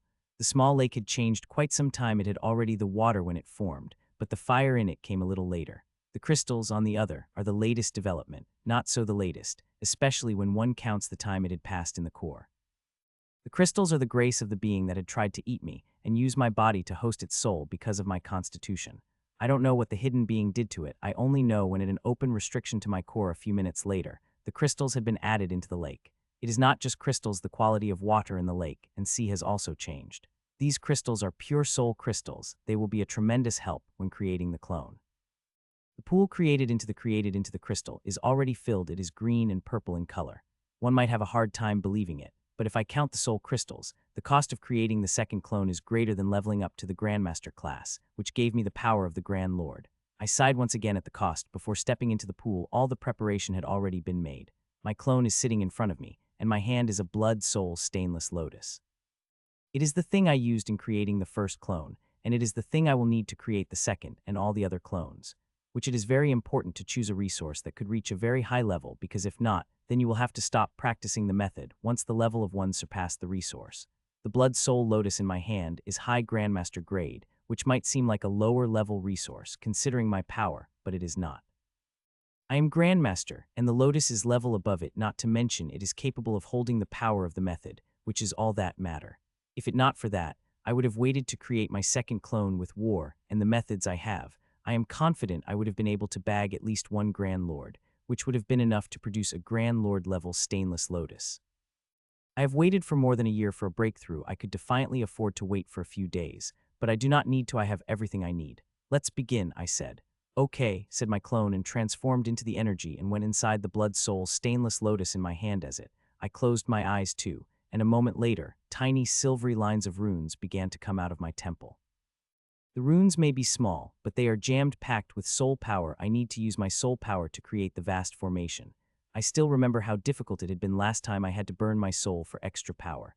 I really hope I do not need to do that right now. I should have enough energy for the clone. The constant lines of tiny silver runes came out of my temple, and they would enter the lotus, covering every part of it from stem to petals. As the runes came out, I saw my soul energy draining before I knew it. Half of the soul energy was already gone, and there were still quite many few runes to be materialized. 60, 70, 80, 90. Even after draining 90 of my soul energy, there were still runes I had to materialize, and I continued doing that, even when the soul energy was 95 and 98 a few minutes after. Soon, the consumption of soul energy reached 99, and I could barely keep my thoughts straight. It wasn't long before I felt all-powerful and mighty, and had the power to destroy the world, but now, I felt like I couldn't even hurt a child. It is really quite a humbling experience. At 99.8, it had finally stopped. It had taken all my soul energy, leaving only 0.2. That is barely able to keep me coherent enough to follow the next step of the project. Buzz, I looked at the lotus in my hand and gently placed it down in the pool. The moment I did, the thousands of tiny silvery runes on it lit resplendently. I could see they had begun to suck the resources from the pool. I hope it will be enough. They should be considering I had added 20 extra than my estimation. So even if it crosses my estimation like my soul energy, it should be enough. I am still quite surprised by the amount of soul energy. The method has taken my soul energy has grown vastly since I was a master. It has not only grown in volume, but also the purity. I had put a special focus on it with the method in mind, and despite all the preparation, it had nearly drained me. It is a good thing I was still able to supply it. If it had wanted more, I would have needed to burn my soul like the last time to generate more. I don't wish to do that, especially now, where powerful enemies are everywhere. Thankfully, I am finished with that stage, and the next stage did not seem to be having any problem seeing the way it is consuming the resources. A quarter of them had already gone, and it was not just resources in the pool it had taken, it was taken from the pool itself. The runes on the lotus are sucking massive soul energies present in the pure soul crystal. I am not worried about it consuming the whole soul crystal, and even if it did, it would not matter as long as I get the second clone. The clone had already proved its usefulness, and having another one would benefit me tremendously, especially in troubled times like these. I have already decided what I have wanted with my clones. I will put them on the work the moment they materialize. Time passed, and soon, half of the resources from the pool had disappeared. The changes have started appearing on the lotus. On its blood-red petals, lines of violet begin appearing, and the silvery runes gain a shade of green, with silvery lines covering its edges. This method is really amazing, though it has some flaws. The unique nature of my core counters them easily and turns them into its strength. Sometimes, I wonder whether it is designed for me. A few more minutes passed, and another quarter disappeared, leaving only 25 of the resources of the original, but the lotus is still consuming them. I continued to watch the process, not daring to miss anything. A problem might occur at any time, and I needed to be ready to deal with them. Though it will be very hard for me to deal with any problem arising from it, I do know enough about the method to fix it. It is too complex, and if it were not for the step-by-step instructions, it would have been impossible for me to practice it with just a structure.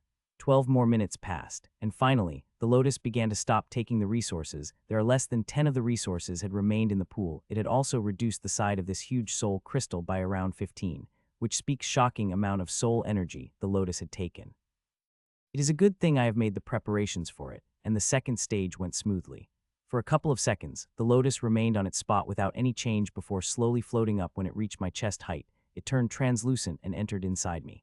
Buzz. As the lotus entered inside me, I felt cool and warm at the same time. The feeling had lasted for a couple of seconds when suddenly, I have received a shock which blacked out everything, made me unconscious. When I became conscious, I once again felt a familiar connection, but this time there is not a single connection, but two. Now there are two clones sitting in front of me, both of them look like. They are made of purest, rarest white marble. If they stay still, they looked like work of art made by the greatest sculptor. Hell clones, I said, hell Michael. They replied in unison, hearing that a smile couldn't help but appear on my face. I now have two clones, capable of managing many tasks now with them. I could do things at speed. I was not able to do it before, not only because they are two, but also because they are better. The computation power of the first clone had increased with the level. It could do things at much faster level. It is the reason why this method is so hard and takes so many resources. At every level, the clones upgrade, and for that, require an immense resource and the soul power that not many people could bring out after few levels. I will have to work especially hard, even harder than before. Only through this way, I would be able to continuously create the clones at every level. This method lets one create a lot of clones, really a lot, and seeing the requirement that increase with each level, I don't think many people would have created even half of the clones of the method's limit. I shook my head and stopped thinking about it. It is the thing of future, and I should not worry about. The only I should be thinking is increasing my soul power enough that at next level I would have enough soul energy to create the third clone. You are now clone 1 and you are clone 2, I said to them. We understand, they again replied in unison.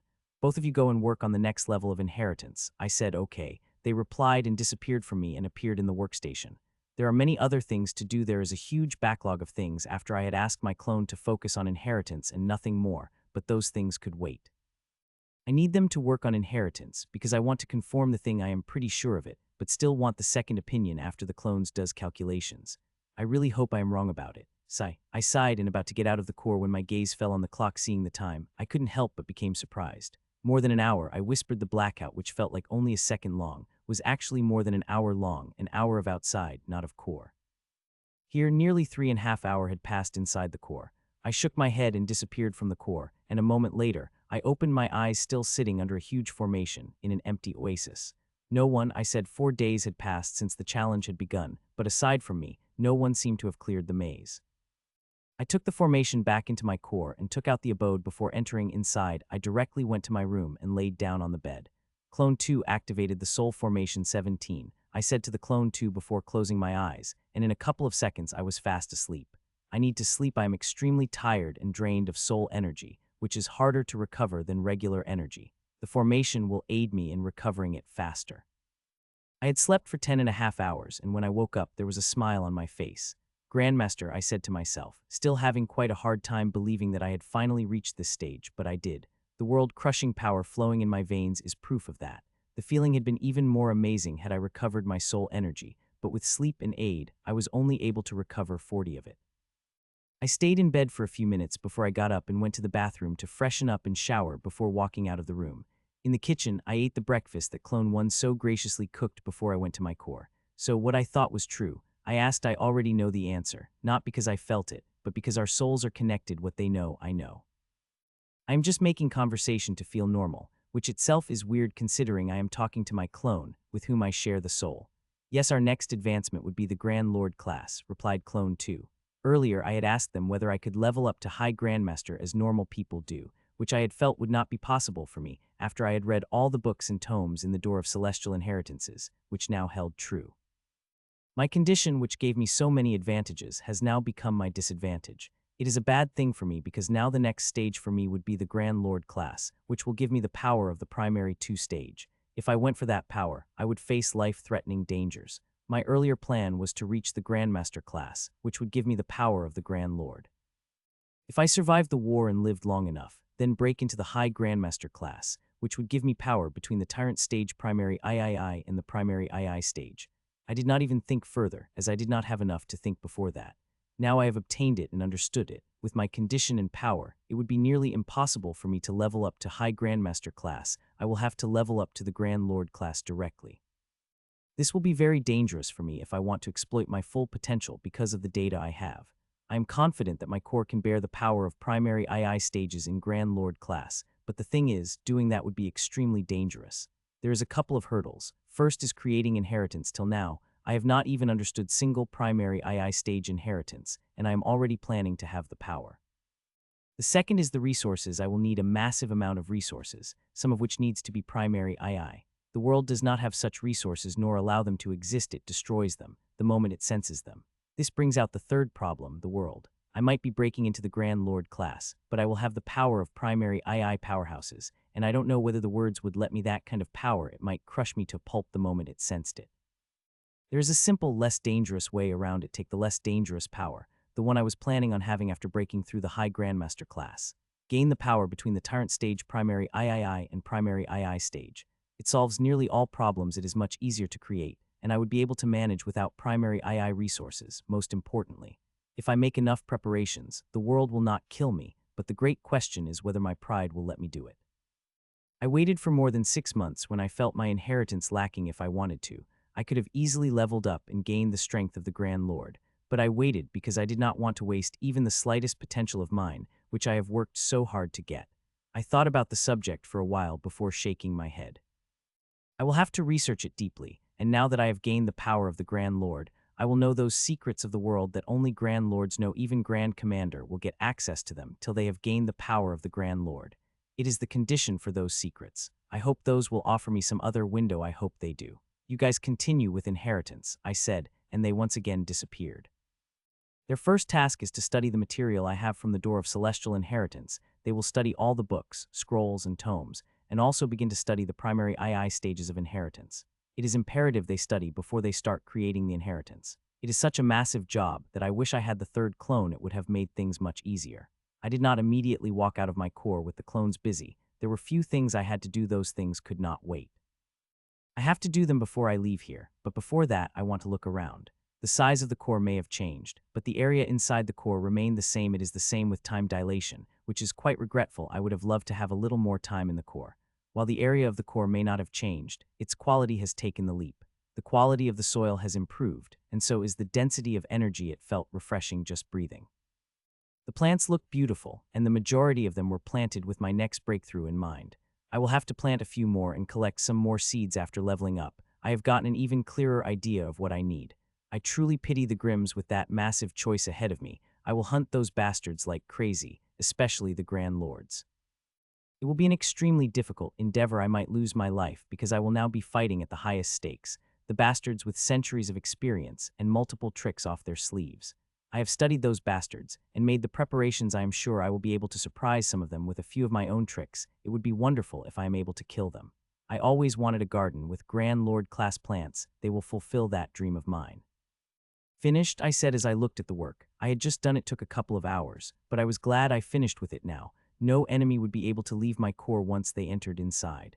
The thing I have created, should I say upgraded, is the small spatial domain. I had this when I was a master. I had created it to lessen the load on my core when I brought the enemies inside. I have made enough preparation in my inheritance and used appropriate spatial resources during the breakthrough that I do not need to create the spatial domain. But as I had said, I will be dealing with the Grand Lords. Those bastards have numerous tricks. So even when I was sure of my abilities, I made these extra preparations. So no matter what tricks the caged enemy would bring, I would be able to deal with it. This spatial domain I had created is pretty amazing. Every time it would use, it burns very precious resources. The spatial resources are not easy to find, but I will use it every time I capture a Grand Lord. It will be very much worth it, even when the Grand Lords did not have the bloodline. I tried a few things before I walked toward the last thing. I wanted to see it the moment I had finished with the breakthrough, but did not have it till now. It took me a moment to appear beside it as I took it outside, just beside my study station. It looked good there, like an art piece, but it is not an art piece, but my breakthrough formation, which has been crystallized. The crystallization is not rare. With the amount of energy passed through these runes, I wouldn't be surprised if it had been crystallized. Though it still had a surprising factor, the crystallized runes still preserved the majority of rule-bending power and remained herbal energies, likely due to the special properties of the violet energy. The combination of three things created something different. It inspired me to create something that might help me in my next breakthrough. I tinkered around it for nearly an hour, taking many notes and making many plans before putting it away and opening my eyes. I had a lot of work to do, but I will do it later. There are people I have to greet. Look at the brightest minds of both races. Those who could solve this maze are exceptional people, and I want to see who they are. So I opened my eyes and got out of the abode. The moment I did, the gaze of one Grim and two humans fell down on me. Czar, said the grim. Grandmaster, said the two humans. I smiled at the humans before turning to Old Grim. There are not many Old Grims, but this one, the bastard, is nearly 400 years old, and like that bastard Kra, it is a former member of the Coven, resigned more than a century ago to find a way into the Grand Lord, but till now it was not able to. I did not know your mind is still working enough to solve the maze, I said to Old Flame Tusk Hogman. If a child like you could solve it, then it wouldn't be any problem to the great me, it said grandly. Still, it was nearly a day later than a child, I said before turning to the humans from glaring grim, both of them surprisingly grandmasters, and young the woman is only 25 years old, and the man 27. Grandmistress Sira, Grandmaster Harrowed, congratulations on solving the maze. It is not easy to solve in such a short time, I congratulated. To be honest, I had thought the humans that would solve the puzzles would be among the best known with experience, but these two have clearly surprised me. I should not be if I could do it, then others could do it. If you don't mind, come inside my abode, I will treat you to some wine and snacks, I said, hearing that a look of hesitation couldn't help but appear on their face. Don't worry, it will not impede your breakthrough, it might even help you, I said, seeing the reservation on their face. The boost they have gotten had taken them to their peak. It was so much that they were not able to be. Hearing that, the woman's eyes lit up as if she remembered something. You are too kind, Grandmaster, said the woman happily and walked toward the door, seeing that the man also followed with some hesitation. See you later, I said to the Grim, who was already glaring at me before entering inside. Please take a seat, I said, and waved my hand. Immediately a sumptuous feast of snacks appeared in front of them. From the rarest cheeses to precious fruits and meat, there are empty crystal glasses, which I will fill with the bottle of wine in my hand. What I placed in front of them was not a normal thing. Even high grandmasters would be hard-pressed to get their hands on those things, especially the wine, which had aged well in my core. Don't be shy, eat, I said, seeing them looking at the feast hesitantly while I poured the wine into the empty glasses. After a moment of hesitation, the girl took a bite of the grape, while the man picked the slice of cheese. Both of them closed their eyes the moment they took the bite. I assume both of you are planning on making a breakthrough now that the boost has taken you to the peak, I said as they became comfortable. Yes, it was our great luck that we had survived the maze without gaining the power of High Grandmaster. It would be impossible for us to survive the next challenge, said the man as he picked the slice of the fruit. It is a miracle that both of you survived, I said to them. I was literally shocked by how they had survived. It is very hard for a Grandmaster to survive the maze on their own without any protection. They would die in the maze. It is, said the woman before finally taking a sip of blood wine. This is a diluted one, so a Grandmaster could drink it without getting burned to death. I did not ask them how they have survived, as I am looking at it. At my core, the women were part of the project, and thus had my seed. It had recorded everything. As I watched the recording, I couldn't help but get shocked. The sheer luck this woman had is simply amazing. In her time in the maze, she had come across many enemies, but she had always had someone to protect her. Even Jill had protected her once, and she even survived the battle of the Grand Lords in the maze. I have heard about some people having such luck, but it is my first time seeing it. It is the 6th day since the maze challenge had begun, and fewer than expected people have come out till now. Around only 30 people have come, and both Grim and the humans combine. The one person I had been waiting for had not come by now. The method would have already spread, but she had not come out yet. Though I know Jill is alive and survived the Grand Lord, I have scanned the memories recorded into the seeds of people who have come, and according to the latest person who had seen her, she was alive, and that was 7 hours ago. I opened the blinds and looked at people outside. The window was not real, but it gave me a 360-degree look at the whole oasis. Till now, 29 people have come, both Grims and humans. It is quite surprising that those people I had thought would come first had not made the appearance, and those I had not even thought about solved the puzzle and came out of the maze. Till now, only Grandmasters and the Grand Lord had made an appearance. There was no sign of 2 Grim Grand Lords, and the 1 human Grand Lord. They were still searching for the way out. I looked around before focusing my gaze on the breakthroughs. 2 Grims and 1 human were making the breakthrough of the 2 Grims. One was trying for the Grand Lord class, while the other was for the High Grandmaster. The humans were also trying for the High Grandmaster. The Grims, who are trying for the Grand Lord class, are powerful and have reached a peak that now could not improve anymore. But if only had been a requirement of becoming a Grand Lord, we would have had hundreds of them by now. It is going to fail. It does not have what it needs to make a breakthrough into the Grand Lord class. If it had been in its place, I would have waited and prepared myself more before trying to level up. It is good for us if it is lucky. The breakthrough will maim it, and if it is unlucky, then it will kill it. I hope it will remain alive. The bastard had a bloodline. If I get my hands on it, I will have a little treat. I cast one last glance at the human before walking back into my room. I had my seat inside him, and tracking his breakthrough. If any problem arose, I would lend a hand, as I had done before to the people breaking through. I wish I could leave. I wish that every waking minute since I had leveled up, but there is no exit gate.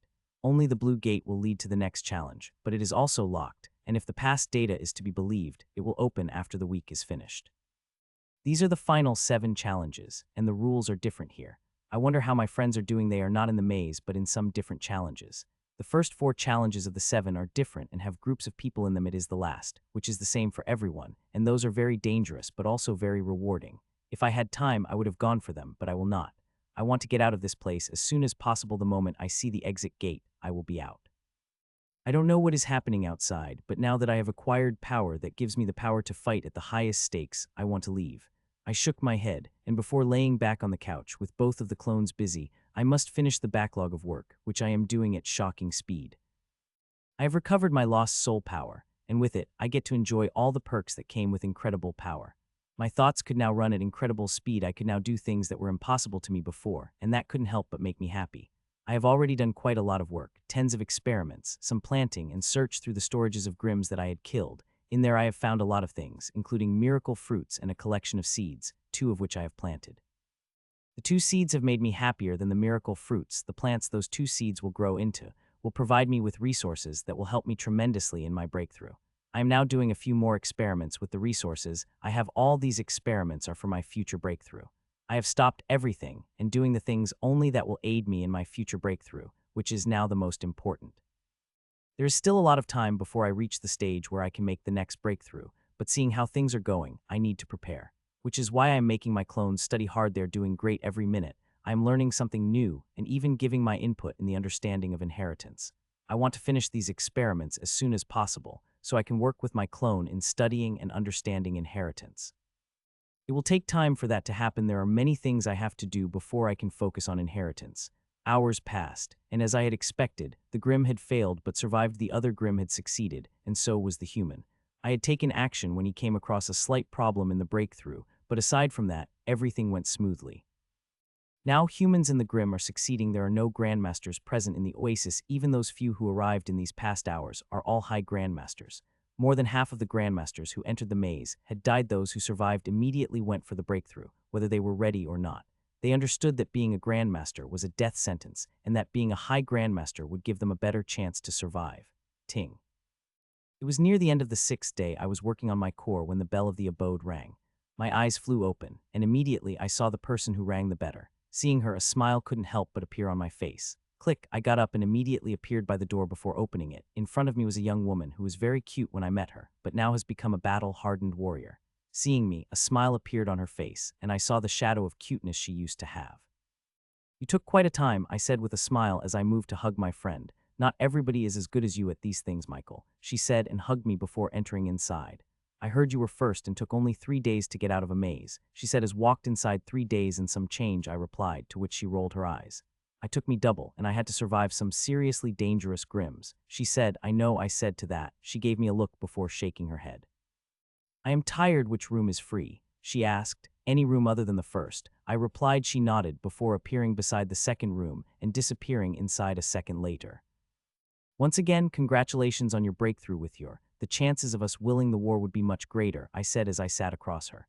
What's the use of this power when I couldn't even use it to fight the war, she said, looking down at her hands. It is a matter of few days, Lady Atkins. I am sure there will be an exit in the next challenge, I said with the confidence that I was not feeling in my heart. I hope so, she replied and sighed. She had leveled up to the Grand Lord. It came in quite a surprise. It should not have been, considering what her bloodline is. She is powerful enough that her organization had marked their candidate for the Pyramid Council. During the last war, she would have had a seat the moment she gained the level of High Grandmaster. She would have had if not for the Grim attacking her and forcing her to sleep in the Hall of Sleep. In the short period since she had woken up, she had already proved herself with merit. She is very powerful. Those of the same level would have a very hard time beating her, and when the battle is around the water, they could forget that. She's the most powerful elemental manipulator we have. She is unbeatable in water. Have you come across the Grim Grand Lords, Lady Atkins? I asked. I know she had. I had read the memories. Yes, I have come across both of the bastards. They are very tricky to deal with, dangerous, she said, giving me a warning. I am sure they wouldn't have been able to escape if the battle had been near the water, I said too, and she smiled. You are a powerful grandmaster with that shield of yours. You might even be able to take a few weak moves them, but make no mistake, they have the power to kill you easily, she warned. To that, I smiled. I have first-hand experience with how powerful they are. I barely survived each, I said, and it couldn't surprise her. Now that would be a story I would like to hear someday, she said, and I just smiled at that. I have made detailed notes of the battle against both of the Grimm's Grand Lords. I hope it will help you beat those bastards when you level up to Grand Lord class, she said, and handed me the 2 crystals, which I immediately sent to my core to study. There is a very high chance I will come against one of 2 Grimms, and before that happens, I want to be completely prepared. While it is frustrating that I could not join the war after accomplishing everything, I still could help. If I am able to kill any Grand Lord, it will be a tremendous help, and I will do just that. We made small talk when finally the second door clicked open, and Jill walked outside, looking fully rested and refreshed. I hope you had made something good to eat, Michael, because I am Ravenu. Jill stopped midway when she finally noticed Lady Atkins. Lady Atkins, she greeted immediately as she saw her Princess Jillian, replied Lady Atkins using the archaic title that Hawthorne Sea used for their heir. Though not all heir received this title, only the truly exceptions ones in 3.5 millennia of Hawthorne Sea, only 5 people have received the title. The others who received it had all gone to become Grand Lord, and Jill too would not have any problem reaching that stage. It is already a surprise that she did not take that step. The dinner is ready. I finished it a minute before Lady Atkins have arrived, I said, and invited them to the dining table. I removed the energy cover covering the table, revealing the sumptuous feast. It had been a while since I ate what you made, and it seemed like your culinary skills have improved tremendously, she said, looking at the dishes in front of her. Of course, I said as I removed the wine bottle from the storage. The moment she saw the bottles, Jill's eyes flared. You said you have no bottle left, she said accusingly. Yes, I have only brewed around 100 bottles. I had given you 3, but you wanted more. I did not have more for anyone to give, I replied. Aside for yourself, she accused. To that, I smiled and poured the wine into her glass. This is the latest wine I have brewed. Usually, I brew in large quantities, at least 1,000 bottles at the brew, but I could not for this one. The recipe demands resources that are too rare, some including the elemental divine crystals. So I was only able to brew only 123 bottles after giving some to Jim, who helped me brew, and council members and Grand Lords, who provided some resources. I was left with less than 25 bottles. I have been using this wine very economically. I had even sealed 10 and buried in my core. I will take them out when they aged at least a decade, which in my core would take about 3.5 years. Nearly a year had passed. I only need to wait for 2.5 years before I take them out. I just hope I survive for that long. Chink, let us cheer for our survival in these challenges, I said, and we clinked the glasses before taking a sip, which immediately forced the 3 of us to close our eyes. This wine is really something, Grandmaster, said Lady Atkins with a clear shock in her eyes. This is a wine for Grand Lords. All the resources I had used were Grand Lord class. If not for that, I wouldn't have brewed just 123 bottles of it. After taking a sip, we started on the dinner, which again surprised Lady Atkins. Jill, too, had been surprised, but she was quickly able to control her emotions, as she already knew what to expect. We continued with dinner while talking about different things. I got too many things, one that put a huge smile on my face. It had turned out that another member of the council had become a Grand Lord. They left a few minutes before the top 7 challenges began. The news made me extremely happy, especially after they told me about the number of Grim Grand Lords they have come across, and counting all the Grand Lords. It is 5, a huge number. These are the ones we have come across. There might be some who leveled up stealthily, who left or hid their power. It will be good if we can deal with them in this place. You have been lucky. You won't be lucky next time. The next time we meet, I will kill you, said Ij, and released its aura, which shook nearly everyone who was standing. You have failed once, Ij, you will fail again, I said to it without shaking even a slightest, to which it glared and walked forward. The iron-scaled snakeman beside it just looked at me and walked forward. There's a lot of information about the iron-scaled snakeman in the crystal. It is as dangerous as bearman. If I had come across it, I would have to give my all to kill the bastard. I watched them as they walked through the gate, and after them, a few humans and some Grimms passed through it. It had been only a minute since the gate had been unlocked, and I started walking through it. There is not much time with a minute over, only 8.5 minutes remain, which is fine considering there are not many people in this oasis. 7 days had passed, and all those who had entered, only 153 people were able to solve the maze. This is kind of shocking, considering over 500 people had entered the maze challenge. There are no empty numbers. I have predicted the number after viewing the people in the seed. Not all who had returned had died, but more than half had sure would have died. As for those who had not died but also had not solved the maze, they could be said to be good as dead because they would be sent to the special challenge, in which a very people could survive. One by one, people entered the gate till less than 10 remained. Good luck, Michael, said Jill and stepped inside. See you on the other side, Grandmaster, said Lady Atkins, and disappeared into the gate after them. A few humans and Grims walked into the blue stone gate till only I remained. I did not wait long and appeared beside the gate before stepping inside. The familiar darkness enveloped me before a numeric one flew out and passed on my wrist. This is my rank of the first challenge. If I were to finish all the 7 challenges, it would help me tremendously. Unfortunately, I have no wish to do that. I have achieved everything I have wanted. I will disappear from this place the moment I see the exit. The darkness should have cleared the moment number was pasted on my wrist, but it did not. Instead, it remained. This time, I did not waste any time thinking why and just closed my eyes. Little more than 6 minutes later, things became clear, much quicker than I had expected, but I welcomed it and looked around myself. I found myself in a forest, the forest so beautiful that I had mistaken it for the garden, but it was forest all right.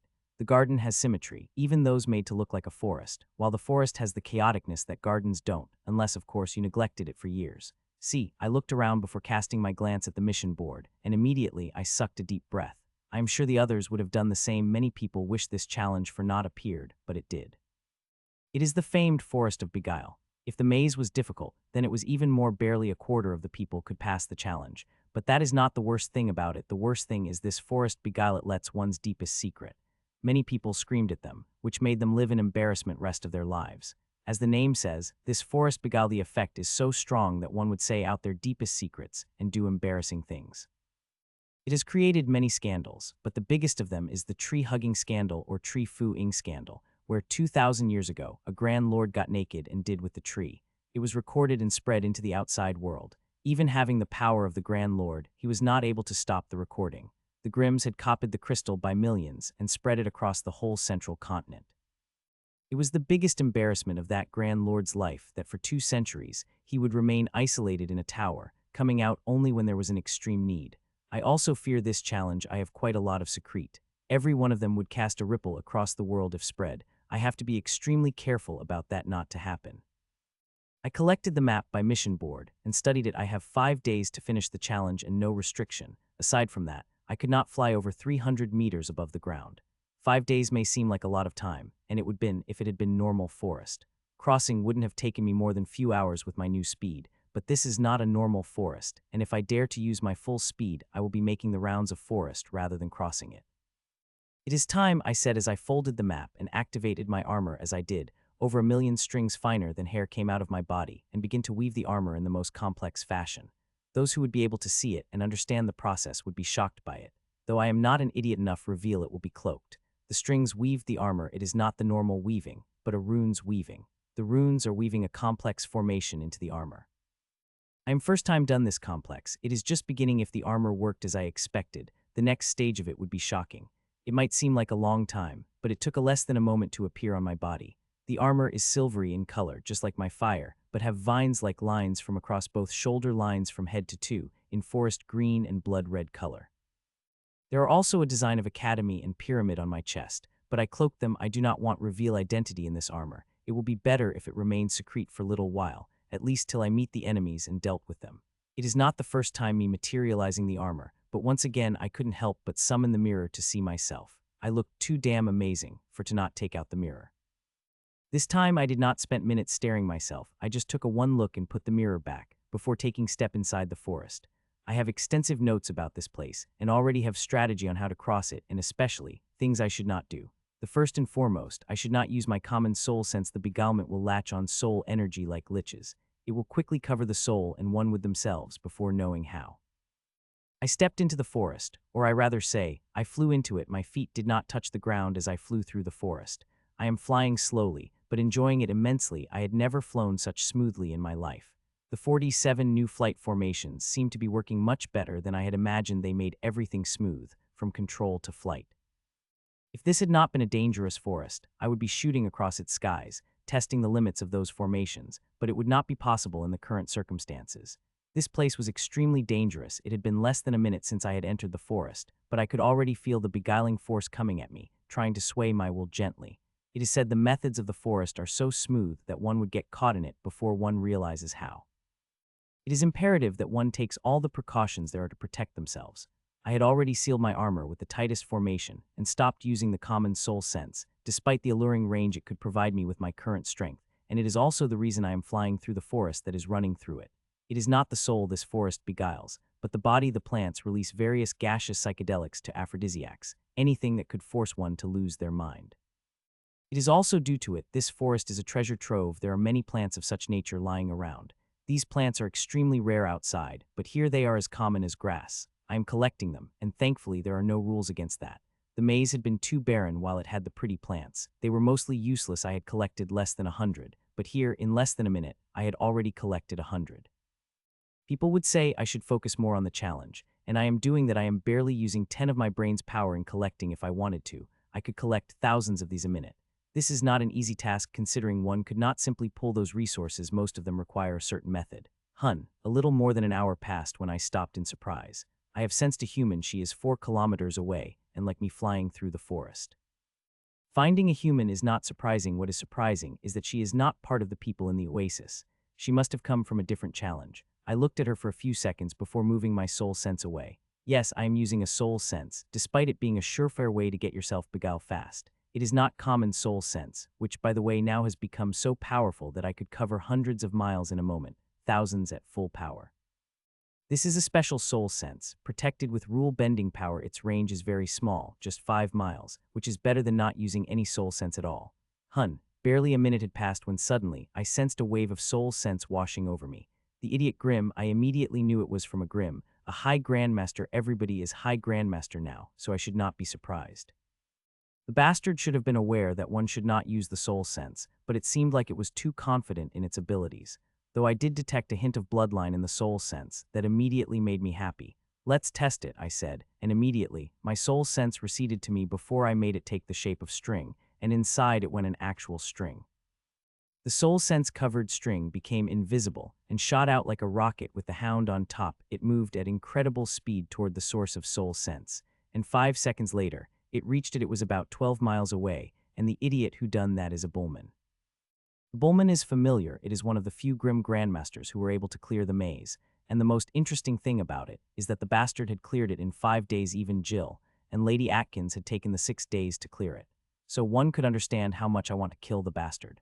As the string reached it, it had wrapped around it. The single string only took 3 seconds to wrap itself around the Grim before a look of shock appeared on its face. I pulled the bastard toward me, and it was coming toward me. There was a look of alarm on the giant bastard's face, but I found out it could do nothing against the invisible force.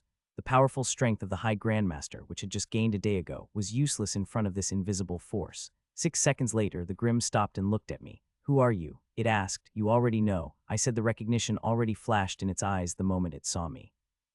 Not that it had recognized me through the armor, which was hard, not only because they could not see my face, but I had designed it in such a way that one could not even tell whether it was a man or woman inside through the building. It had recognized me through my method. There are very few people among the humans who could bind it in such a way as I had done it. It opened its mouth to say something, but I shook my head and it disappeared, and I continued, and 4 seconds later, a smile appeared on my face when I saw the harvest begin. With this level, the process has now become much faster. Buzz, 9 seconds passed when the harvest finished, and a moment after that, the strengthening energy released, which, by the way, seemed quite pale compared to the energies I had, and it is. The energy of boost had been powerful, and so are the energies of breakthrough. Even some high grandmaster had provided me much better energy than it, which is understandable. It is a powerful grandmaster, but still not someone with a core. It could not provide me with the quality of strengthening energy as them. I only glanced at a trickle for a moment before focusing on the growth energy inside me. I got control over it and directed it toward the few new plants I had planted immediately. I got surprised by the level of resistance I was feeling, or lack thereof. There is barely resistance. I could divert it everywhere I want effortlessly. The new seeds begin to grow rapidly with growth energy that, by that time, all the energy had expended. All of them had reached a tyrant class. They would have reached a grandmaster class, at the least, if not one plant, there being Guzzle. It is a guzzler, at the level of stainless lotuses. I had directed half of the growth of High Grandmaster at it, and it was only able to reach the level of Tyrant barely. It would not have if not for me giving it a little extra energy from other plants' share at the end. 4 hours passed since I stepped inside the forest. Until now, I seem to be fine. My meta scan is telling me I am fine, though every second I am fighting the effects of beguiling. Currently, all of them are being warded off by the defenses of my armor, but there will be a time come when they pass by it. It is that time I will be in real danger. I once again shook my head as I went to overestimate my abilities. Many grand lords have fallen under the beguilement, and I am just a grand lord. I am more in danger as it affects the people like me the hardest, those with strength beyond their level. It seemed like this place hated them, or, in better words, challenged them harder than the other people. I am worried about myself, and also my friends. They are an exceptional bunch. I should stop worrying about them and focus on me. They are well capable of passing such challenges, and their powerful inheritance and bloodline will protect them till they reach the last lead, where the test will happen. Passing it means clearing the challenge. I may be moving slowly, but if I continue at such speed, I will reach the last leg in around 2 days. I plan to finish this challenge in 3 days and get out of here the moment I pass through the exit. A little more than half an hour passed when my sole sense came across another human, a high grandmaster moving at a very cautious speed. His defenses also seemed quite strong from what I could tell. I watched him till it had moved out of the soul's sense circle and continued with its journey, getting more and more cautious with the passing of time. So it was 8 hours, and I had crossed nearly 15 of the distance. Currently, I am moving according to the plan. If I kept moving according to plan, I would reach the final leg in 2 days. I hope I do. A few more minutes passed when I heard something. It was not something, it was the sound of battle. It is quite rare here. I have seen Grim and humans glaring at each other before they pass each other, avoiding the battle. They would not have done that in any other place, but this place is dangerous. If they lost the grip on their mind, rather than killing each other, they could beguile, and the consequence of that would be death or worse than that. The battle was quite a distance away that my soul's sense could not go there, so I flew toward it for more than a minute before the battle could the battle with my eyes. As with their level, their battle easily covers an area of 5 miles, so it is better for me to just watch with my eyes. It is not like they could see. These high grandmasters do not have those abilities. Still, these people are quite powerful. Both of them are peak high grandmasters. I watched the battle for a minute before I flew away. The battle is interesting, but I do not have time. I would have waited if the Grim had a bloodline, but it did not. As for humans, she is powerful, no less weak than Grimm's. Whether she could win against them or not will depend upon her abilities. Soon it was 20 hours since I had entered this forest, and I had just killed my 5th Grim. This one did not have the bloodline, which is a little disappointing, but when I compare my overall harvest, I had made a killing. I had killed 5 Grim, all of them high grandmasters, and of 5, 3 of them had the bloodline. Now all of the plants in my core once again had reached the high grandmaster class, including the new guzzler. It made me a little happy, but only a little. My level had advanced, and so have my priorities now. The reality is, the resources of high grandmaster class won't cut for me. I could still use them, but they will not have the necessary effect on me. I need Grand Lord class resources. Getting them is easier said than done. Most of them come from ruins or secret realms. Even I will need to work hard to get them. The easiest and quickest way for me to get them is to kill a Grand Lord, but that is an easy thing. First, I will need to find the bastard, and even if I do, killing it would be hard. They are full of tricks, and I would be needed to use my everything for the faintest chance to kill them. Still, if I am able to accomplish that, the reward would be great. I would be extremely happy, even if I were able to kill a non-bloodline Grand Lord. It will deal with the great danger of my race, and that is a reward enough for me. Before I knew it, I found a Grand Lord, the Snakeman, and began fighting it immediately. It was a strong opponent that I had given everything I had just to fight, and finally, after fighting for hours, I was finally able to pin it down and raised my great sword for one last blow when I suddenly stopped, with my eyes wide. Fuck! I cursed loudly with the cold sweat appearing all over my body. I immediately began to circulate my soul method faster and begin to reinforce the seals even tighter. The gas from a combination of those flowers passed through the armor and affected your brain and soul, informed the clone. It did not have to tell me, I guessed that much, but still looked at the data in my meta scan and reinforced a few more things reading the data. It took less than a second to infiltrate and affect me. I was in the dream for 1.5 seconds, which was huge. Any Grand Lord could finish me off 10 times in such time. After reforming the defenses, I looked at the group of flowers. There are 7 flowers, 2 are a soul in nature, 3 affect the body, and 1 is hybrid. They are very powerful, but not enough to pass the defenses, which change when faint vapors or smells come from the merge. The combination of that is so potent that it took less than a second to pass through my defenses and affect me.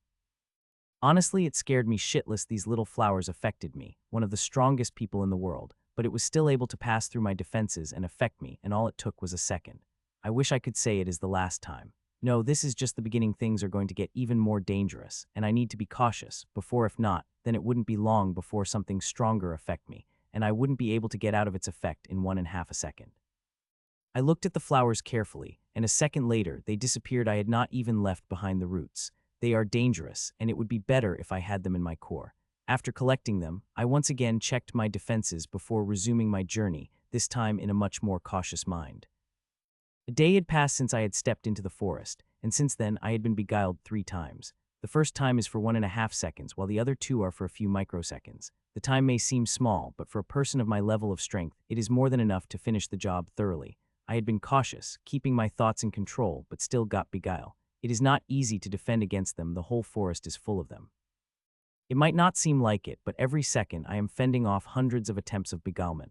I am succeeding in most, and it is due to it I am standing here. If I drop all the defenses, then it wouldn't take even a second for the place to beguile me. After testing a few things, I had increased my speed while the slow speed is cautious. It is also detrimental. The first 2 things were able to hit me, because my slow speed kept me in the area enough for them to infiltrate my defenses and affect me. It is not just a speed I have increased, I have been actively manipulating my defenses to align better against the dangers of this forest. Very few inheritances and bloodlines give freedom with defenses, and even those which give couldn't be compared to me. My defenses are malleable, I could use them in any way I want, and I am doing that. The effects of that are incredible. You little minx, I said to the deep red root buried in the ground. The energy of it had infiltrated my defenses and started to affect me. Thankfully, I noticed it immediately, and now I have taken the bastard out, and it disappeared a moment later. It is now part of thousands of resources harvested from this forest. Hun. Nearly an hour passed when I suddenly stopped and moved toward left before stopping about a minute later and watching a huge crocman. Haha, the victory feast, made from the humans, powerhouses themselves, such delicious humans. I wish I could eat such delicious humans every day, laughed the crocman and tore away another huge chunk of the tree, and ate it. Its mouth had made a loud crunching noise before gulped it down. I shuddered watching it. If it had been a normal tree, it would have been fine, but the tree was far from normal.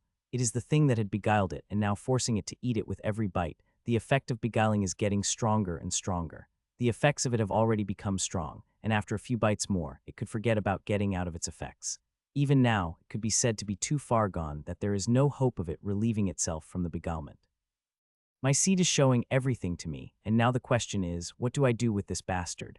I could simply kill it, but I would be wasting a peak high grandmaster with a bloodline that would help me produce a good number of resources. I thought for a moment, and a second later, the bastard is in my core. I was a little hesitant about taking it due to a large amount of hallucinogens in its system. I fear it would burst all out if I tried to harvest it, but when I thought about it and realized the difference in level between it and me, I realized it is not that dangerous. Even if hallucinogens inside it hit me on the face, I could bear their effects. So I took the risk. It will also be beneficial for me since, with it, I will know whether things like these could attack me when I harvest them. In 10 seconds, I got my answer. I now do not need to worry about whatever is inside my energies attacking me once the runes get hold of them. Then I will refine everything, including whatever that is inside me.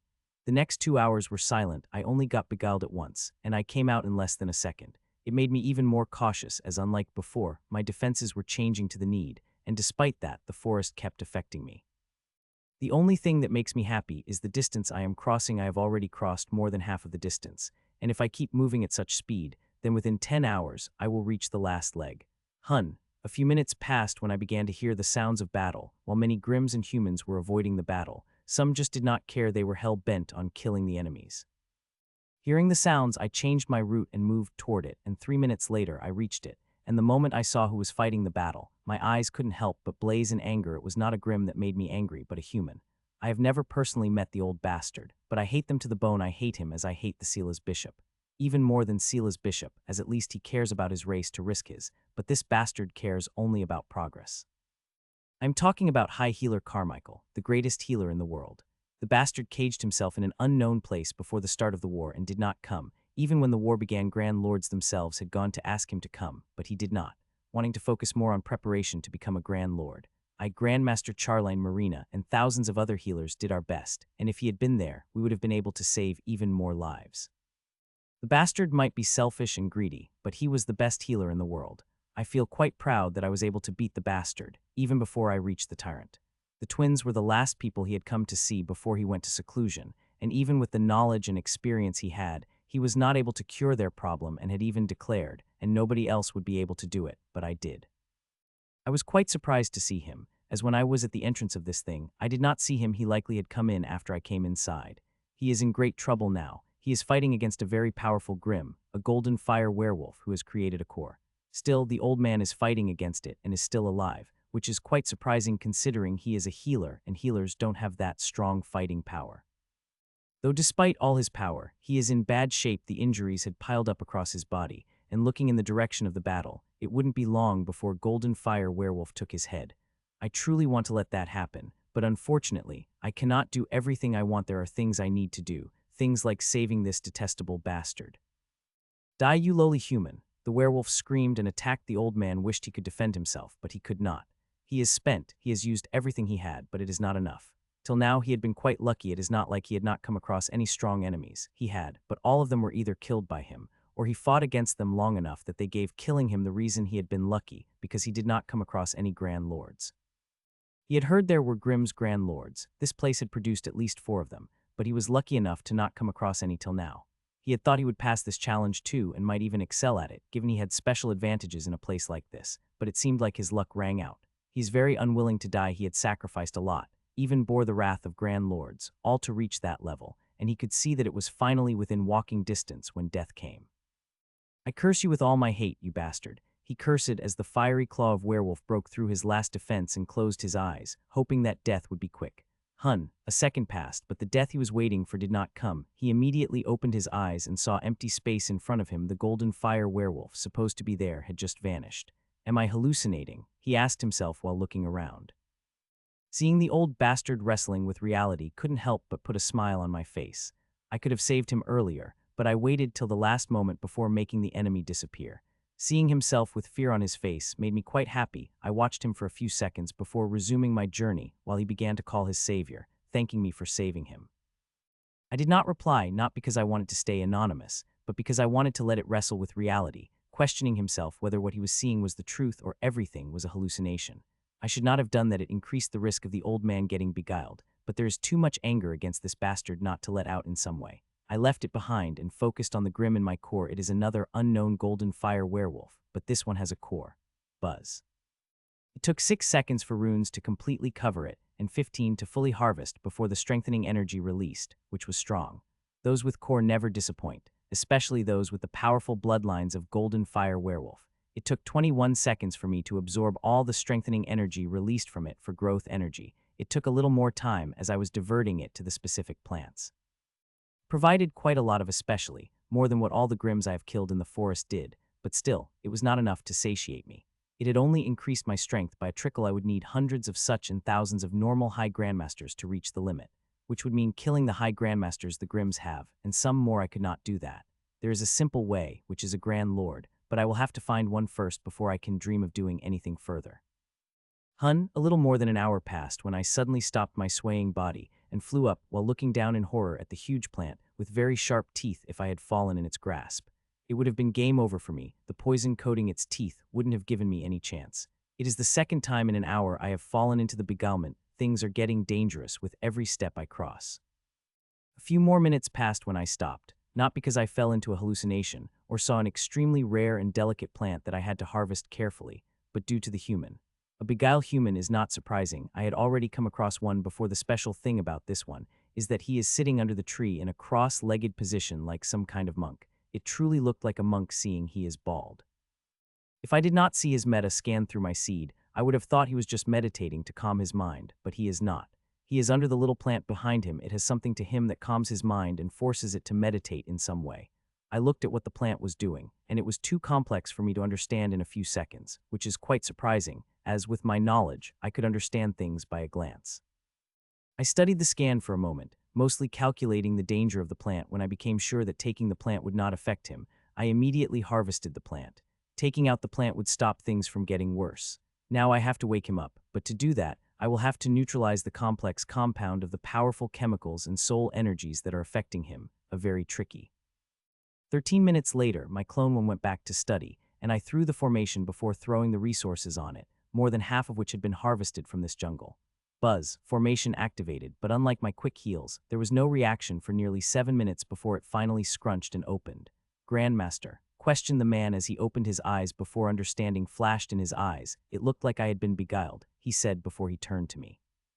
This challenge is much harder than written in archives, said the man and sighed. It is, but we have to finish it, I replied, and to that he smiled. I had talked to him for a minute before resumed on my journey, changing back to the original armor after I had created enough distance. I had changed back to my previous armor so that he could recognize me, and now I am back in my real armor. Time passed, and with each step I got closer and closer to the last leg, and the closer I got, the dangerous things would become. Saying I am scared would be an understatement. I have seen how humans and Grims got by the forest, and I might get trapped, too, in such a condition. It is quite easy to kill me, and I don't want to die, not yet. Hun. It had been not even a minute since I had gotten out of the influence of beguiling, which had kept me trapped for 2 minutes, when I sensed a Grim entering my soul's sense circle. It immediately made me stop, as it was no normal Grim but a Grand Lord, and I didn't want to deal with it, not now, not here. If someone had asked me a day ago, even half a day, whether I would fight against the Grand Lord here in this forest, I would say yes without hesitation, but now I did not plan to. I love to kill this bastard, but the place I am in is extremely dangerous. If I were to fight it, there is a very high chance that I might get beguiled midway, and it will give my enemy to finish me off an instant, and I don't want to die yet. Hun. I shook my head and flew away from the Grim with a very unwilling heart, but 2 seconds after I made my decision, a wave of source sense released from Grim, and with a distance between it and covered me in an instant, letting the Grim of my place. Shit, I cursed, seeing the Grim turning toward me before disappearing. My abilities let me hide from the high grandmasters and below, but it is very hard to from the powerhouses of the same level at such a close distance, unless I activate my stealth methods. Stealth methods are complex, and they are suitable in a dangerous place like this. Another human, each said and attacked. Thick violet energy came at me. It was fast and powerful that no high grandmaster could survive it, much faster than the final attack it had done to me last. It seemed to have learned from the last time. Finish the energy as soon as you can, so it cannot run away. BANG. I saw the attack and did not even move, and soon it crashed into me. The Grim, wanting to store the body before leaving to its surprise, nothing came at it, and a moment later, when the dust cleared, it saw standing on the same spot without the slightest scratch. The last time I needed everything I had to defend against its attacks. This attack I had just defended would have killed me even with my shields, but I was able to defend against it, just with my armor. A Grand Lord, it said in shock, and immediately became alert. Its whole body language had changed. Now, there is not a hint of laziness in its eyes. Can we not do this? As you can see, it is a very dangerous environment. It could kill us both before we can kill each other, I said with a sigh in a voice different from mine. The Grims usually reply very quickly. They always had a reply, but this time my words did stop it in its tracks and force it to think as it looked at me cautiously. It made no reply for more than 10 seconds before shaking its head. You're right what you have said, but you are a Grand Lord and a new one in this place. I had a better chance to kill you than after finishing the challenge, where the boost will advance your strength further, it said, and by the time it had let out the last word of the sentence, a cruel smile had appeared on its face. It seemed like it had become fully committed to fighting me. I said to myself, think about it carefully, we both could really die, I said, and hearing that, the smile on its face became even brighter. Don't worry, human, I will give you a quick death, it said, and a huge white halberd appeared in its hand, and it took a step, appearing directly in front of me. Die, human. It screamed and attacked. The attack was quite surprising. I had thought it would first ask about me to gauge my abilities, but it seemed like a bastard wanted to kill me as soon as possible without wasting any time, which was the wisest move. The quicker you finish the battle, the less chance there will be to be caught under the beguilement. Since it is not willing to listen, then I have no choice, I said and attacked back. I am not sad to disappoint by it not listening to me. It could be said that I am happy. I was just pragmatic earlier because there is a very good chance to get Beguile while fighting. Which is fine too, more than fine, because now I will give my everything to kill it, the thing I wanted to do for a long time. If I succeed, I will even get a big reward, its bloodline. Gray spear appeared in my hand, and it moved toward the bearman. This spear was of Grand Lord level. I had taken it from the armory of the pyramid, and there is a reason I took it. I will be able to use that new of mine efficiently with it. Our weapons moved closer, and soon there was a distance of fewer than 10 inches away from each other, when a surprised expression appeared on its face. Clang. A muted clang rang out as the weapons clashed. It even shook the Grim faintly as it looked at me with surprise.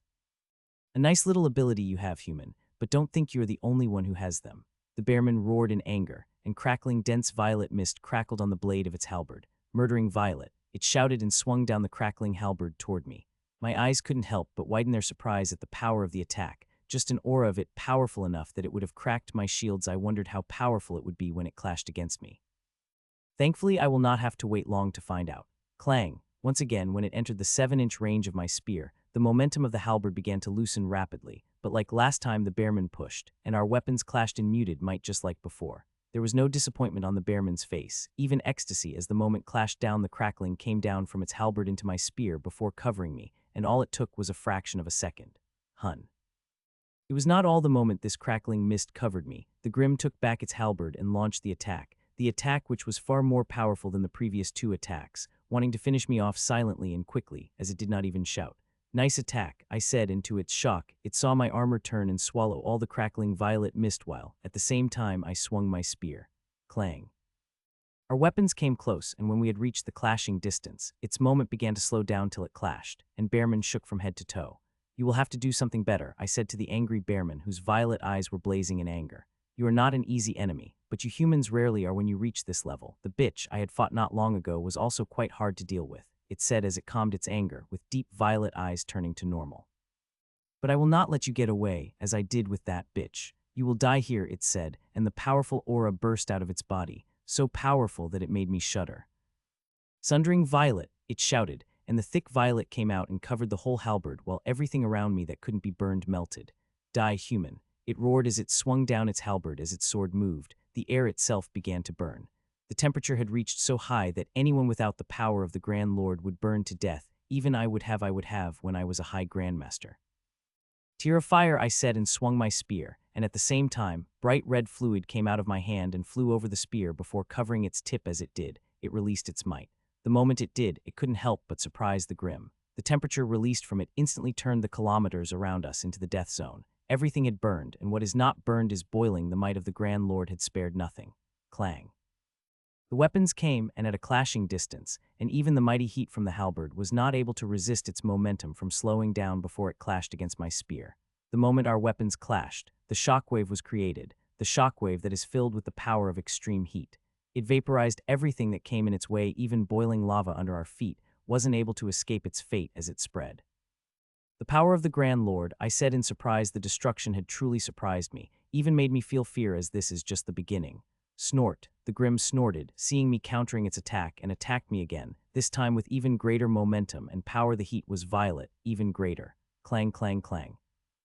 Our weapons clashed, spreading even hotter shockwaves, but that was just as another attack came and then another, bearing even greater and greater, and I matched it all. This seemed to be irking the Bearman. It is trying different combat moves, but I am countering them all. It is hard, but I have practice, and I can fight against a much skilled opponent when I am fighting defensively, like now. Playing defensive is the safest bet for me, not because I am weaker than it. I don't think I am, but I have just leveled up and did not know my abilities completely. Playing defensively lets me get familiar with my strength without getting myself in danger. It is what I am most skilled at. There is another bigger reason for me being defensive, that is this place. Ever after burning the miles of the area around us, the danger hadn't truly gone away. 99 of the dangers in the vicinity had got burned to ashes, but there are some remaining. Of all those which remained extremely dangerous, some seem to have gotten stronger by this heat. I'm extremely careful. I have not only activated many formations to keep my soul and body protected along with many defenses of my inheritance, and I have also asked the cloned one to take a break from studying the inheritances and focus more on my defenses. It is doing that. The Grim is dangerous, but the forest is more dangerous than it. I have to keep my guard always, or I will die without knowing how. Clang. Another attack filled with extreme heat landed on my spear, and I stopped it. I had thought it would resume with another attack like it had been doing for the past few seconds, but no, it had just stopped and looked at me. Who are you? It asked suddenly, hearing that a small smile couldn't help but appear on my face.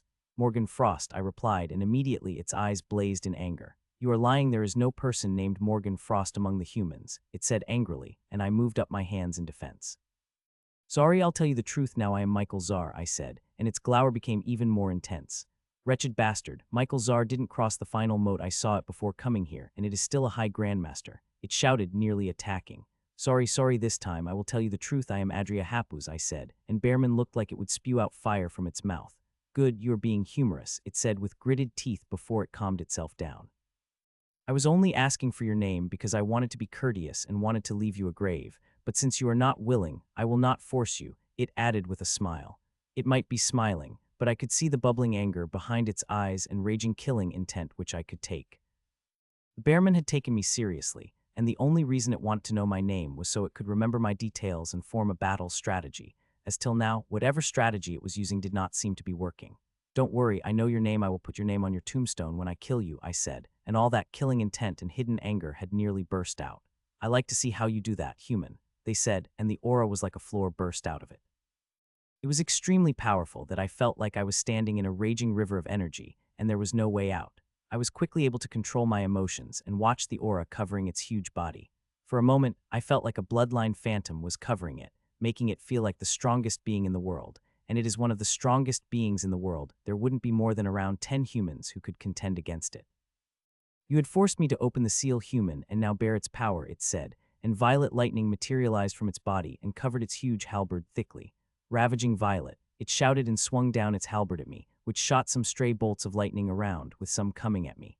I did not even look at the bolts. Those were stray bolts. A high grandmaster would get vaporized by them with just a touch, but I will be fine. It is halberd I should be worried about. That is a thing that truly possesses the power to harm me. It seemed like it is truly a time to use that, I said, and immediately hundreds of thousands of runes had lit up inside me. First burst. I had activated the first burst. I had not changed them. Why would I when they are so great? There is no need to change a thing that works great. When I made changes in my constitution through the constitution seed, I had a huge plan in my mind. These bursts were capable of harnessing a huge amount of power, and they did that very efficiently. If I had not made changes in my constitution, I wouldn't have harnessed such power at this level. This power is the perfect mate for my core, which is capable of producing colossal power, and these bursts are capable of harnessing it efficiently. It is one best decisions I have made, and now with this power, I will bury this bastard. Clang, the lightning-filled sword came down at me heavily moment with earth-shaking power, but it reached close, its momentum began to lessen, but the Grim already expected it and pushed hard and clashed against my spear. The storm of lightning traveled toward my spear, and this time, its journey was not unimpeded. Thousands of red and black runes lit up across the spear, and they clashed against the lightning. By the time lightning had reached me, more than half of it had been destroyed. What a power, I said in shock as the lightning covered me. The violet lightning was really something. It wanted to melt me, but at the same time, drill inside me.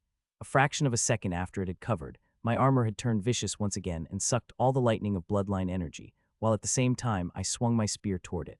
I have a huge change in my inheritance. I have my strengths made even stronger and created measures against my weaknesses.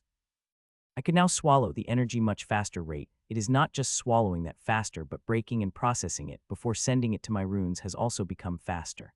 As for my weakness, that slow field was the answer to that. It swallows up the momentum of the physical attacks. It was inspired by the swallowing field that I used to have a few years ago. The field was meters in diameter, while this one is a bare few inches, but which is more than enough. Clang, clang, clang. Its halberd begins to clash against my spear at lightning fast speed. Each attack would be faster and stronger. At every attack, I will be swallowed by a threatening amount of lightning, which I would swallow back in a fraction of a second. Seconds passed and turned minutes, and minutes into 2-3 minutes have passed, and it continued to shower me with this storm of lightning, when suddenly the formations inside roared in power, as in a storm of battle. A gentle whisper of strange energy came flowing, unabated by the shockwaves before hitting me. It was the strongest beguiling attack I had been hit during the battle, and I was not the only one. It also got hit by it. Its deep violet eye became hazy, clearly affected, but not enough to lose itself. I could see in its gaze that it is very much in control. Its continued attack is proof of that. It continued with the attack for 7 seconds, and in the 7 seconds, all the effects vanished, and its one became normal as it looked at me with complete focus. This place is too dangerous. We can't just fight it forever, it said, not only to me but to himself. I had said to you before, it is better we do not fight. It is not safe in this place, I said, to which it nodded. You are right, but killing you is important, and that is a risk I am willing to take, it said, and I couldn't help but smile hearing that. You think you could, I asked. You are not even able to injure me till now, and thinking of killing me, you are really something, I said, and bearman glowered at me like never before. BOOM. You will see that within a minute, I will have your head in my hands, it said with a toothed laugh, and the aura burst out, the aura so powerful that I felt like it was pushing me, and I nearly lifted my leg to take a step back from the strong force of compulsion present in it. The aura that was released was thick as blood. It covered its whole body before flying up and gathered, where it had transformed into the most realistic bloodline phantom I had ever seen. I did not even look at the eyes, but I felt a strong compulsion to bow to them. If I had the weak will, I might have done that, but I stayed on my spot, and the phantom disappeared back into its body, consolidating its strength that nearly forced me to bring out my sword, but I controlled that urge and gripped my spear tighter. Now you die, it said, and suddenly everything was cold. The violet-eyed bearman tribe could use any element as long as they awaken their bloodline. They gained domain over elements. Most bearmen tried to focus on one or two elements, while this one seemed to have focused on three and had really good mastery over them from what I had seen. Arena of violet frost. It shouted, and immediately I felt the surrounding around me changing. The frosted lava destroyed forest vanished, and what appeared to be a grand arena I felt suppressed. It suppresses every cell of mine, but it is not the most dangerous aspect of it. The most dangerous aspect of it is complete elemental authority. I could feel it, and the only domains that are called realized domains are the reason why it could make it so elaborate. I wanted to summon mine, but I resisted that urge. A realized domain, it is pretty good, I said as I looked around. I had come across many domains, but those were just regular domains. Not a single one had been a realized domain like this one. Though I have come across some copies, those were just copies, and this is a real deal. What you see is just a surface. You can't imagine the power of my domain, it said, and it came at me. In the domain, its speed and power had reached a completely different level, and if I did not bring out mine this very instant, then I would pay the price with my death. First burst plus second burst plus third burst. Millions of runes lit up inside me as I activated all three of my boosts and began to pour the power. It is not just the power of the inheritance energy that begins to pour out, but mixed within its internal energy. I have activated the boosts multiple times inside the safe zone to get used to it, but even now, I couldn't get used to this massive power. It was very hard. It took me all my willpower not to moan as this power filled every part of me. Die, you bastard.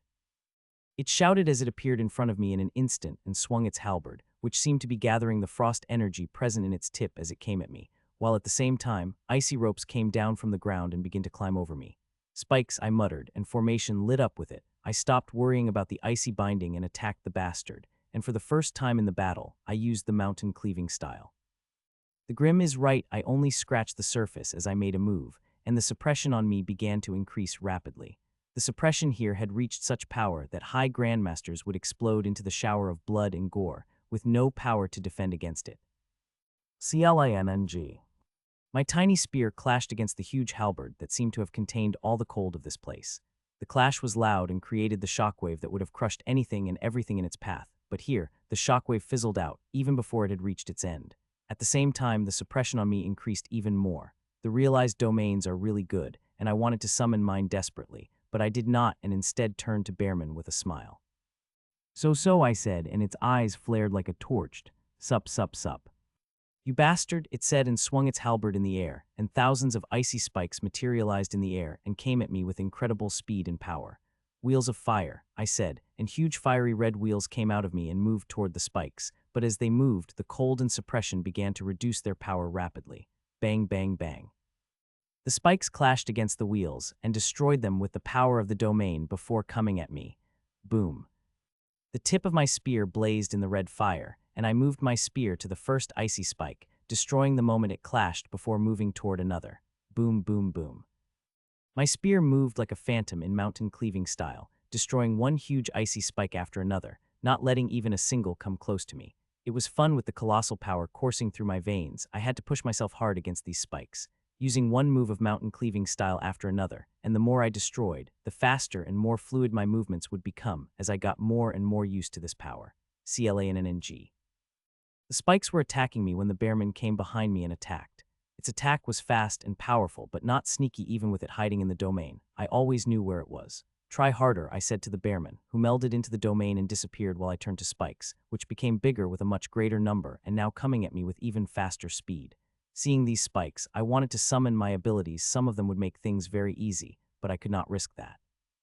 It is a great battle for me. I am testing many of my hidden attacks on it, and with it summoning the domain, it has made things even more challenging, which is the best place to test my hidden abilities.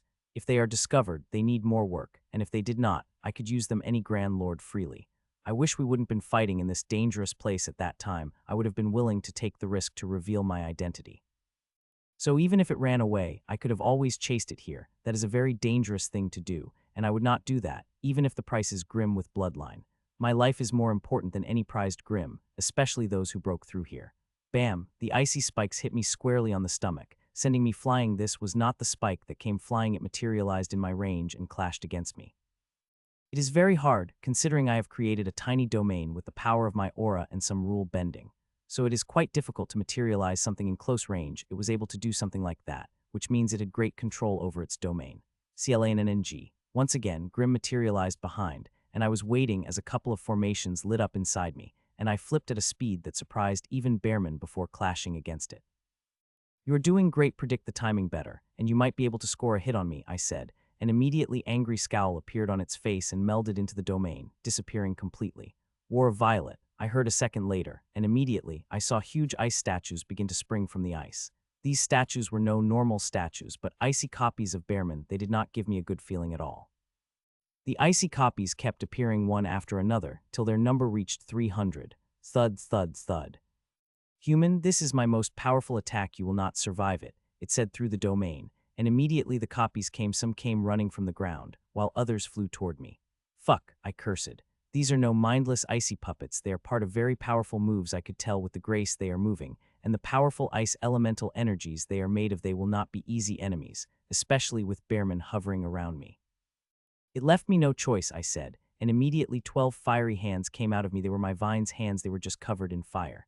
They have also been upgraded like all my moves, and their power had completely changed, especially when I used them with the mountain cleaving style. "This seemed like Czar's move," said the bearman with a moment of silence. "I had told you I am Czar, but you are not willing to listen," I said as I moved my hands toward the coming icy copies of Grimm. Snort. "Whoever you are will die now," it said, and the copies attacked, coming at me with all the directions. It does not seem to believe it, which is not surprising, considering I could not level up in the time I had. The Grimm that came after me in the safe zone would have sensed the breakthrough, and since there was only less than a day of difference between us, it was not a time in which one could make this big breakthrough, especially when I just came from a straining challenge. Not to mention the biggest fact that convinced it that I did not flaunt my level. The Grand Lord do not hide their power. CLANNG, CLANNG, CLANNG. My 12 hands clashed against the icy copies, and they were hard as I expected still. I was able to make a crack on them as I clashed, but these cracks would heal immediately, not giving me a chance to attack the damage I had done. The Grimm also attacked, but this time it was much more cautious. The seed of doubt had spawned in its mind, and it did not want to take the chance if I was who I was said to be. It is constantly changing the place, and not only that, but it has also formed a very powerful energy protection around it, doing everything it can. Since I had revealed this much, I had decided to reveal some more and harness the power of enchantment of my sword and poured as much energy into them. BANG, BANG, BANG. The next second, something shocking happened as I clashed against the copies. They began to explode as something heavy clashed against them, and it is exactly what is happening. The weight enchantment was crushing them. They are exploding at speed, the domain can't heal them, and it is frustrating it immensely. This frustration begins to show as it begins to launch more and more sneak attacks on me, not caring about the danger that my identity poses if it is the truth. Bang, CLANNG, bang.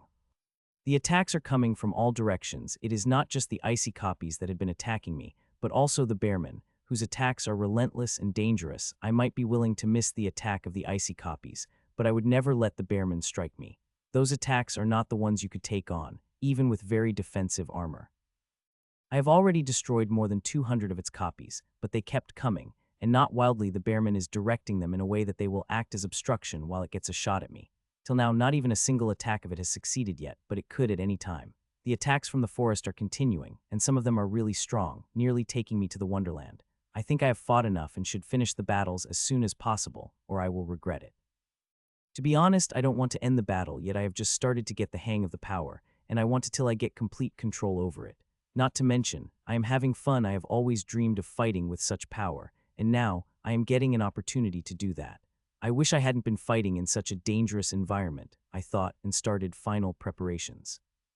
Seconds passed, and I continued to destroy one icy copy after another. Soon, I finished with them all and turned to Grimm, who was hiding in its domain, but its position was never a secret to me. "It is time you die, Grimm," I said, and appeared next to it and attacked it with all 12 of my vine hands, each holding a powerful artifact in them. CLANNG.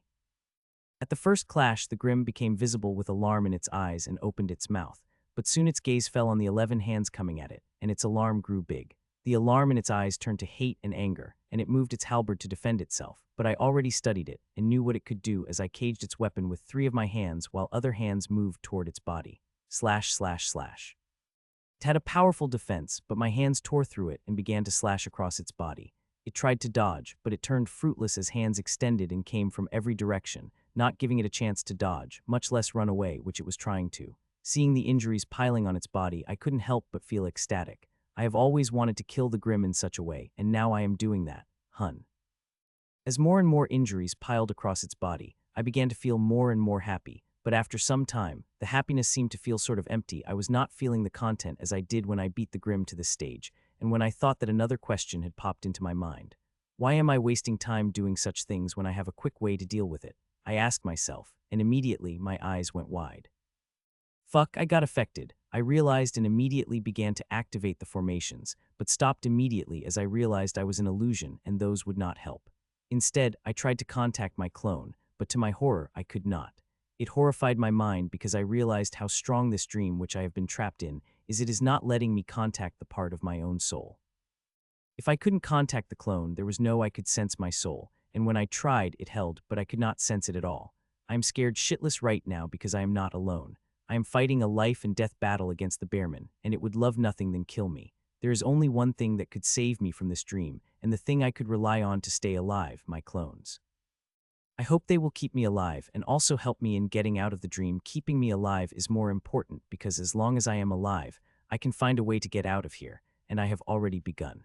The first rule of getting out of the dream is realizing you are in a dream. While I have realized that, getting out wouldn't be easy. Before, this dream wasn't controlled by someone, but formed by magical and chemical energies. As long as they were in my system and kept coming to my system, it would be hard to get out.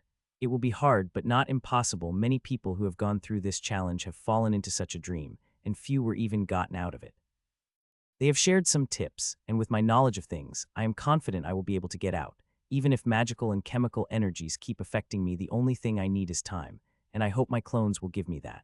With that, I began to completely focus on breaking out of the dream. The first measures of contacting my clone, soul, and core had failed, and now, I am trying the other measure. The first among them was doing the opposite in the dream. I know what the dream is showing me: the ideal battle that I desire, weapon to weapon without underhanded means. This is just stupid. One should use whatever one has to kill the enemy, and I always run by that philosophy. But the heart is not always rational. It sometimes wants to do things that defy common sense. So I started to do the opposite. I did not only begin to use the most underhanded means, but also started to fight the way I had never done. Immediately, I began to feel the resistance and compulsion doubled down on me, wanting me to get immersed in the desired battle of my heart, but I refused and used all my willpower to do the opposite. At first, there was no change, but as time passed, I felt the change in my dream. I felt it weakening in some ways and getting stronger in some. It weakened its power as compulsion bore down on me at full force. It is very hard to resist it, but I did and continued with my ways. Boom. It felt like hours passed when suddenly, I heard a loud boom, and the dream exploded like pieces of a mirror, bringing me to reality. The force that broke came from my soul. My clone seemed to have used pretty powerful measures to bring me out. As I had come to myself, I saw the things that shocked me. I saw Bearman covered in all three elemental energies, fire, frost, and lightning. They were covering its whole body, making it look like a demon on the rampage, and it is considering my state. I am injured, bleeding from nearly every part of my body, but still alive. My clones had taken control of the 12 hands and had been fighting it, but not well enough to keep me without injuries, but I didn't mind, as they have kept me alive, and that is all that matters. You are a good human. You have forced me to use this very straining move. Even that bitch didn't do that, it said as it looked at me with raging anger. Still, it is worth it, as the price will be you, it said, and came at me. The speed it came at couldn't help but shock the hell out of me. It is fast, very fast. It appeared beside me in a fraction of a second, and brought down its halberd like a death scythe, which covered it in all three elemental energies. HMMPH. I harumphed, and all my strings hands moved away, and at the same time the spear disappeared from my hands and was replaced with the great sword. A sword that had a black rock handle and a blood-red crystalline blade, which seemed sharper than anything I had come across. As the great sword appeared in my hand, I could see the recognition flashing in its eyes, and with it came alarm, but it replaced that feeling with burning fury as it attacked me. I did not hold back either. I harnessed every bit of strength I could from my boost, and also charged up the enchantment as much as I could. There was a flashy fire on my blade. I even deactivated the field and just swung the sword with sheer power like I had been doing in the dream. CLN and an NG. The weapons clashed, and they clashed with such power that even the domain couldn't bear it. The cracks begin to form on it as the shockwave hits the edges. You are really Michael Czar, it said, and I smiled. I am, and you should also run away before I kill you, I replied, to which its expression froze. Ha ha ha ha. The freeze lasted for a moment before the bearman began to laugh loudly, and tears started to stream down from its face. It took a while for it to calm down, and when it did, it looked at me with a calm, clear eye. I am a Grand Lord. Czar, not some puny high grandmaster that will get caught in your little strings. If you want to bring them out, I will tear them down, it said, and before I could reply, it came at me with a fury that far surpassed the past. CLANNNG. My sword clashed against its halberd again. Before I took it back and swung again, my action had surprised it, as, till now, I have never initiated the offense. I have always fought defensively. CLANNNG, CLANNNG, CLANNNG. My sword clashed again, and once again I took it back and clashed again after that. I begin to use everything I have, with combat skills that far surpass that of before. Earlier, I used a spear, which is not my main weapon. The sword is my main weapon, the one I am most skilled with. My sword clashed against it, and so are the energies. Both energies clashed. I gave its energies unrestricted access to me and sent my energies at it, which began to injure slowly. As for its bloodlines are in huge amounts and extremely powerful, but despite that, they are being swallowed in my armor and processed. Before being fed to my runes, they love the bloodline energy. I should finish it off, but instead I am fighting it with reckless abandon. Well, there is a reason for that. I am erasing the weakness I have. The dream had told me what the desire could do to me, while there are many desires in my heart. The desire for such battles is immediate and easily exploited. So I am giving my heart what it wants, so it would satiate and wouldn't be exploited by the forest again. This itself poses the risk of getting caught into another move from the forest, not to mention getting killed by the Grim, but it is the risk I am willing to take because the attacks that target the desire possess the greater danger, and there is still quite a forest I have to cross before I reach the last leg. So I fought, exchanging thousands of moves by minute, wrecking the strong domain, which now became unrecognizable, but the Grim did not seem to care about that. Minutes passed when suddenly its eyes turned dull, and I immediately took the advantage of the moment and slashed down my sword at it. I was only able to pierce my blade by a few inches as it came to itself pretty quickly and avoided the of death at the last moment. It survived, but the experience seemed to shake it to its core. It is visible in its eyes. We should stop fighting humans. The forest will kill us before we kill each other, it said in a sobering voice, surprising me with a sudden turn. It wasn't long ago it was threatening to kill me. No, I have given you a chance earlier, Age, but you did not listen. Now you will die, I said and attacked, seeing its eyes blazed in a fury, but the fury did not stop responding to my attack. CLANNNG. Our weapons clashed, but this time there was a great change. The Grim shot back. The bastard is running away. It uses the momentum of the attack and its power to create the speed boost. It was a fun battle, Czar, but it is over now. We will meet again, and when we do, I will kill you, it said as it went further and further toward me. I could chase it, but it will a minute to catch it, and even then, it was very hard to kill it in a short time with just my sword, but I did not have to choose that lengthy option. Now that the desire for reckless battle had been satisfied, I could kill it with my trusted method. Rose redemption, I said, and at that very moment, a beautiful red rose bloomed from the Grim's body. To its horror, the Grims tried to stop it, but it could not. The rose bloomed, trapping the Grims inside before stopping its momentum. Come, I said to the rose, and the giant violet rose came flying toward me, and 3 seconds later it was in front of me with a Grim trapped inside.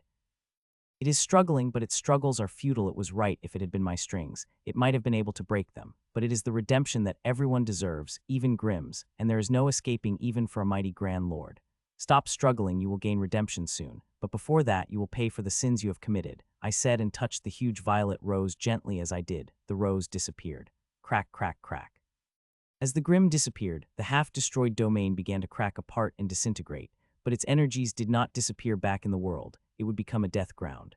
Back in the world, it takes centuries for the death grounds to disappear. The Grand Lords are the mightiest powerhouses, but they also herald destruction, and now they are going to clash in numbers that never clashed before in the world.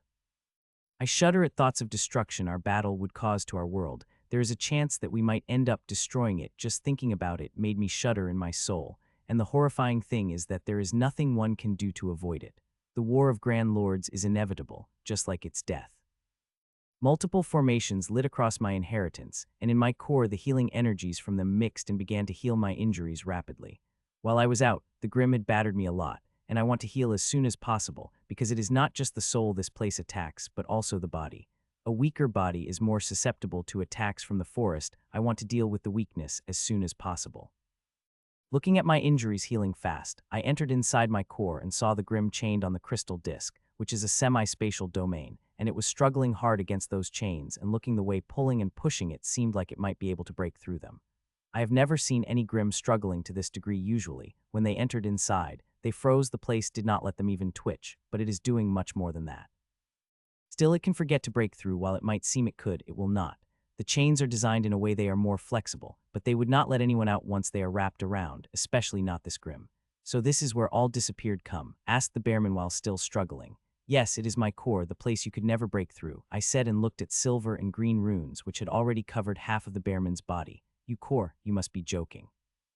It shouted out in alarm, to which I shook my head. I am not. It is quite regretful that it could only take the wretched bastards like you and not humans, I said with a sigh. It had opened its mouth to say something, but at that moment, the runes finished covering its body. I couldn't help but get surprised seeing that the runes had covered it at about the same speed as they did the high grandmasters, but it is a grand lord. It is due to me with the help of Rose Redemption. I broke down all the obstructions that slowed down the spread of runes, and the results are amazing. All that research was truly worth it. Buzz, the lit up is activated, and the second later, they blaze. The level of the energy these runes begin to harness is so phenomenal that they lighted up the runes. If the whole core turned dark, the light from the runes would be enough to brighten the whole core. That's how bright they are. The Grimm's eyes went wide in horror as it tried to scream, but its mouth was closed, and I have isolated the guttural sound it is making. I have heard enough Grimm screaming that I don't want to hear it anymore, even if this is a grand lord. I am more focused on the bloodline essence that the runes are harvesting. Hun. I was watching the harvesting when suddenly the violet mist began to come out of it. It wouldn't shock me as something like that never happened, and seeing the unexpected, I readied all my emergency measures. I have designed a lot of them. I understood that harnessing a grand lord wouldn't be simple, so I created measures, as many as I could. ROARRR. The aura soon transformed into a phantom, and roared. The power that surpassed the world easily broke out multiple isolation barriers and came down on me.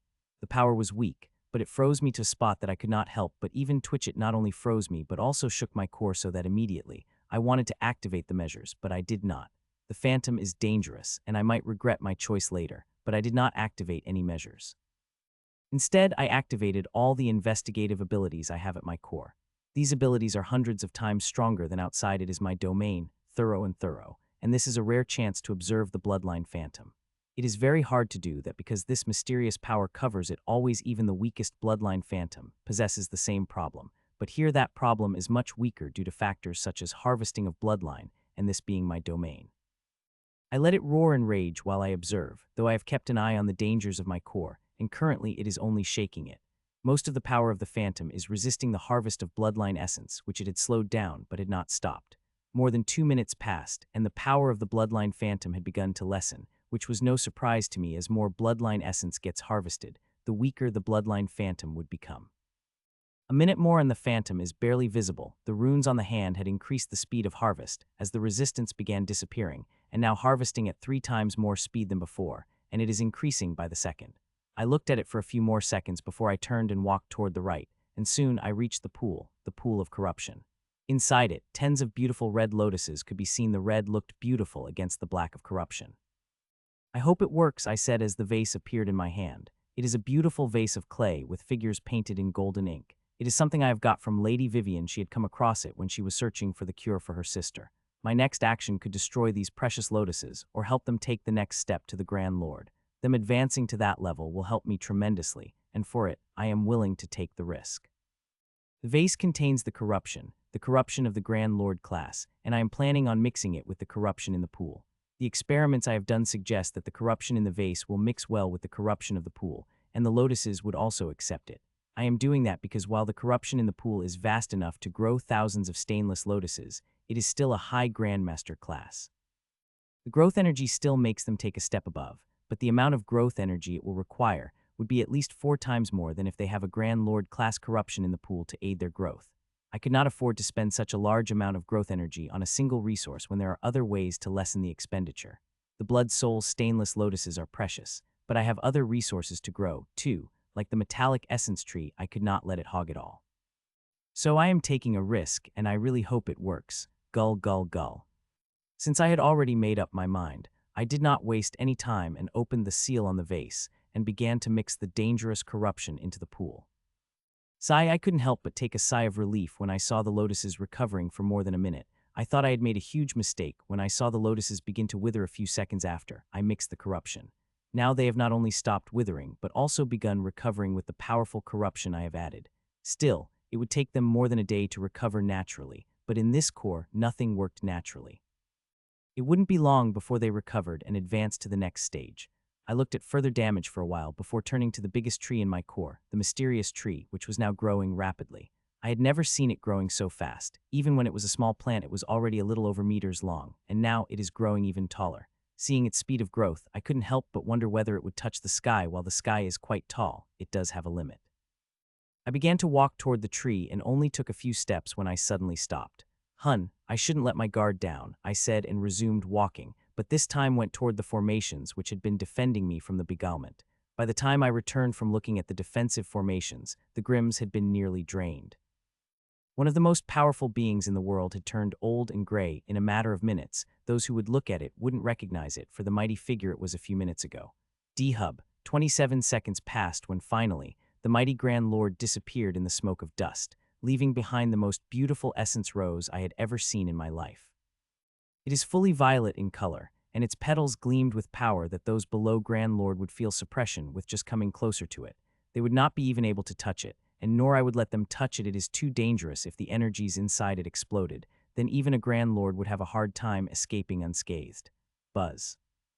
I only got a second to admire it before my core buzzed, and I felt like the world's oceans began to fill me. Saying the amount of energy is huge would be an understatement, and the quality it had, I have no words to describe it other than saying crystalline essence thick as lava floating into every part of my body. My lord, I gasped, seeing the speed at my strength begin to increase. It had even surpassed the speed advancement during my breakthrough. Even the boost felt pale in front of it. I have thought about the strengthening essence of the Grim hundreds of times and overestimated it, but still ended up underestimating it. It is above my imagination. The Grand Lords are no simple beings. They are the limit powerhouses, and nobody is stronger than them. Each one, be it a host of inheritance or bloodline, have a powerful core, which provides them with limitless power that could turn the whole world asunder.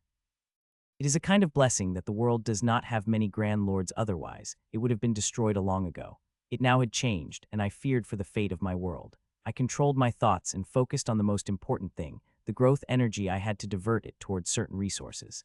There are a few resources I need to take to the Grand Lord class first. As for other resources, they will need to wait for some time. I took a deep breath and took control of gentle growth energy, but the sheer amount of it and its quality made me feel like I was holding a raging river in my hands. It is very hard to control. I gritted my teeth and used every bit of willpower I had to divert the growth energy to 9 plants in varying amounts, which made things even more difficult, but I have a habit of multitasking and am somehow able to manage. Hun. The one plant that took the most energy is, without a doubt, a metal essence tree. I have allocated a massive 25 of energy to it alone, and it is swallowing it all without a pause and growing rapidly, which, to be honest, surprised me. It had stopped growing for quite a while, and I thought it had reached its limit. Each essence tree is different. It depends upon the world in which it had born and the place it grew into. It is growing, but I do not think the growth energy is the one that is the most responsible for it. It is a huge amount of growth energy I am giving it, but from what I read about the essence, it is still not enough to grow it like this. So, in my opinion, the biggest reason for its growth is the dried half-bronze tree floating above it. Thick bronze energies like water release out of the dead tree and seep into the metal essence tree. The bronze energies are not the only thing that tree is absorbing. It is also absorbing all the 24 metallic essences placed around it. It had already sucked more than 30 in a matter of seconds, and it wouldn't take more than a minute for it to absorb it all. I have more stored, and I am going to add to it. It is quite regretful that 9 metallic essences are the last one I have, or the world have various organization has given me everything I had, and even after that, they are only enough to produce only 2 metal essence fruit at Grand Lord grade, and 1 at Grandmaster or High Grandmaster if I am lucky. Metal essence is extremely rare, especially in the Grand Lord class. I need to refine the massive amount of metal to produce a single drop, and I have them in gallons. I could see the changes appearing in the fruits as they began to advance from High Grandmaster to a Grand Lord class.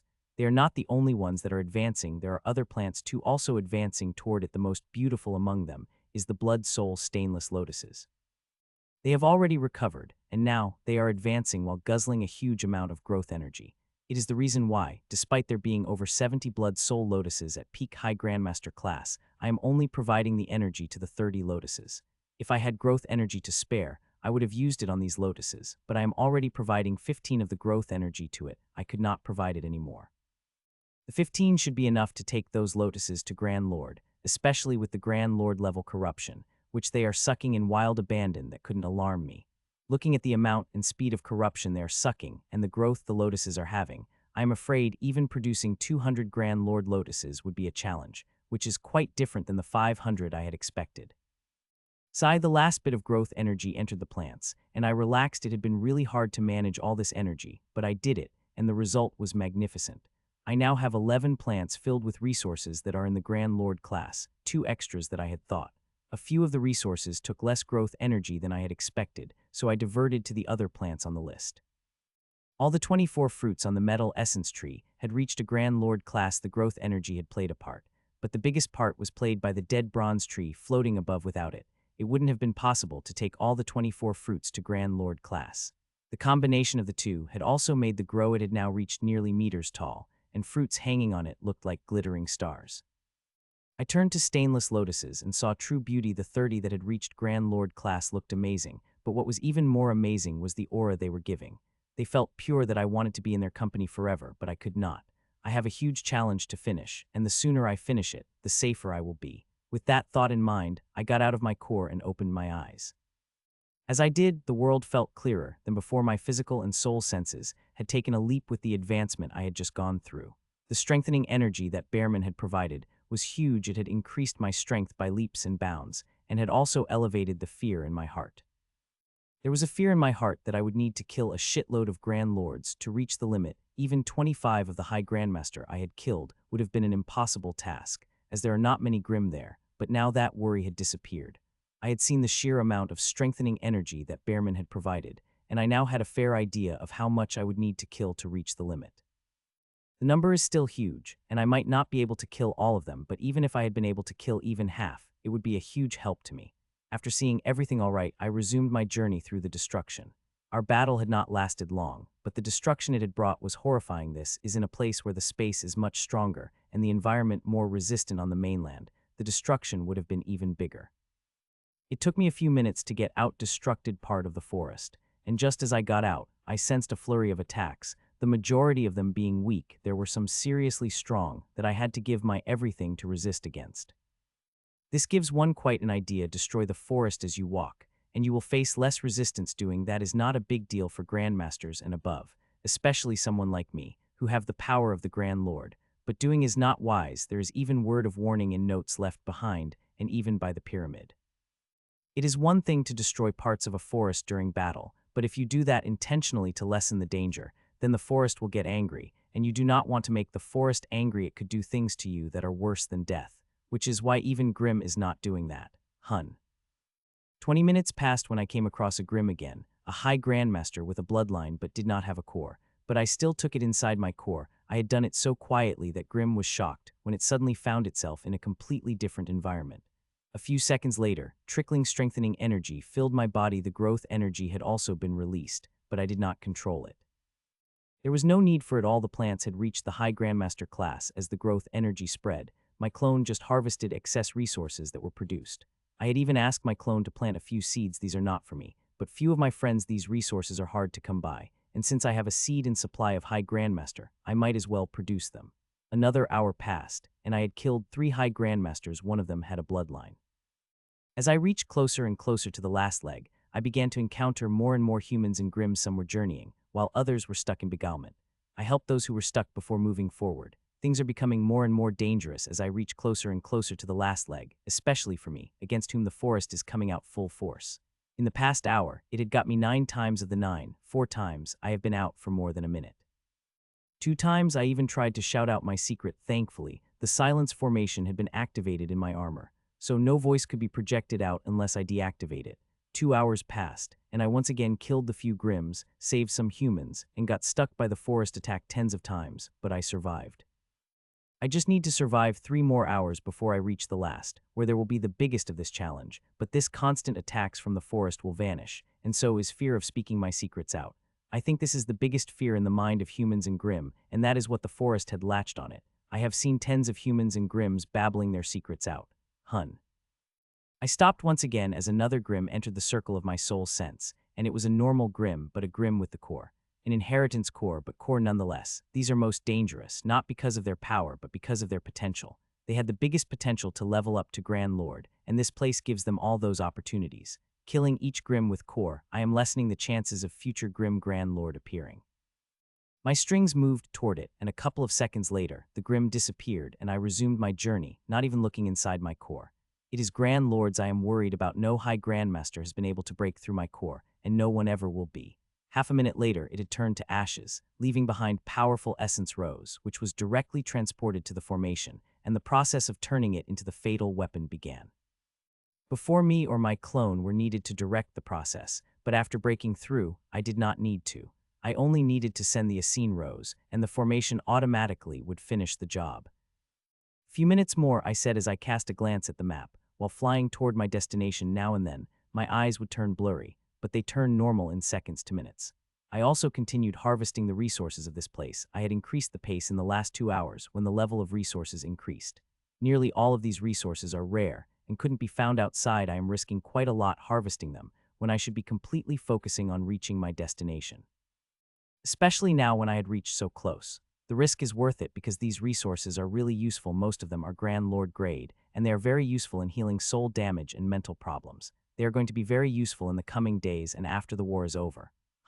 Once again, the beguilement stuck with me, sending me to the dream for 2 minutes and 37 seconds before I broke out of it, and even during that, I kept moving. I temporarily handed the primary energy control to my clone, which kept me moving, even when I was stuck in the dream. It is the reason why I was able to cross such a huge distance in such a short time. 8 minutes later, after killing another Grim and being stuck by the beguilement 3 more times, I saw the final leg. It was in front of me, and I wanted to appear on it, but I did not hurry and continued moving toward it without changing my speed. I have been cautious all this time. I do not want to throw it all away when I finally reach my destination. I was right to be cautious because just after steps I had been hit by the strongest attack from the forest. I was out for 11 minutes before I was able to break out of it with the help of my clones. Thud. Finally, I had landed on the beautifully bricked road and immediately felt all the power leaving my body. One moment, I was God; at another, a mortal with no magical power. I had expected that the moment one's feet touched the road, their power would disappear. The sudden disappearance shook me, and I even panicked for a moment before I was able to calm my mind. The Road of Will. I read the board. There is no other information about it, nor do I need it. I already know everything about this challenge. It is a simple test of will. There had been many tests of will. Nearly a quarter of the challenges here had been about the will, but this one was the strongest and most dangerous. It had even killed people, but those are minorities. The people who have survived till here, nearly half completed the challenge. The only difference is some took hours while the others took days. Let's get started with it, I said, and a minute later and began to walk at a brisk pace. For a few steps, I did not feel anything before I began to feel the pressure. This pressure was not physical or soul level, but something different. It seemed to target something deeper. If I were the say words of those who finished the challenge, they would say this pressure directly affects the will. I maintained the pace, and with each step the pressure grew higher and higher. My will seemed to be strong enough to bear it, and in a little more than 15 minutes I had finished crossing the 10 distance. The pressure began to be a little uncomfortable, but not something that could stop me. I continued, and soon I came across the first Grim. It comes from a different road. There are many roads, but all take to the same destination. It saw me before I did due to its huge size, and I could see its deep anger as it looked at me. I did not even know the bastard, and it was looking at me like I had killed its father. Well, I might have, considering the number of golden fire werewolves I have killed so far. I waved, but that only made it glare at me further. Just being polite, I muttered, but loud enough for it to hear me, and still it did not say anything. Soon we stepped into the same road, and the Grim, who was slightly behind me, moved ahead with its huge step. I did not. Competing against it would not give me anything, especially this early. I want to see whether it would be able to maintain the same pace as it covers more distance. I did not have to wait for long. Half an hour later, it began to reduce its pace till it became slow enough to move at the same pace as me, despite having more than 4 times larger size. A few minutes later, 3 more people joined, 2 human grandmasters and 1 bronze-scale crocman, which was sweating a lot. I stayed away from it, as closer to it felt like rain seeing the way it was sweating. The 2 humans, on the other hand, were quite interesting. They were not the ones I had seen before but I knew them, and from the memories of Seed, I knew they were high grandmasters. The thing is, they were just masters when they entered this place. It is nothing surprising those who have survived till this stage have reached the high grandmaster class. The experiences and opportunities here are enough to turn any healthy master into the high grandmaster. They nodded at me as they saw me and continued walking at a measured pace, which was neither slow nor fast. An hour passed, and the people increased further. I had crossed half a distance with many people around me, both humans and Grims. Some I am quite familiar with, including Lady Veronica. The pressure on will have really become something now. There is not a single being, be it human or grim, who wasn't sweating. People have even started walking with the hunchback despite the pressure of not being physical. It is worse than the physical or soul pressed. It went deeper, right to the fiber that made the person who they are. On the journey here, we have been trapped in the illusion and dreams, but here, there is only simple pressure, and the only thing we have to do is bear it as we walk. But to some people who are falling behind, it is the most difficult thing. The worst thing is no external things could help you, even if you could harness your power. I have a faint connection with a clone, and through them I could activate formation with force, but it will not help me at all. Those formations help me with the soul and body, but this thing affects the will. Many people are falling behind, but many are still maintaining the pace. Those who are maintaining the pace in the highest number seem to be the old guys. This is also not surprising. While younger people have the highest potential, the older ones have the strongest will, with all the experiences in their lives.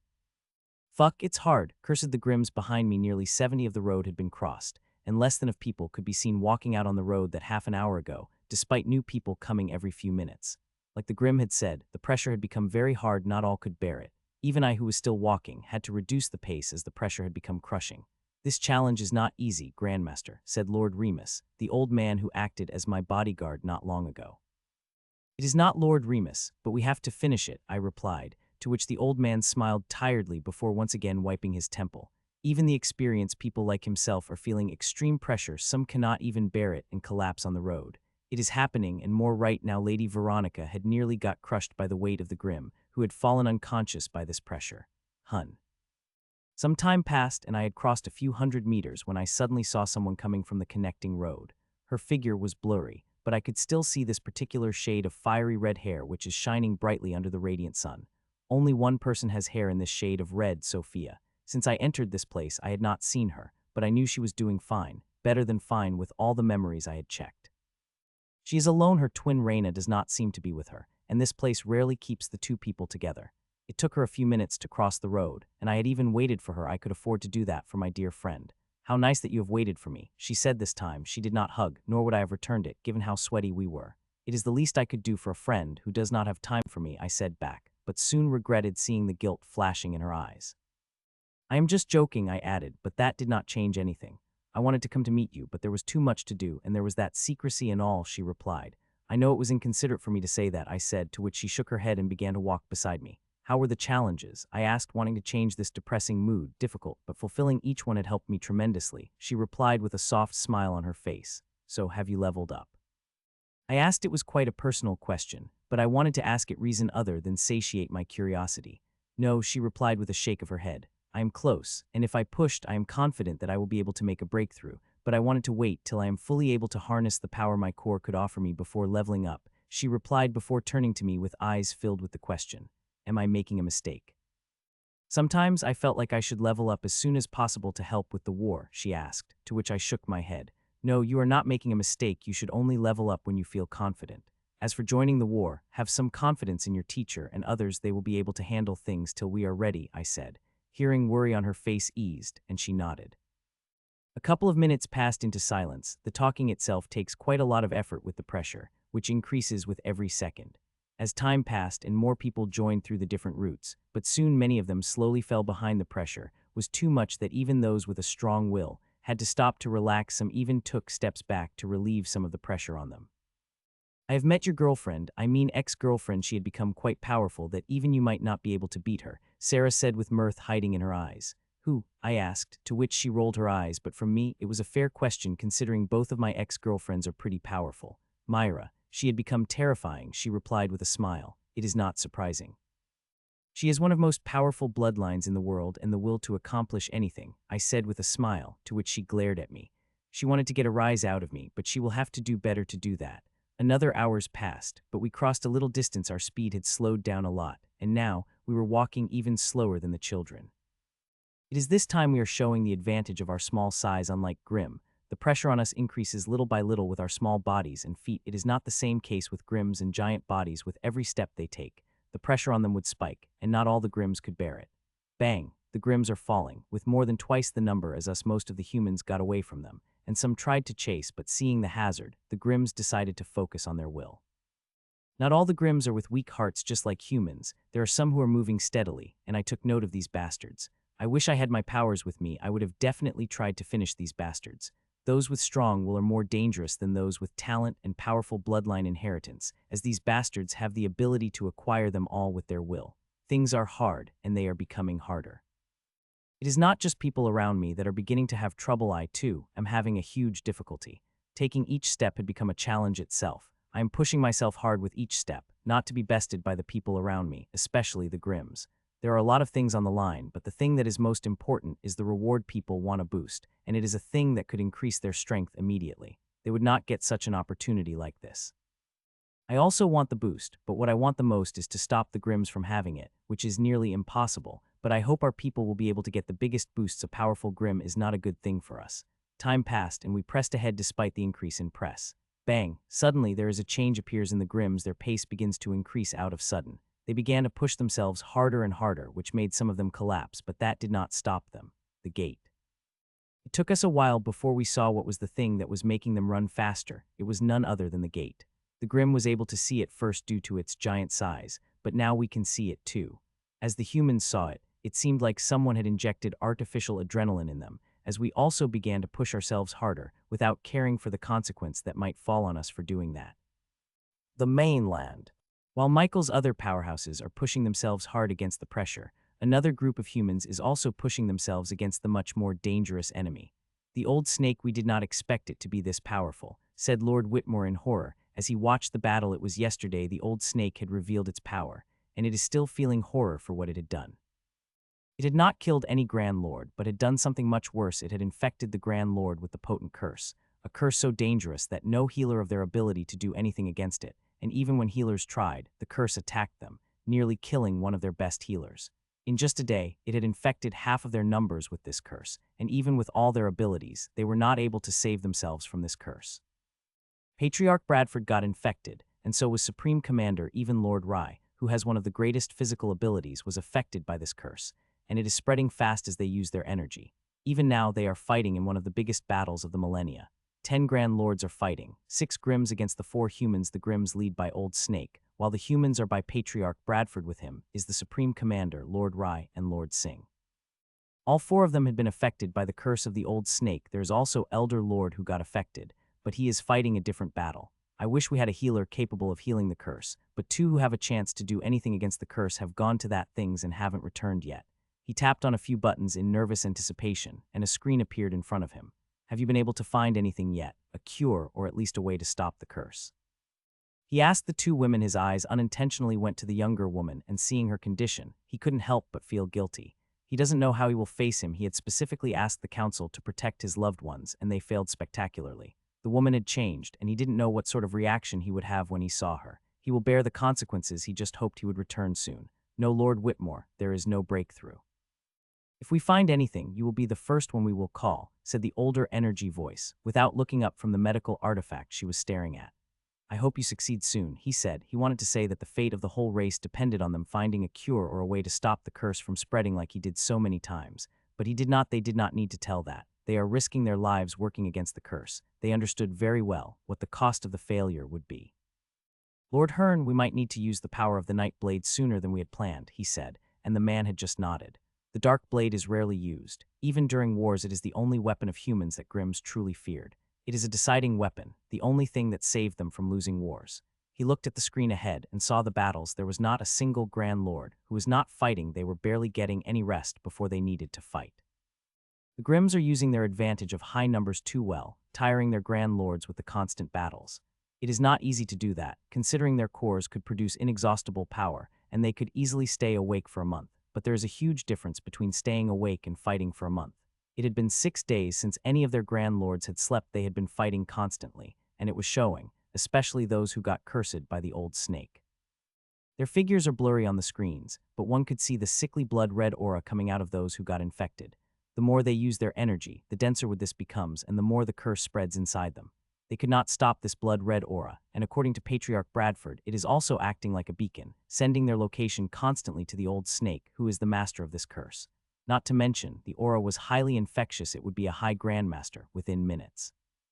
Which is why the Grand Lords are using quite a lot of their energy, burning this aura as it comes out of there, going deeper into this predicament.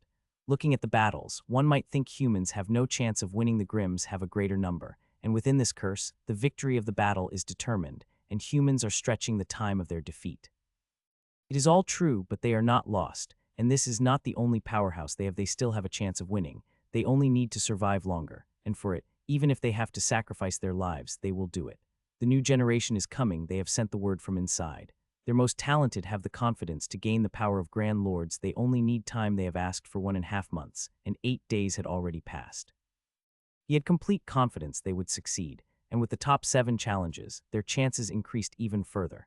There is no message from people inside about the beginning of the top 7 challenge, but there is no need to. It has been 8 days since any human or Grim came out, and that only means one thing: the top 7 challenges have begun. The longest gap only appears during the top 7 challenges. It is small as 7 days and long as a month and a half. Time passed as he watched the battles. With the bleeding heart, the Grand Lords were fighting, but millions were dying by the day. These were not fighters, but innocent people. Even Grims didn't want to destroy the precious livestock they would gain after the victory. Even after fighting quite high, the scale of battles is so huge that the energies would react to the ground and bring destruction. We have prepared it with thousands of years of experience, but still, we could not save people. The bunkers and defensive barriers are not enough to defend against the Grand Lords, especially those at the small continents. I turned my eyes to the biggest battle, the only battle that was being fought between 2 people, the strongest. There is no one who could compete against them. The Fire versus 5 Golden V's Abyssal. The old werewolf is beyond strong that it has started to be pressed against Matron slowly. Her battle strategy is changing from complete offensive to minute defensive. If things get worse at such speed, then it won't be long before Matron Mavis, too, begin to fight defensively, like most humans Grand Lords are doing right now. He was watching the battles when suddenly a screen popped up in front of him. Grandmaster Charline, were you He was asking the question when he stopped midway, seeing the expressions on 2 women's faces, the expressions of sheer horror. Lord Whitmore, this curse, she informed him, stumbling about the things they were able to find out about the curse by the time she finished. He slumped powerlessly on his seal with the same horror on his face. The temporary boost vanished, and the fatigue set in, and it became stronger than before. That it instantly made several of the Grims and humans fall to their knees. Even for me, the pressure was so much that I just wanted to give up, but that was not an option for me. I could not give up, no matter what. So I moved, taking one small step after another, while sweat flowed like a river from my body. The huge stone gate looked far, but also looked quite closely. If there weren't a suppression, then it wouldn't have taken me more than 5 minutes to reach it, even when I walked. But now, seeing the way this mountainous pressure pressing against my will, it's going to take much longer than that. Thud, another Grim fell, not far away from me, that I did not even look at it for a few seconds till everyone looked. I still did not understand the reason for them looking till I noticed the things I should have at the first instant, especially me, a healer. Dead, I said in my mind, while the most Grims have fallen unconscious. This one had died, which is quite rare. I felt lucky to witness it, and even happy seeing it was not the Grim with a bloodline. Like others, I did not waste more than a few seconds on the dead Grim before pushing forward, but this time there was little caution in my pace. I had somehow forgotten that this pressure is dangerous. If one had pressed themselves too hard, they would die. 10 minutes passed, and there seemed to be no change in the distance between the door and me, though it was not true. My clone was giving me the details of the actual progress I had made, and it was pretty good. Still, as many people had said, I am quite competitive, and seeing the people in front of me, I began to push myself harder and harder, forgetting the caution of which I had reminded myself. There is no other way. 7 people are in front of me, 3 Grims and 4 humans. I would not have pushed myself if T had been only 2 or 3 humans and no Grims, but there are Grims, and I would not have them enter the gates before me, no matter the risk I need to take. I looked at Sophia. She was matching her pace to mine, and she was just a step behind me. Sometimes she gets, but she is a step behind me. I teased her about that with my expression, and in return got the familiar glare. These are the moments that made the pressure bearable. If she had not been here, I don't think I would have been able to maintain this pace. Sometimes having friends makes difficult things bearable, and I am glad I had very good friends. 20 more minutes passed, and I had crossed half a distance to the gate when I had first seen it, but that did not make me happy, as I was not able to take the lead on even a single person ahead of me. There is even one added to the list of people ahead of me. Sophia had taken the lead once again. It was the lead of just 1 step, but felt insurmountable considering I was nearly dragging my feet. I did not seem to have the will to lift my legs fully to walk. All my will is focused on fighting this pressure, while a tiny fraction of it is being used as other things such as walking. Things that used to require no thoughts now need a focus. Another half an hour passed, and now their good news, I was again ahead of Sophia. Not just Sophia, but 1 Grim and 2 humans. It had taken me immense effort to do that, but I was able to do it, and now my target is 4 people ahead of me, which again will be quite difficult. The 4 people ahead of me are not easy. All of them are old bastards with a will strong as steel, not to mention the gate is barely 300 meters ahead, which Grim could finish off in just a few strikes with its huge size. Thankfully, this is not a place that will give it the advantage due to its size. If I were to say, then its size is a great disadvantage to it, considering how fast the pressure increase on it.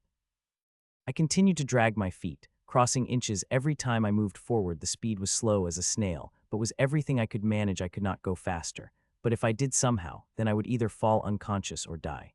Some more time passed, and now, there was only a 50 meters distance between me and the gate. There were now only 3 people ahead of me, 2 humans and 1 Grim. We all are moving fast as we can. The exhilarating emotions seem to come back as we reach the shadow of the gate, that we are moving faster than we had in the past mile. I forgot everything else, my competition and the boost that is waiting for me on the other side. The only thing I have in my mind is the gate that I have to cross.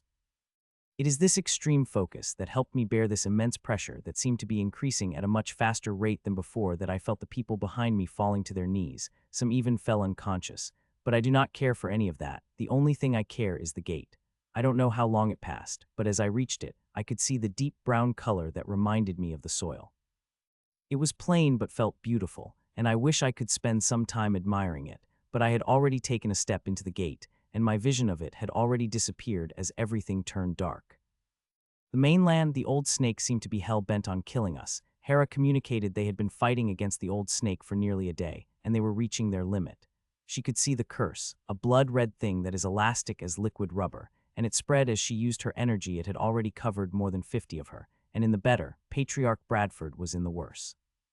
Despite all his power, he was not able to stop the curse from spreading inside him. It had covered 80 of him, and it was affecting him heavily that he could only project around 60 of his original strength.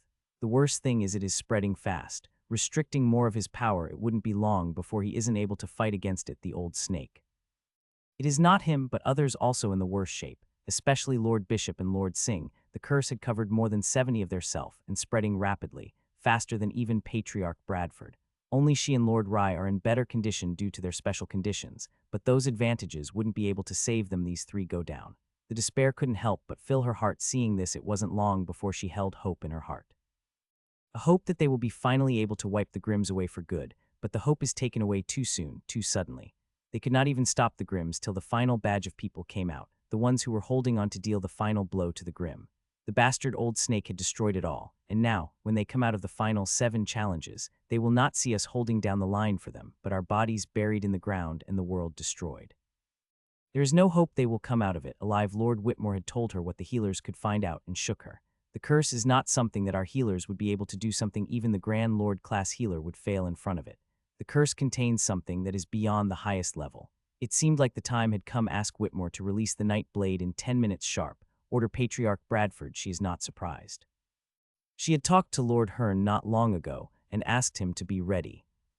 We might go down today, but we will take the old snake with us. Everyone. The moment Night Blade appears, attacks the old snake with all your strength. Burn your essence if you can, but get the maximum power. We have to kill this bastard, so the young ones will have a chance in defeating these bastards, said Patriarch Bradford, and nobody objected. All of them understood what is at stake, and if they needed a victory in the war, they needed to sacrifice themselves.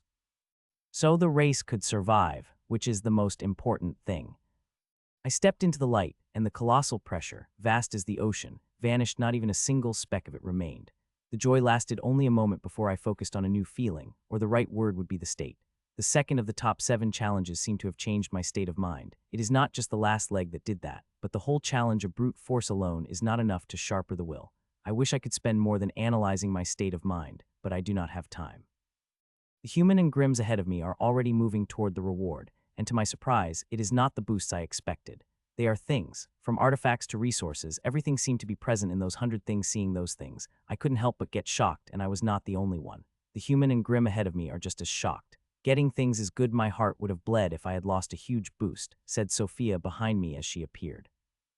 Take the essence of Azkaf Marek. It will be extremely useful in your breakthrough, I said to her and moved. While I was daydreaming, my clones looked at all the things, and as I had said, everything in those 100 bubbles was great, but I could only take one. My eyes scanned through all the things despite already knowing what they were in order, the first thing being more precious than the one after that. I looked at the things in the top line, and they are precious but would help me a lot. But if anyone knows me, they know I like to think further and plan accordingly. There is one thing among the 100 that will help the most. It might take a while for it to become useful, but when it does, it will provide me more benefits than any other things here, and if my luck were to hold, then I wouldn't have to wait for long to get the benefits from it. I appeared in front of a small bubble. It was the smallest bubble, and inside it was a small seed, a transparent seed with shining specks. It is a sunflower seed, not a seed of the common sunflower, but the seed of the star mist sunflower. I can't imagine my luck in getting this seed. I did not waste any time and quickly took the seed. The seed of star mist sunflower. It is a single seed. I would have chosen it if it had been a whole sunflower, said the Grim as it appeared behind me. No one asked for your opinion, Rafka, I said back, without turning to the frogman at the bastard who was ahead of me with the old man. It had already made a choice. There was a deep blue orb in its hands, the orb of more sea, which was in fourth place. Those who have reached this stage are intelligent enough to choose the thing they need rather than the things that are both.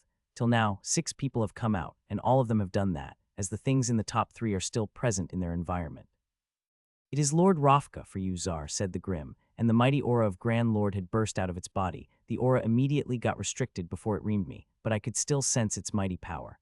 I was quite surprised this bastard reached the class Grand I should not be. It is a member of the Coven and has all the qualifications to reach there, especially in this place. Still, another Grim Grand Lord means even bigger danger. Enjoy while it lasts, I said to it while directly looking into its eyes before walking away. It got quite angry at the supposed disrespect, but this is a safe zone, and I really wish it hadn't been because then I would have been free to kill this bastard. You are right, this essence would really help me a lot, said Sophia as she looked small bottle filled with bright red essence. Do you want some? She asked, to which I shook my head. No, I replied. Though I will not reject it if you offer me some after you finish with it, I said, to which she smiled. What did you get? She asked, to which I showed her the seed. There are better things there than this seed, she said. I know, but this thing is more useful to me, I replied. She opened her mouth to say something when suddenly a look of question appeared on her face as a blue storage box appeared in my hand. Here, take this. There are some things here that will help you in your breakthrough, I said and moved to give it to her, but she did not accept. I can't accept it. You've already done enough for me. And besides, I already have everything I need for my breakthrough, she said, declining. These are no normal resources. They will help you upgrade your elemental core to maximum power, I said, and the hesitancy on her face disappeared. If someone knew her core as intimately as her, then it would be I had helped it create it. Gasp. A gasp rang out of her mouth as she looked inside. As I have said, there are not normal resources, but very precious ones. From Grand Lord grade stainless lotus and metal essence fruit of her element, there are few other resources I have found and tons of precious high grandmaster class resources, which I have harvested from my core. This, she asked in shock.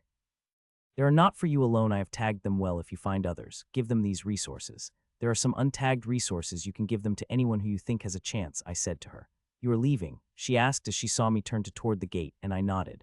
I have been getting a very bad feeling for quite a while, like something very bad is happening, and I have to go out of this thing as soon as possible, or even worse things would happen. But you have not even leveled up, she said. Hearing that, a bright smile appeared on my face.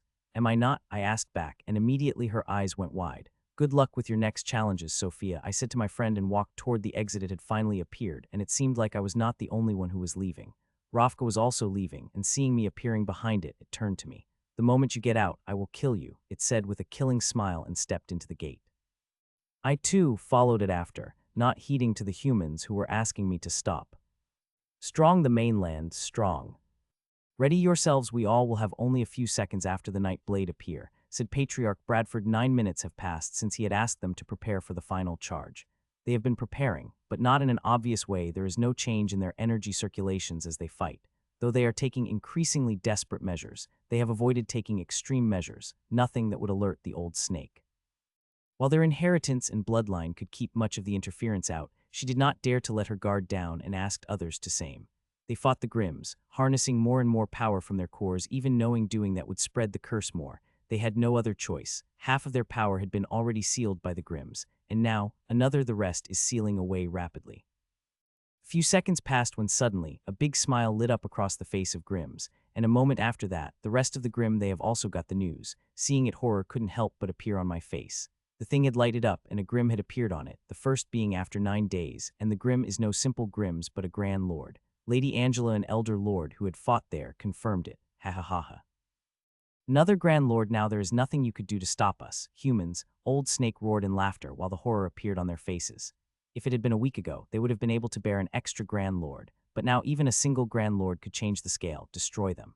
There is no time to waste, Whitmore sent the Night Blade in, said Patriarch Bradford before stopping suddenly as the visual in front of him showed another human appear above that thing, a very familiar human. Michael Czar, said Lord Hearn loudly as he was about to leave for the final attack of humans when he suddenly stopped seeing the human that appeared suddenly. The shock only lasted for a moment, when horror returned again before they saw Rafta, which now became a Grand Lord, attacking the Grandmaster Czar the moment he appeared, without giving him a moment to activate a defensive method, not that it could help him. Only Grand Lord could defend against Grand Lord, especially against such a powerful attack. When a shock appeared on his face and Lord Whitmore's, who was standing beside him, "Die, you bastard," Rafta roared as it attacked me the moment I had appeared. It had not wasted even a fraction of a second the moment I appeared. It attacked me with an attack that even Grand Lords have to take seriously. The bastard did not want to leave any stone upturned, I thought, seeing the attack. While the bastard had been prepared, so my great sword appeared in my hand, and I swung it the moment I did. Eyes of it, and everyone who was watching went wise. Clang! Its saber slowed down before clashing against my sword, creating a huge shockwave that spread long and wide, giving the frogman shock of its life as it shook from head to toe. "You have become a Grand Lord," shouted Rafta in shock. It was not only the frogman who was in shock. A shock could be seen on the faces of 4 Grims above and 2 humans fighting them. "What, do you think only you could?" I mocked without even looking at it, as all my focus was on Elder Lord. "He is not fine, the red bloody marks all over it and the mist that came out of it. Dangerous curse," I thought immediately. I have studied the curses enough to know when I see one, and it looked like it had affected him a lot, by the looks of it, which is quite strange considering the Elder Lord would have dealt with the curse already before it had spread inside so deeply. "What is happening?" I asked, and immediately, a window with Lord Whitmore appeared in front of me.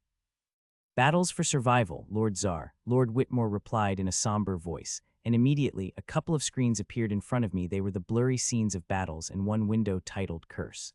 A look of shock couldn't help but appear on my face seeing the battles, especially 2 battles, one that was above me and the one that was led by Patriarch Bradford. That battle is one that shocked me the most. All 5 humans fighting it, including the Patriarch Bradford, got cursed, and it seemed to be stopping them from using all their power. Their state is very bad. Seeing the way they're fighting and the state of the curse, I don't think they are going to last very long. "You bastard, you dare to ignore me," shouted the frogman seeing me absent and attacked, and seeing that, a look of irritation couldn't help but flash in my eyes. Immediately 2 thick vine hands came out of me, with each holding a lance and saber, and moved to attack the frogman. "Handle it," I said to clone when I could have used 2 of my clones to analyze the data while I fought, but I don't think I will be able to fight well without knowing what is happening, and besides, my clone is more than capable of fighting against the Grim for a while. It had kept me alive when I was fighting each, and that were very straining circumstances. The lance clashed against the black saber of the frogman. Before the spear attacked, the vines are special, they could stretch themselves for quite a long, so I did not have to move away from my spot. Clang, clang, clang. The frogman defended, but as it did, another attack came at it, and another. The frogman was seething with fury, especially seeing me standing monotonously, without moving from my spot, but it could not do anything, as it needed to respond to the coming attacks from my spear and lance. "Fuck." I shouted loudly as I read the file about the curse. It did not take me long to read the simple explanation, and it horrified me, especially when I read how much the curse affected all 6 of our grandmasters. The growth of the curse was updated just a few seconds ago.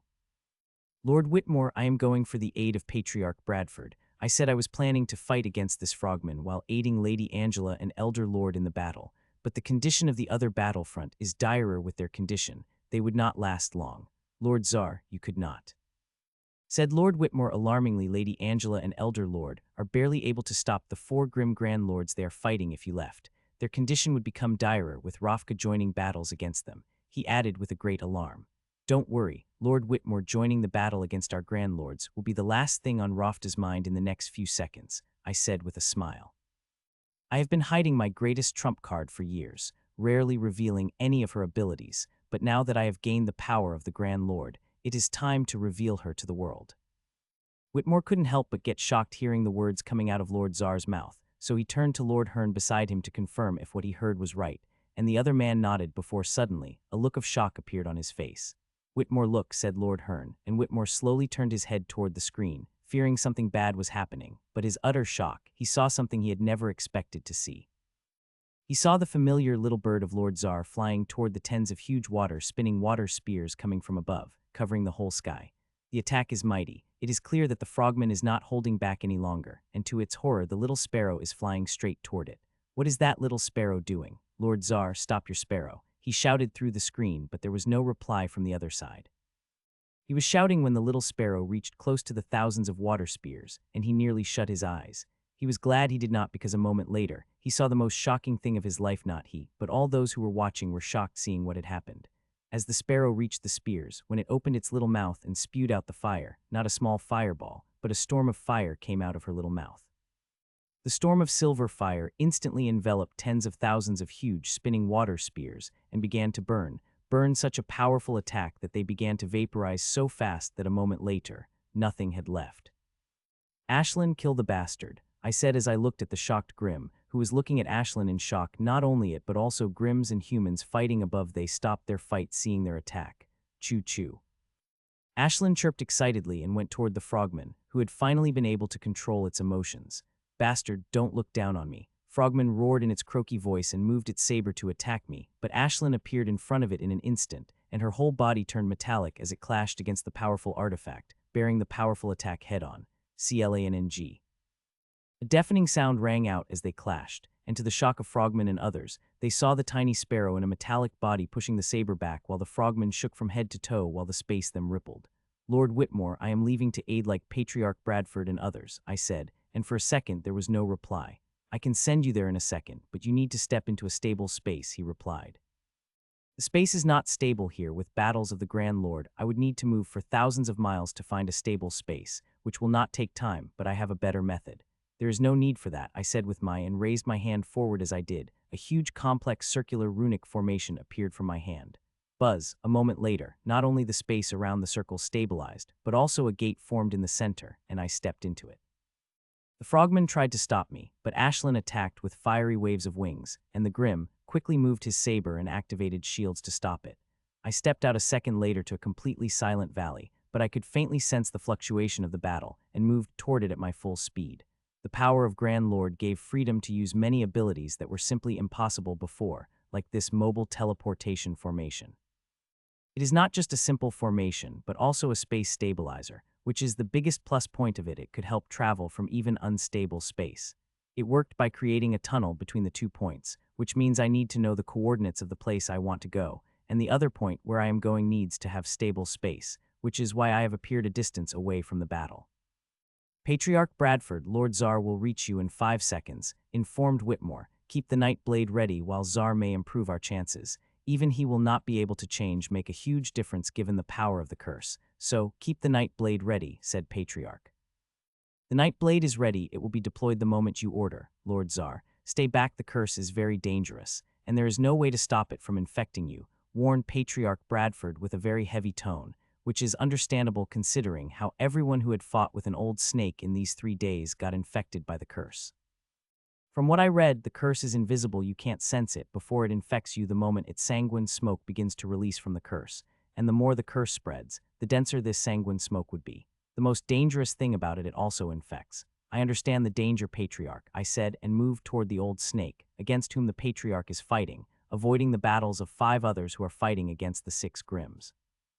The Grimms did not stop me. Some even gave me a wide way toward the old snake with a smile on their faces, while humans called to stop me. As I passed them, I sent my seeds inside them. These were no normal seeds, but the first 12 seeds I had created.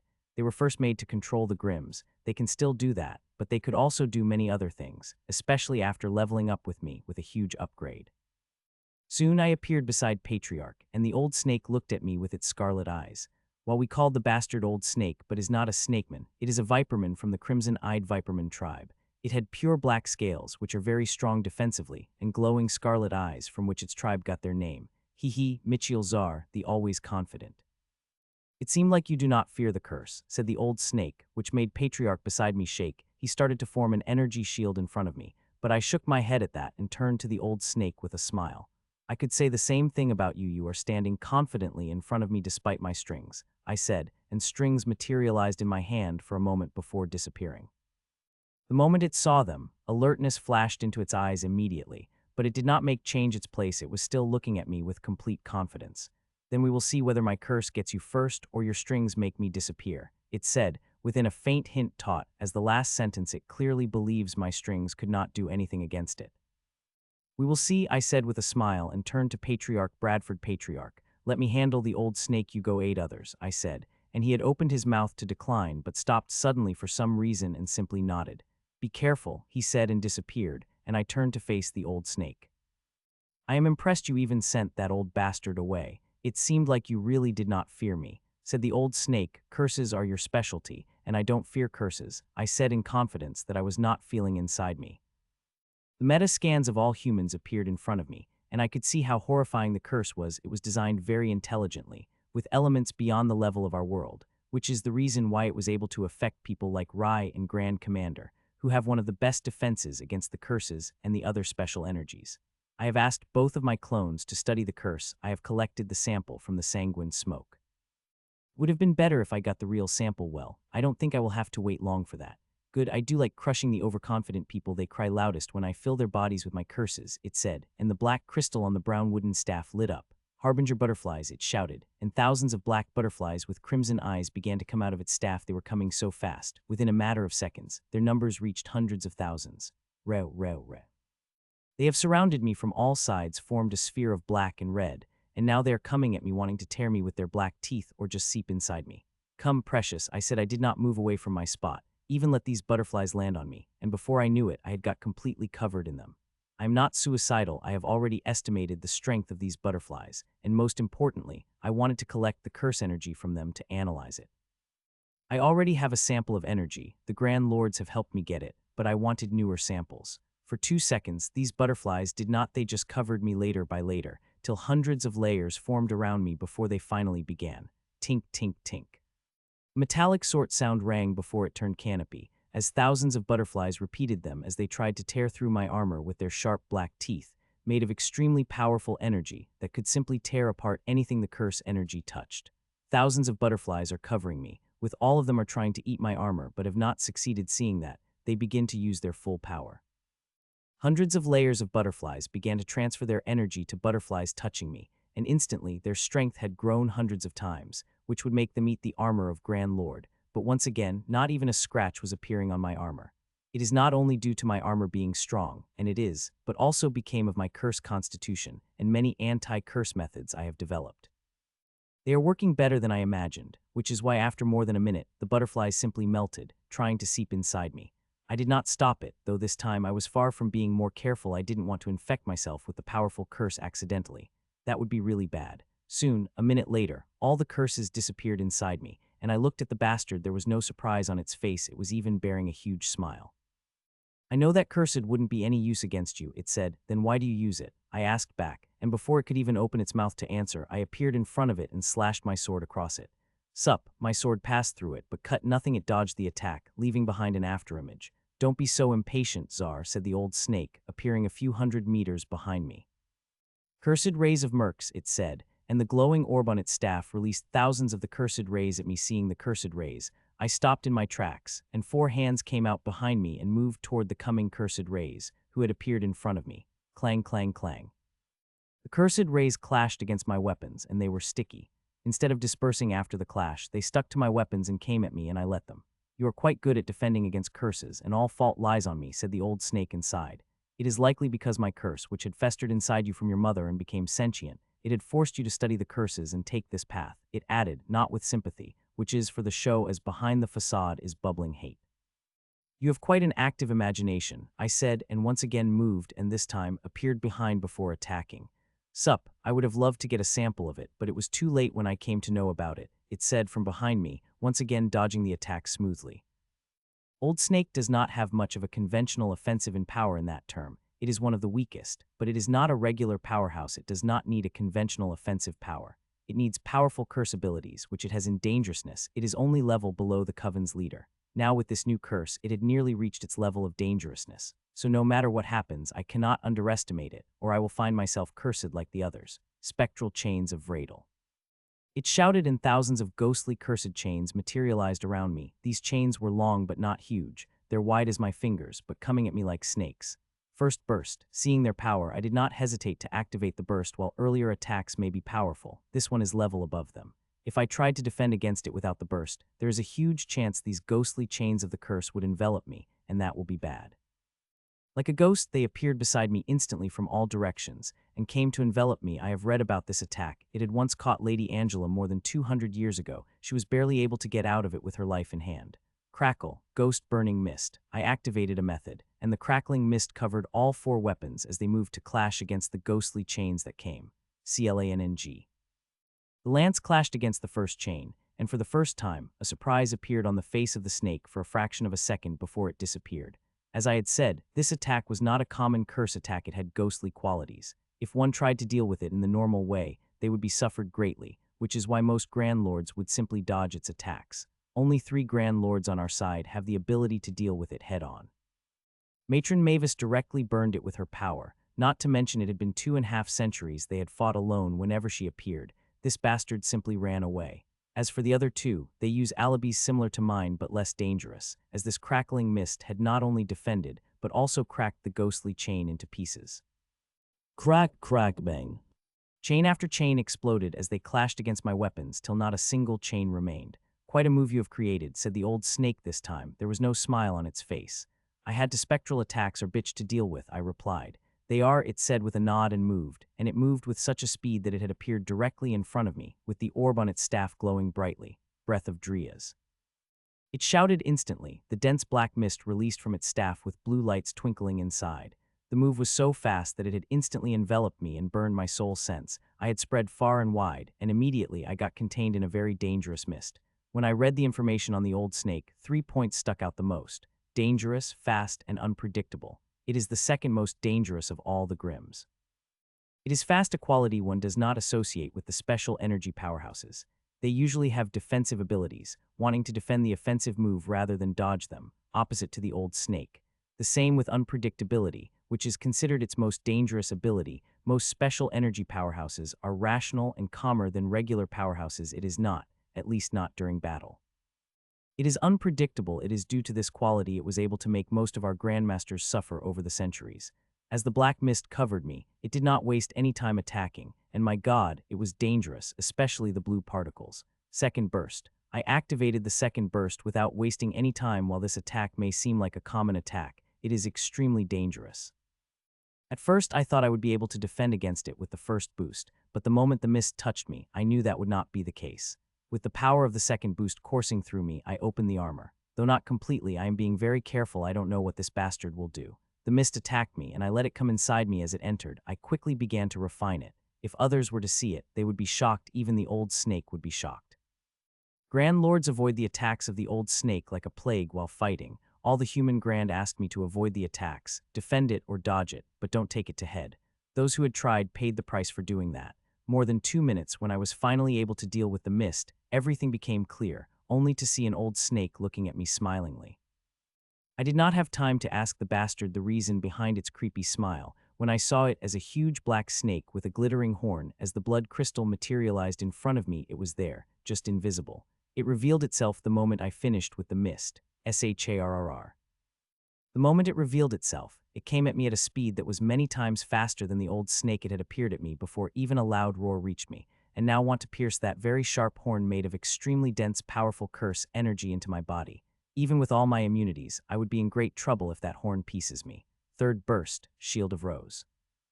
I activated the third boost, as it is not an attack that could be defended against with the second boost, and even summoned a silvery shield with a beautiful design of a rose on it, a moment before it came strike me. CLANNG. The giant snake slowed inches away from my shield, but was still able to clash with the force that made my eyes go wide and sent me back like a rocket, with blood leaking from my mouth and ears. It had sent a powerful wave of concentrated curse energy, which if entered inside me would shrivel my body like a spoiled potato, but dealing with curses was never a problem to me. It is physical momentum that gets me. Bastard. I cursed it inside me. I had thought the attack would be powerful, but not this powerful. It is more powerful than any attack of the Rafter in our battle. It had made me summon even a single shield, but the attack of this bastard threw me back like a broken kite. Finally, I could stop myself after more than 10 miles more, and I would have entered the fight between Grand Commander and Rai against 3 Grims. One could not underestimate this bastard. It is not like Rafter the Frogman, who only had barely a few days of experience of being Grand Lord. This bastard had been a Grand Lord for over a century. It had moves to deal with every type of attack if it had not. Seeing the trouble it made, Matron Mavis would burn this bastard alive a long time ago. CLANNNG. I did even get a chance to wipe the blood away before the snake came at me. It roared and clashed against my shield again with even greater momentum. This time I was better prepared. I had made the changes in my shield and armor, and now it was not even able to throw me back, even a quarter of the speed than before, which surprised Bearman, that it was not able to control its emotions for a second. CLANNNG, CLANNG, CLANNG. I stopped at a little over a mile, but like before, just as I stopped, the snake came at me with even greater momentum, but it was not able to send me back long. It seemed to get the opposite effect till I stopped flying out and started taking the steps back. CLANNNG. The snake came bearing one of its most powerful attacks yet, and it clashed against my shield, and for the first time, even it was not able to make me take. I shook from head to toe and even vomited blood, but I did not take a step back, and that couldn't help but make me smile through the bloody teeth while the old snake looked shocked. Nice attack, but it is my turn now, I said bloodily, and next few seconds my strings were revealed, covering the snake from every angle. The snake struggled hard seeing it bound, but all it was able to do is twitch. I looked at the old snake, hoping to see shock or even horror, but I saw a smile, a big bright smile. "You're so predictable, Czar," it said with a laugh before familiar cruelty flashed into its eye. "Burn those strings," said the old snake, and the moment it did, the whole snake turned into cursed flames. The flames were so strong they made my eyes go wide. Fucking snake was hiding its real power, I thought, seeing the power of the cursed flames. They stuck to my strings like tar, trying to burn them, and for a while my strings were even able to resist before the change began to appear. At first, the strings began to blacken up, but after more than 2 minutes of struggling, they began to burn and turn to ashes. I had to cut a connection to them to stop the fire from coming at me. "Your little strings may be powerful before, but in Grand Lord class, they are nothing. Every grim fighting here possesses the power to destroy your little strings," mocked the old snake. "It is not the only move I have," I said with a hint of defensiveness. "Yes, but it was the strongest move you had, didn't you?" it asked me with a smile. "No, I had many other moves which are much stronger than the strings." I rejected it with a much clear note of defensiveness in my voice, which had lit the smile on the old snake's face even more brightly. "I will not lower myself to argue with you further with your strongest move down. You are already a dead man," it said with eyes burning up with confidence. "You are acting as if you have already won," I mocked, but instead of getting angry, it laughed loudly. "But I have cursed you in my first attack. I was just playing around to see the power of your strings, but those two burned to ashes by my curse, and soon you shall too," it declared. "That's impossible. I have defended against each of your curse attacks perfectly," I said, but one could sense a faint hesitation in my voice as I scanned inside and outside my body. Others heard the conversation and tried to move toward me to rescue me, but they were immediately stopped by the grims they were fighting. "It is the truth. My sanguine devil curse had affected you. I could sense it in your body," said the old snake laughingly. "Stop joking, old snake. I have designed my defenses in a way that no curse of this world could affect me," I declared, gaining some of the confidence back as I said it. "Well, it will make things easier to explain then," said the old snake, trying to control the smile on its but failing to do it. "It is a curse that is out of this world. It is the curse that is beyond the level of Grand Lord," the old snake declared mightily, like a maestro end of a concert. "No," I shouted out loud in horror. "Ha ha ha ha. Czar, you will now see the power of the mighty sanguine devil that no human could survive," it said loudly as I watched in horror. A second passed and a faint frown appeared on its face before it eased up, but a couple of seconds later, it appeared again. This time, the old snake gritted its teeth and closed its eyes as if to concentrate. "Are you looking for this old bastard?" I said with a voice full of mirth, completely opposite from the one a few seconds ago. The old snake's red flew open and immediately focused on the tiny transparent sphere that looked like it made of glass, and inside it was thousands of sandy sanguine granules. Seeing it, its eyes grew wide as saucers.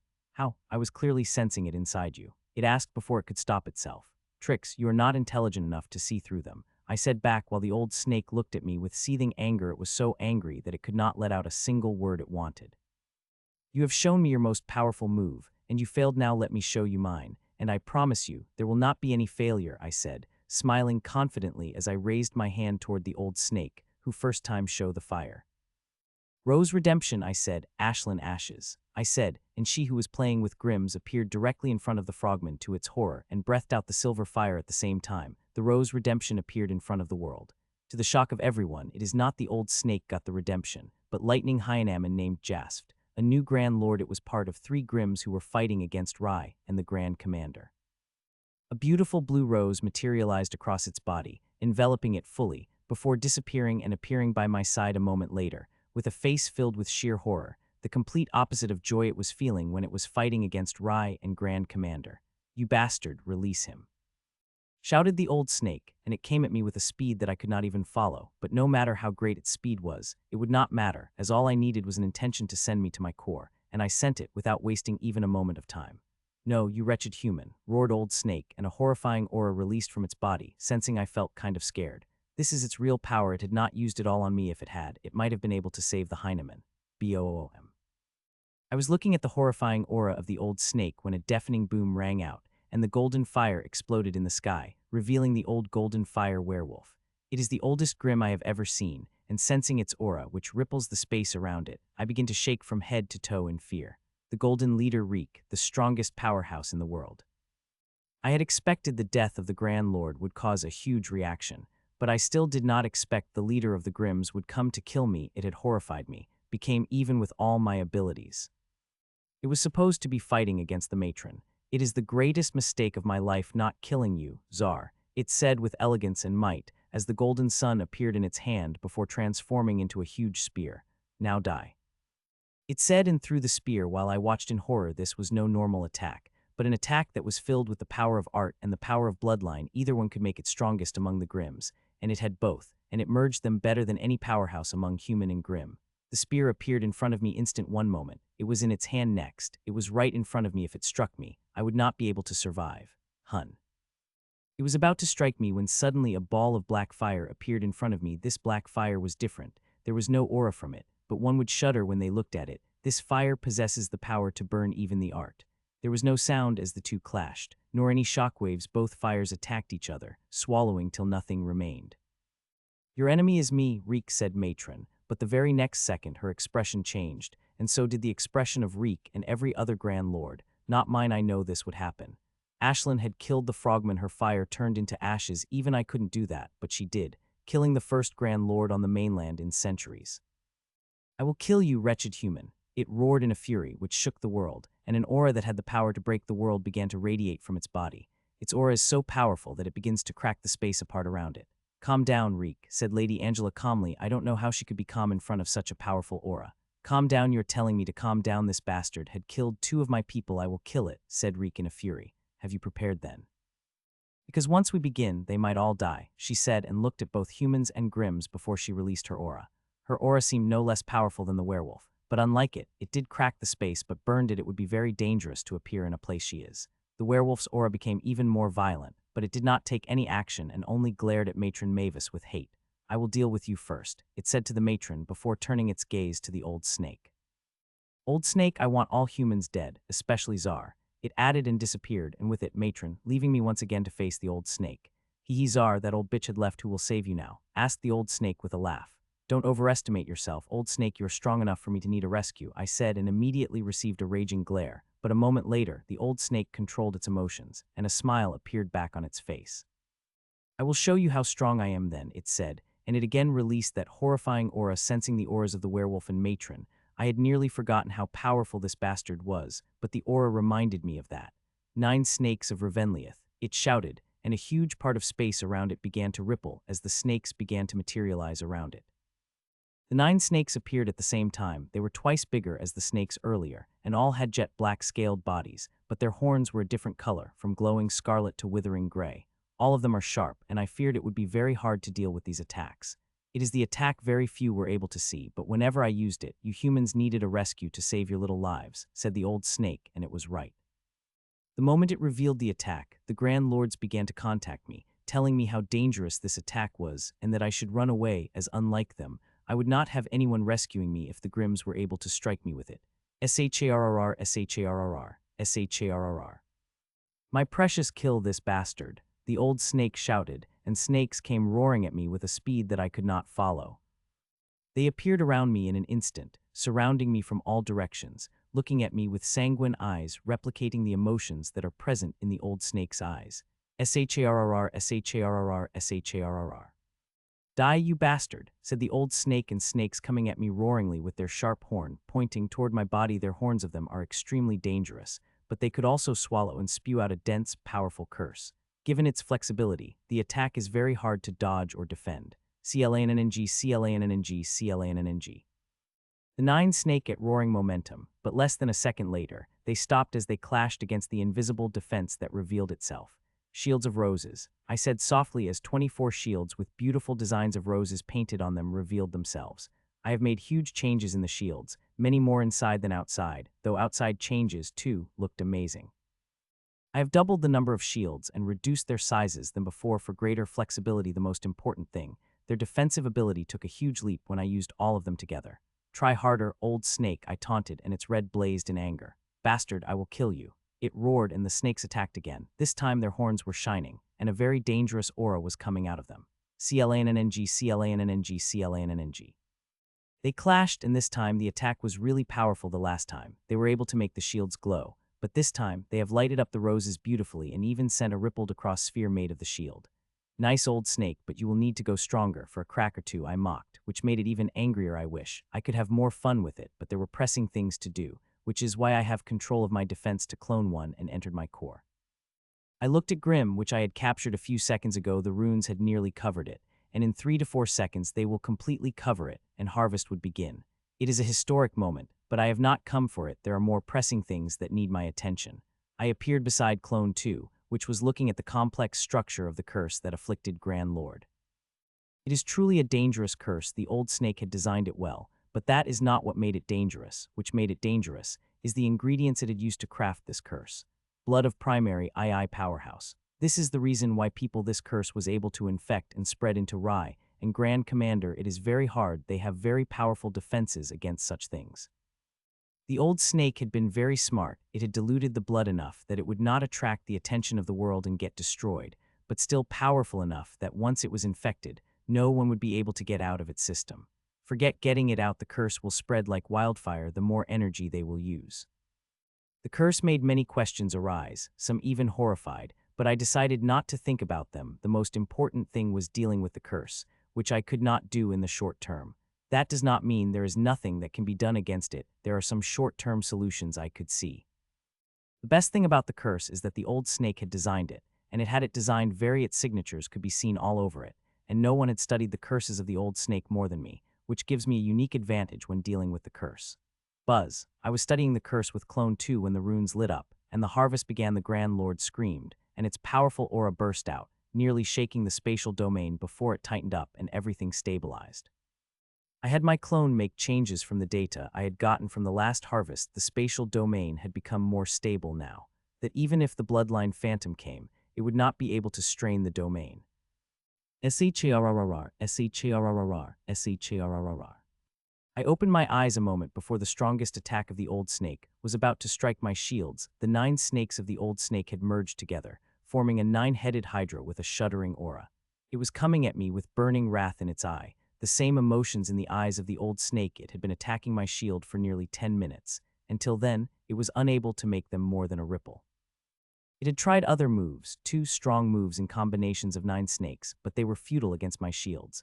Burn it to ashes, my hydra, shouted the old snake in fury as the hydra reached me. The hydra, as if listening to its command, opened all 9 of its mouths simultaneously, and 9 types of dangerous, colorful cursed gathered in its before they shot toward me, combining into a pure white curse, which felt far more dangerous than any of 9 curses. BOOM. A loud boom rang out as the pure wild curse clashed against my shields, covering it whole in a second as I tried to wither the shields made of strings. If it had been defenses of any other Grand Lord, they would have begun withering under this power, but my immunity made it futile before the shields began to absorb this powerful curse, crushing it, processing it, and turning it into pure energy, which in turn helped them defend again more curse and process it fast. It took more than 3 minutes before everything became clear, and I became visible to the old snake and others, and when it did, there was a shock in its eyes. It seemed like you have left me with no choice, said the old snake with a hint of unwillingness, which quickly transformed into a resolve which did not give me a good feeling. Sacrifice, shouted the old snake, and the horns on the 9 snake heads melted before the heads started melting, and soon the whole snake melted and fell on the spear of shields. The moment it did, my eyes went wide in shock, and a smile appeared on the old snake's face as if it had finally caught me. Everything before this attack was acting. It had done that so that I would let my guard down as I became overconfident in my defense. As this attack is easily dodgeable and only works when the enemy stays in the same spot, which is why it has never been used this attack on anyone in centuries, because no one defends against old snake's curses head-on. S-I-Z-Z-Z-L-E, S-I-Z-Z-Z-L-W. So the curse was like steaming hot oil the moment it fell. It had made a sizzling sound as it went to cover me, and soon I was caged in a spear made of the oily hot curse. While it may be hot enough to burn the Grand Lord to ashes, it is a curse that holds the maximum power. It is trying to seep inside through my shield, affecting me. There is one more thing that surprised me. This curse possesses the most similarities with the curse of my mother had been afflicted. It is no coincidence that the bastard had used this attack. This one might be one of the strongest attacks of Old Snake, but it has several of this caliber. It used them, according to people, like any intelligent person would do. I ignored the head and focused on the case. While heat may be dangerous enough to affect the space, it poses no danger to me. It curses that is hidden inside, which is dangerous. If my strength had not been increased by the strengthening energies, my shields would have been under immense strain. There would have been some cracks. That would have been very dangerous for me, given I am dealing with the curse and not any ordinary attack. I looked at the curse and thought for a while before choosing the way to deal with it. A second later, the back of the shields lit up, and small glassy orbs began to form behind them. It was one of the new things I had added to the shield. I had added the same thing in my armor, and it had been very useful earlier. A minute and a half passed, and all the curses disappeared, and with my shields and now, the old snake looking at me with hate, it had never looked at anyone. It was very sneaky, far more than the first attack, that only a single sensory formation was able to catch it among the hundreds present in my shields. I still shuddered, thinking about what would have happened if this curse had entered inside me. Sigh, the old snake sighed after looking at me in silence for nearly a minute before closing its eyes, and sighed when it opened its eyes again. All the hate and fury had vanished from its eyes, and they became tranquil. Seeing that, I became cautious, ready to go all out in an instant. You are truly my nemesis. Even my strongest curse did not seem to affect you, it said slowly, and the next second that tranquil face morphed into incarnation cruelty and fury as it came back with 10 times more force. That involuntary shuddered and nearly a step back in fear. I did not dare to underestimate it. It is an old monster with hundreds of tricks under its sleeve. A moment of carelessness, and I will be done. So what? It shouted and cast its glance toward humans from me. I may not be able to do anything against you, but these humans are all under my fist. I could do whatever I want with them. I wanted to wait till the curse spread into their bodies fully and consumed them, but since you forced me, I will let the curse consume them now, it added, and its eyes glowed. You could not. The curse could not be remotely controlled, I said back with a voice full of confidence. Unlike most of its attacks, which came from its body, the Scarlet Devil curse came from its staff. Even an old snake could not keep this curse inside. It possesses too many dangers. You are right, but also wrong, it said, and blood-red pearl appeared in its hand. I cannot control the curse through my mind, but I could with this. The moment I destroy this pearl, the humans will be consumed by it, while experiencing the greatest pain of their life, it added, and took the pearl in its fist to crush it.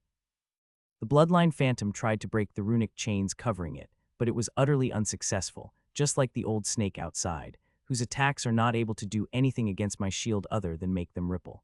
With the soul being one, I know everything that is happening outside. I can always assume control if things become dangerous.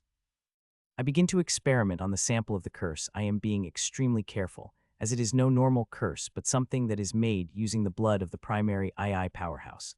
I will love it if I get my hands on even a single drop of blood, or even a diluted sample which isn't mixed with any reagent. It would help me tremendously, not only in solving this curse, but also in predicting the true power of the primary II stage powerhouse, which in turn would benefit me in studying the primary II inheritance. It is very difficult to find anything that will give any hint into the power of the primary II stage, as anything that appears to get destroyed by the world. Which is the reason why the old snake had diluted the blood so much, and even weakened its power, that now, it had barely crossed the boundary of the tyrant stage. It is powerful to affect anything below the tyrant class hard, but not enough to attract the attention of the world. I was doing the experiments when I saw the Eref turning into a husk, as every drop of its essence had been harvested. Buzz. A moment after that, the core buzzed, and the powerful strengthening energies resealed into my runes and spread through my body, rapidly increasing my strength. Eref, like each, was a new Grand Lord. Both of them have about similar power, but still, this power was huge even after experiencing once. I have still got shocked by the speed it is increasing, but I quickly controlled my emotions and focused on the reward I had gotten not long ago. I hope it works, I muttered, seeing the seed rapidly absorbing growth energy, and at the same time, a huge amount of astral energies from the dome surrounding it. I had thought I would be quite a while before I got my hands on another Grimm's, but less than an hour later, I had another Grimm with a bloodline in my core. It is a great opportunity to grow resources, so I would not miss it. Thus, I have buried the seed into core soil which had been mixed with special soil. I had created to plant a few astral plants some time ago and covered it with astral funneling formation, inside which I have added highest quality pure astral stone. If I had time, I would have worked very detailedly on the seed, but I don't know how long it would take for me to capture another Grimm with a bloodline, and I don't want to wait long, considering the use of astral mist sunflower have for me. For 13 seconds, there was no change in the seed. It just kept absorbing the growth energy and massive amount of astral energy that I wanted to restrict it from getting any more of growth energy. Every drop of it is precious, and there are many other resources I need to grow with it. At the 14th second, the change in the seed occurred. It began to germinate. Seeing that, a smile couldn't help but appear on my face, and all the tension on it vanished. For a few moments, I feared the seed might not germinate because other seeds would not even take a second with the level of growth energy, while this one took more than 10 seconds. The blue astral mist came out of the ground, and a few seconds later, its shoot pieces through it was a green plant with silvery astral lines all over it. With it taking growth energy and a huge amount of astral energy, it did not stop as it came out of the soul and kept growing, getting bigger at every second in a matter of few seconds. It had grown over a meter taller and reached the tyrant class, and still growing. I am happy seeing it growing, but my heart is also bleeding. Seeing the amount of growth energy it is taking, it is more than the majority of the plants. It is taking nearly as much energy as those stainless lotuses, which is something considering they are number 2 when it comes to consuming energy, and now, this sunflower has come to challenge the spot. I had thought the huge amount of growth energies provided by harnessing the Grand Lord would be enough for me to provide all the resources I need, but that does not seem to be the case. I need a massive number of resources, and they all need to be in Grand Lord's class. I will need to kill a lot of Grimm's Grand Lords with bloodlines for such a massive amount of growth energy that did not have that many Grand Lords, not to mention I will not be able to kill such a large number. There are other options. Ruins. There are runes where I can find the Grand Lord class resources, but those places are dangerous. Not to mention there are places that provide resources above that of the level of Grand Lord, but not many people have gone there, and for those who have gone there, very few had come to return to tell the tale. Lord Gatlin had gone to one of such runes. Even in the outer stages of that ruin, he got a parasite into him that had nearly killed him.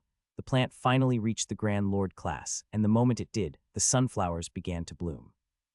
These astral sunflowers are not huge. Each one is half the size of my hand, covered in blue cosmic energy, but I could still see the round of transparent glittering seeds and violet astral petals that surrounded it. There are 9 sunflowers bloomed across the single tree, which are currently enough for my needs, but soon I will need more.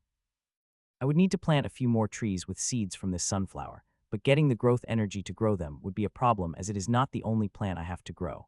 In this round of growth energy, I have taken more than 20 plants above the Grand Lord class, which includes my regulars like Metal Essence Tree and Stainless Lotus. I had to provide them with energy and replenish the resources, as I have given 11 Metal Essence Fruits and 16 Stainless Lotuses. Though the amount of growth energy I have provided the plants was half of the last time, as I have said, I have other resources to grow too. There is still a lot of growth energy remaining, and it is making many plants grow. I controlled the flow and focused back on the curse.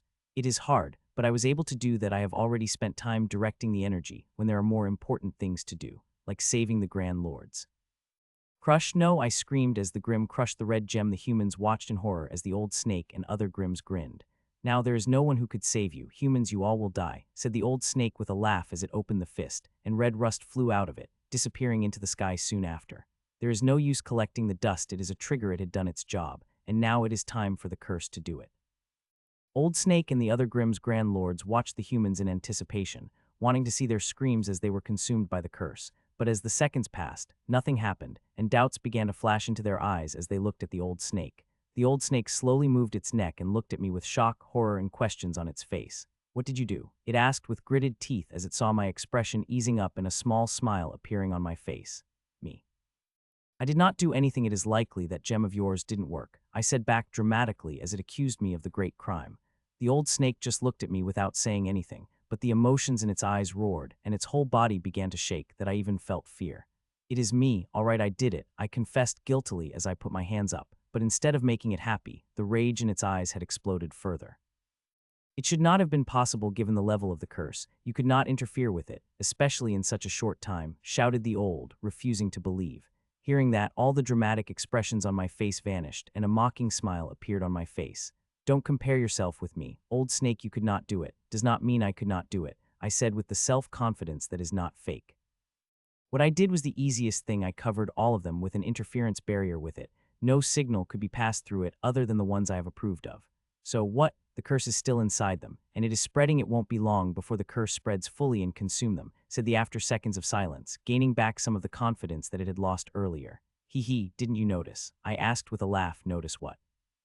It asked back, voice full of doubt as it whipped its head toward the human, and a second later, its expression had changed drastically, as if it had finally noticed the change. How? It was the only thing it could ask. I could tell it wanted to ask more, but it could now let them out. It's a secret, I said with a smile. What I did is quite difficult, and measure that will only last about an hour before I will have to find a way to reinforce that measure or find a completely different way. My clones are working on that. As for how I did it, it is very easy to understand. I fooled the curse, made my seed the hosts fully, and made it spread through the fake pathways, but as I had said, it is only temporary. The curse made by an old snake is dangerous and intelligent in its own way. It won't be fooled forever. Hun. The old snake looked at me for more than a minute before its powerful aura came back in all fury, and I readied my defenses for its attack, but the attack did not come instead. It just kept looking at me without saying anything. Retreat, said the old snake, surprising me and the rest of the humans and the Grims. Before fading away, the Grims looked unwilling, which is understandable as they never had the edge on humans as they are right now, but they have followed the old snake into retreating. Let's leave, I said to the Grand Commander, and others as mobile teleportation formation came out of my hand. It had instantly stabilized the space and opened the gate. It's hard to believe the Grims had left. I thought this would be my last day, said Rai, as he appeared beside me before stepping into the gate smoothly. It was Patriarch Bradford next, before Lord Singh and Grand Commander. The last among them was Seela's bishop, who nodded at me before he stepped inside with everyone left. I also stepped into the gate, and the formation disappeared behind me. The retreat of Grims is only temporary. They will be back soon, very soon, and with more force we will need to be ready to deal with, without curse lagging us behind. Next second I appeared in the pyramid with the rest. It is a medical bay, where everything is prepared, just as I had asked him to. He is also there, along with healers, including Grandmistress Charline. All of them are projection, of course. Even after controlling the curse, it is still quite dangerous. Even if the tiny leakage seeped into them, they would die within a minute. Only Grand Lords or those with that power could defend against mist, and even then they bear the risk. It wouldn't have worked. Patriarch, the old snake, had been very crafty when designing the curse. Those of you with inheritance wouldn't have been able to burn your life essence at all, and those with bloodline wouldn't have been able to harness more than 25 power from it, I informed. Bastard, cursed Rai, before the expressions of everyone became serious as they looked at me. Do you have any way to deal with it? Asked Supreme Commander. They have changed her designation. Not permanent eradication, but I have some ideas about temporary relief, I said with a sigh. That is more than good enough, said Patriarch Bradford with a smile. It is quite a regret that I was not able to find a way to deal with the curse. She signed quickly. Don't worry, we will find it together, I said and turned toward the rest of the healers, but did not find the face I was looking for. Where is teacher? I asked, and immediately a faint change appeared in their expressions, and my eyes sharpened immediately. It made a couple of people shudder visibly. She is safe, said Supreme Commander, as I had just opened her mouth to speak. She said she will meet you after you have done with the Grand Lords, added Grandmistress Charline. A frown appeared on my face, but it eased a second later. I have known Grandmistress Charline known long enough to trust her words. It is without a doubt there is something going on, and I wanted to go to Marina immediately, but I could not. I have to heal the Grand Lords. That is most important, more important than me or Marina, as the fate of the whole race depends on them. I will be making you all unconscious now, I said and activated the formation, and soon the Grand Lords fell into unconsciousness one after another. My seeds did not have the power to forcefully make them unconscious, but it could do it with no resistance. It did not face any resistance, not even from the Seela's bishop. If I had wanted to harm him, I would not have helped him during the breakthrough. Gasp, gasp, gasp. A second after Grand Lord slept, multiple gaps rang out. Even Grandmistress Charline, who is aware of my abilities better than most, couldn't help but become surprised when I pulled out a detailed structure of the curse. Though unlike most, she did not gasp in shock. This is the most comprehensive curse structure I have seen. Even our best artifact could not produce such clarity, said Grandmaster Yodel. What do you think, Grandmistress? I asked. The curse is complex. That bastard old snake spent quite a time designing it, she said, through energy so everybody could hear. The projections could do that. It already took a year to design the cure, or even more. This is not a thing that could be designed in a month or two. The linking of hexacontahedrons, whose each side possessing a different type of curse vector, created a very strong structure. The bastard had used the blood of primary II as a shell of hexacontahedron before adding different curse vectors. It is extremely strong that it cannot be destroyed or even be extracted. she said and turned to me from the projection of curse. I don't know how you are able to stop the curse, but given its power, the measure should be temporary, she added, and I nodded. As I said, she is very intelligent. We have about an hour before the curse begins to spread again, so tell me if you have any answers or suggestions, I said to them. My clones are working on a different method, but it is not the best. I hope they can give me the answers or at least something that will give me an idea. The best way to deal with the curse would be breaking its structure and making it collapse on its own, but we are far away from doing that. What we need to do is find a containment method that will let Grand Lords use all their power, said Grandmistress Charline, to which I nodded again. We begin to work, and the healers begin to provide their suggestions, but each one is shot down by me with the answers on how it will not work. I have already thought of them, and with the calculations my clone had performed, they were not feasible, but still, I did not lose hope. Hun. Suddenly I looked up and turned toward the projection of Lord Whitmore, and who had just opened his mouth to curse. Don't worry, Ashlyn will handle it, I said to him, which again surprised him, but he nodded gratefully.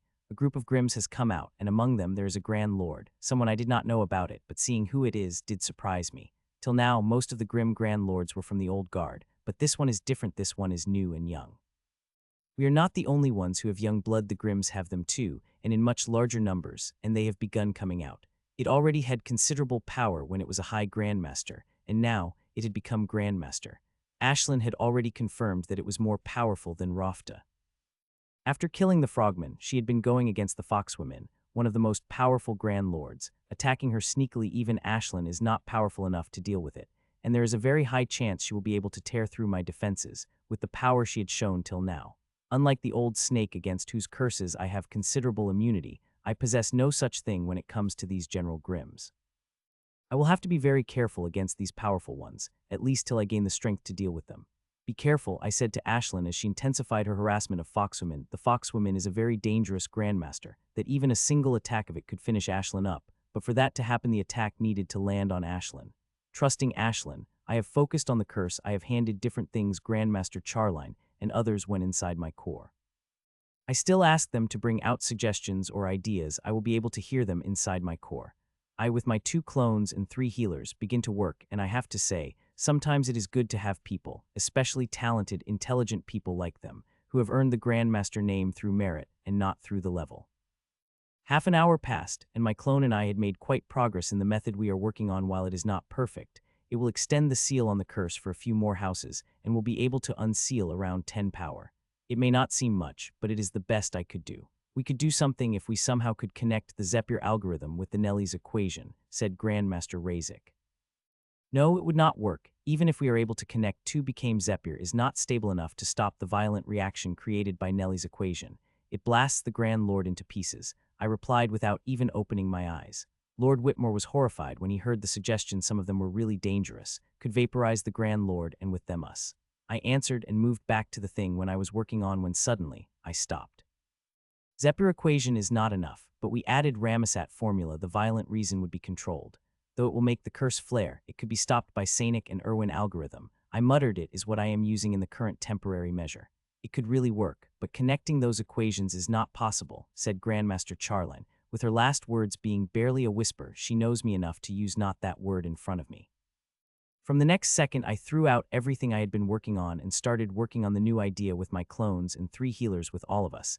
I began to make steady progress. In more than an hour later, I had a solution ready. It took me a while to convert into the formation, but with the help of my 2 clones, I was able to do it in a time that shocked all 3 healers. It is still quite dangerous. Who do you want to try first? Asked Grandmistress Charline. As she had said, the method we have devised is dangerous. The first bear needed to be strong. Solace, I said as I appeared beside Rai. As I did, I lifted him up before waving my hand. A formation came out of me, surrounding him in a perfect cube-size formation. It is just an outer formation. I have controlled my seed inside him to form the inner formation, which it did in less than a second. The formation outside formed a perfect white cube, in the center of which is the unconscious body of Rai.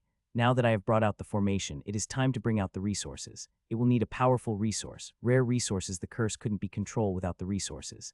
Gasp, I waved my hand, and the resources flew out, and immediately, a loud gasp rang out of Grandmaster Yodel's mouth. I have only brought out the 7 resources. All of them are Grand Lord class. He is not shocked by their level. He is a Grandmaster of healing, and comes across and handles Grandmaster class resources. The thing that shocked him is the rare these resources are.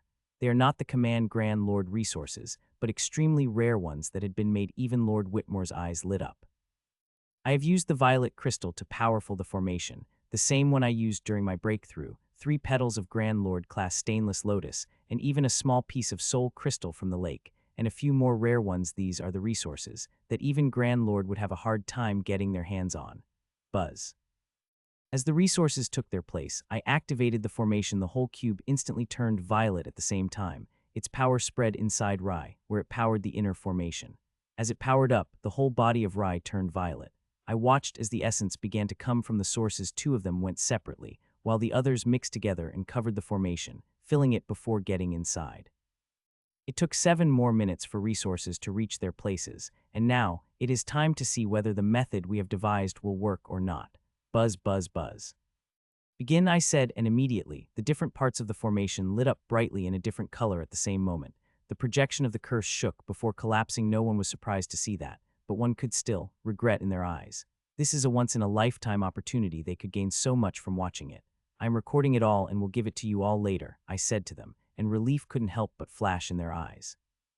The projection had not collapsed due to the start of the method, but because of my interference. As the method we have devised is incomplete, only Grandmistress realizes it, but she had learned long ago not to ask questions when seeing such things. I had done that many times when we were healing the grandmasters from the Hall of Sleep. The method we have devised is incomplete, but my seed inside him will complete it. If it works as expected, I will be able to silence the curse for a few days, which would be a great help to me in finding a method to extend it further, or better, a way to exterminate the curse altogether. The formation begins to work together with the seed in just a few seconds. The changes begin to occur. At first, the body of rain, which is violet in color, begins to turn blackish before stopping midway, the blackishness receding, but just about to recede fully, it begins to spread again with red smoke coming out of his body. Within seconds, the blackishness had covered over 80 of the body before stopping there and again beginning to recede. Even if he is a Grand Lord, his skin should have torn apart, and he should be having a seizure, but he is just lying there motionless without a single scratch on him, said Grandmaster Yodel in shock. Grandmistress Charline and I looked at each other. We were one of few people who knew about the real condition of Rai. No one knew it better than us. He is peculiar, with a very tensile body and soul. Not many things could damage it, which is why he is suffering the lowest damage among all, 0.7 lower than Grand Commander herself, who had her own unique advantages. Both of their damage is about the same, with less than a point difference, but Rai is a better subject, given his immense physical characteristics provided by the mutations, which is still generating, even under pressure from the curse, but getting safely absorbed into mechanisms of seals. Time passed, and for more than half an hour I could not tell before finally a smile appeared on my face. By that time, the real damage had finally begun to show. His skin had split up, and bones were broken with him vomiting the blood unconsciously. It is the same with his soul. It is not huge damage, especially not to him with his abilities. It won't be able to take him long to recover from them. I watched the method working with the baited spreading cover, covering the curse with a thin layer without alerting it. It is a very delicate task that my clones and I are doing in tandem. It requires a big focus. The slightest mistake in curse will destroy everything, including Rai. Earlier, a slight power of it had slipped out, and it had injured Rai to such a degree, and it was not even 5 of it. The 50 of it would wipe Rai from the face of the earth. 17 minutes passed when finally, the layer had covered the whole curse, with my seed forming a second later above it. Just as it happened, a huge change began to happen to Rai. ROOR.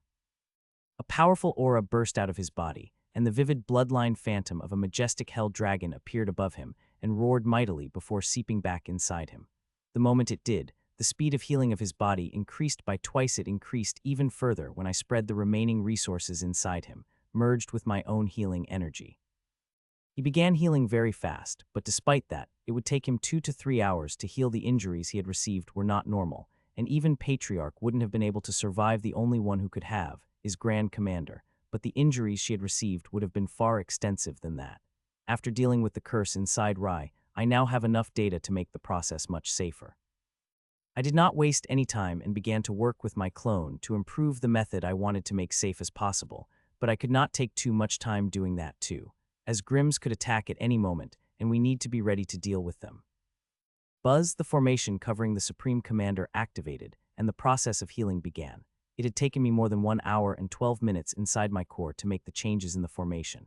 If I had time, I could have been able to make it even safer and more efficient, but I did not even that hour and 20 minutes had been more than I would like. I have not only made the changes to the formation, but also changed some of the resources I am using. I did not change the core ingredients, like violet crystal and petals of a stainless rose, but changed some supplementary resources. It was not only to increase the safety and efficiency of the formation, but also became the Grand Commander. I could not use the same formation and ingredient for each person. What I am doing is very complex, and will have to make the changes according to each person, which will not take much time as long as the process is safe. Few minutes passed when the black spots began to appear. They were much less than when they had appeared on Rai, but the damage they had behind was greater than what they had Rai. Still, her elemental body had saved her most gruesome damage. Choo-choo, a few minutes passed when Ashlyn informed me of something which changed my expression drastically. A group of 3 Grims appeared, again bringing Grand Lord with them. It was Old Guard, but they will not handle it. Lady Angela, Elder Lord, and Ashlyn are swamped with handling the 5 Grims. They cannot handle another one, and if we do not send someone to handle it soon, the Grims that had retreated earlier will attack without wasting a second, so we really need to do something right now, in a few seconds. Lord Czar, my apologies, but I have to ask you to join the battle, said Lord Whitmore. If a novice can understand things, then a seasoned person like Lord Whitmore could understand even better, which is why he did not hesitate to order me to battle, despite knowing how important are the things I am doing. I am busy, I replied, and Lord Whitmore opened his mouth but closed it, seeing a smile on my face. But Rai had recovered enough to join the battle, I said, and turned to Rai, who was unconscious till a second ago. Are you ready for battle, Rai? I asked. More than ready, he replied with a grin as he gently got up. Lord Whitmore looked at me in question. He is ready, the curse is under control, and with his injuries mostly healed, he will be able to use around 90 of the power in the battle without any fear, I replied, and that brought a smile to his face, and a moment later, a teleportation formation appeared behind the Rai's feet, and he disappeared. Few seconds later, he appeared on the battlefield, immediately reducing the strain on 3, which had reached the breaking point. As I had said, he had nearly recovered. If he had rested for another hour, he would have recovered from all his injuries and been able to project around 93 of the power, which is more than enough to deal against the new grandmaster that had come. I only looked at the battle for a few seconds, and seeing everything under control, I focused back on healing. Now seeing the Grand Lord appearing, I became even more determined to heal them as soon as possible, because if the Grims who had retreated joined the battle, then we would have to meet them in the battle. It would not matter whether the curse inside us is silenced or not. So before that happens, I need to silence the curse of everyone, so they are ready to face the Grims when the time comes. Soon, half an hour passed, and I had finished healing the Supreme Commander. The curse inside had been silenced. She had suffered injuries that would take her more than an hour to heal from. This time, I have used more resources for healing. They are precious, but their value is nothing in front of our survival. I did not immediately begin healing the next patient, no. I closed my eyes again and began to perfect the formation. I have got data from the Supreme Commander and have especially investigated the faults, which I do not understand when I read the data from Rai. It took me 1 hour and 20 minutes to fix the flaw further before I released it, and to the surprise of those watching, this time, not a single formation came out of my hands, but 3, each one going at the Patriarch Bradford, Lord Singh, and Seela's Bishop. It is a huge risk I am taking when I was healing Rai. I had to focus on 2 of my clones to handle the formation, and I am dealing with it alone while my clone handles their own patient. I have no other choice. I need them ready as soon as possible, and for it I am willing to take the risk. Nobody questioned my decision, not even Grandmistress Charline, who usually stops me when I take too big of risks, but this time she did not. She also understands the need for me taking a risk. It is the only way. I am not only healing because I need them ready, but also because I need them to relieve Elder Lord, who is in a very dangerous state. The curse inside him spreads a lot, and I need him out of the battlefield as soon as possible. I could send the Supreme Commander right now. She had healed enough to join the battle, but it came with a huge risk. The Grims will likely understand what I am doing and will send all their people, and that would be bad. It is a thing that shouldn't happen. So I need these people to be healed, so even if the Grims sent all their forces, we would be able to deal with them when rescuing the Elder Lord. With the data I have gotten here, I have been constantly making changes to the seed inside him, which has slowed down the progress of the curse. If it not for that, the curse would have covered over 90 of him, and he would have been in no condition to fight. As I had said, he was still in a precarious condition, and it was getting worse in minutes. He needed rescue as soon as possible. My clone and I focus on healing, but within minutes the pressure has become so hard for me that I begin to feel a blinding headache, and I wish that I could just stop, but I continue, as stopping is not an option. Is there something I could do, Grandmaster? Grandmistress Charline asked, sensing my condition. To that I shook my head and continued. I wish she could help me, but she could not. It is something that only I could do it. 20 minutes passed, and I was more than halfway done with healing Patriarch when suddenly, a vision appeared from Ashlyn. The thing glowed again. It does it when people are about to come, and I desperately began to hope that it was not another Grand Lord, as that would make things very dangerous for us. As I feared, a Grand Lord appeared, and it was not a Grimm's Grand Lord, but a human one. In fact, it was Lady Atkins, but despite that, there was no smile on my face. Instead, it was a worry that increased. It would have been better if she had waited for an hour or two, I thought, and I am not the only one who is thinking that Lord Whitmore is also thinking the same, though he is also kind of relieved seeing another Grand Lord appearing on our side. I only glanced at my vision for a fraction of a second before focusing on the healing while the pressure had lessened. There was still so much for me to do, especially now, where things could change very fast. I needed to heal these 3 Grand Lords as soon as possible. I resumed healing while Lady Atkins joined the battle. She did not even get a moment of rest before doing that, and seeing how she had leaped into the battle moment she had arrived, it seemed like she had been expecting that. 10 more minutes passed, and now I became even closer to healing them in a matter of few minutes. I will be finished with them. I just hope things go smoothly as they have till now. The battle near the thing surprised me. Nothing surprising had happened, and that was what surprised me. I thought the Grimms would send at least 1 Grand Lord there to deal with the Lady Atkins, to maintain their edge, but they did not, which is good because it gave the Elder Lord some rest that he desperately needed. Still, I would like to get him out of the battle as soon as possible, before his condition became worse that even I could heal him.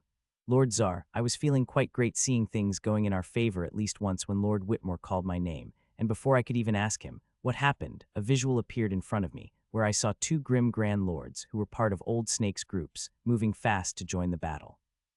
They are not joining the battle above the thing, but a battle against Lady Vivian, who is fighting alone against the 2 Grimms. She had been fighting against them for more than 10 hours without any conclusion. They are testing. I thought they have sent these 2 to test the waters. If we did not send someone, they would not only kill Lady Vivian with those numbers, but will also come at us with their full force. We are not ready for that yet, though we will answer to this aggression. Supreme Commander, I am afraid you will have to join the battle, I said to her as I woke her up from her unconscious. I am ready, this is all she said, and the next moment teleportation appeared behind her feet, and she disappeared while I focused even harder on healing. The Grimms have begun testing, and they might come at full strength if they see the gap. Even if they don't see it, they will come, but it might take some time, at least a few hours, which would be more than enough for me. Once I healed them, I would see if that snake bastard dared to curse any of our powerhouses. A few seconds later, the 2 sisters teamed up and began to fight against the 4 Grimm Grand Lords. It is quite surprising that neither Supreme Commander nor her sister Lady Hera are the Grand Lords, but they are fighting against 4 of them. It is quite a challenge. 9 minutes after Supreme Commander left, Clone 2 was able to silence the curse inside Sela's bishop, which immediately freed up Clone 2, which immediately began to work with me to heal Patriarch Bradford. It took 3.5 minutes more before finally, I could silence the curse inside Patriarch, and immediately focused on Lord Singh with a clone. Some things inside Lord Singh have silenced the curse a little difficult that all 3 of us needed to work for another 8 minutes to do that. Just as I finished, I began healing. This time, I did not hesitate to spend any resources. I used every resource I had without holding anything back, and poured my healing energy inside them to heal their injuries as soon as possible. Unlike Rai and Supreme Commander, I want to heal them fully with that. They will be able to release 90-95 of their power and would be able to fight for days without worrying about the curse. The curse has been silenced, not eradicated. They will have freedom for a week to 10 days before they need to worry about the curse. Till then, I will be able to find something concrete. I have that much confidence in my abilities. Lord Whitmore, Elder Lord's condition is getting worse. I need him here. The sooner, the better, I said as I turned to Lord Whitmore as I finished with healing. He did not seem surprised and instead turned toward 3 Grand Lords. Are then ready for the battle? He asked, that I nodded as I woke them up. Patriarch, you will aid the Supreme Commander and Lord of Glass, while Lord Singh and Lord Bishop, you will join the battle above the thing. Your priority will be sending Elder Lord back for treatment, he said as they opened their eyes. 3 of them said nothing other than nodding, and the next second the teleportation formation covered them, and they disappeared while I slumped back into the chair tiredly and closed my eyes. Healing Grand Lord is not easy, especially when they are afflicted with such a dangerous curse. I am tired, but I am still looking at all the battles while my clone works. I could have gone, but both Lord Whitmore and I think it wouldn't be a wise choice. I would only fight against the old snake, as only I could deal with its curse. So my clones would be working on the mechanism that defends our powerhouses from this dangerous curse of the old snake. Creating something like that won't be a problem. It is quite easy. For others, it is quite hard to defend against the curse, and I would not even try it as it is above me. The only thing I would do is that make my seed absorb the curse from the moment it entered the body, not giving it even a single chance to spread. And from what I have studied, it is clear that the curse only became dangerous when it begins to spread. The moment our 3 grand lords entered the battles, the Grimms replied immediately, sending out 6 of them, all except for the old snake. I am waiting for that bastard. It is powerful, but I have learned much while fighting it. Not only I have got the experience of fighting the most powerful curse master of the Worth, but I have also got samples of many of its curses. I plan to create their antidotes, so no curse of it would be able to harm anyone. Thud, Elder Lord fell onto the ground as he appeared, not even having the energy to stand on his 2 feet. He was only able to fight till now through sheer will.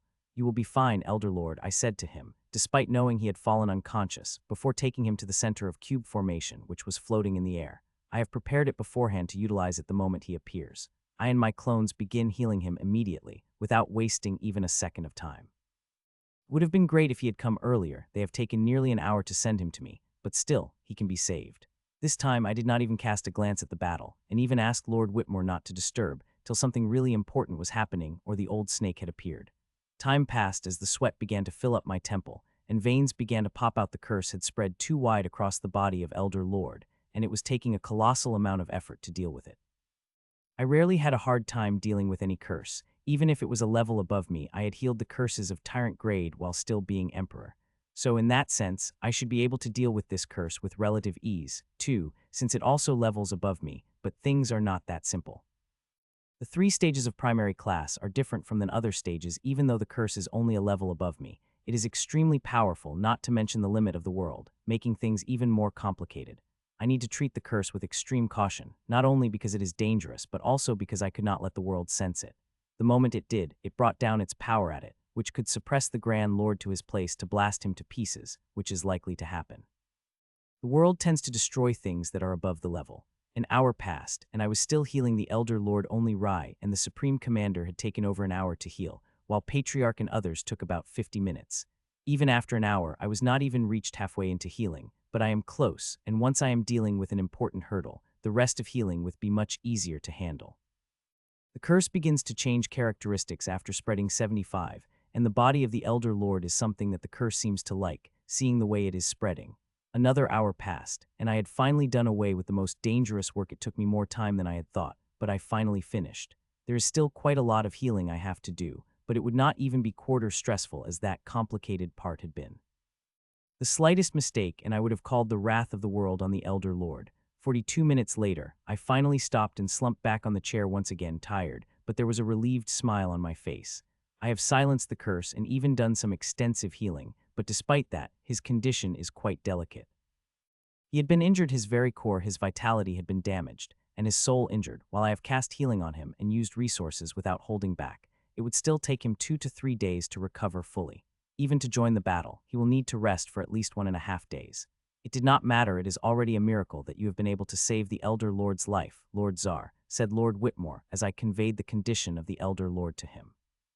I nodded and closed my eyes soon. I was in my core, watching the battles with my badge's connections to the pyramid while my clones worked. I had thought the 2 clones would be enough for me for things I will require at this level. I had planned to keep one always on the inheritance while the other for the stuff that came in, but after I walked out of the thing, my clones have immediately got busy into a curse. I want to finish this curse business as soon as possible and start work on my inheritance, which I felt imperative after what I have experienced since I came out. Especially the curse, which had scared the hell out of me. I need to be at Grand Lord's class as soon as possible, as an even bigger danger exists. We are not seeing it, but it has made its presence abundantly clear. For something of that power, wiping any resistance from us is easy as breathing. The only reason we are safe is due to the limit. But one thing I have learned through my experiences is that there are ways into anything, and the books have already told me, with enough preparations and desperation, one could pass the limit too. I shook my head of the thoughts. We need to think about the current dangers before thinking about that. I looked at the battles, and there was no change. No new Grand Lord had popped out of the thing, and the old snake still hadn't shown itself despite every Grand Lord fighting. I have no doubt that it will, and this time it will be better prepared to deal with me, so I also need to be better prepared to deal with it. I shouldn't be overconfident. The old bastard like it has hundreds of its arsenal, and who knows, one of them may be the bane me of mine. The moment the bastard thinks it found that it will make itself appear. Seconds passed and turned into minutes, and soon an hour passed. Things remained unchanged. The only thing that changed was the battles, which became even more intense.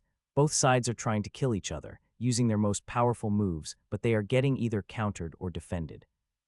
It is very hard for the Grand Lord with the sheer number of abilities they possess, and unless someone possesses a great difference in power, struck right at with great luck, there is no chance they will be able to kill the Grand Lord. I am only able to do this because of the rule-bending power, and the inheritance I have designed to use that power with maximum efficiency. Lord Czar the Old Snake had appeared, informed Lord Whitmore suddenly, with some hesitation in his voice a moment later. I understood the hesitation as I saw the Old Snake alone, away from all the battles. I will be fine, I said as I got up, and teleportation formation materialized beneath my feet, and the next second I disappeared from the pyramid. You took quite a lot of time to return, I said as I stepped out in front of it. Humph. I was making the final preparation to bury you, it harumphed. Last time you were not able to do anything. This time, too, it wouldn't be much different, I replied with a smile, which brought the biggest ever scowl on the face of Old Snake's face. But go on, I want to. What kind of amazing plan you have made in these past few hours to kill me, I taunted. This time there was barely any anger appeared on the Grimm's face. Instead, a wild grin appeared on its face as the powerful aura exploded out of it. Seeing the aura, I couldn't help but become surprised. It had released all its power like it did last time when it had fought against me. It immediately made me cautious as I kept my cards close to activate at a moment's notice. Vestige of the curse, it shouted, and thick black-red energies shot out of its body. They were thick and spread wide, instantly covering miles before they began to turn into the domain. A world of black formed around me before the red buildings began to construct very fast. These were not buildings, but spires with very pointy tops, which gave off a very dangerous feeling. It is not just spires that formed, but also other type of buildings, such as temples and wells, which seemed to be filled with dangerous boiling curses. The one thing that raised all the hair on my body was a chandelier made of the spiky crystallized curse. What a domain, I said, fully impressed. It is also a realized domain, just like that of each, but there is a huge difference in these domains. The domain of the Old Snake is far more refined, which is not surprising considering the Old Snake had centuries of refining it while each did not even know its domain fully. Quite a domain, Old Snake. I praise. There is no need to discriminate, even if it is an enemy. Even among the Grand Lords, it is one of the best domains and deserves praise. My praise seemed to have caught the Old Snake off guard, but it quickly smoothed its expressions and turned to me. Sugary words will not save you from me, Czar. Today, not even your dead body will leave this place, it declared, and its aura peaked again, going even slightly above than what I thought was the peak. I have never used this move on humans. It my greatest trump card that even the strongest Grand Lord will look with caution, it said before its expression turned serious. Grand Viper of Ataras. It said with all its might, and when it said its name, a strange fluctuation came out, something I have sensed before but could not believe the Old Snake would have, considering its nature. A moment after it called its name, a Grand Viper materialized. Begin the Old Snake. It is above 200 meters long, and its mouth begins enough to swallow 10 of me. It also has lustrous red scales and eyes that are blacker than night. They gave me the same feeling as the phantom, but it is not a phantom. The Old Snake clearly had an inheritance, but this viper had been formed of divinity. It is very hard to contact the divine, much less receive its blessing. I have only come once against such Grimms, and that was a long time ago. Now you have seen it. It is time for you to die, Michael Czar, said the Old Snake, and that huge viper came at me. Sharrrr. The viper screamed as it came, and its scream was similar to the snake, but it held a strange power, which crashed through my defenses and hit my soul, making it shudder and giving me the pain that threatened to black me out, that I resisted with everything I have. I couldn't afford to blank out even for a moment, or this viper would eat me alive. I activated all my soul defenses earlier. They worked, reducing the power of the attack by its fifth. Now they will work even better. Its scream hadn't fully disappeared when it appeared in front of me, crossing a little more than a mile in an instant, and it did not stop. Instead, it opened its mouth, wanting to swallow me whole. Being an NG, it is not easy, I said inside me, and that very moment, whole red teeth clashed against my shields of roses, which are being powered up at full power of all my 3 boots. As the viper's mouth cracked and shed against my shield, they materialized and lighted up like a sun as they shook under the might of the viper.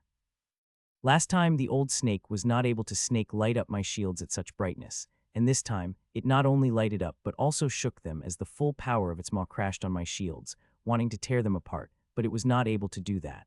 A clear surprise appeared on the Old Snake's face, seeing that I wished I could laugh at that, but I was not in the mood to do that. A single attack had shown me the might of the viper, and the thing it had only used physical force, not the divine power of the curse element, which every part of the curse is made of, and despite all my immunity, it is giving me a very bad feeling. Sharrrr. It removed its teeth from my shields and glowered at me with those nightmarish eyes that I did not dare to look directly at before screaming. The sound was louder, and its effect was greater than the last scream, able to crush more than half of my defenses. Still, by the time its scream had reached the last defense, it all but disappeared. The viper stared at me for a second after its scream, but its huge body began to glow in sanguine light, and it swept its tail at me. It had happened so fast that I had only noticed it when it appeared by my shield. Banng. Its huge tail crashed against my shields with such force I had never experienced before. It shook me despite being inside the shields, which lit up like a bright sun as the force hit them, and vast divine power came at them. Crack, crack, crack. The moment after the crash of the tail, the cracking sound began to ring out. To my horror, it is extremely difficult to crack my shields. New grand lords could forget that, even among the old, only half has the power. I did not think the old snake-headed. It is not pure offensive grims. Its power lies in curses, which I could defend well against. Now it proven me wrong. No wonder it deployed the domain. Despite the drain it cost, nobody would want to reveal such a powerful killing move to enemies. I looked at the cracks that appeared on all the shields and spreading, and it was not just the powerful physical force responsible for that, but also the divine energy of the curse element that had filled my shields. Even your shields won't be able to stand against me. Czar, soon, they will break, and then I will kill you, said the old snake with a victorious smile on its face. I only gave it a look before focusing on the divine energy of the curse element. The divine energy of Grims is different from the divine energy of the divine crystals, but it is still divine energy against which I have created the defenses. It is not the only Grim who could call the divine energy. I have experienced it before, and the strongest Grim powerhouse in the last epic of war was also someone who could use divine energy. My shields have taken the divine energy and processed it. Not fully, I have not displayed the formation to fully process it, but they have done the job, and now, it is all coming to me like the flood. My armor lit up, and all the energy refiners got activated. I have worked hard creating these energy refiners, taking huge inspiration from my own refinement engine. Now, as the divine energy, it is split across thousands of tiny refiners across my body. They will break the divine energy, separate its harmful element, and squeeze whatever useful they can, and store the harmful to expel or research. It is quite difficult, I said, as refiners began to refine the divine energy, and slowly the refined trickle began to come out, and I sent it back to my shield. It is still a divine energy of a curse element, but now enough harmful elements have been strained out of it, and my shields absorbed it without any problem. If it had been any other energy, they would have processed and absorbed it without my help, but divine energy is different. As the divine energy flowed back into the shields, their light began to dim up, and cracks stopped spreading before they began to heal up. Seeing that, an expression of shock couldn't help but appear on its face, that it wasn't able to react for a moment. It seemed like you have more cards than I had imagined you would have, it said through gritted teeth, and it was angry. If I had been using the divine energy, I would be too, unlike the normal energy, which one could refine unlimitedly as long as the world has energy. Divine energy is different. It is harnessed through faith or provided by the divine. I don't know through which way it had harnessed the divine energy, but both ways provided it with a limited amount, not to mention his own body, which acted like a vessel, couldn't store a huge amount of it, no matter how suitable it is with it. Still, I will have to be careful. A small amount of divine energy could cause huge destruction. Even I will die if I am not careful enough.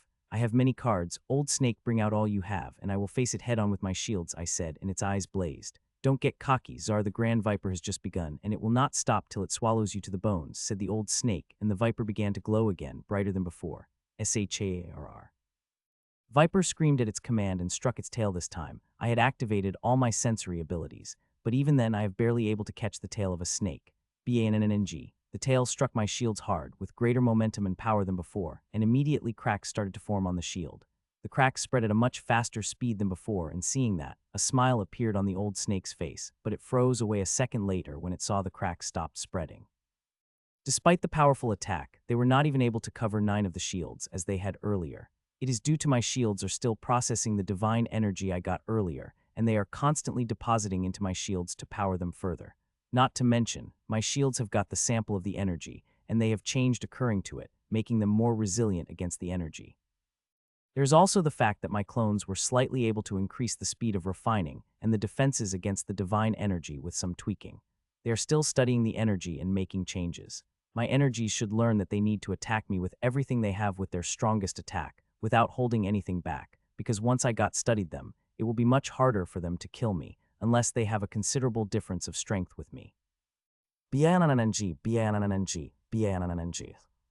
It seemed like the old snake did not want to give me a slightest of break seeing the cracks begin healing. It commanded the snake to attack again and again, till it break the shields. With the constant attack, it did not take long for things to get harder. Crack, crack, crack. In less than 5 seconds, the cracks have covered 10 of the shields, and they are spreading fast with each strike. The immense physical force is cracking the shields, but forcing the cracks more is the divine energy of the curse element, which is accumulating faster and faster into shields. More divine energy was coming at the shields that I could process, while my clones are trying hard. The progress they are making is not enough to stop the cracks from spreading. By the time the 10th second rolled, the cracks have covered 25 of the shields, when suddenly a ring of blue energy covered the edges of the shields, and immediately the cracks slowed down. It is defense I had designed at every 25. The defenses would reinforced internally to boost the defensive power, but even this boost of defensive power was not able to stop the cracks. It barely slowed down for a few seconds, before Viper increased the power of the strike further. I looked at divine power that is filling my shield. Its amount is much lower than energies of Grand Lord, but it is more powerful than it. If this continued, it would soon reach the stage where it will spill out, and that will what truly harm the shields and most importantly me. It is where most divine energy will spill into. I did not think about my design further, and closed my eyes. Even with my clone, the shields could operate on their own. I materialized in my core, before appearing beside the schematic of my armor, especially of refiners. Both of my clones are working on it, and I joined them with 3 of us working in our connection. We began to work even faster, but still our speed is slow. We do have much time, not even a minute. We need to work faster, make those refiners refine the divine energy more efficiently with greater quantity. Hun. Only a few seconds had passed when I got the messages from the shield. 50 of it had been cracked, and now a red band appeared on the edges of all shields, and immediately cracks began to slow down. But this time the old snake is not willing to give up my shields, even for a moment. Immediately, the old snake gritted its teeth in rage, and the power behind the Viper's strikes increased again. BNNNG, another strike landed on my shields, and cracks covered 75 of the shields, and immediately the purple line covered the edge of the shields. The old snake seemed to be expecting that, as the attack had landed at even greater speed and power. I was not able to increase the energy of the shields as much as I needed to. What I was able to achieve had been destroyed by the old snake by increasing the power of its Viper's attacks. I want to do something fast, as the shield storages were very close before the spill occurred, but there was no other option than increase the efficiency of the refiners, as they would strengthen my shields against it. I am already using my energy for that, but it is not enough. Even using external energy won't be enough. It won't help much, even if I use the divine crystals I have. As the thought came to my mind, I stopped immediately. I may not be able to use the divine energy to strengthen, but I could use it to dilute, I said to myself, and immediately knew it would work. I have studied the divine energy of the curse. While it would not look favorably on other divine crystals, but it will merge with them, especially the neutral divine energy. You know what you have to do, I said to my clones, and a moment later, I opened my eyes and looked at the shields, which had cracks covering 85 of their surface, and they were spreading fast. I have to strengthen my shields before the cracks reach 90, as that is when the spill will begin, dealing me with even greater damage. I hope what I thought will work should work. Buzz, 86, 87, 88. Just when the shield's cracks reached 88, the formation activated inside my core, and a flood of divine energy came flooding in. It is in huge amounts and fills my armor before beginning to mix with the divine energy of the curse. Despite being a neutral element, the divine energy of the curse resisted the merge. But when I released rule bending power as a catalyst, both energies mixed readily, and immediately the divine energy of the curse diluted it. As the diluted divine energy entered the refineries, it began to refine them at a speed that wined my eyes. It is 7 times greater than before, and even though diluted, it is still bringing out processed divine energy at 4 times more quantity, and all of it goes to the shield. Seeing that, I opened the connection even wider, letting the more divine energy of the curse enter inside me. It is a huge risk, but something I have to do to lessen the strain on the shields. BANNNG, BANNNG, BANNNG. The Grim instantly noticed the slowness of cracks spreading and increased the power, which brought the shields on the cracks to 90. But after that, it became hard for Grim to increase cracks on my shields, despite the increase in power. My clones found the perfect formula for the mixture, and also began to change the refiners according to it, which helped stop the cracks from spreading further. For over a minute, a tug-of-war lasted at 90, with Old constantly increasing the power of the Viper's attack and me refining my methods with every second. When finally, I gained the edge, and the cracks finally began to recede. Seeing that, a small smile couldn't help but crack on my face. I was still scared shitless because the viper continually increasing its power, but the cracks were receding, which made little relieved. Though I am still cautious, the viper is dangerous without a doubt, and I don't know how many moves it has remained. 88, 85, 80, 75. Slowly but surely, the cracks receded till they reached 75, and the viper suddenly stopped attacking the moment the cracks on the shields began to recede faster than they appeared on the shield. The divine power of curse should have withered your shields to nothing and reduced you to husk, but nothing had happened to you, it said, looking at me with a hint of question. Sentient curse, I have read they do strange things, it said, and suddenly its eyes lit up with greed as it looked at me. The greed him so strong I began to get really scared. You are a great specimen. The immunity you have against the curses is extremely stronger. It might be beyond above the level of the Constitution. Studying it will help me tremendously, and if I capture you alike, I might be able to harness that immunity to me, which might be in storing the scarlet devil inside me, it said, and looked at me with its eyes blazing with greed. Such greed I have never seen in the eyes of anyone, but it is greed that scared the shit out of me, it madness than accompanying it. I have heard the old snake being mad, but I rubbished it after fighting earlier now. Seeing the madness blazing in its eyes besides greed, I think I might be wrong about my assessment of it. Don't look at me like that. I am feeling quite scared, I said as I placed my hand on my chest with an expression of fear on my face. Well, you should be, because you, Czar, are the greatest treasure I could hope to have. By harnessing you, I will gain the immunity that I had always hoped to again, and with it I will not even have to fear that bastard Reek, it said with a big smile. Czar, now witness the greatest power of my strongest attack, it said, and the divinity of the snake burst out at full force, and I readied myself to face the strongest attack of my life. Grand Viper of Atara's consume. It ordered, and the moment it did, its huge scaly head began to grow unnaturally within a few seconds. It began to look like an abomination, with a huge head and huge eyes split into 9 irises each. The bastard is definably going to give me nightmares if I survive. I thought this time there would be no rescue, as everyone was busy with the battles. Sharrrrrrrr. Its head finally stopped growing, and it screamed so loudly that it broke through all my defenses and crashed into my soul, making me black out for a fraction of a second. When I came out, I saw the mouth of a viper appears, taking half of the sphere of shields into its mouth, and a moment later I was completely in its mouth. In the darkness, the only source of light I had was my shields, which are healing rapidly. That now, less than 10 of the cracks have remained on it. Now that I had entered its mouth, I didn't think I would get a chance to heal them fully. The viper would not give me that chance. Don't be scared, Czar, I will not have you dead, but you will receive the divine punishment for the crimes you have committed. The voice Old Snake rang through inside. Old Snake, I will not die without killing you, I replied while looking at the cracks that were rapidly healing across the shields. I will hear those words if you survive, it said with a laugh as its voice faded, while the cracks had also reduced to 5 and now healing at an even faster speed. I looked at the healing cracks when I saw the sphere of shield moving, getting deeper into the snake at the same time. I saw the dark red-black mist ahead of me. Just seeing it made all the hair on my body raise. Crack, crack, crack. Soon the mist touched the shield, and the moment my eyes widened in shock, and the cracks that were healing stopped and began to spread faster than earlier. Its power shocked me, but I did not let shock interfere with me. In making a quick decision, I immediately increased the power of the formation. More and more divine energy began to come inside and merge with the divine energy of the curse, but despite increasing divine energy, there seemed to be barely any change in the pace of cracking, which had already reached 20 and spread even faster. As I go deeper into wherever it is taking me, the mist is getting denser at a very fast speed. That refined divine energy I am sending seems to have no effect on it.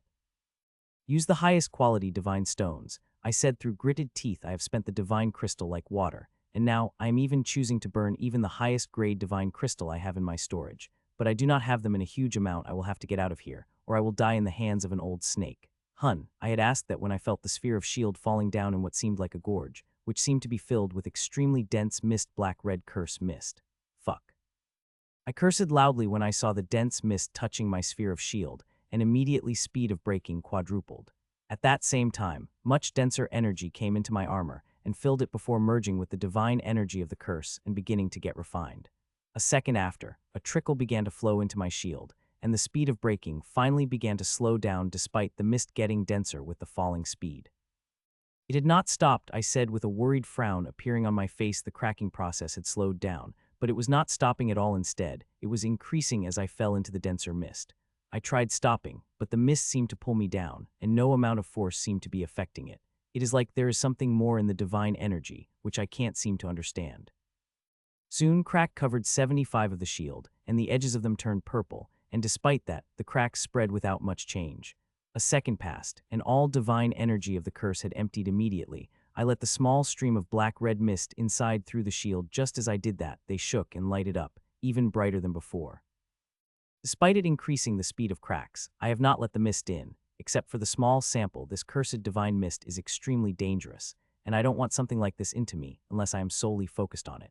The moment the mist entered inside my shield and came at me, the volume of divine energy in my armor also increased by 4.6 times, and they merged the moment the mist entered my armor. I had to use a heavy amount of rule-bending power to merge them together. The merged divine energy begins to enter inside the thousands of refiners, and those who were very fast immediately slowed down under this energy and are taking more than twice the time to process. Finally, the first trickle of processed divine energy came out and entered the shield, and something shocking happened. It immediately slowed down the cracks. They stopped at 84 and did not increase to 85 nearly a second later, which is huge, and it had happened the moment I sent the energy. My shields have got familiar with higher-level divine energy and increased their resistance and also got the power to defend it. Make it better, I told my clones I would have gone too, but I am doing something important. I could not process divine energy. It is in the huge amount that I don't think those limited highest-quality divine crystals I have possession going to last till that. Nor could I afford to waste that much time here. I needed to deal with it soon and find a chance to finish that bastard old snake. That would be an extremely difficult thing. That bastard is extremely careful against me. It did not seem like it before. I have sensed 5 different types of invisible defensive methods covering its body. 3 are from artifacts, and there is extremely powerful detection later. These are the ones I found out in my earlier battle, and this one I am sure there are definitely more there. A few more seconds passed, and at 87 I was able to slow down the process enough now. To increase a single %, it needed 11 seconds. With such time, I will not let it increase to 88. It will recede from there. Thud. 6 seconds after, I had thought that the sphere of shields had finally hit the ground, and immediately, the crack covered 88 and moved toward 89 fast. I gritted my teeth and doubled the amount of black-red mist coming inside me, which immediately increased the amount of divine energy coming from my core. But even then, it only slowed and stopped, only slowed. Fuck it. I cursed and doubled the amount of black-red mist. It was above the limit of safety, but I did not care because if I did not do something now, the cracks would spread further. They had already covered the 92 of it, and I could not let them cover more. It is near breaking limit, I said softly as I looked at the state of my armor. It was not only taking a huge amount of mist, but merging it and processing it. It produced a massive amount of strain that even my amazing strings have a hard time bearing it all. Finally, when the cracks reached 94, the trickle amount of processed divine energy began to come out of the refiners and merged into shields, powering them up, and like before, the result was amazing. The cracks began to slow down fast, and at the 21st second they stopped spreading. By that time, the cracks had covered 96 of the shields, far more than I liked. If the power of mist increased further, then it won't take long before my shields to blast into pieces in this curve ravage. I don't know whether it will happen, but I don't want to wait till that moment. The moment cracks stabilized, I focused my all on the plan. I will not die here. I can't die here. Can you see through anything that domain, Lord Hearn? He asked. To that the other man shook his head. The domain had been silent for too long. I am getting a bad feeling about it, he said to that other man. Just sighed. There is nothing we could do. Even I went there. I don't think I will be able to do anything much against the old snake, said Lord Hearn. His predecessor had gone after the old snake and forget doing anything to it. She was barely able to escape with life intact, and that is all because of Night Blade. The power of the curse is so strong in the old snake, any high grandmaster appears within a mile of distance from the old snake, withers and dies in the most painful way. We should have believed in Lord Czar's abilities. He was even able to heal grand lords from the curse above the limit. He can survive the old snake, he said, and he really hoped things turned out as he was hoping. The bastard old snake cursed as he looked at Grand Snake. He could clearly see what was happening inside, and was shocked when he saw even the mist of the gorge couldn't kill the bastard. The mist is extremely dangerous even among the powerful Grand Lords. There are not more than 3 people who could survive it after getting caught. He had finally gained the divine energy after the hard work of centuries, and not even the bastard Reek knew about it, nor did he tell anyone about it. Even though he had been his strongest supporter of him, even he did not trust him, especially now a huge fortune had fallen on the Golden Werewolf tribe, that now no one could compete against them. He even heard from confidants from the Golden Werewolf tribe that Reek plans to declare himself an emperor right after defeating the humans. It is their greatest anathema. They have killed many of their leaders for just having the thought of it, but now they are powerless to do anything. Even if every one of them attacks him, they will not be able to do anything to him. Even if they are able to kill him, it will not change anything. Another golden fire werewolf will take its place. He's not willing to become a subject, never was, and will try everything not to let that happen. That blood had helped him a lot, and he saw the light into the next level, but today he saw the door. Zar. He needs it. It is the thing that will help him to cross the limit of the world. It is something that is made by the very essence of him that formed that enviable curse immunity that is above that of the Constitution. He is confident by that ritual. He will be able to harness Zar's immunity and other good things its body has. It will not create the door for him to reach the next level, but will also increase the curse affinity of his body enough that it will be able to house Scarlet Devil into his body, that it is now housing in its staff. It will increase his strength so much that even Reek won't be able to do anything against him. To have all that, it just needs to kill Zar, which is proving to be quite a challenge. The bastard is very hard to kill, and just when he thinks it is near killing it, something else happens. A few minutes ago, the cracks have covered nearly whole shields, and he thought it wouldn't take Divine Mist long for it kills it, but the cracks stopped, and since then they stuck, neither advancing nor receding. His heart is bleeding with every drop of divine energy that is being spent. It had needed decades to accumulate this much divine energy. The method he is using is very slow but very sneak, that even Reek and his spies are not able to find out anything. There is another method he could use to accumulate divine energy much faster, but it has costs, and it will immediately attract the attention of the Reek, something he does not want to happen. It will be worth it, he said once he got hand on the Tsar's body. This sacrifice of divine energy would be worth it. The benefit it will provide will be above his imagination. He could feel that in his old bones. It won't take long for Tsar to get in its hands. It is resisting through some unknown method, but not long. The divine energy is vast. Whatever method it uses will be spent, and when it does, its damning shields will blast apart, and I will get my hands on its wonderful body. Hun. He was just thinking that when it sensed something, and a moment later, that thing revealed itself. Seeing it, shock appeared on its face. Its aura blasted to peak, and the crystal on the staff glowed with the bright light. Cursed drill to heaven, it shouted, and the chandelier above lit up in the brightest red light and spun like a drill before falling down on that abominable rose. It looked at a huge rose unfurling across the Grand Viper. Unaffected by the powerful curse attacking, he still remembered how it had covered that poor Thies. It covered it and disappeared, never to appear like many fellow Grims, who were never seen after disappearing at the hands of bastard Zar. He doesn't believe Zar has the power to take the Grand Viper. It is something that would have eaten Thies for dinner, but he does not want to take a chance. It is something that took decades to accumulate, and the only thing that could do something against Zar. He did not want to give Zar a chance, even if it was the smallest one. He will not lose his most powerful weapon, he thought as he looked at Drill, which was about crash down that damn rose. It was not a normal attack, but an extremely powerful one. Its impact would be pure physical. It will be able to crush that rose with the sheer physical might. The Drill was about crash into the damned rose when his greatest nightmare came alive. The rose bloomed fully and disappeared, taking the Grand Viper with it. He could feel it was gone, and he could not feel the connection with divine energy, which took decades to accumulate. And when the Viper disappeared and he returned to the domain, the scream of the old snake was the first thing he had heard before he saw the powerful Drill like attack right above his shields. The Drill crashed into the shields with the momentum and sheer physical force he had never experienced, but it barely made the shields glow, much less crack them. The shields are completely healed, without much crack on them. Hell, they are glowing with power.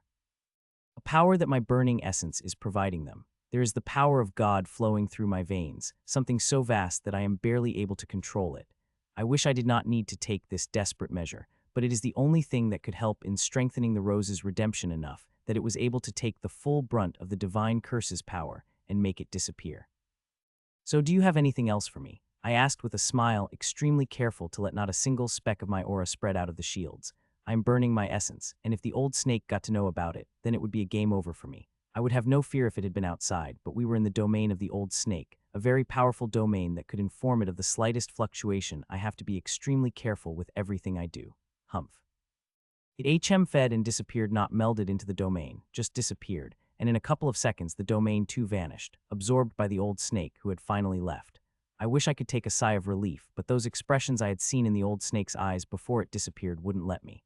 The greed in the Grimm's eyes seemed to have increased, and so is madness to get what it wants, and now the old snake won't stop until it gets what it wants. Fuck it, I cursed and waved my hand, and a teleportation formation came out. Old Snake wants my body, but he will not get it. Even if I die, I have created many countermeasures, some learned from the Grims themselves. I am aware of what kind of benefits my body could provide, especially to the Grim of Old Snake's caliber. It is only thinking about the curse. If it knew about other things, I don't think it would have left. The formation stabilized, and I stepped into the formation a second later. I appeared in Pyramid in the central command. "Welcome back, Lord Czar," said Lord Whitmore. I nodded and sat on one of the corner chairs, where usually the Grand Lord used to sit when they were alone. I did not talk to anyone. I just sat and finally turned off the burning off essence, which made tiredness come crashing down on me. I did. I had not slept for quite a while and had fought 2 battles and healed 6 Grand Lords on top of burning my blood. Saying I need a rest would be an understatement. Sleeping will help me quickly recover my essence and will also take this tiredness away. I have already been told by a couple of Grand Lords to take rest whenever I can with constant battles. One could be awake for days without sleep. While I am sleeping, my clones are working on the curse in the Viper I had caught, which is now in my core inside the spatial domain, bound in hundreds of chains, which are slowly sucking the divine energy out of it and sending to Quern, where it is getting processed. I had slept for 3 hours before I woke up. When I opened my eyes, I saw there were more people in the room than when I had slept. Aside from Supreme Commander and her sister, Lady Hera, there is also Lord Sylvian, Patriarch Bradford, Lord Gatlin, and Matron Mavis. Only Supreme Commander and Lord Gatlin are present with their real bodies, while others are in projection. The rest were fighting the battle over the thing was raging, and I was quite relieved. No one on our side had been seriously harmed to die. Ashlyn is also fighting with them, but unlike them, who have taken their opponents, she did not. She is flashing throughout the battles, attacking Grims before disappearing. She is the reason why they hadn't gained the edge over the humans despite having twice a number. I did not immediately walk toward them. Instead, I closed my eyes and appeared in my core. Both of my clones were working on the curse, and in these 3 hours, 9 we count the time, they had made quite great progress in the curse. I looked at progress before turning to the Viper, which had now become quite pale and small. More than 70 of its energy was already being harnessed. It is now in the Quern, where it is getting purified. It will take a while for all this divinity to get processed, I said to myself as I turned to the Quern. There is not much physical change in it. Since the first generation, it is still 9-plated and completely transparent. Though to me it looked magnificent, it is likely because I know what it is capable of doing things that the first generation were not even capable of doing. It had already proven its worth in these past few hours. 6 plates of Quern had filled with the curse. The first place, where the curse entered, is filled to the brim, and there is no space remaining. As soon as the little space is opened, it is immediately filled with the curse from the Viper. The Quern is extremely powerful, but the divine curse is not easy to deal with too. Despite all its power and the suppression that now my core cast now has the power to weaken the resistance of everything. The divine energy had only been purified to the 6th plate. It is extremely hard to purify it further. It is divine energy, not common energy, but if I can process it to 9th place, I would have a divine curse so pure that it will help in my research of the curse tremendously. Though it would not be easy. Earlier my shield had used the curse energy, which had much less purity than the curse processed by the 1st plate. That time I was not focused on purifying but on taking out harmful elements, so it could be absorbed by my shields to strengthen them further. If I had pure divine energy, purified at 6th plats, then even Gorged wouldn't have been able to bring a single crack on my shields. They will be extremely helpful when I face the divine attacks of the old snake next time, but that is likely, as the divine energy is not easy to gain, and the old snake would have taken years to gather divine energy. Unless, of course, the old snake was willing to use that option, which it would not. Even someone as Grims would think 10 times before using that option, not because they are not capable, but because it is an option similar to killing a chicken for an egg, and Grim are smart enough to not use that option unless they are really forced to. I even heard the Grims had made it forbidden after the thing that happened in the last epic of war. The battle against the snake had cost me a lot. I spent divine crystals, the useful resources in the world like water, especially the highest grade one. My heart bleeds whenever I think about it, but it was necessary, and I will do it again with all the resources in my core, as my life is more important than any resources. I could get the resources, but not life. Once it had ended, there was no coming back from it. So I will never sacrifice it for any material thing, unless that thing could help my race. I opened my eyes and got up. From the moment I had all the eyes of the Grand Lord fell on me. "Michael, come, take a seat," said Matron Mavis, offering an empty seat opposite her. "There is nothing to thank me for. What I did was my duty," I replied with the same words as I had replied earlier. "You were always reliable. I wish these old women had the insight to take you at the same time as that little girl," she said softly and got the look from Lady Vivian. The silence descended, but it only lasted for a second before everyone focused back on the battle. Our powerhouses are doing fine. I don't think we would need to send any reinforcements, said Lord Sylvian, who, as I had expected, had leveled up in the world without taking aid from that thing. We are in balance, but we should be ready to deal with any emergency the moment it appears, replied Grand Commander. Everybody here is intelligent enough to understand what she is talking about. The people are coming from the thing. Good, once the battle is over, Gatlin, you will go there to relieve Angela. She had been there for long enough, said Matron. To that Lord Gatlin just nodded. Lord Gatlin, congratulations, your methods seem to be working better than I had thought, I said to him. To that he instantly brimmed. Yes, the little bugger is finally coming to some use, he replied with a smile, and a second later, a complete meta scan of him appeared in front of me. I immediately focused on the parasite, especially the cylindrical cage enveloping it. This is not the cage I had cast inside Lord Gatlin when I woke him up from the Hall of Sleep. That had been destroyed after I entered that thing. Now this cage is different. It is from the method which he found. Quite dangerous method he is practicing, making use of a parasite to increase his power. It comes with huge risk, a slight mistake, and the parasite consuming him. Speaking of the parasite, the bugger looks good, far healthier than I had seen it last night. My seed split into and went inside it and began creating the emergency mechanism in that dangerous thing. Even with the method, it is not in full control of Gatlin. It is just following the orders because Lord Gatlin is feeding it. Just be careful, Lord Gatlin, that parasite is far from under your control, I cautioned. I am aware of it. I will be extremely cautious till I reach the third level of the method, he replied, and I am barely able to stop myself from squirming. Iceni method level 3, life and death both at the third level. Their lives will be connected. If one dies, the other one will die too. So no matter how much the parasite wants to consume Lord Gatlin, it won't be able. Instead, it will aid him, but it will not be easy to reach that level. I have read the method myself, and it is extremely hard and will take him years, even centuries, to reach that stage. Lord Tsar, I will need the information on all the Grims I had asked you to collect. We will need to prepare for what is coming, said Supreme Commander. Aware of some of my abilities, she has asked me to collect information on Grims, especially those who reach the Grand Lord or those who have the ability to reach there. I have already compiled the information you need, I said, and handed her a blue crystal. She was a little surprised, but took it and began to read the information inside. A minute later, her expression turned bad. How bad is it? Asked the matron as Supreme Commander placed the crystal down. Bad, she replied and handed her the crystal. A minute later, her expression turned bad too. I don't think we need to worry about the Grims that will come of the thing. From what I have seen, we will also have enough powerhouses to deal with the Grims that will come out, I said, surprising them all. It is the current Grim Grand Lords we should be worrying about more. Many of them might have cards against which we need to be extremely careful, I said, sobering the surprise on their faces.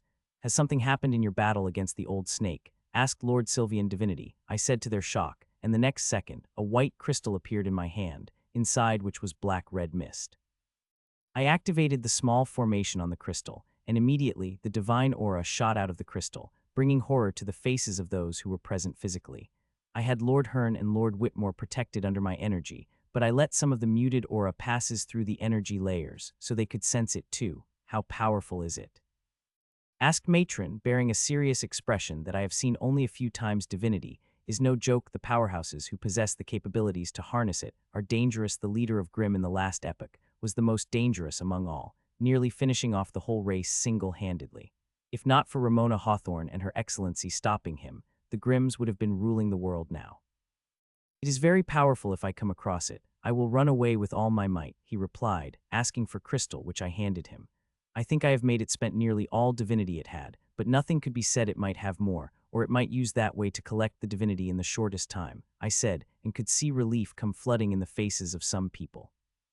Supreme Commander, keep a very close eye on the tribe of the old snake. We do not want to miss if it used that ritual. And everyone, please be careful of the old snake, even more now, she said. You don't have to tell us that, Mavis. If it is up to me, I will never see that old wretched bastard, replied Patriarch Bastard and spitted wherever he was. I don't think many people here would dare to face the old snake after that curse. They had a defense against it, and if not for me, they would have been consumed by it now. Good, she said and turned to me. Michael, how long will your method be able to suppress the curse inside them? Matron asked. A week to 10 days, but I am working on the way to extending that. I think I will be able to do it a few days, I replied, and cure, asked Salis Bishop the moment I finished.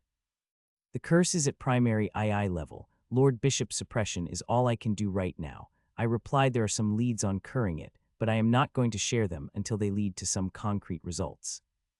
We were in deep discussions when finally, The battle above the thing ended, everyone disappeared, both Grims and humans, and a few seconds later, they appeared in Central Command. Not all came back with their real bodies, some had only appeared in projection, while others with their real bodies. Lady Angela, Lady Atkins, and Lord Singh have appeared back in their real bodies, while everyone else is in their projection. We need Grand Lords out, the Grims are everywhere, and while we could travel very fast, a delay of even a few seconds could cause unimaginable destruction. With Grand Lords out, they could sense the energy with their vast soul sense and move toward it before they could cause any damage. Now that everyone has arrived, we will discuss the most important topic, said the Supreme Commander, and everyone's expressions turned serious. I think it is time that we recall our forces from the battlefields, she said, and barely anyone seemed surprised by it. From what I have been in this 1.5 hours, that pyramid had called back the knights, but everyone above them is still fighting across the thousands of battlefields. It is a wise choice. There are 30 Grand Lords from both races, and it is causing huge destruction, and millions of people have already died from residual energy and shockwaves of our battle. It is time, affirmed Lady Angela. I am activating the Harsha Protocol then, she informed. If she had been a Grand Commander, she would have needed the permission of the Grand Lords, but with her being Supreme Commander, she had 99 independence on the decision. There are very few on which now needs the consent of the Grand Lords. The Harsha Protocol is a complex one involving the retreat of forces and sending people into safe places, places like fortified bunkers, abodes, and secret realms, which have been modified to take refugees in wartime. More than half of them have been filled, the rest half will be filled too quickly soon. Most of the cities will be deserted, and the population will be herded into the safe places till the war reach a conclusion. Not all forces would retreat. Grandmasters and High Grandmasters will remain in the battle. Their battles will also turn intense, especially of the High Grandmasters. They are the ones below the Grand Lord class, and they will fight to the death because this is the only way they could survive, and the only chance they have to reach the Grand Lord. It is common knowledge among the high-level powerhouses that only during the wartime is reaching the Grand Lord class possible. So especially those who were not able to reach the Grand Lord class, even entering that thing, will vie for it. Be careful of the Grims, cautioned Patriarch Bradford. There will be no resistance from the Grims. There rarely is when it comes to this retreat. But the bastard loved to play the trick, kill the armies so that future trouble would not come to them. We have lost armies in such in every war, but this time, the number will be much smaller. We have a huge number of Grandmaster and High Grandmaster class powerhouses, enough to deal with any trouble from Grim. Not to mention, we will also be keeping an eye on the whole operation, stepping in immediately the moment we have sensed the interference of enemy Grand Lords. All the Grims have retreated, but they will come again very soon with a much better plan in mind, that we will need to be extremely cautious in dealing with it, said Matron Mavis before turning to me. Especially you, Michael, it is you who they will all try to kill most, might even try something that is not to be expected, she warned. I will be careful, I replied. The Grand Commander had opened her mouth to say something, but closed it as if someone had appeared in Central Command. It was Ashlyn. She appeared, and instantly went inside me without even looking at the people around me. She is not tired, but I still asked her to come back for a little while to take the energies I have got from harvesting the Grim with it. She will be stronger, and I am more relieved with her fighting on the battlefield. I always thought that bird of yours was strange, but did not expect her to be this strange, said Lady Angela. The powers she had, the way she fights, is completely different from other monsters I have seen in my life, she added, and she is not the only ones with those thoughts. Nearly everybody is. I did not say anything other than smile. Everyone rest while you can. It won't be long before Grims come back again, said Matron before turning to me. Michael, I did not want to pressure you, but please quickly find a way to extend the suppression of the curse. It will be better if you find a way to cure it, she added. I will try, Matron, I replied. She nodded and disappeared. Soon, one by one, all the Grand Lords disappeared till only I remained with Supreme Commander. There were also Lord Whitmore and Lord Hearn, and seeing the way they were looking at me, they seemed to be very much part of this discussion. Lord Tsar, I want to start by apologizing to you. I was not properly able to handle the responsibility you have left me with, she said, looking very guilty. My family and teacher seemed fine. I said back I had asked Grandmistress Charlene about them, whom I trust explicitly, and she said they were fine, and also my mother hadn't returned yet. Not fine. The condition of your teacher is sort of different, she said hesitantly, and instantly my eyes hardened. There is no threat to the life of your teacher, and her strength has taken a huge leap, but her condition has changed, added Lord Whitmore, hastily, seeing my expressions change. I will be a judge of that after meeting the teacher, I said, and got up before they could say anything. Though I am relieved knowing Angela is fine and healthy, it is clear by their words and expression of Grandmistress Charlene that something had happened to Marina, and I want to know it. I walked out of the central command and saw the woman there, waiting for me. I had asked her to wait for me when the meeting ended. Has something happened? Lord Tsar, you seemed different than you were a minute ago, she said, looking at me. I come to know about something, but it is not serious, I replied. She looked at me but did not ask the reason. I had asked you to wait for me to give you this. It is something that will be very useful to you, I said, and a blue orb appeared in my hand, and immediately her eyes went wide. What is this? She asked, barely able to control her emotions. Orb of More, I replied before handling her. It was from Rofta, the frogman, the 4th rank reward it had chosen after finishing the challenge when I saw it the first time and immediately thought of her. So, when Ashlyn dumped the storage in the core earlier, I immediately took it out for her. It definitely will, she replied and put the orb into her storage. She is powerful to begin with, but with this orb, she will become even more powerful. It will erase the need for her to be close to water elemental energies. The orb contains a colossal amount of powerful type of water elemental energy. With its aid, her moves will become even stronger. Get familiar with it, Lady Atkins. You might need to use it very soon, I said and walked toward the teleportation formation. If I had not been in a hurry to meet Marina, I would stay and talk to her for a few minutes, but I did not. Marina is the most important thing in my life, and I will not be able to calm myself till I see her condition with my very eyes.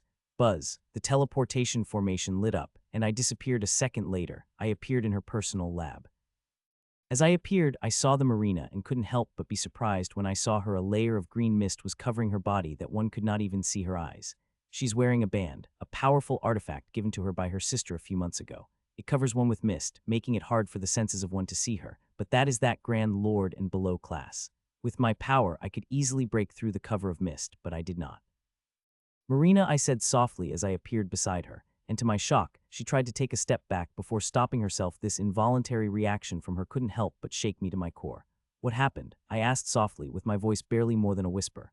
The reaction of she had said many things that now when I want to touch her, my hand is shaking, refusing to move.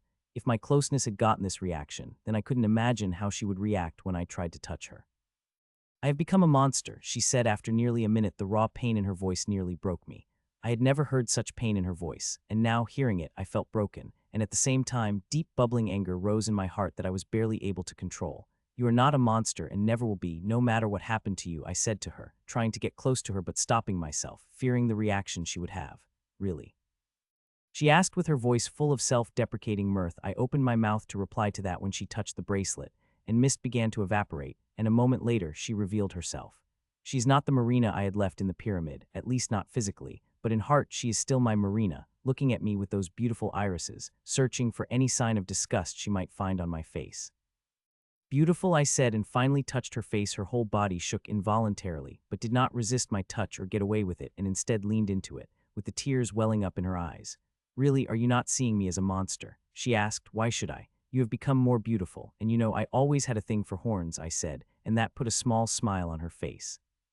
Saying the Marina had changed would be an understatement. She had transformed, and those who only knew her barely will not be even able to recognize her. She now has beautiful purple skin and glittering amethyst scales covering her legs, and 2 curved horns that seemed to be carved out of bright yellow amber with a hint of gold, and had vibrant green rings of vines over them. Her ears have also changed. They turned pointy, and her eyes now bore 2 different colors. One is green, while the other is golden amber.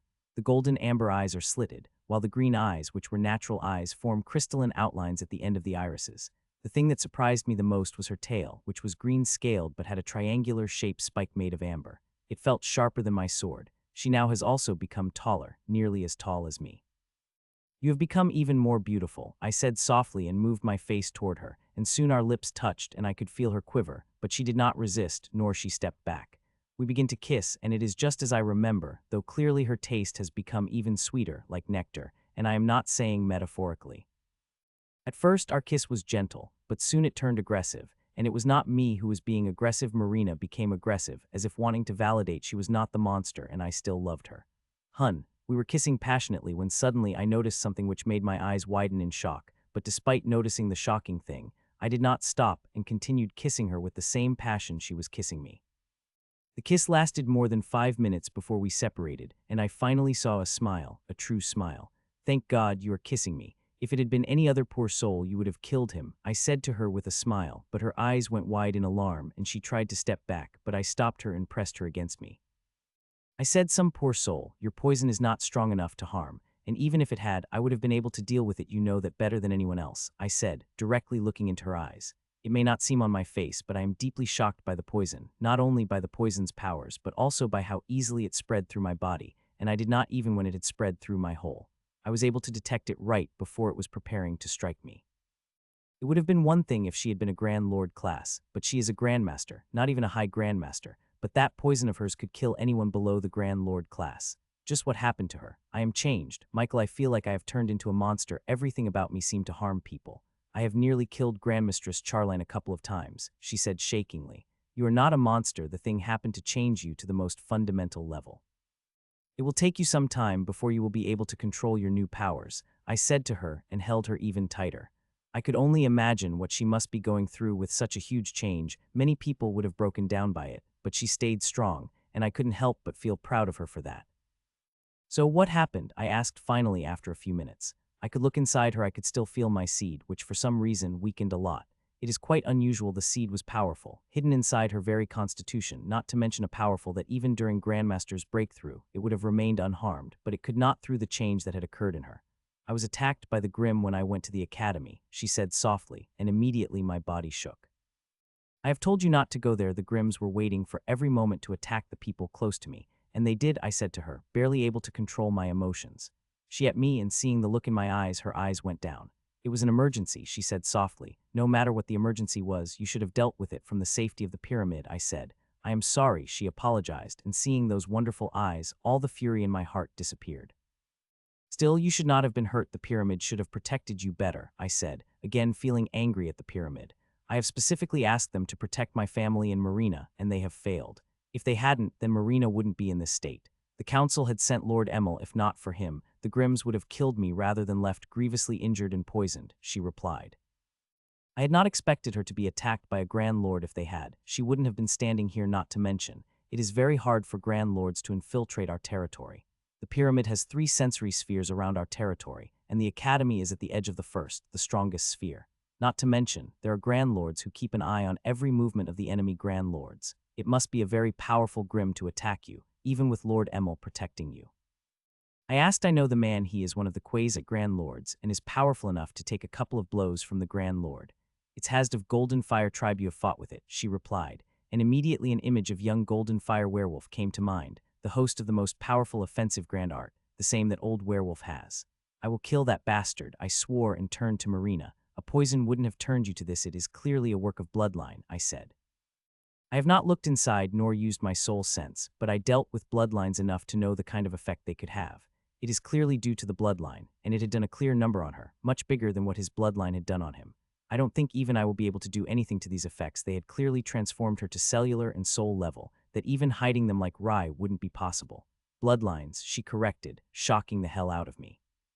The Grimm had not only grievously injured me, but also left a very dangerous poison, something that began to burn my life force. Even the seed you have left me wasn't able to stop the burn.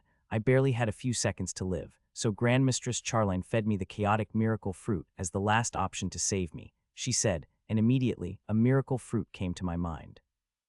One of the most precious treasures of Grandmistress Charline, as it was given to her by one of her patients a long time ago. I had seen the miracle and even performed a few experiments on it. I still have data on it. A chaotic bloodline fruit, divided in purple and green, as the 2 bloodlines fight over its dominance on it. If someone had not plucked it before it was ripe, then one bloodline would have eventually won. It would have become bloodline fruit. The chaotic miracle fruits, or the unripe fruits as they are called, are extremely dangerous. The energy inside them is too chaotic to digest, especially the bloodline-type chaotic miracle fruits. Over 90 of people who consume them die, but people still do when they have no options left. There are many records of people surviving fatal conditions by eating a bloodline fruit, ripe or otherwise. Still, it is a huge risk, and Grandmistress Charline wouldn't have taken it if there were any other options. So you're telling me there are now 2 bloodlines inside you? I asked, and to that she nodded. And they are stable? I asked, and again I got a nod of affirmation. Her affirmation had blown away my understanding, because it is near impossible for 2 bloodlines to exist at the same time, especially when they came from the bloodline fruit. The bloodlines are extremely territorial. They do not bear any other bloodline in their space. If it appears, they will fight to the death to kill it. Now in front of me, 2 bloodlines exist in one body, and despite Marina saying it, I am having a hard time believing that. You can look yourself if you are having such a hard time believing me, she said, seeing my expression. You are the reason it had happened. If not for what you have done to my body, I don't think I would have been able to survive the clash of the two bloodlines," she added, surprising me.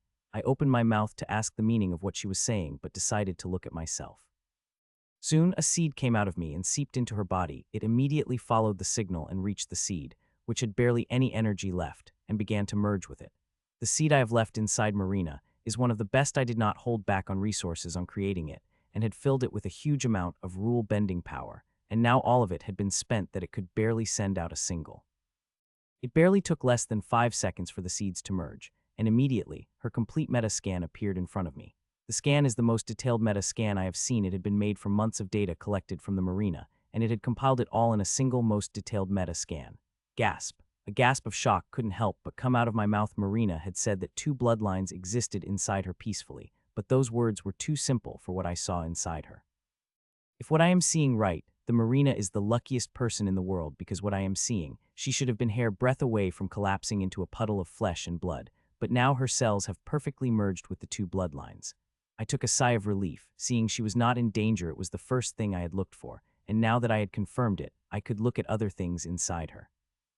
Marina is not human, which is obvious looking at her, but when one looks inside, it becomes even more obvious. Like Rai, her human DNA had changed. She is now considered only 87.3 human. Unlike Rai, this change is now fueled by mutation, and thus is much stabler, but it also means it couldn't be hidden like him. There's also a difference of change in them. Rai is 98 human compared to Marina, and the changes inside him seem so small, which is why I wouldn't be able to revert her back to her original self, or hide the sign of change as I did with Rai. The changes are permanent. Her core is also now different. The old core had been destroyed, and so is her inheritance. She now has a bloodline core, a fused bloodline. One part of it is scaled emerald in color, while the other is in golden amber with lines of purple over it, and both of these bloodlines are powerful. Extremely powerful as her daughter's and Rai's bloodline, and she had two of them. If I were to guess right, Marina had the power of High Grandmaster. Despite being a Grandmaster, it is extremely close to Grand Lord, a hair breadth away. It is, without doubt, the moment she breaks into the High Grandmaster class, she will have the power of Grand Lord and not an average Grand Lord. If she break through now, she will have enough power to toss me around the room easily. I have looked through everything, from the moment she had been attacked by the Grimm to the time she consumed the chaotic miracle fruit of bloodlines. I could tell how close she had been to death so many times, and she was right. If I hadn't made all those changes in her, she wouldn't have survived. I have changed and strengthened her constitution through many ways, from using the resources to constitution seeds, and even conditioning her body with a lot of miracle fruit energy. They have been done to loosen her inheritance so that she could advance, but they ended up doing a completely different thing. You have been very lucky to survive. There were more 100 instances during the process where you would have died. I said there were more, like over 300, and she survived it all, some through luck, some through her abilities, and some through the things I have done. I know, she said softly. Do you know the name of bloodlines? I asked, and to that she nodded. Though the bloodline memories I have received, one is Poison Dragon while the other is a Lady of the Forest, she replied, and I wasn't much surprised, especially hearing the Poison Dragon. I have seen the same draconic elements in her as I had seen in the Rai. As for the Lady of the Forest, I don't know anything about that, but one thing is clear. It is as much as powerful as a dragon bloodline, and it is a green element. Both of your bloodlines could be used for healing. Have you tried it? I asked, to which she shook her head. I have yet to get full control of powers and abilities, and seeing how dangerous they are, I want to get full control before I even start practicing with these powers, she said, looking at her hands. Don't worry, you will get control over them soon. I said I know how much she loves healing. It is something she had spent her life doing, and I could understand how painful it is for her to watch the injured, but not able to help. I talked with Marina for an hour before I let them, but not before placing her on the bed to sleep. She had not slept for more than 3 days, with a curse appearing all of a sudden, and before working on a different thing. She might be able to help others with her skills, but she still possesses the knowledge. She's one of the best healers in the world, and when she gets control over her powers, she will become best, even better than me. Before there were a lot of restrictions, but now there are none, with a lot of freedom and power for anyone jealous. Buzz, the teleportation formation buzzed, and I appeared in my home, right in the living room where my sister was playing the game with my brother.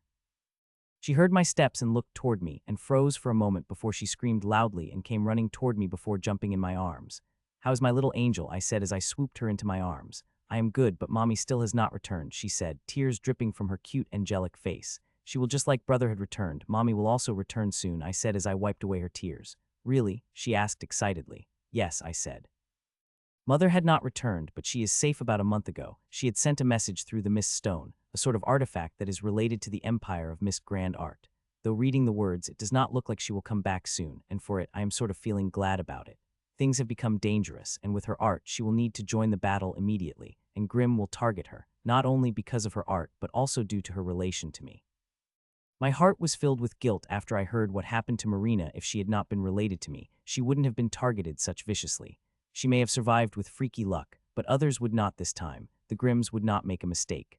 Earlier, I was just a thorn in their path. Now I have become a sword, killing two of their grand lords in front of their very eyes. They will take revenge for that. I consoled by my sister for a while before walking up to my father with my sister in her arms. She was not willing to let me go. Have you? He asked hesitatingly. To that I nodded, and his eyes went wide in shock. I told him before leaving that when I return I might be at that level. Soon he controlled his emotions and sadness and clouded his eyes. Don't worry, I will be fine, I said softly, to which he nodded, but I could see the clear worry in his eyes. How have things been? I asked. Fine, there is no danger in the pyramid, he replied before looking me in the eyes. I heard the things might not stay this way. He asked softly, a voice barely greater than a whisper. Things are fine, especially now with Lady Atkins and me appearing. More will come soon, and it won't be long before we wipe away the Grimms from the face of this earth, I said. I truly hope so, he replied as he gently patted the head of my sister. Have you guys had dinner? I asked. No, I was cooking it, I replied. Well then, I am cooking, I said and got up. Rest, Michael, I will cook, he said, and I opened my mouth to object, but seeing his expression, I closed my mouth and sat by my sister, who was now playing with Nero. Buzz, seeing my father leave for his room to sleep, I also walked to the teleportation formation and disappeared, appearing in Marina's home. I quietly opened the door of her bedroom and walked in. She was sleeping, but it did not seem like it was peaceful sleep, seeing the way she was shaking.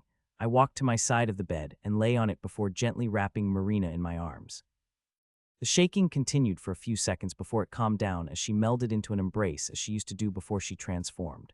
I had already slept earlier and was not tired at all, but I still laid with her. She needs me, and I need her as for at work. It is not a problem. I have never needed to keep myself standing to do that. I did not immediately close my eyes and went to work in my core. Instead, crooned my face into my neck and breath into her neck. Her smell had changed. It became even more alluring and addicting, but I could still smell the notes of the original smell in this new smell that could make me infatuated with her, and I am speaking figuratively. It sorts of surprised me when I think about the power of both sisters. The alluring kind is the same. The bloodline of the professor had increased her allure tremendously. Though there is a difference in their allure, the professor's allure makes her seem harmless, makes her beautiful, that anyone would feel attracted to her. So the people would let their guard down in front of her, while Marina's allure is like that of a huntress, beguiling the enemies for long enough that she would finish them. It seemed completely different than her nature. The change the bloodline had brought wouldn't be just physical. These powers would change her nature. I will have to ask Rai to help Marina with it. He has experience in dealing with the psychological changes brought by the transformation, and he will be able to help the Marina. A minute later, I close my eyes. Unwillingly as that is, if I had time, I would nestle with Marina till I am satiated, but I do not. I have too much work, especially that curse of the old snake. I have to solve it as soon as possible, and only then will I be able to focus on my inheritance, which had become necessary, especially after seeing the element the curse is made from. My clones were already working on the curse. I joined them immediately. In these few hours, they have made tremendous progress in the method of silencing the curse. If everything goes at this speed, then it wouldn't take more than 2 days for me to develop a stable method which would silence the curse for at least a month, while letting them harness all their strength. A month should be enough for me to develop a method to deal with the curse. Hun. A little more than 2 hours passed when I sensed movement from Marina and opened my eyes immediately and found her looking at me. Had a good sleep? I asked. Yes, in a long while I was able to sleep without any nightmares, she said as she nestled close to me. We stayed like that for a few minutes before I took her lips to mine. There was no resistance or hesitation from the Marina. She was active and passionate as the kiss became soft to wild. My hands moved toward her top, wanting to remove them when she suddenly stopped and pulled back. It's too dangerous, love, she said. It is clear from her eyes that she wants it too, but there is fear for it in her heart. Nothing will happen, I said to her with confidence and removed her top. This time, she did not resist my advances. After her top, I removed her pants slowly, leaving her in nothing but pure white lingerie. You are beautiful, I whispered as she looked at me with trepidation before taking her lips once again. For the next 1.5 hours, we made love, exploring the bodies of each other like never before. The experience was much different than I had expected, especially with her tail. It is amazing and dangerous, like every part of her body. The only reason I am alive and kicking are because of my level. If I had been a high grandmaster, I would have been lying on the ground frothing. Have you noticed your two bloodlines work seamlessly with one another, making them much stronger than they would alone? I asked Marina, who was on top of me, while my hand gently messaged back across the glistering purple skin. Yes, that is also makes them hard to control, she replied with some sadness. You will learn to control them soon, I said while my hand moved from her back to her hand, which was covered in beautiful emerald scales. I first thought her scales would be hard, but to my surprise they are soft as skin, and if one touched them with eyes closed, they might not even be able to see the difference. Seeing one might mistake them for just a show, and that would be a grave mistake. These scales are very defenses, even stronger than the scales of Rai when he was a grandmaster. The combination of two bloodlines has strengthened the abilities of both bloodlines, and most importantly, they fix the weaknesses. I could barely see any weakness in power. Can you bring them out again? I asked her. What? She asked back with a glare. You know what I mean, I said, giving her a look while she glared back at me. Sup. The stalemate lasted for a few seconds before she sighed and brought them out, her claws. The golden amber claws with lines of emerald flowing through them.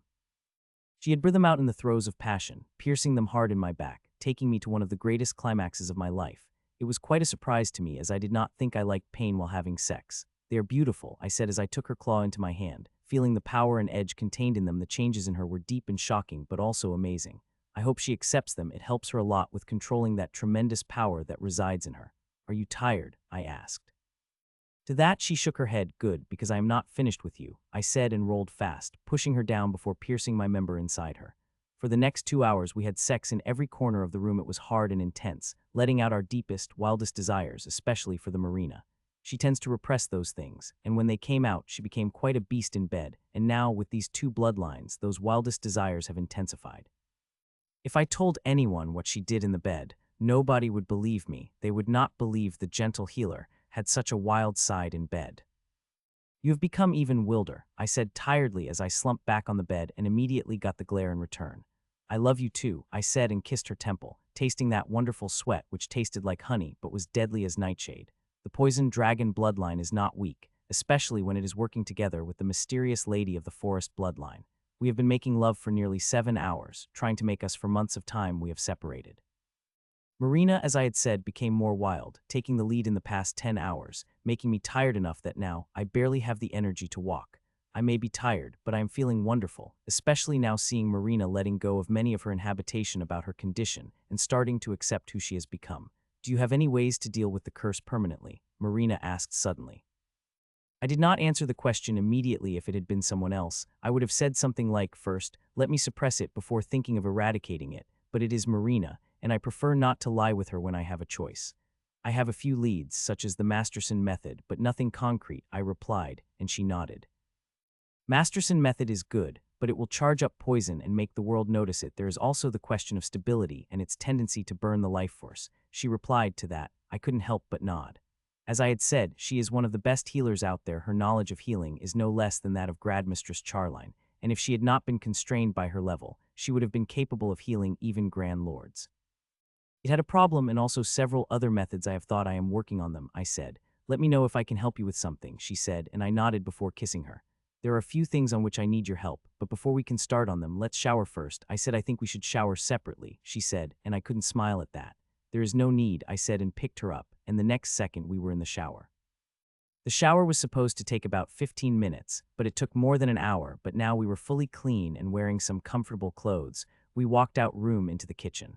All this intense activity has made me famished. I am sure she is feeling hungry too. What do you want to eat?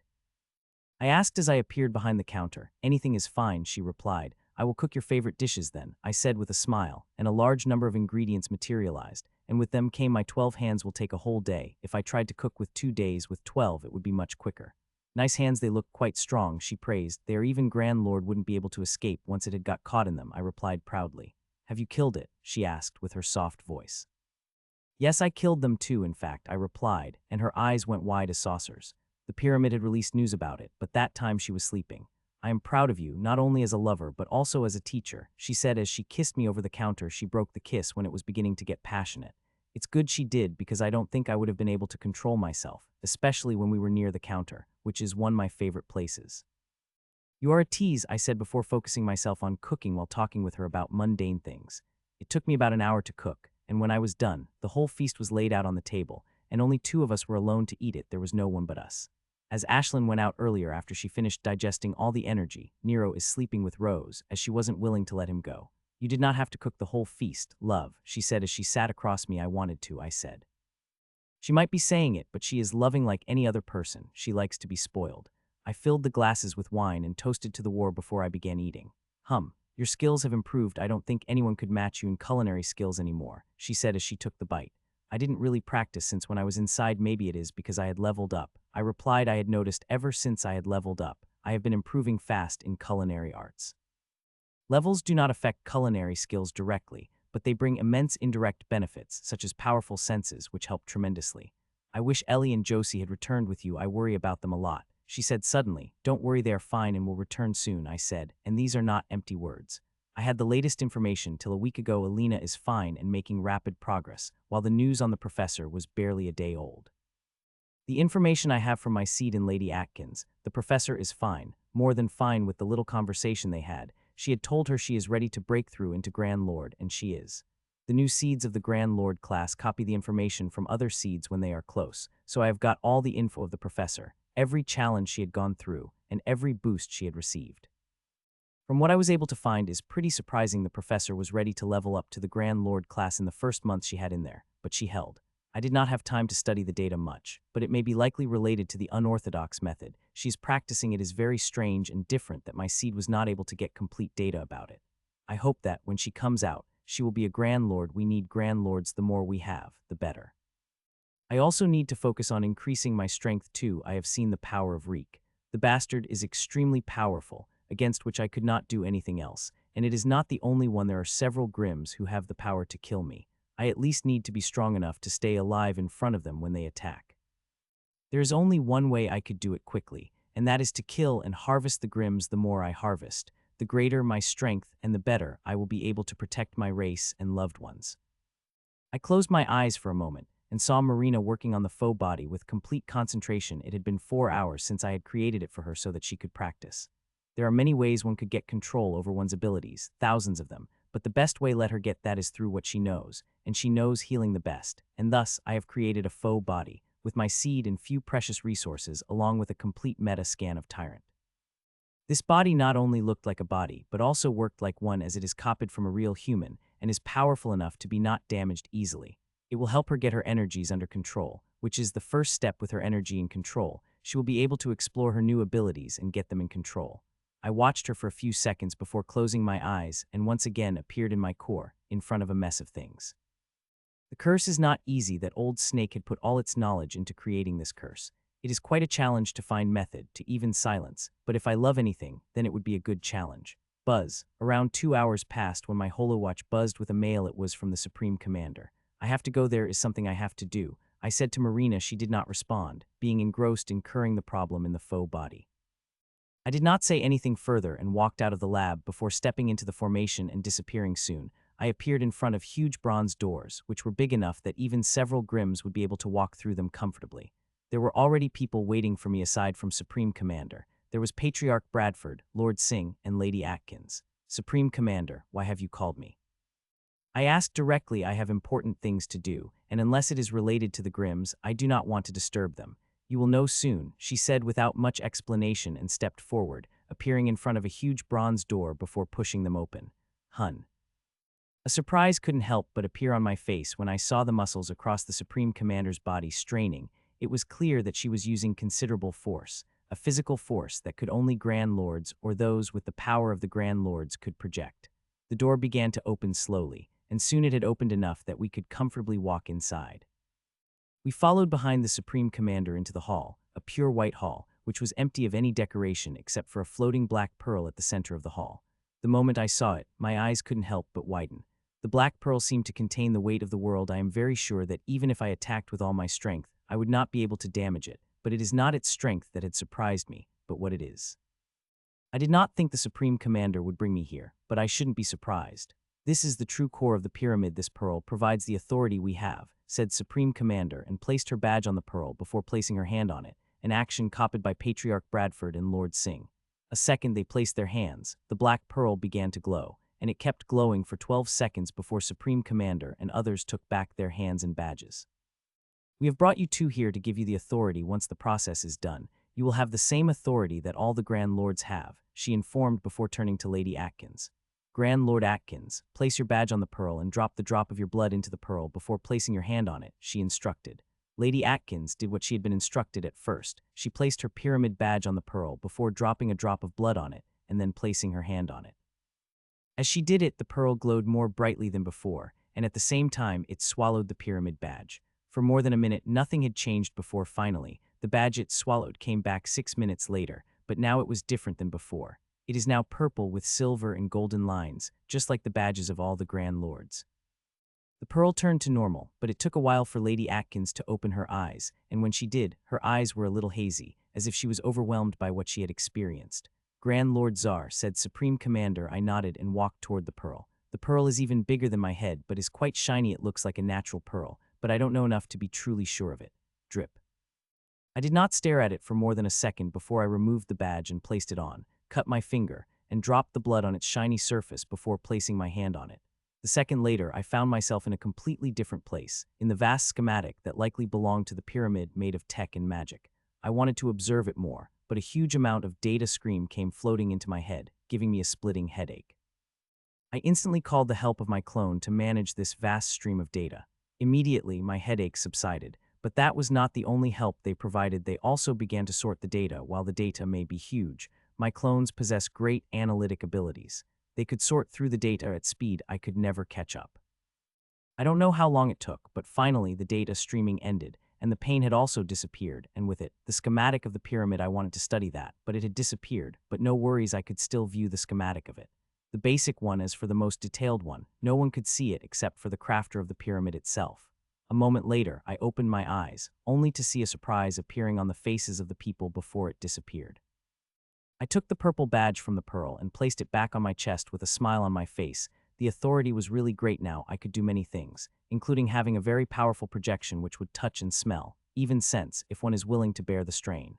Lady Atkins, Lord Czar, both of you have now the authority that is equal of all Grand Lords. A thing very few in thousands of years have been able to achieve this feat, said Supreme Commander as she toward the exit. Now that you have got authority, it is time for you to know the secrets, she said as we got out of the huge hall.